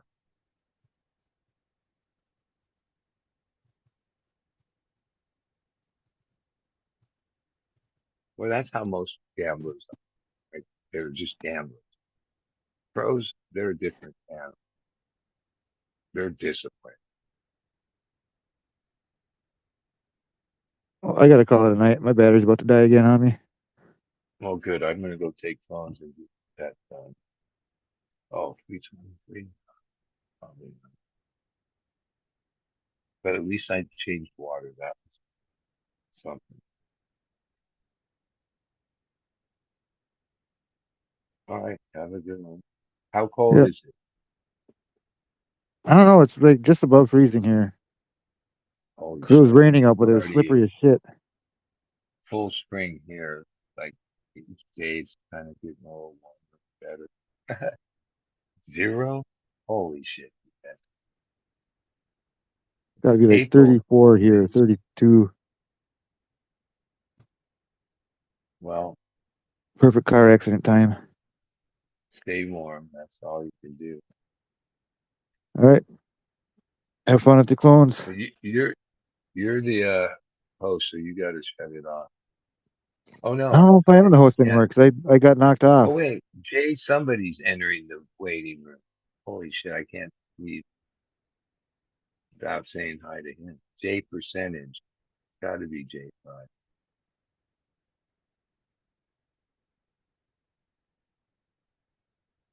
Where is he? If he thinks I'm gonna stay on some period of time, no, I'm done.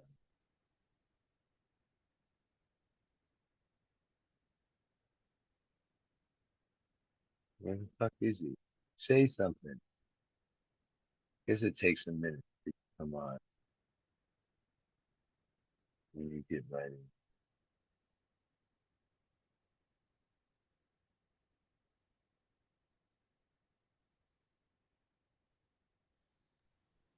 Hello?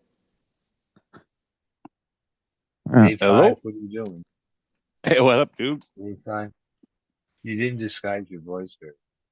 I And just if woke it I was just woke anybody up. but you, me and Hardcore were finally going, yeah, enough's enough. Because like I've just been rambling about gambling, and I should be taking phones, but I did change water. I just woke up. Yeah, I'm Well, falling so it's asleep like right now. 5:30, I could 5:30. Well, I can't believe you guys are still on. well, usually you're the night owl with us, so now you're getting up at 5:30. One thing, even if I went to bed at a decent hour, I would never wake up at 5:30. Well, I didn't go to bed that early. I was watching you guys when I passed out. Oh, So I must have taken like a 2-3 hour nap. Yep. You guys I've been checking out or napping. what? I am at least. I've been napping for like the last hour here. Oh, on the live? Yeah, kind of half asleep. Whoops. I figured I'd fucking roll one, but yeah, I can bounce if you guys are gonna. I think we lost Bud. Yeah, I saw you're still on. I was like, fuck it, I'll hop on and smoke one. Oh, I am the host still. The hostess with the mostest.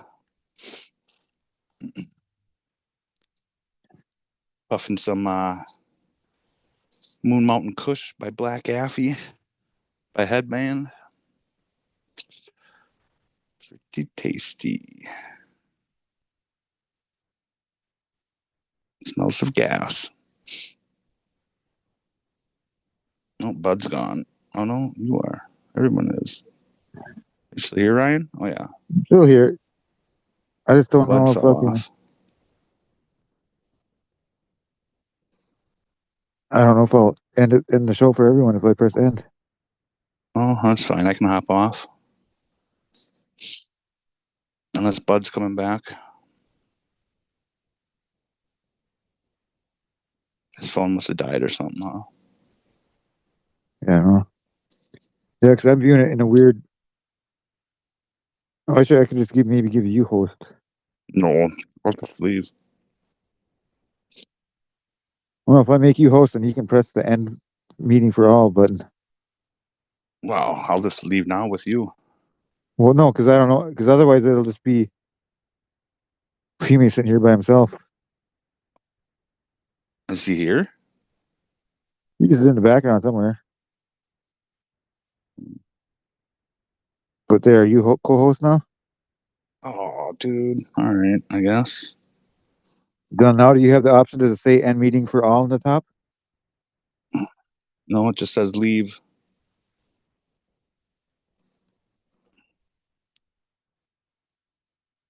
Know what I mean? Yeah. I'll make you host then. Well, don't do that.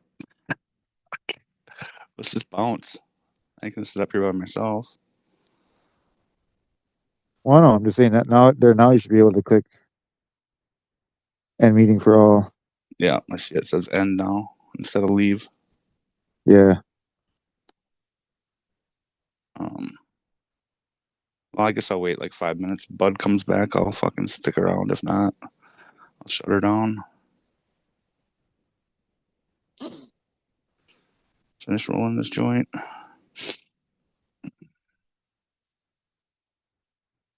Unless Test Yeah. Nugs and Libby want to hop on. Here's your opportunity, Doc. Take over. Fuck, how long you been? How long this thing's been running? 5-6 hours? Been a minute. How's your group chat going? Fucking Agnes get canceled yet? I don't know. I've been fucking hibernating a couple days here. Kind of has a life of its own now. That'll be for posting on it and shit. Somebody's gonna end up fucking doing something stupid. I just know it. You can't really get in trouble for a lot of shit because it's not really public, you know. Oh, I guess it's private. Yeah. Yeah. Yeah, you get that many people in a fucking group call, something's bound to go fucking array. I figured out why I couldn't get on that phone call. There's too many people on there already. No, I had fucking told. If you have somebody blocked, you had told included on the fucking call. I had them blocked. Oh. It's like if you have somebody blocked, it won't let you hop on. You know what I mean? Because Okay. it's like connected to it. I didn't even know. Yeah. I figured it was Captain, but it wasn't. It was Toad. It was funny.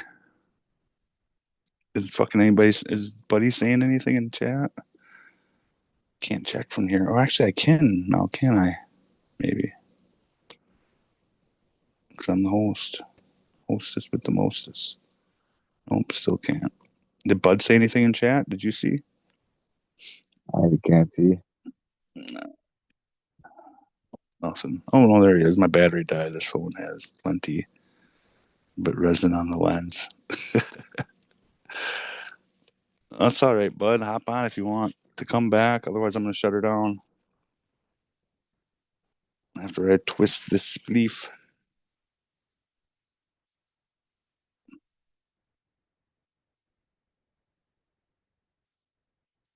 Mm.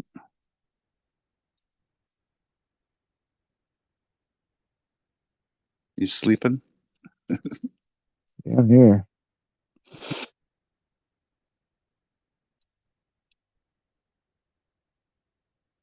I thought I was gonna be up for the count, but I guess not.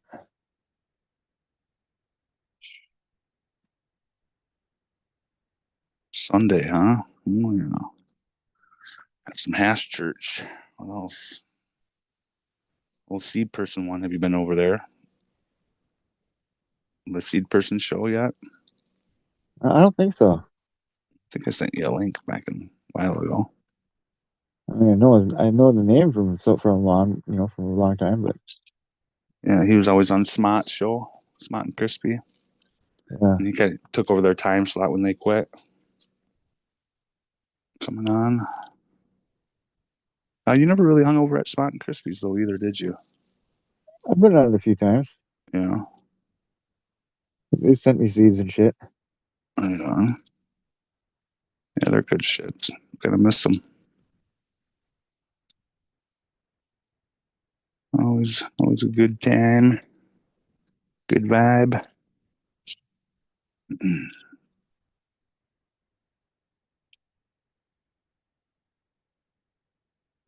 Yeah, you see Ice and I on there and shit on Seed Person show. It's kind of I cool. was on there a few times and sip compost. Oh yeah. You gonna fucking get into growing some shit this year or what? I don't know. We're hoping so. Fuck, maybe. Fuck, I don't even know if I'm gonna fucking, dude. Yeah, it's been crazy. I don't even know if I'm gonna make it down to the farm this year.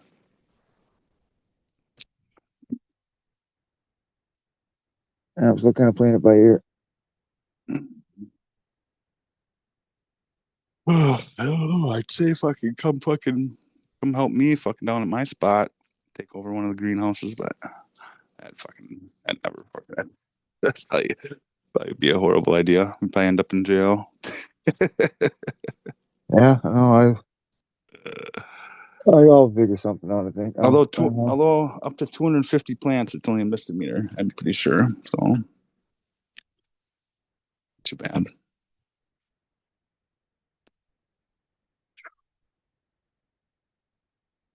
You still puffing that hash? Oh, eggy hash. Yeah, getting down there though. Fucking whoa.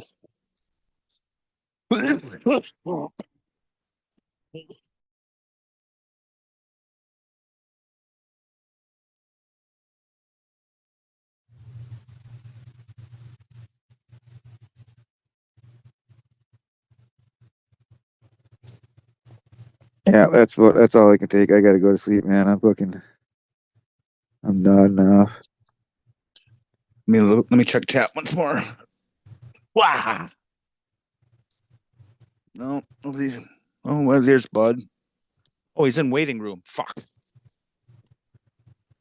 How do I get to that? I don't know. How do I let people on the show? Fuck me. That's why you shouldn't have made me the fucking thing. I wouldn't have been able to Here we figure it out go. anyway. The way that I'm looking at it.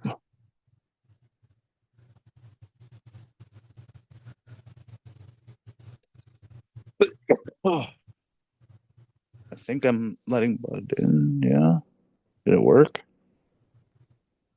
Yeah, because you know what? I was just my other phone. I'm calling you. Oh yeah, I But see that now. yeah, well, I was on waiting room with both my phones because the phone that battery died. I plugged it in or changed chargers and put it on the thing, and only a few minutes. I clicked to see how many percent, which I expect to be like 2 or 3%. It was at 23%. Isn't Well, that I'm like, weird? wait, it couldn't have got that high and that much charging, and I didn't think it was that low, so I think it just shut off wasn't the battery died. Or Mine does that too sometimes. Overheated. overall, phones work pretty fucking good from the beginning of cell phone life in my experience. But they fuck up every once in a while. Not much though. Sometimes it's the internet or it's that day where it's not really your phone. It's the provider or the sun or the something, and there's just bad internet. Because if you don't have internet or connection, whether Wi-Fi, whatever, yeah, your phone's gonna suck. Even that every new car really relies on your phone for the entertainment. It doesn't have radio. It doesn't have CD. It connects to your phone. Well, what if you're somewhere where the phone doesn't have reception? Then you don't have access to music or anything. It's all through your phone. Works great. Android, whatever you give the car, fucking hooks up everything. Navigators and his phone call, text, music, whatever you want. But that's the whole entertainment system for the car. She said, "Oh, where's the CD?" No, there's no such thing as CD player. I guess you could plug it in. This car had a USB and like a jack, so I think you could plug like some other player, like an iPod in. I've thought about getting rid of my phone lately, but yeah, it's like I use it for so much stuff other than. Well, that sounds good, but like, yeah, but where would that lead you? Like Exactly. What you caveman? You're gonna go back to having a landline and right? Pager or a laptop or something. Not have a navigator, not have info, not have. Like, do they even sell maps at gas stations anymore? Imagine, but like even that. I mean, I remember even knowing how to use a map and a Thomas guide or whatever. That was the book. Yeah, that was like you had to really pay attention and look at it. Today I can barely see, so holy shit. At least the navigator tells you where to fucking turn. I usually turn that off or change it to like less, because it'll tell you a mile before and 6 more times before you get there when it talks, which doesn't need to. There's a setting where you go less notifications, verbal.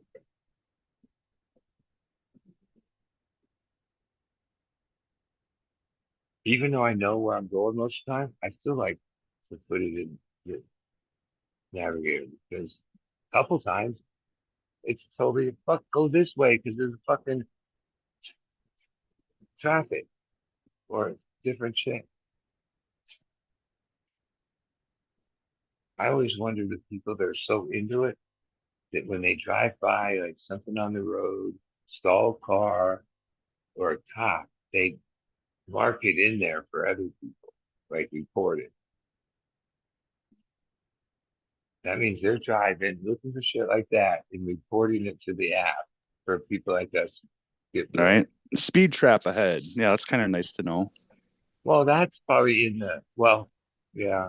But I even noticed with maps when they say police ahead, or there's a teeny ass symbol on the road on the map of it, and when you drive past it, it's behind you. Mm-hmm. But I never noticed that. And plus, those apps have gotten better. I remember going on wild goose chases that the navigator told me because it didn't update fast enough. When you turn the corner, it'd be like not know or basically send you the fucking wrong way. Hardcore, are you still here? Those things work perfect for the most You should send Penny Pebbler to the link for me. I see he just texted me. I don't even know what the logon link is. Oh. I think it's in the chat. The only thing I know. I can't. Is tonight Friday or Saturday? Friday. Saturday. It's Sunday. Saturday. Or Saturday. My bad. This is my Skittle plant. Your what? KZ, it's the Turpog Skittle. Oh, you got the Skittles? Yeah, my nephew. He had two. Damn. This is the one that's the real total Skittles that grows like crazy. He told me like 6 things don't let happen to it. Which okay. It's not a fun one to grow. I've never grown it, but I've heard it's a test. And It's a shitty one a to lot kind of of. the side branches want to just grow out. Like it's hard to get them to go up. Don't top it because that will just stuck the whole fucking thing. So I'm looking at going, well, I'd like to get some clones, but I guess I'll take the whole branch, even though a lot of times when you top a branch, then what grows after that's even, puts more branches. Oh, don't overwater it. Keep it kind of warm, not directly under light, more in the between 2 lights. And oh, since I've had it, okay, it's happy. I put it on a Hugo because it's already kind of outgrown the other smaller cube. And it seems okay, but I'm like afraid to fucking even touch it. Where all my other plants, they like it when you fucking grab them and clean them up. Have you grown Skittles before? No, but I love that weed. I've never had it like truly pure. Only in crosses. That's another one I've never fucking had the clone. Is it's all those things like it's so finicky, so shitty this, grower, so that, doesn't fucking like the root, doesn't like this. So I pretty much never tried to get it. I've had Right. some crosses that were good weed, but it wasn't like the Skittles was predominant. Right. But like if I could go truly buy an eighth of Skittles, like the Skittles that I have had, and even the rosin, oh, I love that shit. I would. But okay, I'm gonna grow a couple of these hopefully for myself, because I'm not gonna try to scale it, even though, according to what I know, yeah, Skittle pounds in LA go for like 24 easily, where other towns, pretty much all the candy, all the other shit, 12, maybe. Well, it'd be worth growing it then, because it's not like you'd get half the fucking yield. For the yield, but then the risk factor, I'll try it out. Well, shit. If My you still nephew plan on has like a whole facility of it that I didn't see, but like, yeah, it's not, you're not getting like 3 or more probably. You're not, trimmers are gonna hate you. You're not gonna get the 3+ per tray. And any little thing can, like, the plant just goes, fuck you. Right. Where I've had plants like that. Oh no, they'll say fuck you more than they'll say, look at the fucking dankest shit you've ever seen. Oh, she was that way, sort of. Like after a while, I kind of figured her out. But when it says it doesn't like too much water, well, that means you like, wait, everything else needs this water. Yeah, you have to fucking figure out a drip system for that one, or figure out a. Keep it by hand.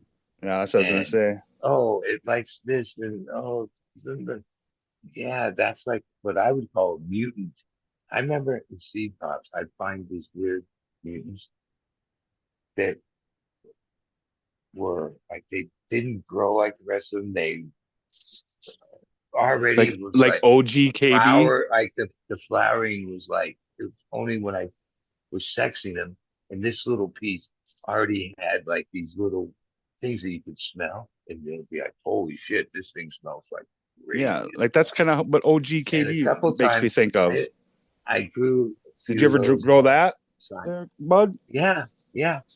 There's been OG some KB? like finicky plants in the arsenal of genetics over the years. And then you pick up anything else new? The ones called they're like bulletproof, where like, even if you fuck up, Blue Dream, they respond back, and like they Blue Dream for a second. But they respond back. And then I've like Blue Dream. The slightest thing. He don't hear me, does he? Say, no, I hear you. I got new things. I got. No, I said like Blue Dream. I'm like, does he hear me? Blue Dream's like one of those plants you can't fucking kill if you try. Yeah, I never really grew.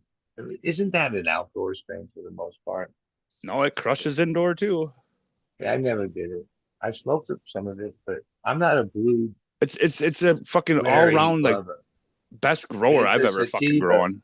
It's a sativa type plant. It's a 50. It's more of a 50-50. Well, no, probably sativa leaning, I guess I'd say. Yeah. Because blueberry wasn't a pure I indica or anything. gravitate. Like if I had my way, I'd grow Master Kush, that leaf plants. That's the kind of weed that I really like. Like Master short, fucking squat, Baba indica. Yeah, the like indica. Hindu. I'm curious to check out this Hunza Valley. Some Some of those, like even I see, I think this Blackwater, the shorter one, this bushier, will be the one that I'll run more than this little taller one. Might be enough. But I remember this from all the years of this. It's not one of these ones that stretch in the first couple weeks. It goes a little because it's like a squat plant, which at times that was an advantage. But that means you got to veg them long enough that they're the size you really want them when you turn back, because it's not like other varieties that just go and blow up in the first 21 days. Like you can turn them back like this as long as they're top, and they'll just triple or more than that in size. Like in my room right now, that's like 16 days. I know it's variety. There's these, I think these might be. You know your Yeah, camera's off, right? Oh wait. Is it on now? Nope. Yeah, it is. Okay, so this trade went in, they were all same size height. I don't know how to spotlight you. I wish I did. There's a mix of genetics on it. The strain I got back, then people is the cream, which is like a licensed strain. They had Blackwater crossed into something. Well, look at how beastly these ones got. The cream, did you say? Yeah, where I got here's the first. Is it crossed into cream. the white? Is it crossed into the white? Right, it's like a licensed strain. Where you can get clones. That would make sense if you had Blackwater times the white to make cream. So in this room, these were the first round of the, I guess the moms. It's like 9 of them. They were when I put them in, they were already higher than the 12ers. Where these ones, with the rest of them, it somehow got the same height, but that's because I bent them and I squeezed them and I did everything I can. How many clone generations are you into that Blackwater now? Have you hit the third yet? Those are the Steve. No, those are the first. So you haven't gotten clone of a clone yet? I don't, usually I wouldn't even care about the seed mom plant, but I'm going to turn those back. This room comes down in, I don't know, a week or so or longer. You take a clone of a clone before you make a mom, yeah? A lot of times I take the clone and that's the first thing I grow and I pull the seed mom. But these, I'm going to flower the seed mom because it's in the right timing. Yeah. Otherwise, I'll have to wait another month to have the flowering. I'm just wondering where you take your first mother from. You typically, I like to think that you want a clone of the clone before you start keeping like a mom. You know what I mean? That's where it will be because like I take clones for the next run off of those clones. That'd be the clone of the clone. Yeah. But usually this time with a new seed plant, I would only take a couple and roll one of them out before I would like take a bunch of them. These right. Blackwaters, I'm taking. Yeah, you want to get through that. You want to get through that third round before you start fucking getting too crazy with it. And I'll take every clone I can off of it. For that way, if it is good, which I think it will be, I'll already be that have that many of them going. Oh, Because the yeah. other way, it takes me cycles to get the numbers up. Right. I have one plant, and now I want it. Like that's what happened with the Pancake Wilson. I do one of them. I had the one for a couple cycles, and then I decided I wanted to grow whole trays. I needed 30 clones. It's pretty hard to get off one plant. And then I had to expand those to, I think I had like 10, and then I could finally take that many clones. For the cream, yeah, I I had it expanded, but then I turned them all back except two. So tonight when I take clones, yeah, I can't take as much because if you look at how it came out, it had better internodal spacing. The girth is probably better. Cheetah fish is still filling in. Yeah, but yeah, look how that stacks though. That cheetah piss. It fuck. These ones that we've been turning back pretty small and stretchy. The internodal, like I'm noticing the internodal is like stretched. Where in these, You don't want those big gaps. right? That's internodal. Where in Yeah. these, I was able to control the height and they came in bigger. You want close. You want Looks tight like there's internodal spacing. You don't want that ways big to get long. the stretch by the height of the light and the food, the temp.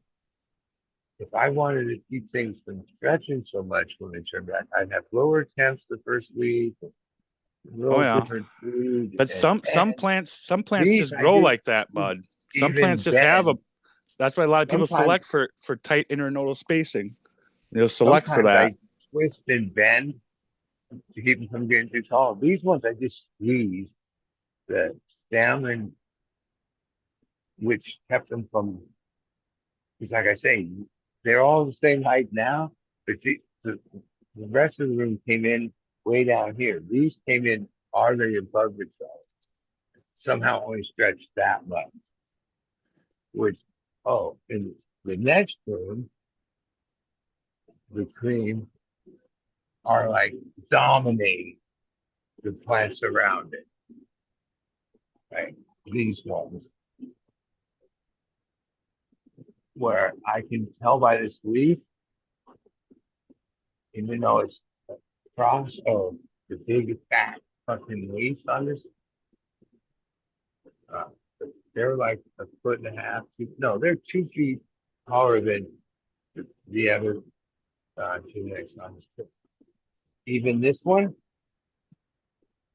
on this side, same thing. It pieced out. This one right here in this tray, it's taller than it. That plant you're looking at, I always went in there and bent all the tops all the way down, and they all like the beast. Yeah, straight beast mode. With plants like that, if you have them on a tray with other plants, these plants are going to like dominate. Yeah, they're already keeping the light That's where from these other your ones. PM creeps in. And here's what I said to my worker today: why do we keep setting these plants that get so big? If this is the one spot, that tray and that side, it's almost impossible to get access to because tray 1, 2 are in rollers and same on the other side. So I could roll that way to get access, but not these. So I would have to like lift and move the whole tray to get back there, which then that's a pain in the ass. But I'm gonna have Yeah, to those do can't be fun to move once they get a certain size. Well, I could set plants that I kind of sense in place I have access to. In the last few cycles, I always pick this tray to put Whoops. the plants that get bigger, the biscottis. Yeah, the shit you need to fuck with. Now those are just plants. Those aren't seed moms, yeah. Those are actually all clones, right? This is all clones. But you used to kill the moms. Are those the old moms that I'm looking at? Those big huge. No. That was a strain that I got a phone from a friend. Oh, I got you. And that was when I chased Larry, I-95, the Yeah. Bubba, out of like the dozen, and didn't keep certain phones because when it I said remember. cream, I thought it was cookies and cream, No, I and remember. I didn't think much of it. I come to find out it's cream. Then I I think figured I think it's the water in white. it, and I had one I think flower it's that I tried to revert what's for that fucking months, name? and it was finally like, nope, it's dead. And I called my buddy up, and he brought me Those Florida boys. What's that a fucking couple dude's other name? creams, and I immediately honed the shit out of it and tried to get it up to speed because, yeah, it grew just like I thought it did. Like when I didn't take phones, and this was the best out of that lot. Not the I-95, not the Larry, not a couple others that because they were legacy, I put more emphasis. I couldn't keep them all, and this was the one that I didn't take phones of, and it becomes the one that, yeah, I can tell by the size. Oh, it's more the yield than, even though this is Sure Scratcher and this no Scurvy, it's rusty already. Yes, the diameter is not near with this. Same Yeah, that with one's speed. chunky all the way down, where that one's just kind Like of where they it thins stack, out. where in the end they stack. The next variety I'm gonna eliminate, we've done it for like 4 years, is slabs. Slabs doesn't stretch, so, and yeah, it's killer. But yeah, I don't think I can get more yield out of it. And Well, sometimes it's just time to change. before you kill it, send it to me. I'm taking phones of it tonight because when I say I'm in the first of it, that's not really like I down, but I'll keep it. Well, you killed the biscotti. I wanted to run that No, one I too. never took phones of it. It's like I asked my friend for the cream, and he comes over with like another 12 different varieties. Right? Yeah. To back up all those, and I can always get it. And then what ends up, I have biscotti. I'm running a biscotti cross now. What I have new, okay. So, I spent a day in LA. My nephew's like Thousand Light legal place. And he's like the hardcore snoring on the.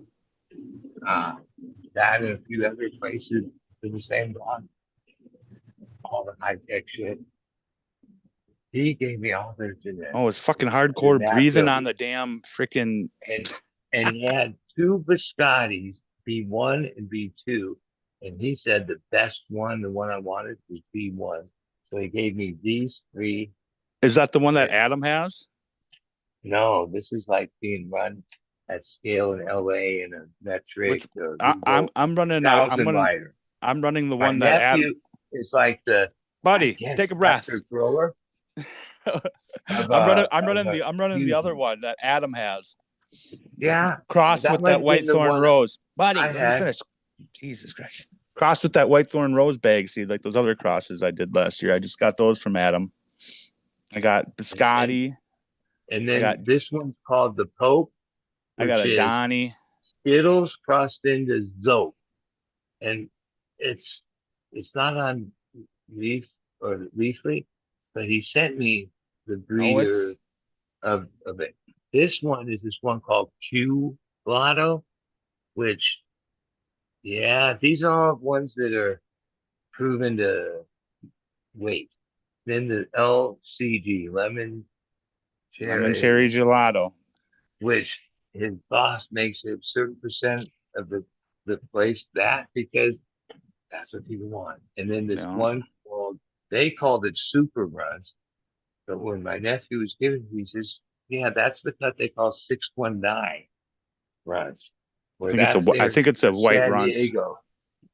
Where my nephew's like, I thought 760 because that's my area code.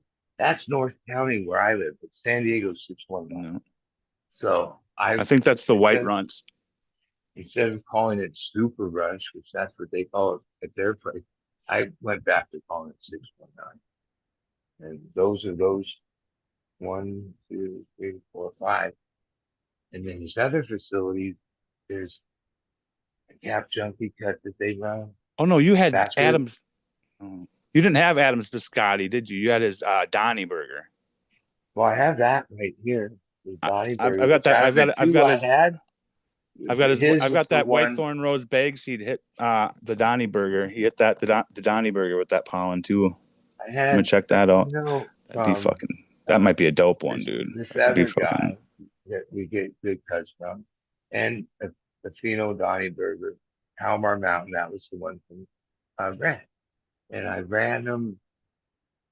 What happened to that one that had that weird name, like fucking Starlight or some shit like that, or Calm or something? I don't remember. It was just like one word. Vibe. One that I'm running because you know what I'm talking about, bud? It's from Purple City called Pinnacle, but That's it. Pinnacle. Yeah. What's that one turning out to be? Well, it's in this. The first one, which is like a bomb of a clone, is in this flowering cycle that's only a couple weeks in. And I have a few plants that I'm going to take a few clones because, yeah, it's like until I see how it goes, it's this plant behind this big plant. Where when it came in, it was the dominant size plant, and then these other plants took over. Yeah, I could go back. It might need a round to acclimate to your environment. Well, you noticed that, yeah, bud? A bomb hey, bud. that was given to me that was like a round ass, had a lot of branches. And I put it in here where I was like, this thing is going to dominate these plants around it. Now that I look, yeah, that's the Pinnacle with the yellow right here. With like 1, 2, 3, 4, 5, 6, 7, 8, 9. How many rounds do you typically see it takes before you can actually judge a plant?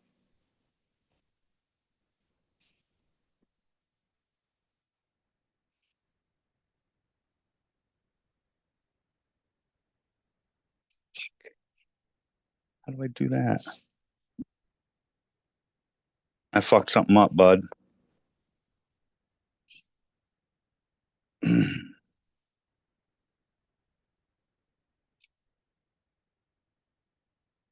See, this is why I shouldn't be put to the thing. Trusted with the fucking reins. I got Bud muted. I think I got myself muted. What the heck?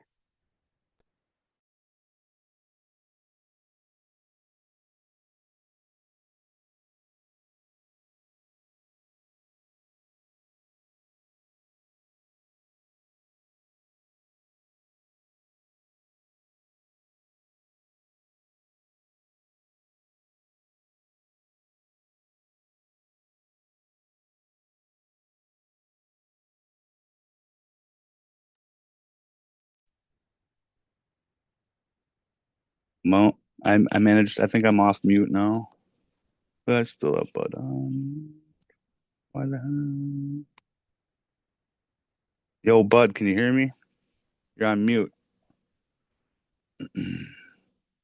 Jeez, you have 2 phones on here, by the way, too.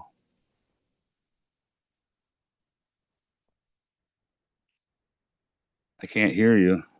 Maybe because I got a fucking. What the? Yo, Bud. Can't hear you. I muted you somehow. You muted me. I know. You got 2 phones on here. Did you know that? Well, the other one is. I thought there was like feedback coming through it, and I tried to mute it, but I muted this the one. The other one's not even in my vicinity. Holy shit! These plants have gotten too big. So the other phone's just what's? It's in my office and. Oh, okay. All right. Well, It's not. I don't even think I you're back accepted it now. or turned Why it why on. can't I unmute you? Or can I? And I just don't know how. No, I'm unmuted right now, right? But why couldn't I do it? Is what I'm saying. I might have accidentally hit it. I don't. Oh, I got you. All right. I don't. I suppose if the other person hits it, you can't fucking just turn their shit on because you have the freaking. You know what's weird? I just realized, like, my worker that was coming. You know, it's been 2 different days. I think it's Thursday, Friday. She was been in the emergency room with her cat. Right. Like, I don't know exactly, but I know she loves her cat. And I turned before that we fired. That used to be her thing. I didn't make it because my cat sick and I was at the vet. I was like, is that just a common, like, my pussy's sick? Like, I'm always like, oh, no big deal. No big deal. Because in the end, I could do it myself. But this room needs to be defoliated really bad. It's right at the stage where there's too I many. can't see myself making it today. My pussy's sick. And nah, people do love their cats, but you know, like, I'm the same with my dog. If you're a cat person, you probably hold your cat like I hold my dog, like you hold your dog. You know what I mean? And I know, but I just feel like cats. I feel like cats are lesser for some reason, even though that's like they're not. I guess, but I don't know. I know in some people's eyes they are. At the vet with a dog or a cat that's having some problem, a lot of times that you're being diagnosed with like a longer term problem. Like usually.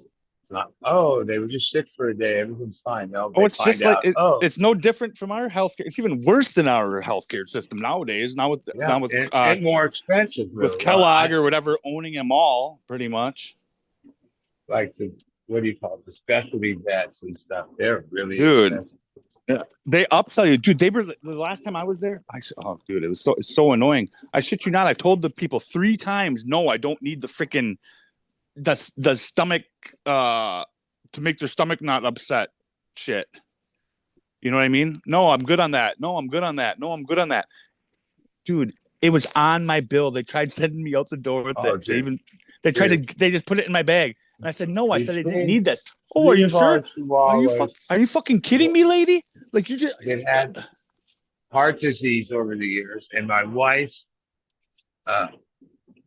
craziness about it. We had specialty vets, for all these years. I caught them numerous times when the animal was. It's even worse today, though, is what I'm getting at. Because now they're completely monopoly.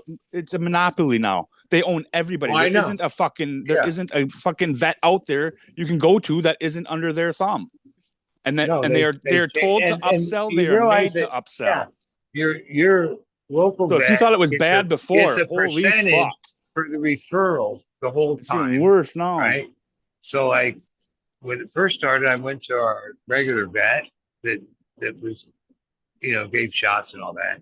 He's on the file as like the referrer. That's how that works. I know the whole, even the lady. Okay, so the vet, if you ask him anything about numbers as he's telling you what he thinks, he's going to say, I don't know. But in like the last 2 years, she'll come in and she'll do that. That lady comes in wearing like the outfit that the other people, the people that actually work with the animals, like if she's a veterinary assistant with, no, she's like the person at the used car or car place. It's the closer, the one that's doing the deal. Dude, yeah. Her whole job is to come in and get you to agree and sign and pay in full, right? I remember one time we'd been they are like made to upsell and given fucking lessons or training. Like estimated like $8 or $9 grand, and at that moment I had 6 on me, and I was like, yeah, I'll bring the rest later tonight or something. They're like, no, we're not gonna How many years ago was that, bud? Probably 2013, 14. Okay, so But I now started since, hey, with them in bud, hold early on, time out. Listen, 2000. 1 second. Let me talk for 1 second. Since then, it has become monopolized. Yeah, So there is CBS. nobody that does CBS. that. Okay, so now they have a CBS. thing where they go in and they train these vets how to Oh, I know. upsell I on know. the fucking on the drugs and the bullshit. And Okay, that's like let all me they talk are for a now. second. Like every All right, let motherfucking me one talk I've for a been second to. because you're Two talking to two somebody fucking that years now. knows about this a little bit. First off, when I first went to this place in 2001 or two, I thought my dog was overdosing on weed and took it to this place. And it turns out Dr. Flowett, who spoke all over the world, a veterinary PhD, was uh, heart disease, which was specialty. They diagnosed my chihuahua with heart disease. Okay, for 15 Common in years, Chihuahuas. They we can have a diagnose everyone file. with We that. have a file, even though Dr. Flowers retired, it got sold to CVS, the conglomerate, and it's changed massively to where I hate them. I've probably spent almost 100 grand over these years on different things, keeping dogs alive, Oh heart yeah. disease, uh, all this. It's easy, quick. Um, okay, so Herbie gets nipped by this Jack Russell when I was on that horse ranch, and I needed to get him stitched on his belly. It was like a Saturday, and the local two vets said, "Oh no, we're closing at 12, whatever." And I called and called. I found this place over here. It turns out in this on Holly, and the guy has an accent. But he looked at the description. He was a guy that worked for them and then started his own practice. He is a specialty guy, but like in our conversation, when he told me my dog had heart disease and had limited breathing and needed to go on this medicine, I right then said, I have a lot of experience in this. I started whatever year and told how much money I spent and straight told the guy, with Herbie, as much as I love him, I don't have any of that kind of funding like I used to handle any of that, right? And he basically respects that. And even the few appointments I've had to make over the year, all in a year, that he just keeps renewing my meds and doesn't. When he said, bring him in this time, it was free. Okay. Right. Yeah. Because I was straight with him. He said, yeah, that's why I started my own practice. He don't even have. I don't even The think he owns tactics it and things anymore. I taught. Sometimes I'd be in the lobby during my experience, and the family or people coming with the dog, I needed help, like right then, right now, right? And they at the lobby would do, and then kind of quickly get them to breathe if they were gonna. And the people say, "Yeah, no, but we don't have. We can pay. This is all we have." And basically, they would say, "Sorry, you could try wherever that didn't even exist at that hour, and just uh, push him out." Even how we found this good place. My wife used to rescue seagulls and shit at the beach, like if they were injured. She always had these cages with her, and there was one place that took in any seabird that needed help. It was this place, right? But Are then, they as are we they found still out there? why they do that is because guess who pays for it? SeaWorld, right? And yeah, I guess they do whatever and they try to get him back out. I tell my wife, yeah, like if a bird gets injured like that, that's nature. She's like, no, you got to rescue him, like, and she would take him there, and then she would find out that she's all, oh yeah, it fixed its wing, and then SeaWorld picked him up and they released him because SeaWorld's trying to make up for all the fun, Yeah. Good right? luck. So they do a lot of stuff with the seals, with this, like to counter that. With some of it's like, yeah, they I don't know, they're fucked, but they Yeah. use that as the PR thing that they're like uh, research and different ocean issues they put its effort and money into. But yeah, they you could rescue these birds. And then I realized, yeah, because SeaWorld pays them whatever, like these people are about money, man. They make so much fucking money, it's not even funny, dude. Even when I had a couple of my dogs' teeth pulled, that was like 3 times as much money as any dental shit I've ever had done, right? I, and especially in SoCal where people are just crazy about their dogs. See, I grew up where the dog, like my dad would say, "Oh, it went for a ride." Like when we were kids, a couple of our dogs, I don't know what it meant. They went for a ride. Yeah, That meant, ours never came home type thing. Like they went yeah, off hunting okay. in the woods. It's so I grew up like that. But my wife, I had some of these specialty vets all pull me on the in the hallway and say, "You need to talk to her. Sometimes it's a quality of life thing in this whole thing." No, it didn't matter. Like she had this thing that like she would go, yeah, our dog Some was on cured rosin. life support for days, I know it's in a and silicone having thing and it's not supposed to be, but that's all I its had. heart in the thing drained. It would be basically on life support for a couple days, and then yeah, it would take a couple more days for it to recover enough that we could take it home. And yeah, but each time it was like a decline. But they were alive. I guess they were like there was. I get why you do that, but oh, when you know how much it costs, you're like, yeah, I don't know. Like horses, if anything happens to a horse, it's leg, right? That's it. They just put it down. Right? You know, other animals are treated different like that. Somehow, cats and dogs, which It is especially depends on that the thing. person and like my mom wouldn't put her horse down, like type thing. You know Well, what I mean? when I was in the She'd just Mojave, have a I saw a freaking lot. limping horse. Heart disease, there's no cure, there's no fix. But It's you know what what I'm it saying? is. When you But could diagnose people had every dogs Chihuahua with with heart cancer. disease, like Yeah, well, from once the they're time 10 they're years born, old. because that's kind of No, they're yeah, they're definitely prone could. to it for sure. Yeah.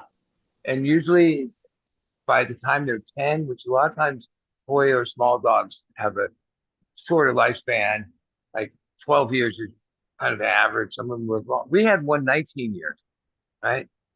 But heart disease, they're prone. German Shepherds are prone to this. Some dogs are prone to that. Right. If you're into Hip dogs, dysplasia for pits. yeah. But when I was at that vet, there were people that I saw over the months that dogs had cancer, and they brought them there and they went through treatment. I see them periodically, and the dog would be like chemoed, but then there was a couple of the times where oh, that dog recovered.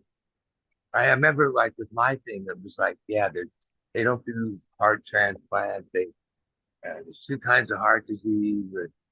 Basically, the heart expands and then the cough that they get is because it's rubbing on their trach and it either leaks this way or that way, right?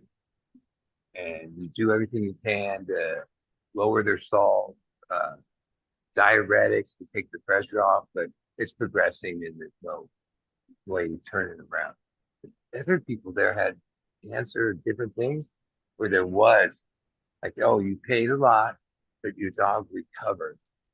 Yeah, I've been in Just like like now people. 4 heart disease chihuahuas, and you know I've always had 5. There's been like 20 of them over the years, so not all of them had heart disease. But oh, it's a sad one because like with people, oh, there's a little more they can do. Even so heart surgery, yeah, they don't do that on dogs, and if they did, I couldn't imagine what that would cost. But the diuretics are the same ones that I could get them at the pharmacy as easy as the vet because they're the same ones diuretics that people with high blood Oh, pressure dude, or heart buddy, things take. my sister's dog got fucking Valium. Yeah. Well, and then the thing about a Boston the Terrier. Of diuretics course, the thing's gonna be freaking hyperactive, dude. It's a Boston Terrier. over months or a long time. Oh, and then those are like hurting the liver. They have other damages. It's like a no-win hit. But okay, you do the best you can. And Herbie, that's been over a year, and some of his numbers that day didn't look good, even though I knew the symptoms and he was showing them. I was like ignoring that that's what it was until he needed stitches and the vet came out and said, yeah, you know, and And I like, that's when it dawned on me. Yeah, of course I know that. I've had 3 other dogs that had that same thing, but I didn't want to like acknowledge it. One, and we were talking like tens of thousands of dollars each dog, easy to Oh yeah. treat at these specialty places, and just but they were PhDs, and even the people they used to hire, like I used to see all the names in the cards with each one. They specialized. They were all PhDs for years. I don't think that's even that way. They are pretty good veterinary people that are talented, but the place I went to for a lot of years, everybody involved in 24 hours a day was PhDs in their field. And some of them were pretty young, but they were into it. And when a few times I was in the back in the treatment, they had more fucking equipment there than they have in emergency room, dude. All the life support, everything. They can keep a Yeah. dog alive better than they keep a person alive if you're paying for it. I saw it. Oh, for sure. Because they can. There's things they can do to dogs that they can't do to And humans. like with people, you don't have to pay every penny the moment it starts. But dogs, every penny, because if your dog dies, people aren't going to pay. So they make Oh, sure you pay upfront, period. End of story. No matter how much you've been paying them, how long you've been there, money now. That's what this closer lady, this is like a lady, she's just a financial person. She doesn't know shit about that. She's the one that comes in with the high and the low, and they're always going to come in at the high. And like you said, I got so good I could go through the estimate, and a couple times some of the things was this or that, and then it turned out it was this, but they charged you for both because it was on the estimate. They would just, and I caught them one time for like, look, a couple different things. They said, oh, this medicine, oh, we didn't actually give that medicine. Well, you still charged me for it. I realized most people, like I remember, most people don't even look at the bill or they just pay it. They put it on their credit card. It is what it is. Those places are like rackets, even yeah. though I mean, they could have gotten me a few times, but like, dude, I got a total vibe this last time. I was like, dude, they're gonna fucking get. They're gonna stick me with that fucking med. I know they are. And sure shit, when they an tried. animal's in a situation that the average vet probably isn't capable of doing much, they are, right? But it costs like ridiculous amount of money. And those insurance things, oh no, they don't, no, they don't cover any of that shit. But yeah, Dude, when when was they the last return time you people smoked back, a and like I see tropinoline people dominant herb? hardly ever. It's a fucking weird buzz, huh? When you haven't had it in a while. But when I saw them turn families away, sometimes it'd be like a kid with parents, and they would literally get back in their car as that was the worst thing. It's like even in a hospital, they wouldn't. No, they would treat a human. No, here they were so cold. If you didn't have the money, that they just said, "See you later." I couldn't believe it. I saw that twice. Yeah, they're fucking cold hearted, man. That's for sure. And just like medical doctors aren't this way like they used to be when I was younger, where if you had an appointment at 2, you'd wait sit in the waiting room for like fucking hour and a half. Like they like ran late or made you fucking wait. They had these PH specialists. That was the same thing with them. Like it wasn't like they had their little office and were doing tons of paperwork. Because when you see all your reports, you couldn't even understand the shit they were able to measure and know and all the blood work. They knew their shit. You definitely felt like, oh, it wasn't like I ever felt like, oh, my dog's gonna die. These people are idiots. Never, never. The cost of it was every time I had a bunch of money saved, like 30, 50 cash, one of those things would happen. Like, yeah, it was Opal. Buddy was the first one. And Peanut, the 19-year-old teacup that was on the last 2 dead tours in a van with the iguana. And Wally.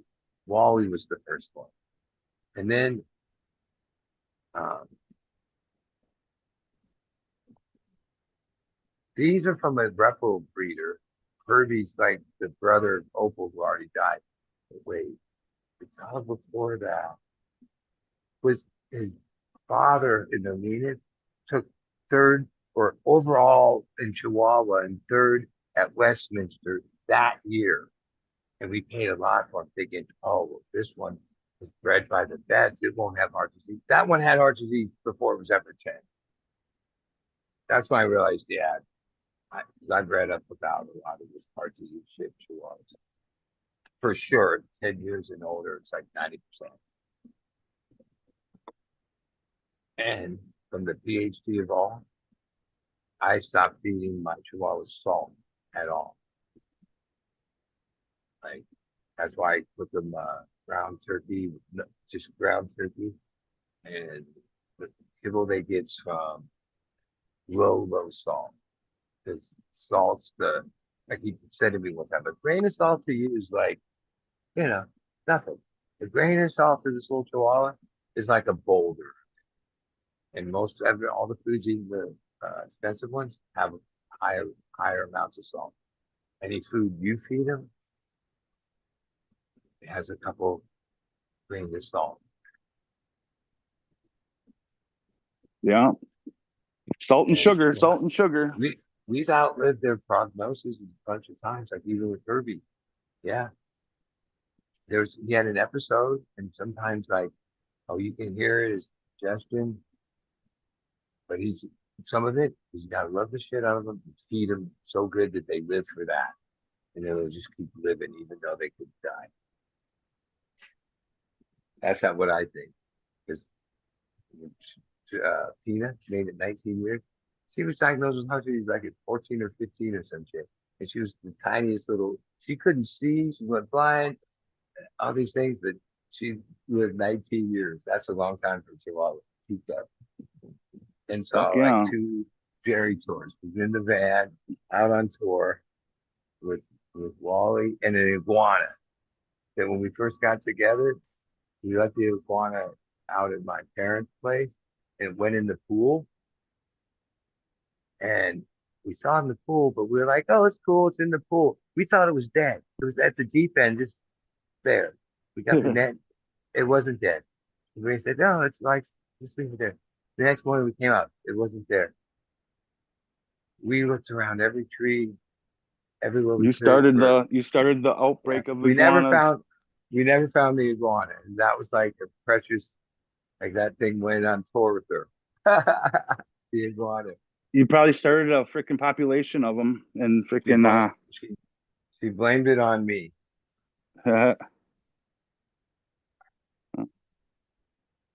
Yeah, that's usually we kept our fault. The peanut. I could show you a picture if I knew how to do it. It was a mutant. It looked like the thing from Star Wars when it got toward it got old.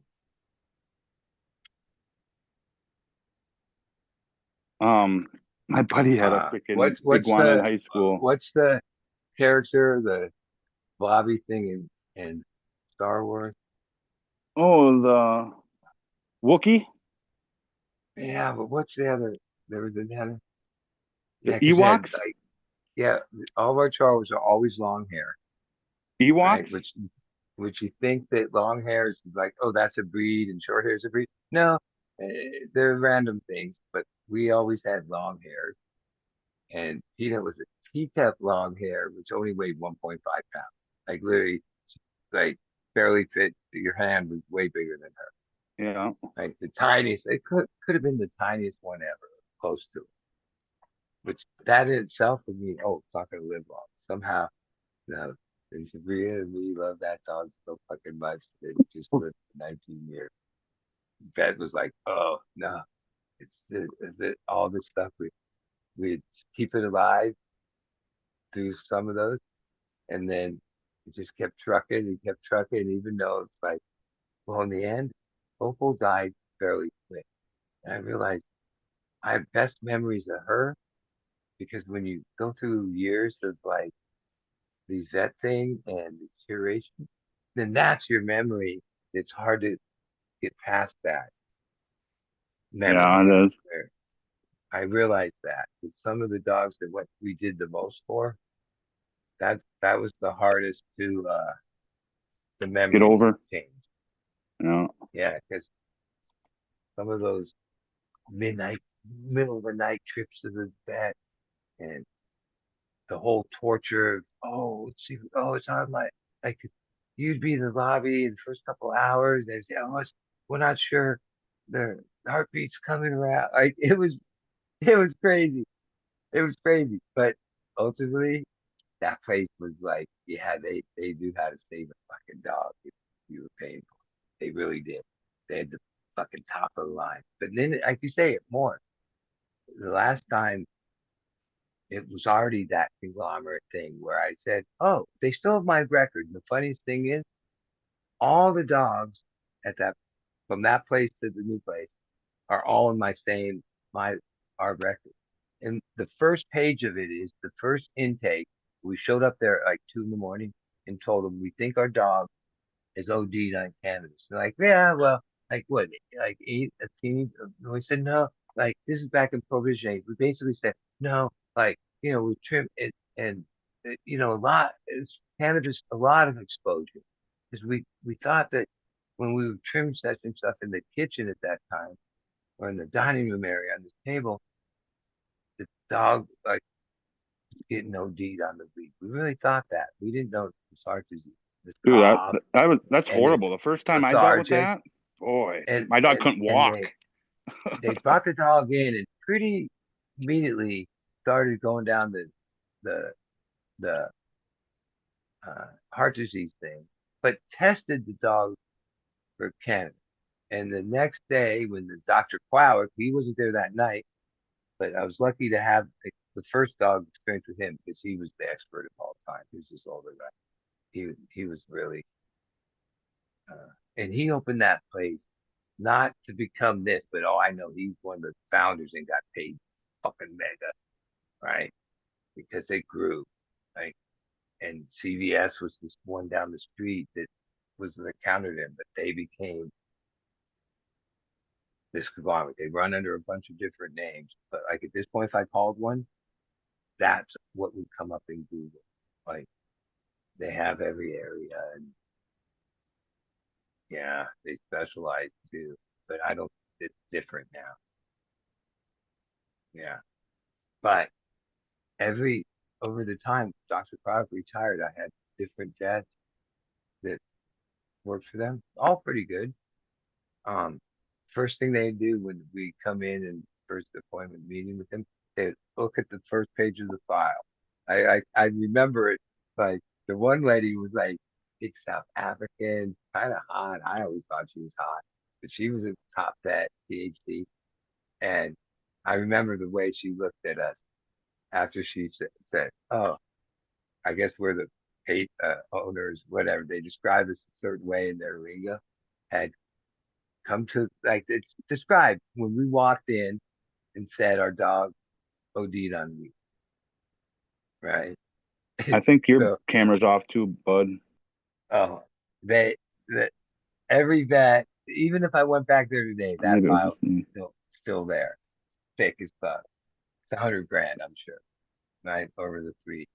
And yeah, the first page of it describes us coming in claiming our dog is ODing on cannabis and is exposed to I forget how we worded it because they were like, well, a dog would get sick. Even Dr. Cloud, who knew, he says, yeah, people think dogs get high, but that's not actually what happens, And uh, dogs, if they got a high dose, would just get sick, like More of a throw temple up, donut than a temple ball. right? And wouldn't kill them, or just like they would like vomit and get sick, just like if they ate a bunch of grass or weeds. And I kind of believe him, but no, I've seen dogs just being around smoke. I'm not the type that blows smoke into my dog's face and thinks, oh, they're high. But I, they live in grow environment. All of them. I had my three big dogs here for a few days. So I was Turk, Daisy, and Maggie. and I realized that they were following me in the rooms and all that from the whole system. Turbo had like since 2012. Daisy I adopted, but she was in Humboldt on Outdoor Grove, and Maggie since she was a puppy. When I was down in my rooms, they would just Do you still come have around. Daisy? Yeah, Daisy. Do you call Thing her is, Red Daisy? Do you call her Red Daisy yeah, now? no, I trained her from that where That's one of my when that favorites. song came on so many times, I realized I did like verbally cue her for months and months to where a lot of times she'd be in the different parts of the house. I'd be watching a stream, and when that song comes on, she knows it's her song.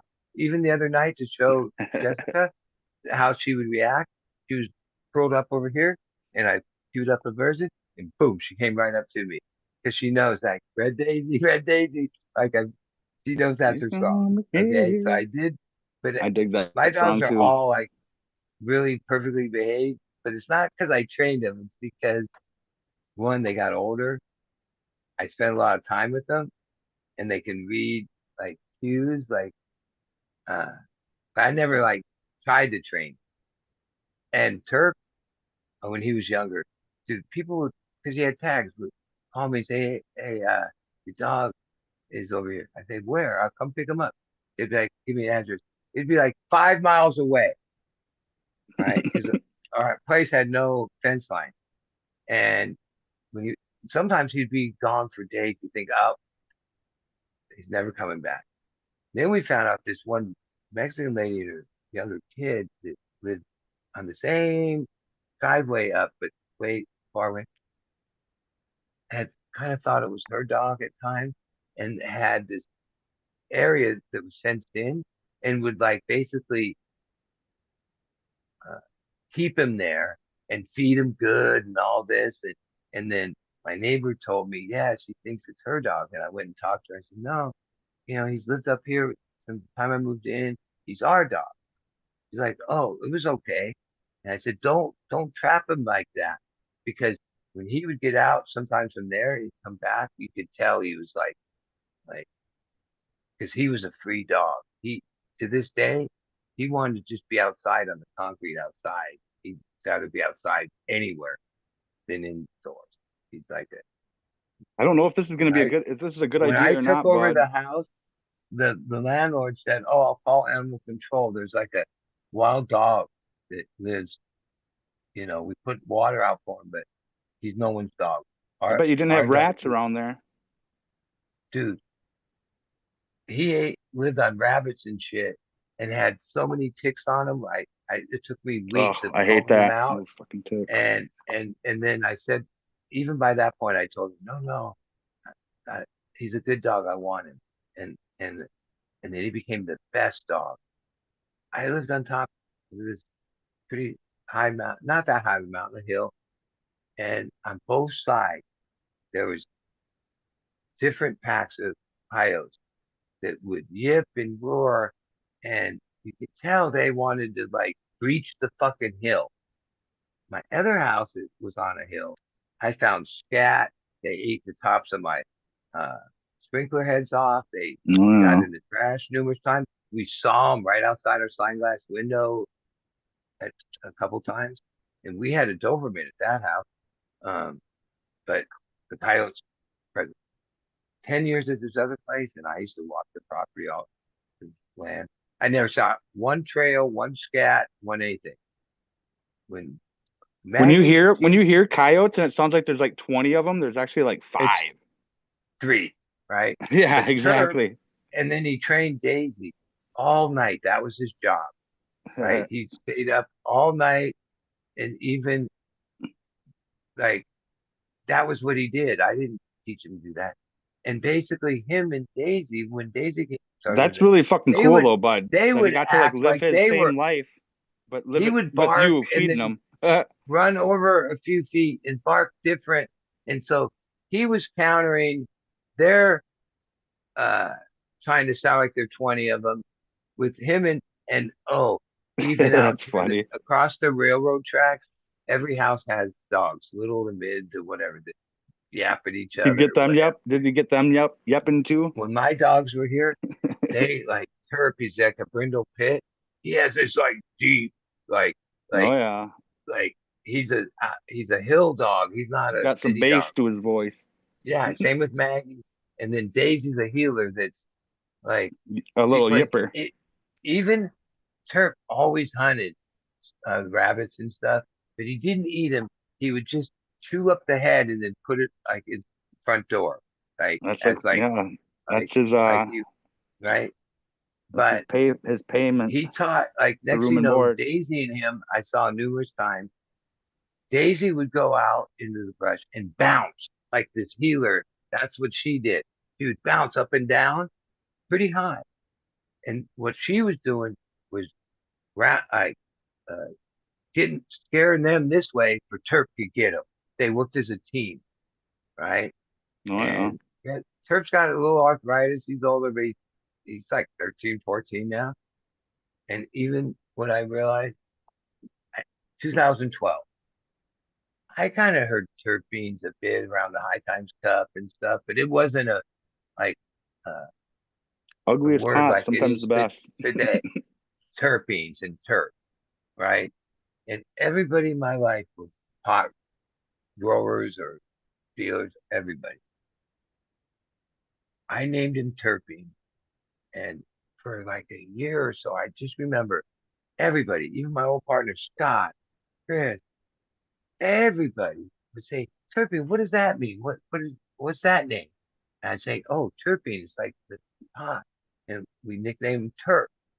Today, everybody knows that name, Terpene and Big Terp, terp. right? And probably a lot of dogs might be named that. In 2012, if you were around, that word wasn't in the main lexicon. No, Like it wasn't. right, not very much. Even though we were doing hot dabs, and even then we were doing Oh, hot dabs, so we call them we weren't glowies. into terps because we were frying the terps at like 1500 degrees and shit.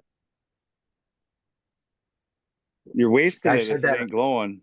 I say that on here because I think it was a couple years, like So before what is that, Zooey like came up one 900 time plus or something? and Like a said, "Have thousand you heard? degrees to get Let's try it. titanium to glow? Let's try this thing in low temp." And I remember him saying, yeah, like when we heat it up, just let it cool down, cool down, cool down, and then do the dab. Think of And I was like, how okay. about that first And the first it cold was the start I same did. shatter that we, good shatter.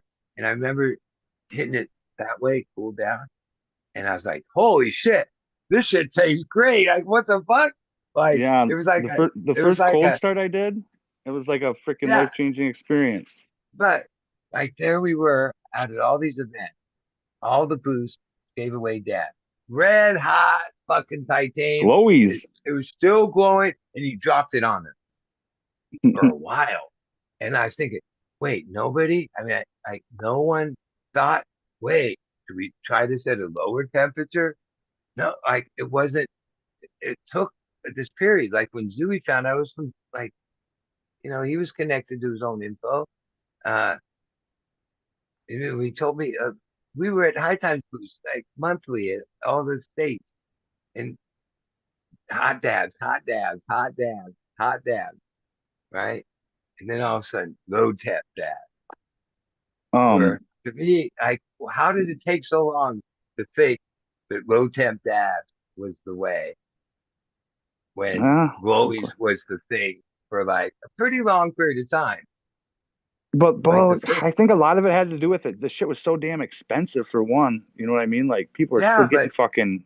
So people wanted to like not waste it and shit like that or something. well, I know, And you like, got high as hell. I think that was the other thing. People got addicted to that fucking well, blasting some of that fucking is, brain shot.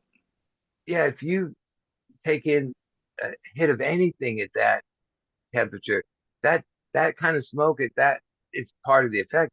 Like I remember people like spitting up and shit come out, like losing their ability to gasp air, Oh right? yeah. And Right? snot rolling out their nose, both nostrils. And like, what do you say? Cough. Wait, if you don't cough, you don't. Cough to There's a get off, saying. bro.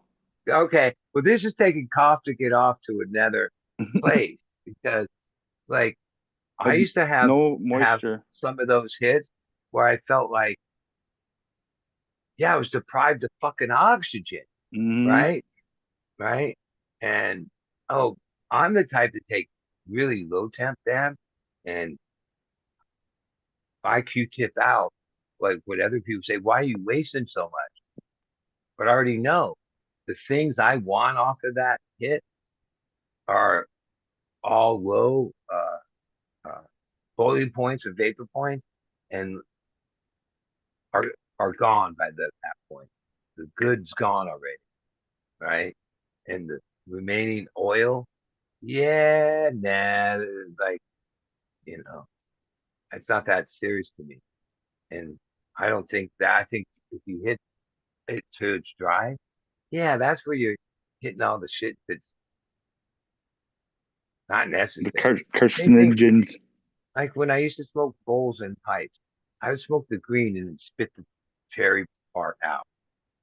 All right, Yeah, even though there was still bong more to snappers. smoke there, the if the whole green was off the top, that heat alone pulled everything else good out of it. And all you're really doing is smoking a chair. Hey, yeah, there's some, yeah, I guess when you're down low on weed and don't I want to got be to the point where wasteful. I was doing them too low though, I think. Like I was down like at like 420.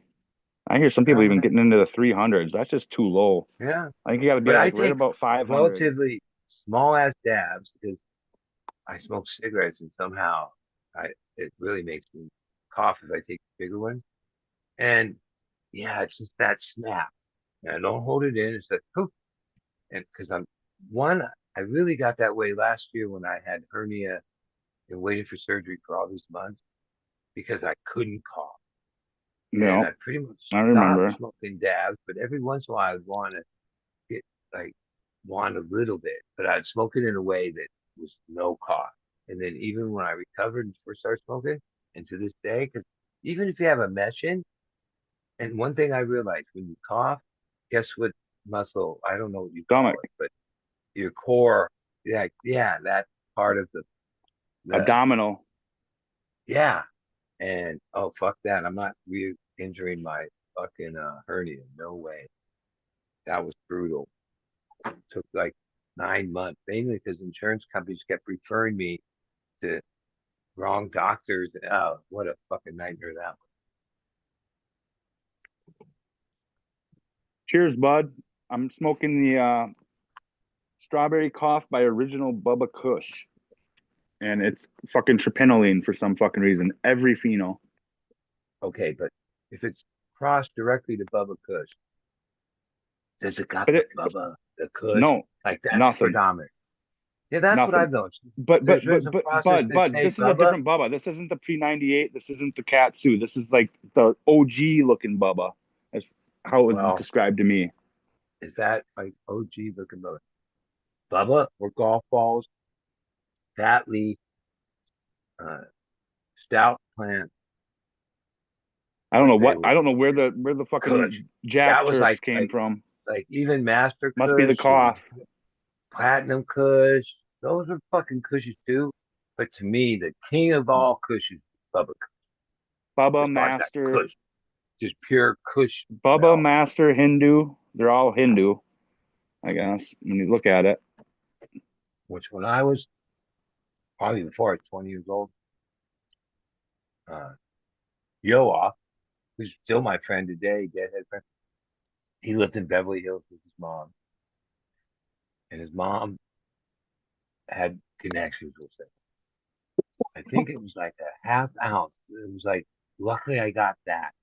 His mom, it was presented as, had this amount, I assume it was a pound or some small amount of Kush that came from Pakistan or Afghanistan, like directly from there, right? Whoa, And get back here now. this weed, to this day, that was the Oh, there's strongest peddlers. fucking weed I ever smoked in my life. You Because want to? You can hop on. if you, Hold on one sec. Oh, never mind. You still there, it Pebbler? You sure tasted there? You can hop on. pure Kush, but if you took three hits of it, you smoked too much. You were like, uh, uh, had to lay down and like he felt like not that great. But one or two hits, it was the true one hitter quitter. And never saw it again. Now I did smoke pushes a lot after that, but never this. Now, wasn't some Cali grown shit. This was like in the earliest 80s, I do believe, because she had these hashes and she had other things. She had connections with mom. Um, yeah, it was the strongest weed. One or two small little snaps in the ball game. You fucked up as fuck. It was the strongest weed. It was Kush. Just pure that Kush smell, that taste. Kush. Right? Even cartridges, all these terps. I don't think you can just recreate what I'm called, what I know is Kush. That, which somehow weed is legal and there's weed everywhere and there's breeders everywhere and somehow wait, the skunk's gone, the Kush seems like it's gone. Oh geez, kind of like limited or not like what the fuck? That's like to me some of the holy grail weeds of my whole existence. You'd think, well, they're loader yielders or whatever, so they cost a little more, but they're there for a consumer to Can you still experience. see can you still see the link in your chat, bud? When you look on the YouTube chat? Well, wait, I I'd have to go restarted my mine, so I lost the link. I was gonna throw it in chat if Pebblers We wanted to could be come up. talking and we're off the fucking YouTube. Sometimes that happens. No, Like we're where still you there. think, Pebblers is still there, fucking hanging out. He was anyway. oh, well, oh my God, it says that the show is, wait, how many hours in? 11 Holy, people still in chat. wait, I thought it said 10 hours and something. I'm like, wait a minute, can't be It's that many hours. it's been quite a few. It's been almost Hold 10, on. just shy of 10. Yeah, the worst thing is, I know something, I heard them talking earlier and I came on going, oh, I'll just be on there. I have to get this work done, which I've said many times. And somehow it's like 5 in the morning. When last time we checked time, it was 3. It's 6:30 here. Yeah. And oh well, I'm gonna relent it. I didn't do it tonight, even though I wetted the cubes, lined everything up. I'm kind of digging this herb actually. I don't mind it. It's all right. Cause yeah, if I start now, I'll get Not my terp. I sloppy. don't know. Train wreck kind of vibe. But I I guess that's want kind to of have haze like too in a sense. high root rate. The last ones we were like in the 90%. They all rooted, but like 85, 90%, and I always take extra, were rooted Within 10 days. when I moved them forward. That like 'cause sometimes I first start seeing roots and I made the mistake of pulling those ones out and putting them in cubes, then wait for more roots. And then what happens is plants aren't uniform. So I like wait till most, if not all, or most are rooted and then put I them on. can't smoke this Is thing. it I don't either think. I don't like that. is When's is the last time you fucked with a uniform? train wreck kind of terp? No. I just Even smoked. the I just smoked a pancake quarter of a joint. Wilson Starburst that everyone loves. Yeah, I mean, I smoked it the first couple times, but it's got like an undertones of tangy and a sativa. It has like the soaring high, and I saved some, but like I give it some. I don't smoke that shit. Does Wilson That's have not my thing. tangy, or does it have No, I think It that the has pancakes chopped from cookies? Leo or my fake kid Robbie thinks that the Starburst has some of that in it. But it has chopped cookies. Wilson does, yeah. But see, sometimes things like that, like Wilson Angie's does does have it, it does have tangy in its background then, and because I know it has chop. certain strains can be in something like the pancakes, and I grew a bunch of it. I remember showing that and giving some to May, and he was the first one that said, Angie, dude, that pancake. I remember asking Gary, all these people, you taste tansy, you smell tansy in this weed? No, right? Right? But then when it was bred to something else, so sometimes what's that recessive trait and then becomes If like, it has tangy in it, it usually comes through in some way, shape, or form. You know what I mean? It's yeah, just well, one I of those didn't ones that like dominates the, everything, kind the of like train pancakes, wreck. which isn't the cookie pancakes, it's Leo aficionado's pancakes. Yeah, I grew a lot of that. Right. or a year or two, and that weed was anything but that to me, my But it was palate. And I also know Tansy and know that I used to when I used to glass open or my closed loop, I would I was growing Tansy back then. And that Tansy trim, an I eighth, would never run it. I wouldn't run it by an itself. eighth I didn't. Tangy. Yeah, I would pack a column like A 2 pound column quarter's or too whatever, much. A quarter's too and much. I would put the last couple inches at the top, like just an ounce or two of Tansy, and the fucking whole batch would be like Tansy. Like that shit was crazy like that. Like I said, I've told this before. I've got a fucking like 4-year-old pound that's fucking brown as brown from being oxidized. And But it like still smells like fucking Tangy, dude. I shit you not, dude. 4 years I used later, to it have still reeks of Tangy, dude. a Tansy buds on my living I table can't bring myself to along with compost it. my other buds, and like yeah, it would be every once in a while, like days would go by or even maybe up to a week. It wasn't always in the morning. It wasn't in the certain times. I'd be like, yeah, what do I want? What do I feel like right now? Knowing that it wasn't going to get me back the taste or something I did like about it. Good. It was like, it was what it was. Right. It came to me, it's called frozen tansy from my friend Chris, but it was tansy at its essence. Um, and then some of like, I still have like 3 or 4 of my core guys who've been with me forever. They ask me every few months or every 6 months, you ever gonna go Tangy again? Right? And then, yeah, when I sold a few bags of Pancake Wilson to people, and they first said, oh, they said, is this the Tangy? I'm like, no, it's a cross, but it's got something because it's in the bag, like it puts out that smell. The strain is more complex than that. It's Yeah, not just you know, honestly, Tangy could like stink up a room like a fucking skunk, dude. It's fucking, but it is which, derivative of as skunk. much as So a few people around me think that's great, as much as like this strain is pretty damn good and I'm happy with its yield and all this and gonna grow a shitload of it,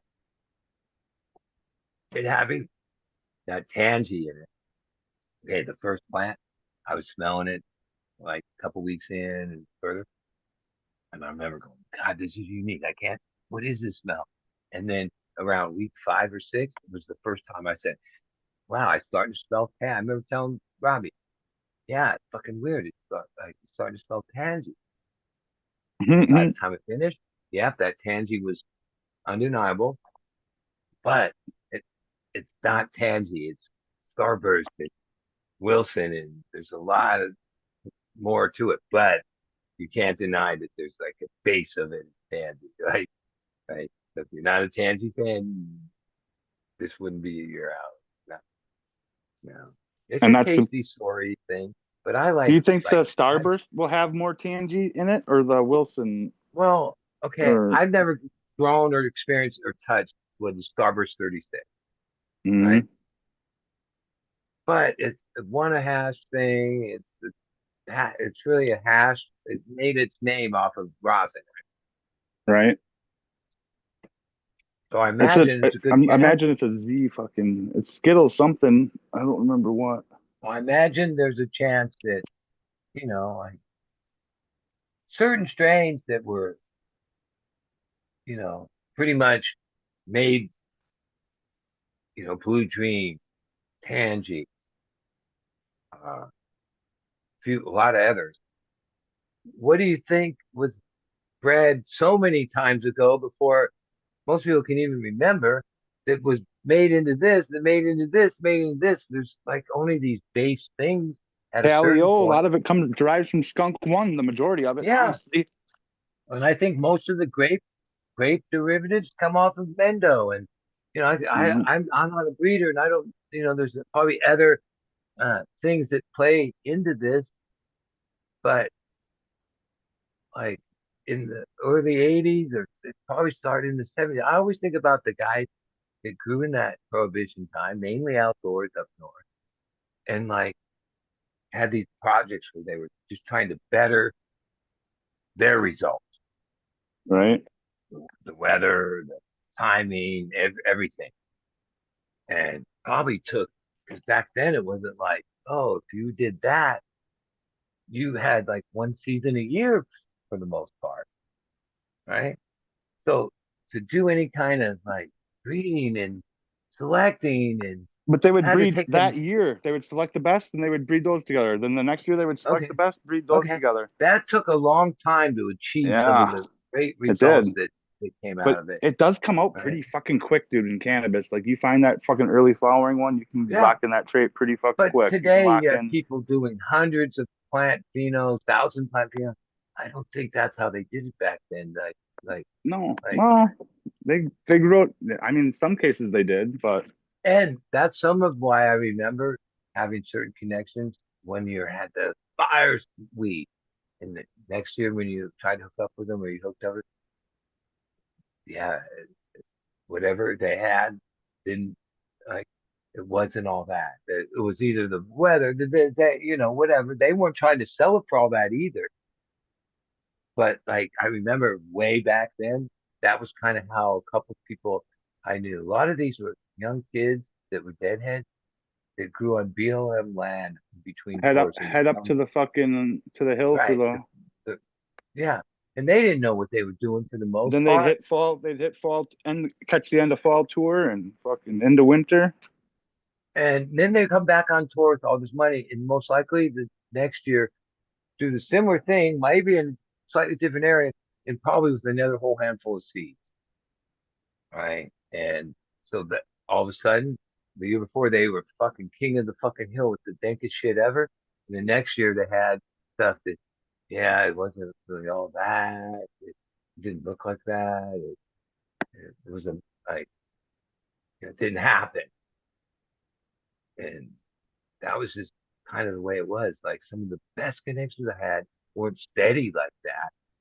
Like it was a certain batch that was all that. And as fire as it went, it was gone. And you sometimes go, yeah. And some of those were, yeah, if I look back, yeah, like some of the best fucking weed ever. It didn't always look like it. Like as far as effects, there was some fucking great weeds that just came around sparsely, and you were lucky if you got a piece of it to experience it. And, oop, never to be seen again, or not quite that quality, or have that. Like I've always liked the what do you call it? The like exhale. Like certain weeds, if it's smoked in a room or someone at a distance is smelling it, like after you exhale it, that's where You like know the what? dankest Like of dank Mendo. smell comes out. Yeah.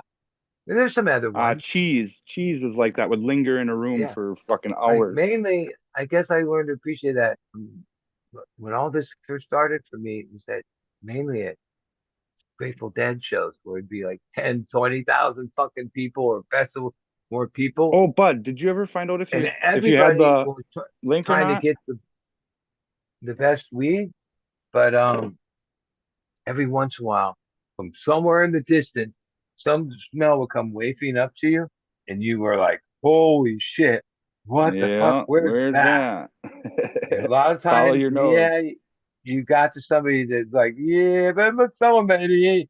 No, it's just my honey." And you had to respect that, or oh, maybe a little bit. Oh, that down at the Kaiser shows and whatever, try to find us there, right? And The 91 that I uh, grew was like that.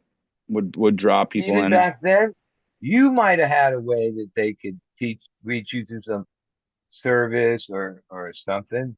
But most other people, I always look back and go, how did we do anything? We didn't have phones, nothing. Barely had landline.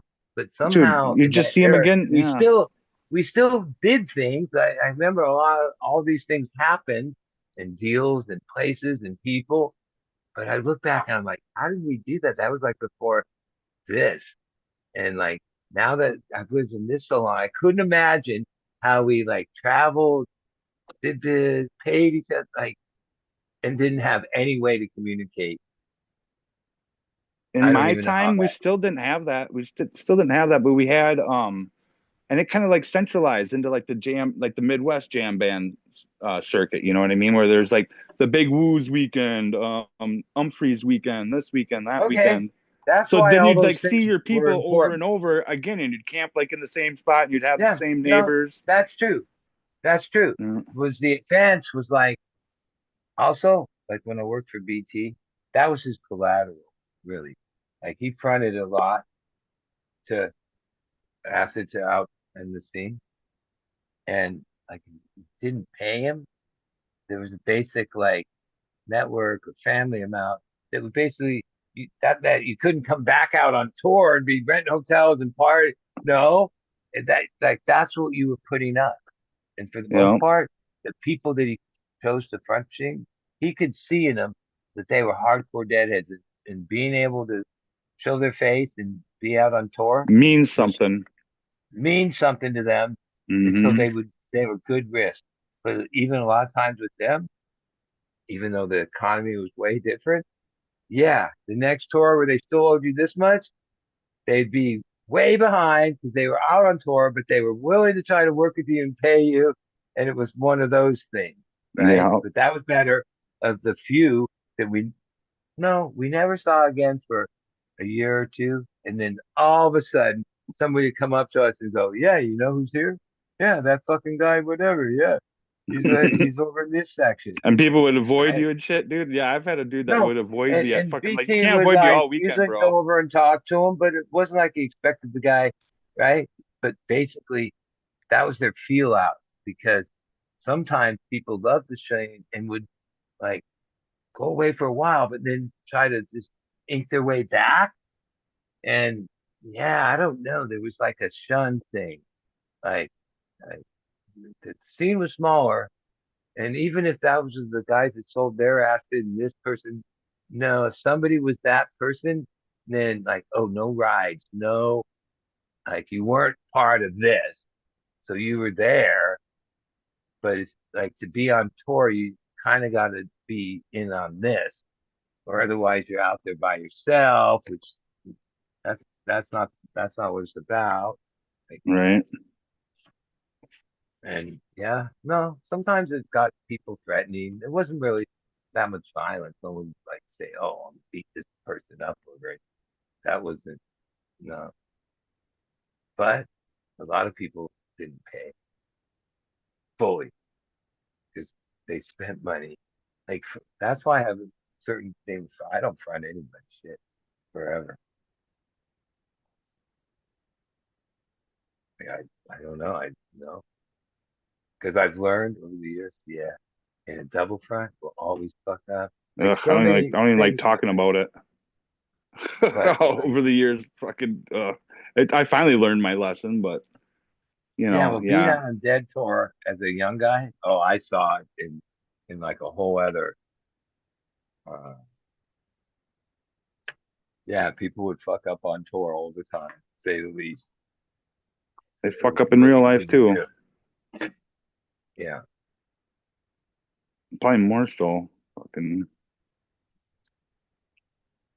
and then our bread and butter, we used to play at Duke, Champaign, Illinois, all these college gigs in the early '80s, and those were the custodies he would uh, somehow dig up.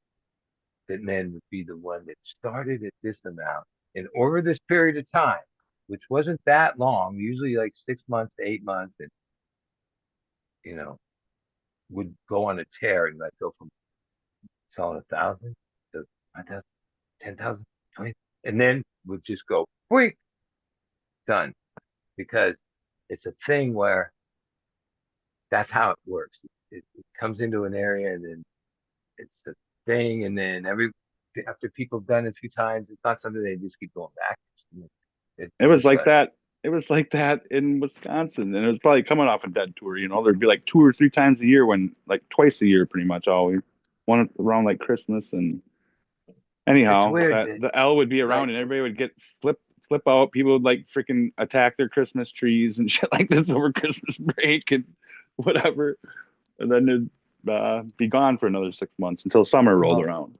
because BT would pick up these newspapers like we would already be moved on to towns on tour, but because he had moved whatever fucking mountains in these certain towns, he would get the papers and try to see if there's any stories. Most of the time, not.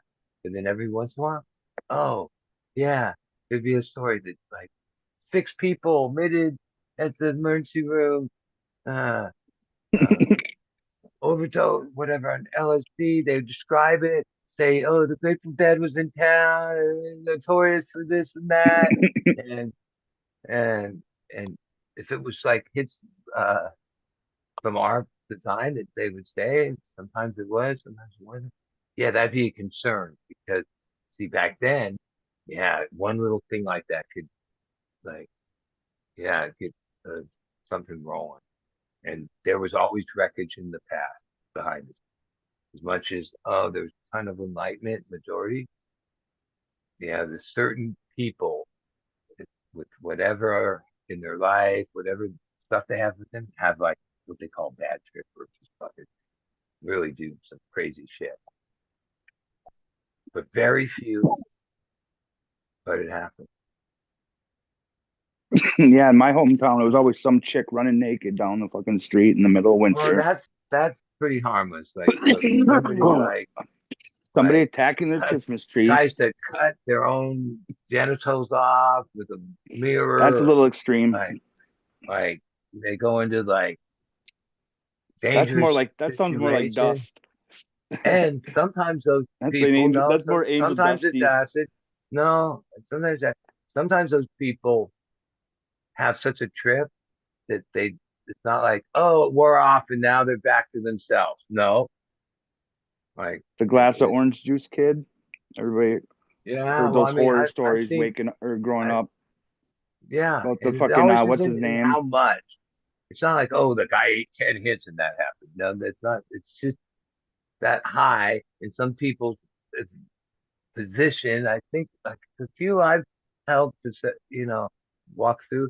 Yeah, it turned out like if you really listen to some of the craziest shit they were saying, oh, it's their parents getting divorced when they were whatever age, and that was like somehow part of the hang up, or who knows what other hang up, especially if it's sexual abuse, anything like that, that you're sort of in denial on it as your whatever age, and then you take an acid trip and somehow trip on it.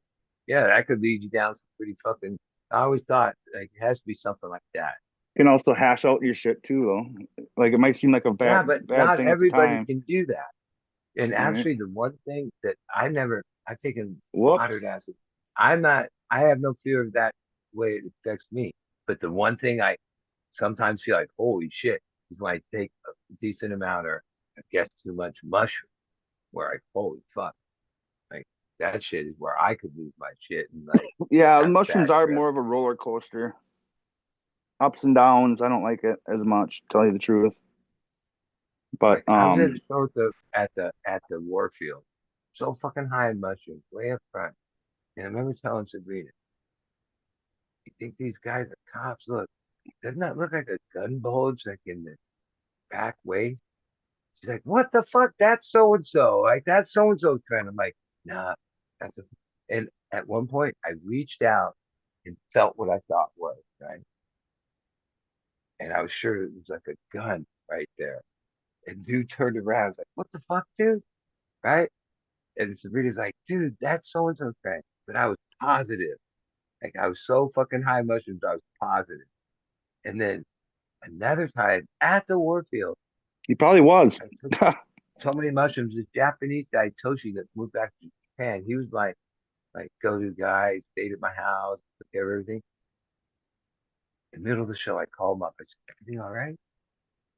Like, 'cause somehow I thought, like, oh, we're busted. Like, what it is I'm telling you about. Weed Some doesn't make people me that call it way. psychosis. I call it Coke premonition. doesn't make me that way. Acid never made me that way. But I've heard other people they even get paranoid off of weed. Lindsay stopped smoking weed. Oh yeah. Because it makes her paranoid. I'm like, what? How does weed make you paranoid? She described the exact paranoid. I can't relate to that because I've never felt a tinge of that smoking weed my whole life. But mushroom, holy shit. It brings, I remember going, yeah, I got too much going on to fucking take mushrooms anymore, right? Because it didn't happen every time, but it happened enough times where I'm like such intense paranoia that I was like, fuck, that was the trip. Like I was like, it would take me a while before I'd call Toshi and say, yeah, like there's nothing like everything's good. He's like, what's up? What do you mean? I'm like, yeah, like I'm like, like I thought you were busted. He's like, what the fuck are you talking about? Like I was that freaked out. I thought this other guy was a cop and had a gun in the show. In the rail up front where everybody knows that way. Somehow I Dude. zeroed in on this one guy. It was like, I told Johnny, I told Sabrina, dude, I think that guy's a cop. And at the time, I would have bet my life I was right, but I was just paranoid on mushrooms. You might have been. Who knows? Maybe down the road, So maybe now you ended up being one. I like mushrooms still, but I don't take like eights and mega doses. No, fuck that. I used to start out in line, eat a few, but always have like more. And then through the night, I would just keep, usually if I take acid, I take an amount, not that much. That's it. I don't add to it as I go. Mushrooms, like one time, the first time I saw the wall at the sports arena in like the early 80s, Mike, Billy, me, we went there. And that was when there's these jackets that had these pockets like up here in the arm, right? And sports arena in LA was notorious for busting people because the LAPD was actually the security that you had to go through, the real cops, right? And so we're in this line and we already ate these mushrooms, but I still have like an 8 to 4 grams extra from 4 of us eating some of this, whatever, half hour. And I was already fucking high as fuck. That started to let us in. And as we got closer, I seen like LAPD and they were fucking serious search. And I thought, fuck, I got these mushrooms here. And I remember taking that bag out and eating them all right there. Right. And even at some point, I didn't have sunglasses on. Further up in Down the the line hatch. when I like was even higher. I remember when it happened. Like somehow I looked at the sun that was setting low, right? Like easy to see. And like that's it. Visually, that was the last of like reality I saw that whole night. Right. Like they said, yeah, like you were like saying, help, like lead me, I can't see. And somehow they got me the seat. We had decent seats in the lows and I sat there the whole night, the whole show. Can you see Yeah. that, I remember bud? when we left and they were You telling got me, to be remember the talking. this and the wall and all these things. I'm like, dude, I didn't see, I couldn't see anything. I was like in this like shapes and colors. I was fucking blind before we went in the show. Right. That's how I decided, dude, we got to go back. And a couple of nights later, we scalped tickets and then I saw the show. But that was this time I ate so many mushrooms that I sat in a seat for like 3 hours at the wall and was blind. Well, I wasn't blind, but I wasn't able to see what, like, yeah, I was just, they said, yeah, you were just staring. Like, you were, like, yeah, I was so fucked up. And, oh, they helped me get out of my car, Mike and Billy. Cause, like, I was like, they're like, all right, it's over, let's go. And they led me back out. I was just like zoned out from way too many mushrooms, which wasn't that many, but they was good ones. Back then, there wasn't all these varieties. It was just whatever they're called. Golden teachers, most of them. Yeah, but there was like I remember I used to get pounds and then I'd pick through Liberty and find Cat. the one with the most blue streaks in the like some of them would have these bluish streaks in them. White, pure white, some blue, fuzzy. And I always thought 6-month-old herb. those are the So strongest ones. spongy. Yeah. But there were way more good trips on mushrooms over the years, but as the years went on, I started having like when I took I tried to get really fucked up on it. Now I don't swallow them. I chew it like a cud, Oh, I spit used it to get out, really fucked up. and get plenty high. 15 Most of the grammars. time, I take a half a hit or smaller than a half a hit, and I'm fine, right? Like How strong perfect, are those? right where I Hey, want to be. how It's strong are not those how strong jellies? they are. It's No, I'm wondering. well, those are hard to take half, but I cut them with No, razor blade. yeah. No, you They're can cut them in strong. half. It's like they're same as the paper as far as like what they're supposed to be. They're My hit, ex but around like 200 or something. at a show, that's my perfect spot. Like, oh, I'm plenty fucking high. Like, but I don't think that's good enough. Like, I'm not trying to be in high at the show. Like, I just like the good shows, like psychedelic shows. If you're not high in something, then You need a like, little something, something. and why mushrooms become like important is you can't take acid Dude, this day, and this day. You I got to know go that. acid, Well, mushrooms, and eh, you you gotta know. eat a whole shit ton of it, Sometimes but that's no fun either. sometimes it's if you're gonna do the same thing 2 nights in a row, mushrooms will have better effect than L. True, L's very kind of true. like a, Yeah, but then there's other Molly, people I know that fucking say they take it day after L. day and feel it, but that's not my experience. My like double or triple up pretty much if you're gonna do it again. Like if you do one, do three kind of thing. Yeah, but I'm serious. Like, okay, half is kind of taking a little, but one hit or three hits, you think there's such a like my experience, and I have some experience in it. No, You just get a I little don't think higher. You're not higher for longer, I don't think, after like three hits. You're just like fucking. yeah, because whatever the acid is triggers We're a like if thing you ate within one you. eighth of mushrooms versus eighths of mushrooms, that's a big fucking difference. Well, mushrooms, those matters a lot more. But like even when I would uh, make all the blotter and deal with the crystal and all that, yeah, there's like the high. Well, you're just There's high from not being around it. I mean, you're touching it and shit too. Are you like thumbprinting that fucker or no what, bud? no. Or We you got would gloves have on? gloves and even these things didn't matter because I would leave an empty space on the bed, and then A when I clean was spot done, to sleep I wouldn't sleep. I just lay there and and like buzz for a 6 8 hours while. until the Sit there and vibrate evaporated for a while. and we're dry enough, and boss would come back and have our fight, and we would put them in like self-addressed staff envelopes, 5,000. They were sheets of 200, so they were long. The number 10 envelopes, 5,000 hits each one, and put take Oh, dead fish. addresses Damn, on we it, got all kinds of people in here right? now. And load What up, those up fish? into this like kind of Dead satchel fish thing, fan. like a side purse or more like luggage, and go. If I know how to We drive. would do Okay. most of the time at the airport that's inside at the Hyatt or the Hilton that's inside San Francisco Airport, I wish I knew how to drop the where link, you can son. walk out of your room, go down the hallway, and enter the airport right from there. Like it's the same building. And we would do the work there and then catch red eyes to JFK, usually 10 o'clock at night. And I'd be fucking so fucking high on the plane, so fucking high. Even the highest times I remember was like getting a cab at JFK, I guess it was, and then going that crazy fucking highway into New York City at 6, 7, 8 in the morning after like, and then getting our room and usually chilling out for a day. But that was like, holy shit, I did that like 50 times or more. That was like our deal in between tours.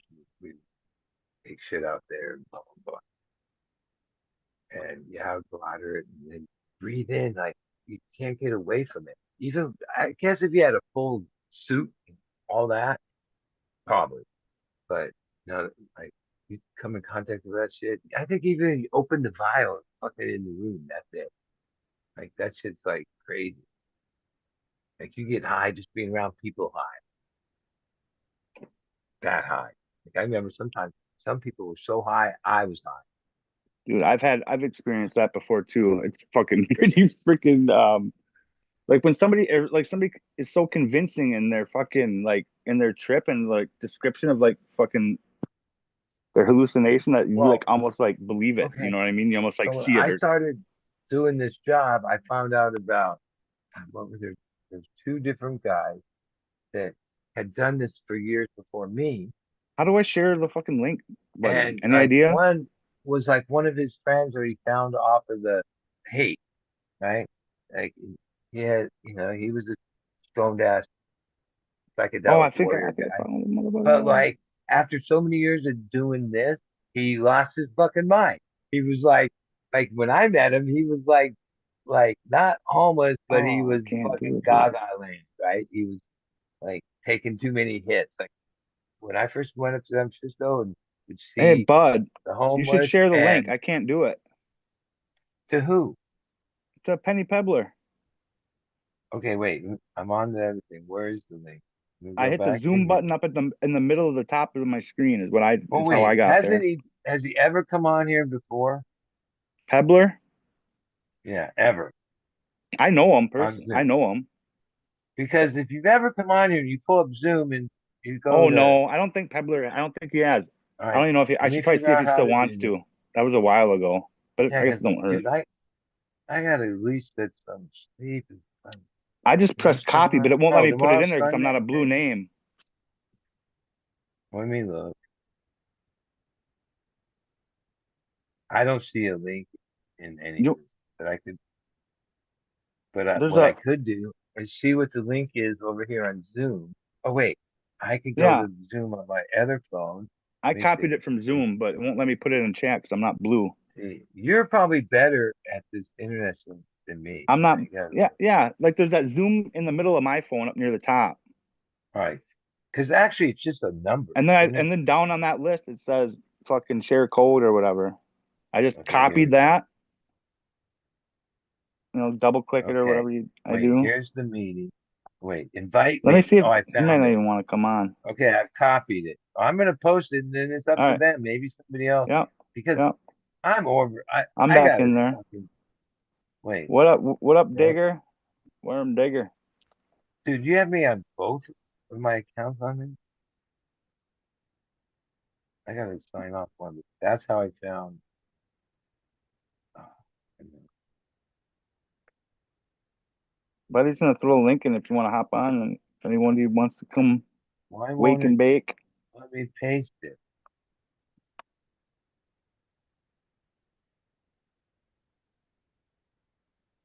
The well, Oh, yeah, there it is. There it is. that's a flashback, huh? What was that? What was that? What was that? The fuck. Well, that was The, like when it was no, still DOS and it was a yeah. news group. And But like, what was the other? What was the flyer thing? The fucking like a newsletter thing too. There, yeah, I forget, but the thing about the well is the the well guy and that the ran my mom's computers at the office, Mike, he set me up at my house. And I remember it was just, there was no graphics, right? You had to like know how to get to it. But the well was like first place where if you weren't at the show, like 10 minutes afterwards on the well, they would have to set list. yeah. And That's and so then cool. that was the first place that people started trading tapes and whatever. I think at first it was what became Napster, like the It's BitTorrent, gonna where bug me that I you can't remember what the heck that freaking and there was an episode of the Deadcast that pointed some out the Mother years. Dupree, not Dupree's. That's the fucking Jerry's Yeah, band. no, that was it. It was something Dupree's blue. Something Dupree's something. Okay, cool. Yeah, I think All you're right. right. But the well and that internet activity is like years before they say the internet was even invented. And part of that was because people in Silicon Valley were also deadheads and set up the people that set up the well as like kind of like a test of like idea or what they were trying to build. Like there's this dead cast from a couple seasons ago, 2 episodes. It's called The Tech of the Grateful Dead. And yeah, the second episode, I think, mostly about computers and about how Jerry was using those graphic things like before, like he was a tester or whatever you call because there was people from the Silicon Valley, the part of the development, and different players that were also from Bay Area and also Deadhead, and somehow hooked them up with certain stuff. And the well was like that. Like we were doing shit on the well. We would trade music on the well before there even was fucking the internet. If you look at the history timeline, like in the mid '80s and shit. They were innovators in more ways than just their freaking yeah, gosh, in so many ways. More than music. Well, even the first episodes about all the sound tech shit, because they didn't always have their shit together and patented. Other people patented, became fucking billionaires off.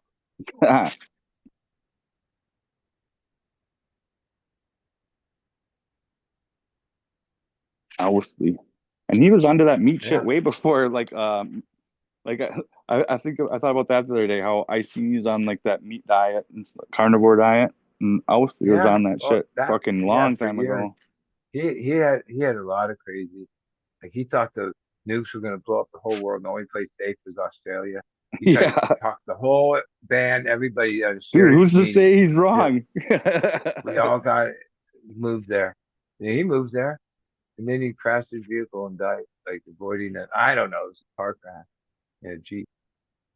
Dude, but they probably scooted him off the on road. So many levels, man, and like totally taught about these things. Like he had a little bit of rudimentary info about sound, but then became like the sound expert of all time. Chemistry, even less. And he self-taught himself like the gnarliest thing. That's pretty wild, huh? Like he was that guy that like he was some kind of special fucking guy. Definitely ahead of his time. There's I'd this say. clip that keeps playing from this interview. One of the Get last that ones link, where he's like, Penny Pebs. Like, I was just making it for myself, but you can't just make like 1 kilogram of LSD. You have to like make it a batch of this amount, okay? Which that amount was enough for like every human on the planet. You know what I mean? Better have too much than not enough, I guess. Considering my dad did time in the federal prison called too much of anything is Terminal just Island, enough. right? And that's where BT did his time. There's another episode called Bear's Tracks where they describe when Owsley was in federal prison, like in the 60s, and was in Terminal Island. Somehow they got it that the Grateful Dead played a show. There's recordings of it inside Terminal Island. Yeah, that's pretty awesome. Like where I could only imagine what was left behind. But that must have been a different prison system than the current one. Oh shit! All right, if no one's coming on, it's the fucking Caribou show's at 8 o'clock. I'm gonna go over there at 8 o'clock. Well, and it is what? It is 7:35. I'm gonna go back there, wrap up, and call it a night. If I stay up too much, then tomorrow's like nothing. I'll be up for like later shows, like 11, maybe James. Or sometimes if I wake up to piss, I'll put on Hash Church and listen to it. Pretty much fall asleep, but that always goes on for hours. And sometimes I like Mark, the Dr. Mark, the chemist. Oh yeah. Because one, he's a deadhead. I don't know him personally, but I recognize his butt from a lot of shows. Right? Oh yeah. Over the years. And yeah, I like the church too. I heard him too. tell his story about how he went to all these shows and then graduated chemistry and made a career in top chemistry, and is like, God, like I wish I knew chemistry like that. Yeah, I usually try to watch Seed Person 1's show, and then I'll go over to Hash Church after that. Wow. This last week I didn't wake up till after that show, so I just went straight to church. Yeah, I like the church. Well, good revolving door. Considering I'm a flower smoker and really appreciate flower, there's a couple. I don't like that. Some of the hash people are like pretentious, if you ask me. Like, oh yeah. Well, Bubble Man hasn't smoked flower. Bubble Man hasn't smoked flower in Yeah. over a decade plus or something like that. Okay. All right. Then you're missing out on the best part of fucking cannabis. That's what I'm saying. Like, not that Yeah. hash and rosin doesn't play a role, but if you disconnect from like plant and think that, oh, it's just a means to this, Well, that's how those hash people were. Frenchie was like if you were gonna run a batch of, well, cannabis they is run the everything vessel, fresh or cannabis frozen. is the vessel. Fucking hashish But is even the in these rosins that something. I have, My. which one's a Donny Burger and one's a spray tan, right? Spray tan is fresh frozen. The Donny Burger is cured. I've had other rosins that were cured in the past years. I think I like cured rosin more than fresh frozen rosin. Is it dark like this? No, they're both like the same color. The terp I is mean, creamy. different. Yeah, it's nice blonde creamy, but the fresh frozen very terpy. You can't miss that terp. The drier stuff, it's not. It's terpy. It's a great taste, but it's not that in your face loud terpy. It fucking pop. It gets you though. It gets you high. But I think the stone is better. Like, Yeah, it is. I agree. I still have a hard time thinking they cut the plant down, freeze it right away. That's for the flavor. Yeah, the flavor and the looks, I get Fresh that. frozen, Flavor especially. fresh for flavor and cured And I for the know fat. from growing, oh, that smell when you first cut it down, but that's a lot of the best pots. That smells good, but you know what smells better? When it cures up after a week or so and becomes all that it can be, right? Which happens there. Are you talking uncured on the whip, like after like it's all fresh frozen, and one was just like room temp and one was, or No, one okay, you're talking the actual herb was rosin made cured. with cured, Okay. and the other one, and hey, the price Because there's a is curing like process to way rosin too, different. buddy. No, this is.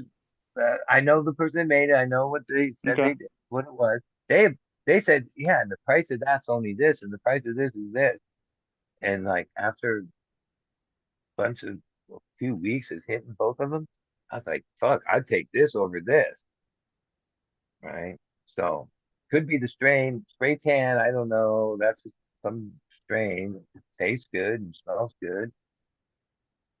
Um, Donny Burgers like fucking GMO. Did you have two I should Don? be You had going. two Donnies. That's what you had two of. Yeah, two. And Okay. what one out in the couple runs. They didn't One put was it the together, but ranches. yeah, is that one. That's the one that was I've called got a BB2, cross of that to the Whitethorn Rose bag and that's seed. the one that I have.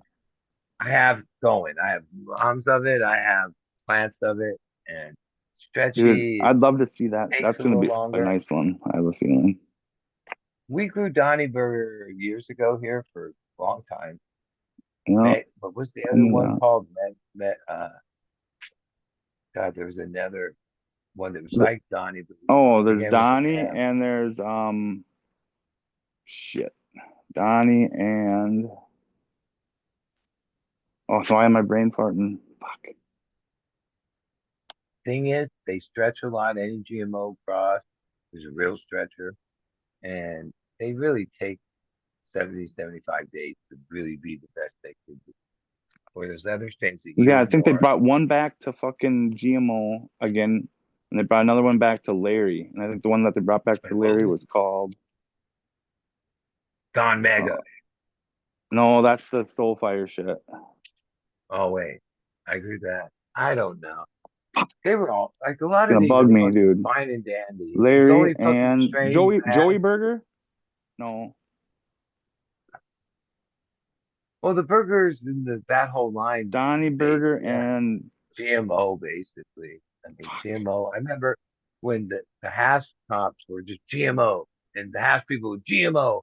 Now it's almost like if you ate a GMO, you're like laughed out of it, no matter how good it is. Like they're over GMO. The real rosin guys, they're just flavor. Oh, it's gonna bug me. Maybe I'm sure Tess Nugs or somebody in chat fucking said that. Because the most flavorful, craziest dabs I did of taste They weren't what Denver that got me and that stone. They weren't the stone strain. That's just me. Everybody's Indo cannab their own.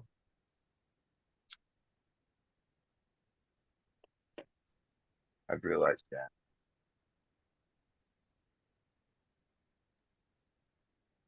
It would There's like ruin the vibe. commonalities. Yeah. There's commonalities, but then there's like the things that are distinct to your system. come meet Buddy. I don't think Uh, you've ever been on a panel with him, Pebbler. yeah, but I got like, are we winding down? Not trying to go Yeah, another we got fucking like 2 hours. here we You got just woke up. I've been up yeah. since like 8 to 9, We got 20 9ish. minutes. 20 minutes. Pebbler, last call. Come up for the last 20. Then if Buddy wants to bounce, he can. And I just remembered I changed the main light, but I had a planned outage for I think it's about an hour and 45 minutes. So I got to adjust a few other timers tonight. Especially now that I adjusted those ones. If I don't adjust the other ones, then we'll have an issue. The 315s LED are in separate timers and they have to be adjusted, or then I like not have the right dark. Like,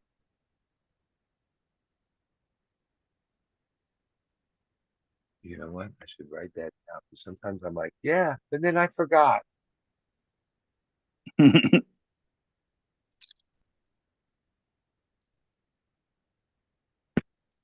So what pile of bud is that? That looks tasty. What is it?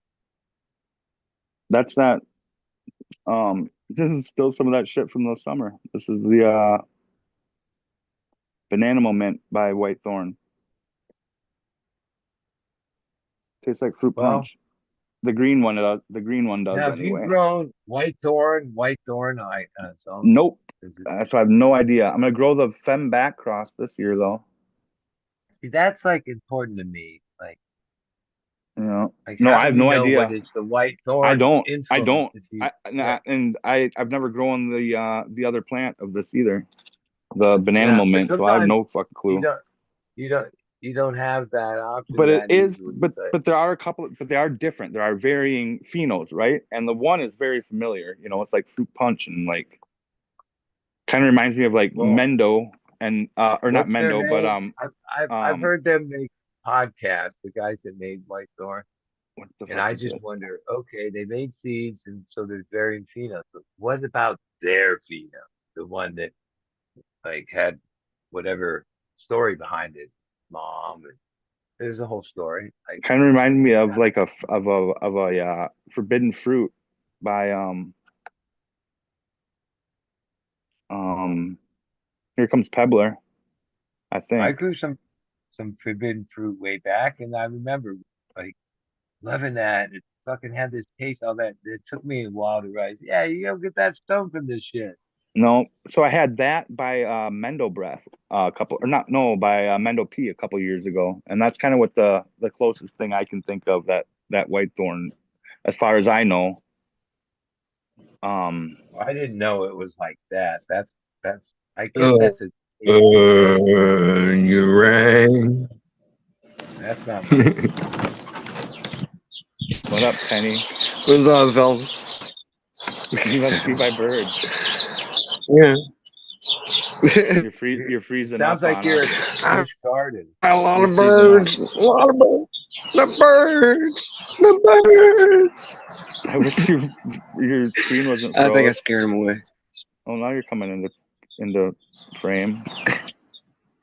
What up, dude? Indo brain. Buddy, this is Penny Pebbler, What up? Winkler. Now is he Canadian? He's up, bud? He's Virginian.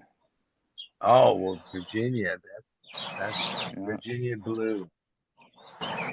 Yes, we take pride in our flag, standing on the tyrants.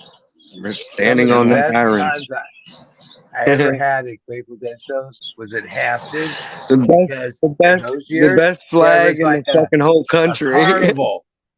A carnival like outside the venue, like with all the carnival rides, like, and you go to the whole show and then go Right. ride the carnival rides all fucked up at Hampton in like 81, 2, I forget the years.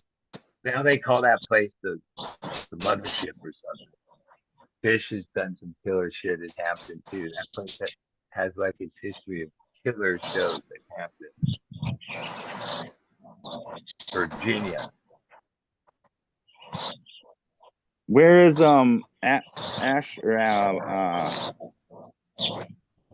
not Ashland? I have Ashland in my head for Yeah, some the reason. places that the dead used to visit here are all either condemned or they're smashed. The Civic Center got blown up, Well, they played Richmond too. but Ashland, not yeah, Ashland. What the those fuck are am the I trying to places say? I check the dead out. Like I went on those as we call Southern tours. Sometimes they start Just in Florida, but a lot of times in North That should Carolina, help me if and he's then here. go up Virginia, and then I'm a go I'm a all the way up to the DCite, east. so Well, I DC live in the far south. tri-state. Because isn't that festival that Peter Shapiro put It's on at the Lockin'? pinnacle of Virginia is where It I'm was at. Lockin' in Virginia, wasn't it? The tip. Lockin', that festival. There was Locking. like a Lockin', wasn't that in Virginia? Because I know Um, we flew into DC to go to Lockin' those years. I feel like it. I I think it feel was like in, you're right. I feel like it was. For some reason yeah. I had Philly, but But it's I'll not I'll Philly. say this from It '81, my was first tour it was the down through smoke that out every area. year out on the 4th of July. I It was remember the telling my smoke brother outs on the 4th Daniel of July. Always. On the 4th of July. that out of all the regions we went to, the most hospitable area was the North Carolina, Virginia area. Like the people there were like You the ever do most panic shows, hospitable Pebbler? people. You No ever do a panic panic show? shows yet. No. I'm not a spreadhead, No but spread I heads. do know a few. I like Johnny Bell and the boys. Yeah, I dig their work, but I haven't seen a live. They used to do a show up But by freaking in Hardcore's neck of the woods, believe it or not. They call it 10,000 Lakes up in Minnesota, like northern Minnesota. That place was fucking crazy, dude. It was like a mini okay, Bonnaroo at the time. It was like when Bonnaroo was starting and shit back then. Yeah, it was pretty wild. yeah. I try to check out anything local, man. We got a music and arts college right here in this town, but it's not a town anymore. It's a city. I should rephrase that. So Oh, I forgot I had that freaking rosin on this paper. I just fucked it up. I guess we lost Buddy. I was Oh, we really did? digging his story on the acid story. Just tripping me out. Like Oh, you never heard that, huh? About I him in could the just hotel imagine him room? sitting Dude, a in full the Christian hotel and shit. I room. shouldn't even talk. Yeah, pretty Uh, wild. I Yeah, still he'd do a have bu- his Oh, he's backstage I still can one there. time. imagine. Did you get to the bump of China White yet? Did you get to that part? No, I didn't. Well, I That was imagine. left out of the whole thing. Whoops, then maybe I'm But fucking. Maybe I'm dry snitching then. No, I mean that's part of it. But but like I it was a mean, weird thing. Like a few people around me became stone cold junkies over my life. I fucked with that shit numerous times, and I don't like that shit. That's not my thing. But you would not do my it to thing come either. down from the acid buzz, right? Or to kind of like try Well, to that level was yourself out and relax a little. also when I would get too gacked on blow. My boss, he was a junkie, would say, "Take the edge off," and he'd give me the tiny ass line. It was like Uh, Persian or China White. He got this shit in I New like York. Like smoking it better than really snorting it, but Jesus. it's yeah, just like I the had some good opium buddies doing that. being part of it. It's got that mellow draw.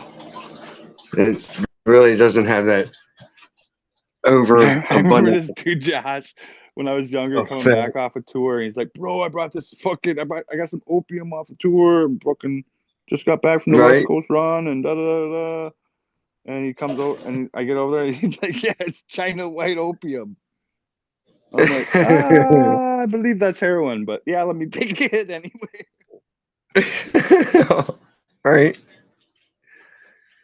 Yeah, I mean, I've dabbled. I never really got into it. I've seen the hold it could have. And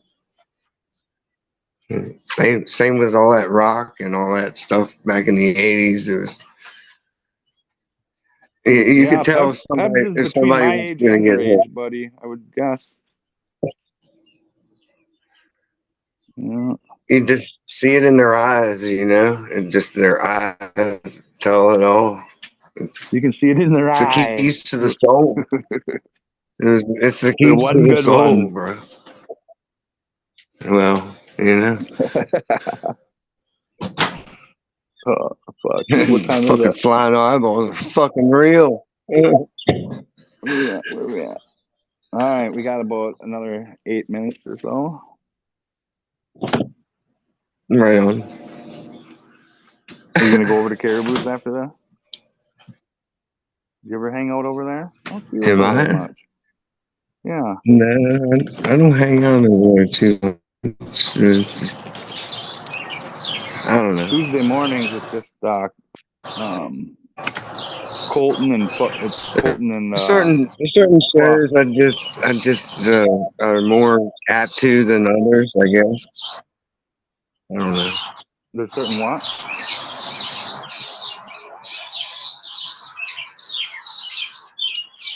Lost my joint somehow. Enough. I spend enough time on this fucking thing for Oh no, I sure. hear ya. A lot of people do. Like, My it's joint. just too much. But Sundays are Well, like always a with good day Caribou to get and lost in also all of them. Michigan Bro Show, I've watched her Yeah, more Michigan Michigan than Bros. Caribou, Yeah, but like Caribou seems to. I mean, some of this is some shows are like people from all over, and then some shows are more like Canadian type people or Right. Michigan type people, which I yeah, appreciate. Like that part of it. And the other shows are more of a collage of people all over. Like Toomey sometimes has people in France and uh, I some hop on different Caribou's every countries now and again. and all parts of the I like U.S., that. which is Like hanging to out me there. the amazing part that cannabis people from all over are able to communicate about it all. well, you can find your niche. You just got to look in I mean, the a little forums for me deeper and was the find your beginning of niche. that, which the forums had, you would read and the posts sometimes were fucking long as fuck, and there was always uh, conflict in a lot of threads. They would start off good, Yeah, some and then places just aren't as warming as others. They're just we're, radical to begin with. So we're I on mean, Zoom and YouTube. There is less of that. If you go back to the old yeah, forums, there was like yeah, threads that would start off with whatever information, and then would turn into this person uh, saying that person's wrong, and then it would go that's into where like it all that. starts, right there. Like Where it all like a lot of times starts I'd be right there. following a thread about something that I learned a lot on there about different things because people were sharing, but they would Yeah, always most of the time end up in some uh, debate or people would be degrading each other. And yeah, I remember going, yeah, what the fuck is this? Which on video in this, there's haters and stuff in that people reporting, but people on it get pretty much get along. And even if I they gotta do grab different coffee. things and have different methods, they don't coffee. uh, degrade each other and which I didn't know who any of those Yeah, people were on the forums when I used to read this stuff, and I never posted mainly because I was like paranoid like that. Like what? I mean, I don't like to carry on disrespect. Just doesn't. But That's just not forums, I tasteful learned for more me at all. on the Just forums in any than shape or form. Like all the that's me. educational type content now because the forums at that point people were first time they were like sharing stuff about IPM or what worked for them, what strains, pictures and verbal, I mean written uh word about these things, which had more you learned more about fighting PM or spider mites or that was the first time I had spider mites years before and fought them for a good amount of time with different things. I got rid of things and made most of the fight in veg, but the forums, there's Fucking crab so much spiders fucking information. rule with fucking mites or Dude, I probably have crab aphids spiders on too. every single one of my outdoor plants every year. Like every single Like one the will have its own spider or two on Well, it. It's pretty wild. well, spiders like spider mites out of all badass. the Damn, things I you run battled, around for my they'll spider they'll tours, take dude. you down. They'll take you down, and they're really hard to fully eradicate. Where you think you got them, and then next a crop later they come back and right at the end. I'll have to send you some pics. I have some cool spider pics, Benny. Not if you got crab spiders, bud. If you had crab spiders down there, you wouldn't have But them like on your my plants. When you Believe nephew, say me. he crab runs spiders, you're a saying the ones legal that have the place two big front legs that look like they just clamp down like a that They're they look real. like a little deals with crab. They're pallets tiny. of They're this one small. brand They're of very cocoa. small. I'll have to One send you some brand of pictures and cocoa, see if and that's what you're talking puts the about. cocoa in bags at the facility. Says that sometimes the cocoa has other bugs. Like he said, oh, I get these red. What were they? Red aphids, or which he had a different pesticide or botanic oil for those. I'm talking, I've never heard of some red aphid things like, oh, it came in the cocoa, which I Rockwell think never there's only anything. one crab spider, so it can be looked up. J5. What's that? Well, and roof aphids Oh, came I from was just saying. cocoa, I, right? I just thought I'd say that about the crab spider. There's only one type of crab spider, and that's the one that is here anyway. Was that a spider man or that's just a spider? Because a It's lot of just a times I've had spider that spiders. kills mites like with a vengeance. Oh, a predator bug? Well, that's Matthew Gates. I like had him consult, and he got me on using predators, and that was totally effective. But it took a Big up lot of Zenthanol. That thing's predators, awesome. and then I realized, yeah, He's a good guy. you're basically He's getting rid of them when you harvest, so you have to use them for a pretty good amount of time the predators to be effective yeah. because it's not like you're going to create a environment they're going to breed themselves. I mean, that's If possible, praying but mantis hard. could stay small, they Dude, would be dominant too. dude, I'm The so I praying had stoked a to mantis, have if they them back. one-armed They praying come back mantis. year after year, dude. I get them every freaking year, dude. I had a Always trying to one-armed like praying mate them. mantis in prison, and praying Yeah. mantis would fight yeah. spiders. Different people had spiders, black widows, Oh yeah, I and remember. would gamble. Yeah. And mine had one arm because it got fucked up in this one fight. It was badass. He was like a pet in my stuff. He would just hang around, right? Right. Uh, other people had other praying mantises. I kind of got this from another celly that got transferred and gave me the praying mantis. That thing was badass, dude. That thing was smart as Right. fuck. Was and when they get in a ring or a shoebox with Dude, a they're black self-aware. widow, It's like self-aware bugs are so it's freaking cool to me. total I think. war. You And know? the It's like, black widow tries to fuck them up with webs, and the praying mantis like tries to bite or get him in the neck and kill him. Usually, praying mantis Yeah. wins. Sometimes the black widow wins because they're badass too, but they fight for sure. Right. It's not like they just hang out. No, one How tries to about that? fucking get Is the that other. Lotus Manus real? Is that bullshit or is that real? That Lotus Manus that's supposed to be What's in that? is either China or it's got a fucking lotus flower attached to it. It might be somebody just fucking tying a lotus flower to a fucking praying mantis, but They say it's I don't know if it's real or not.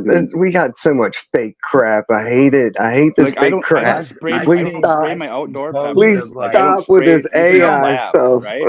Real bugs. It's I've got terrible. fucking bugs on every single one of Craziest my fuck plants. from mainly jungle areas have some crazy I'll just ass send you some bugs. pics, dude, if you like bugs. They're Right. like I've got physically crazy evolved. amount of them. Every kind of dude, half the shit I don't know. I should send it to Zentinel actually But and have him praying see what the fuck mantises, half the shit is. they're pretty badass the way they Yeah, live I have and how I No have shit. eggs in my garden every fucking year, dude. They I are fucking have 'em. badass. I have praying mantis like naturally. I've never bought them or anything. and pretty much they're good, right? They're the good guy, right? Yeah, Wait, they're I fucking got them awesome. here too. Except I hate seeing the babies like They're fight it out, badass. dude. They're So I hope they, badass like, when they're don't. smaller. Oh, they're badass When they're big, smaller, dude. They're they'll like take care. self-aware. They'll like watch Well, you and shit. I mean, It's I know fucking they're weird. yeah, I insects, know. probably But I've had aren't like that as some far crazy as like experiences with keeping like your eating mushrooms and cannabis, fucking sitting there and and chilling with I a don't even mantis, think dude. yeah. their Like eat eyes mushrooms and like chill with a see mantis one the time. way we think they see. But I remember this praying mantis I had. Dude, seriously, Actually, it's pretty it looks wild. like it's paying attention to They're you and self-aware, would dude. like Like totally. look at you I've had and a hang couple in out my with you. tent inside. Where in my cell, I would just let him loose and he would just hang out, right? Like he didn't They try to don't like it when you eat. bring them inside. I kind But of wish I would have brought this I one brought a inside couple though. It in was definitely gonna freeze to death because it just was because like. it was Right. too cold Oh, for dude, Yeah, them. but I'll this tell one you, Yeah, definitely that's died. why I where brought this the But I ones just person that knocked I it was bring myself. That's in. nature, dude. That's Right? how it happens. for So months, it I would know. I not know. get under I know. 100. Like at 5 in I the gave them a morning, it'd couple show more. I over give them a 100, couple more days inside. and it was 128 a lot. So Oh, hot in this desert I'm that weird.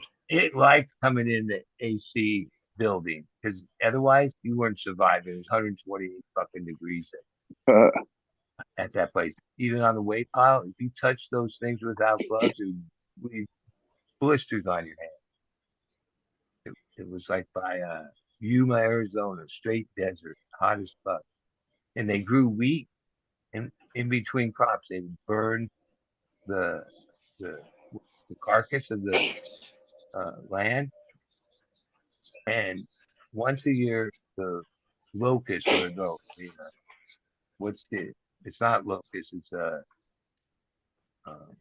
swarm, like a what is that bug would test the whole prison where it would fuck up the ACs. They would millions of them would leave the wheat fields that were surrounding us and it come onto the prison yard.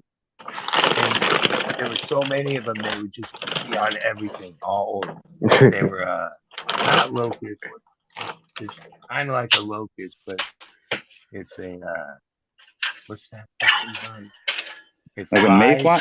And the Mormon beetle. Are you talking about the No, Mormon beetle? no, it's like a locust. It They call it the. swarms, but Those it's not. things are It's not fucking a locust. weird. What's the name Like of a it? grasshopper. Yeah, grasshoppers, but they were from the wheat field, and they were like insidious. Yeah. Like once a year, they would do their thing, and next thing you know, there was a day or so where basically Yeah, you it's probably walk that across them. Mormon fucking cricket or grasshopper Are or you whatever the flowering fuck plants that outside is. right now? AC would be like You barely flowering working. plants outside? They would block all the Penny? vents. Who? Huh? You? Yeah, I got a couple outside that's been hanging out for like a month outside, hardening Are they up. like? Yeah. Are they? I thought you were showing outdoor plants the other day, and I was like, "Is that old?" Or on Instagram, but I was like, "Was that old fucking like last year's pot, or you No, growing that that's right now?" Wasn't it no, winter? that's right They grew now. through That's Let's right winter. go. now. Let's go take a peek at it if we can. Well, wait, they grew through Okay, winter sure. and were Yeah, Penny's did got their some. thing. He's got some outdoor No, right I now. mean, it's in a fenced-in yard, and it's kind of like a microclimate anyway. And I just threw them out to finish them all, and they've just been Yeah, going strong for a month now. I mean, that's cool. I'm gonna be Or doing that they're here why too, are just the eventually. there were red. seasons you That's could true. go year round. You but can in like the you can like wintertime- start you can like flower them for a couple weeks inside, buddy. A lot of places and throw them outside, and they'll like finish out the flowering this time of year. Well, pretty much at my place, that's what I did. Yeah. I took You're bigger like that plants year round though down there that in come that southern inside Cali. and just put them outside. But the winter ones, why I stopped the months in the winter, they would yield would Probably be pretty knocked small. out. They wouldn't metabolitize, but they were the craziest purple black. By the time it was Yeah, turning bring the Yeah. colors purple, out big time. yeah. That was the When that was P91 just like under NL 50 You're crop. breaking up. yeah, Oh wait, where yeah, some you're people good. I can see you purple now. to Big grow time. in like Plots. the 40s and You're breaking under. up. All right. It seemed like 50 was like the temp where anything below that they weren't happy and would die. But then Yeah, I've it was seen too far other away people from the get router. grow way colder and pull it off. I'm getting echoes and shit, dude. Yeah, because you have me on two things. Let me get 'em.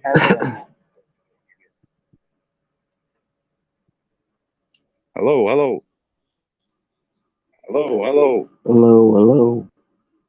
Yo. Is this thing live? As much as my area has good Yo. weather Hey. all year, the Much as light cycle isn't good. It's too close to 12, so they revert a lot. Without supplemental lighting.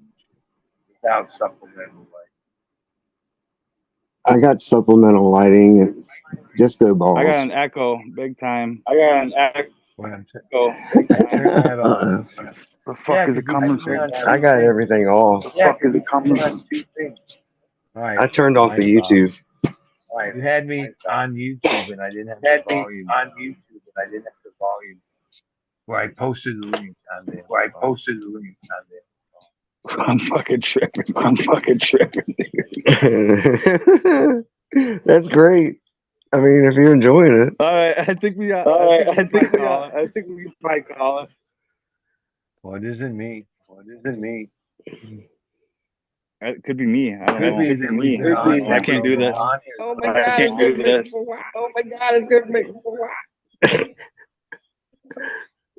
Because I'm like absent that I make international calls. It works All perfect right, for go like ahead and sign 5 up, or Penny. 10 minutes. All right, go ahead and sign up, Penny.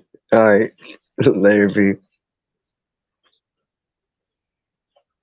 Who was it? Go ahead, bud. Sign off? Yeah, I'm gonna bounce. Have a good breakfast. Yeah, you too, man, bud. Thanks for hanging out.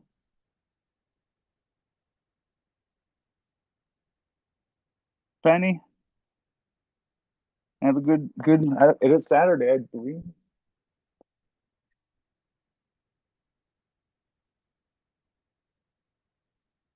All right. Cheers, everybody. Hang out with us. Thanks for having us on. Don't be a dick, you lunatic prick.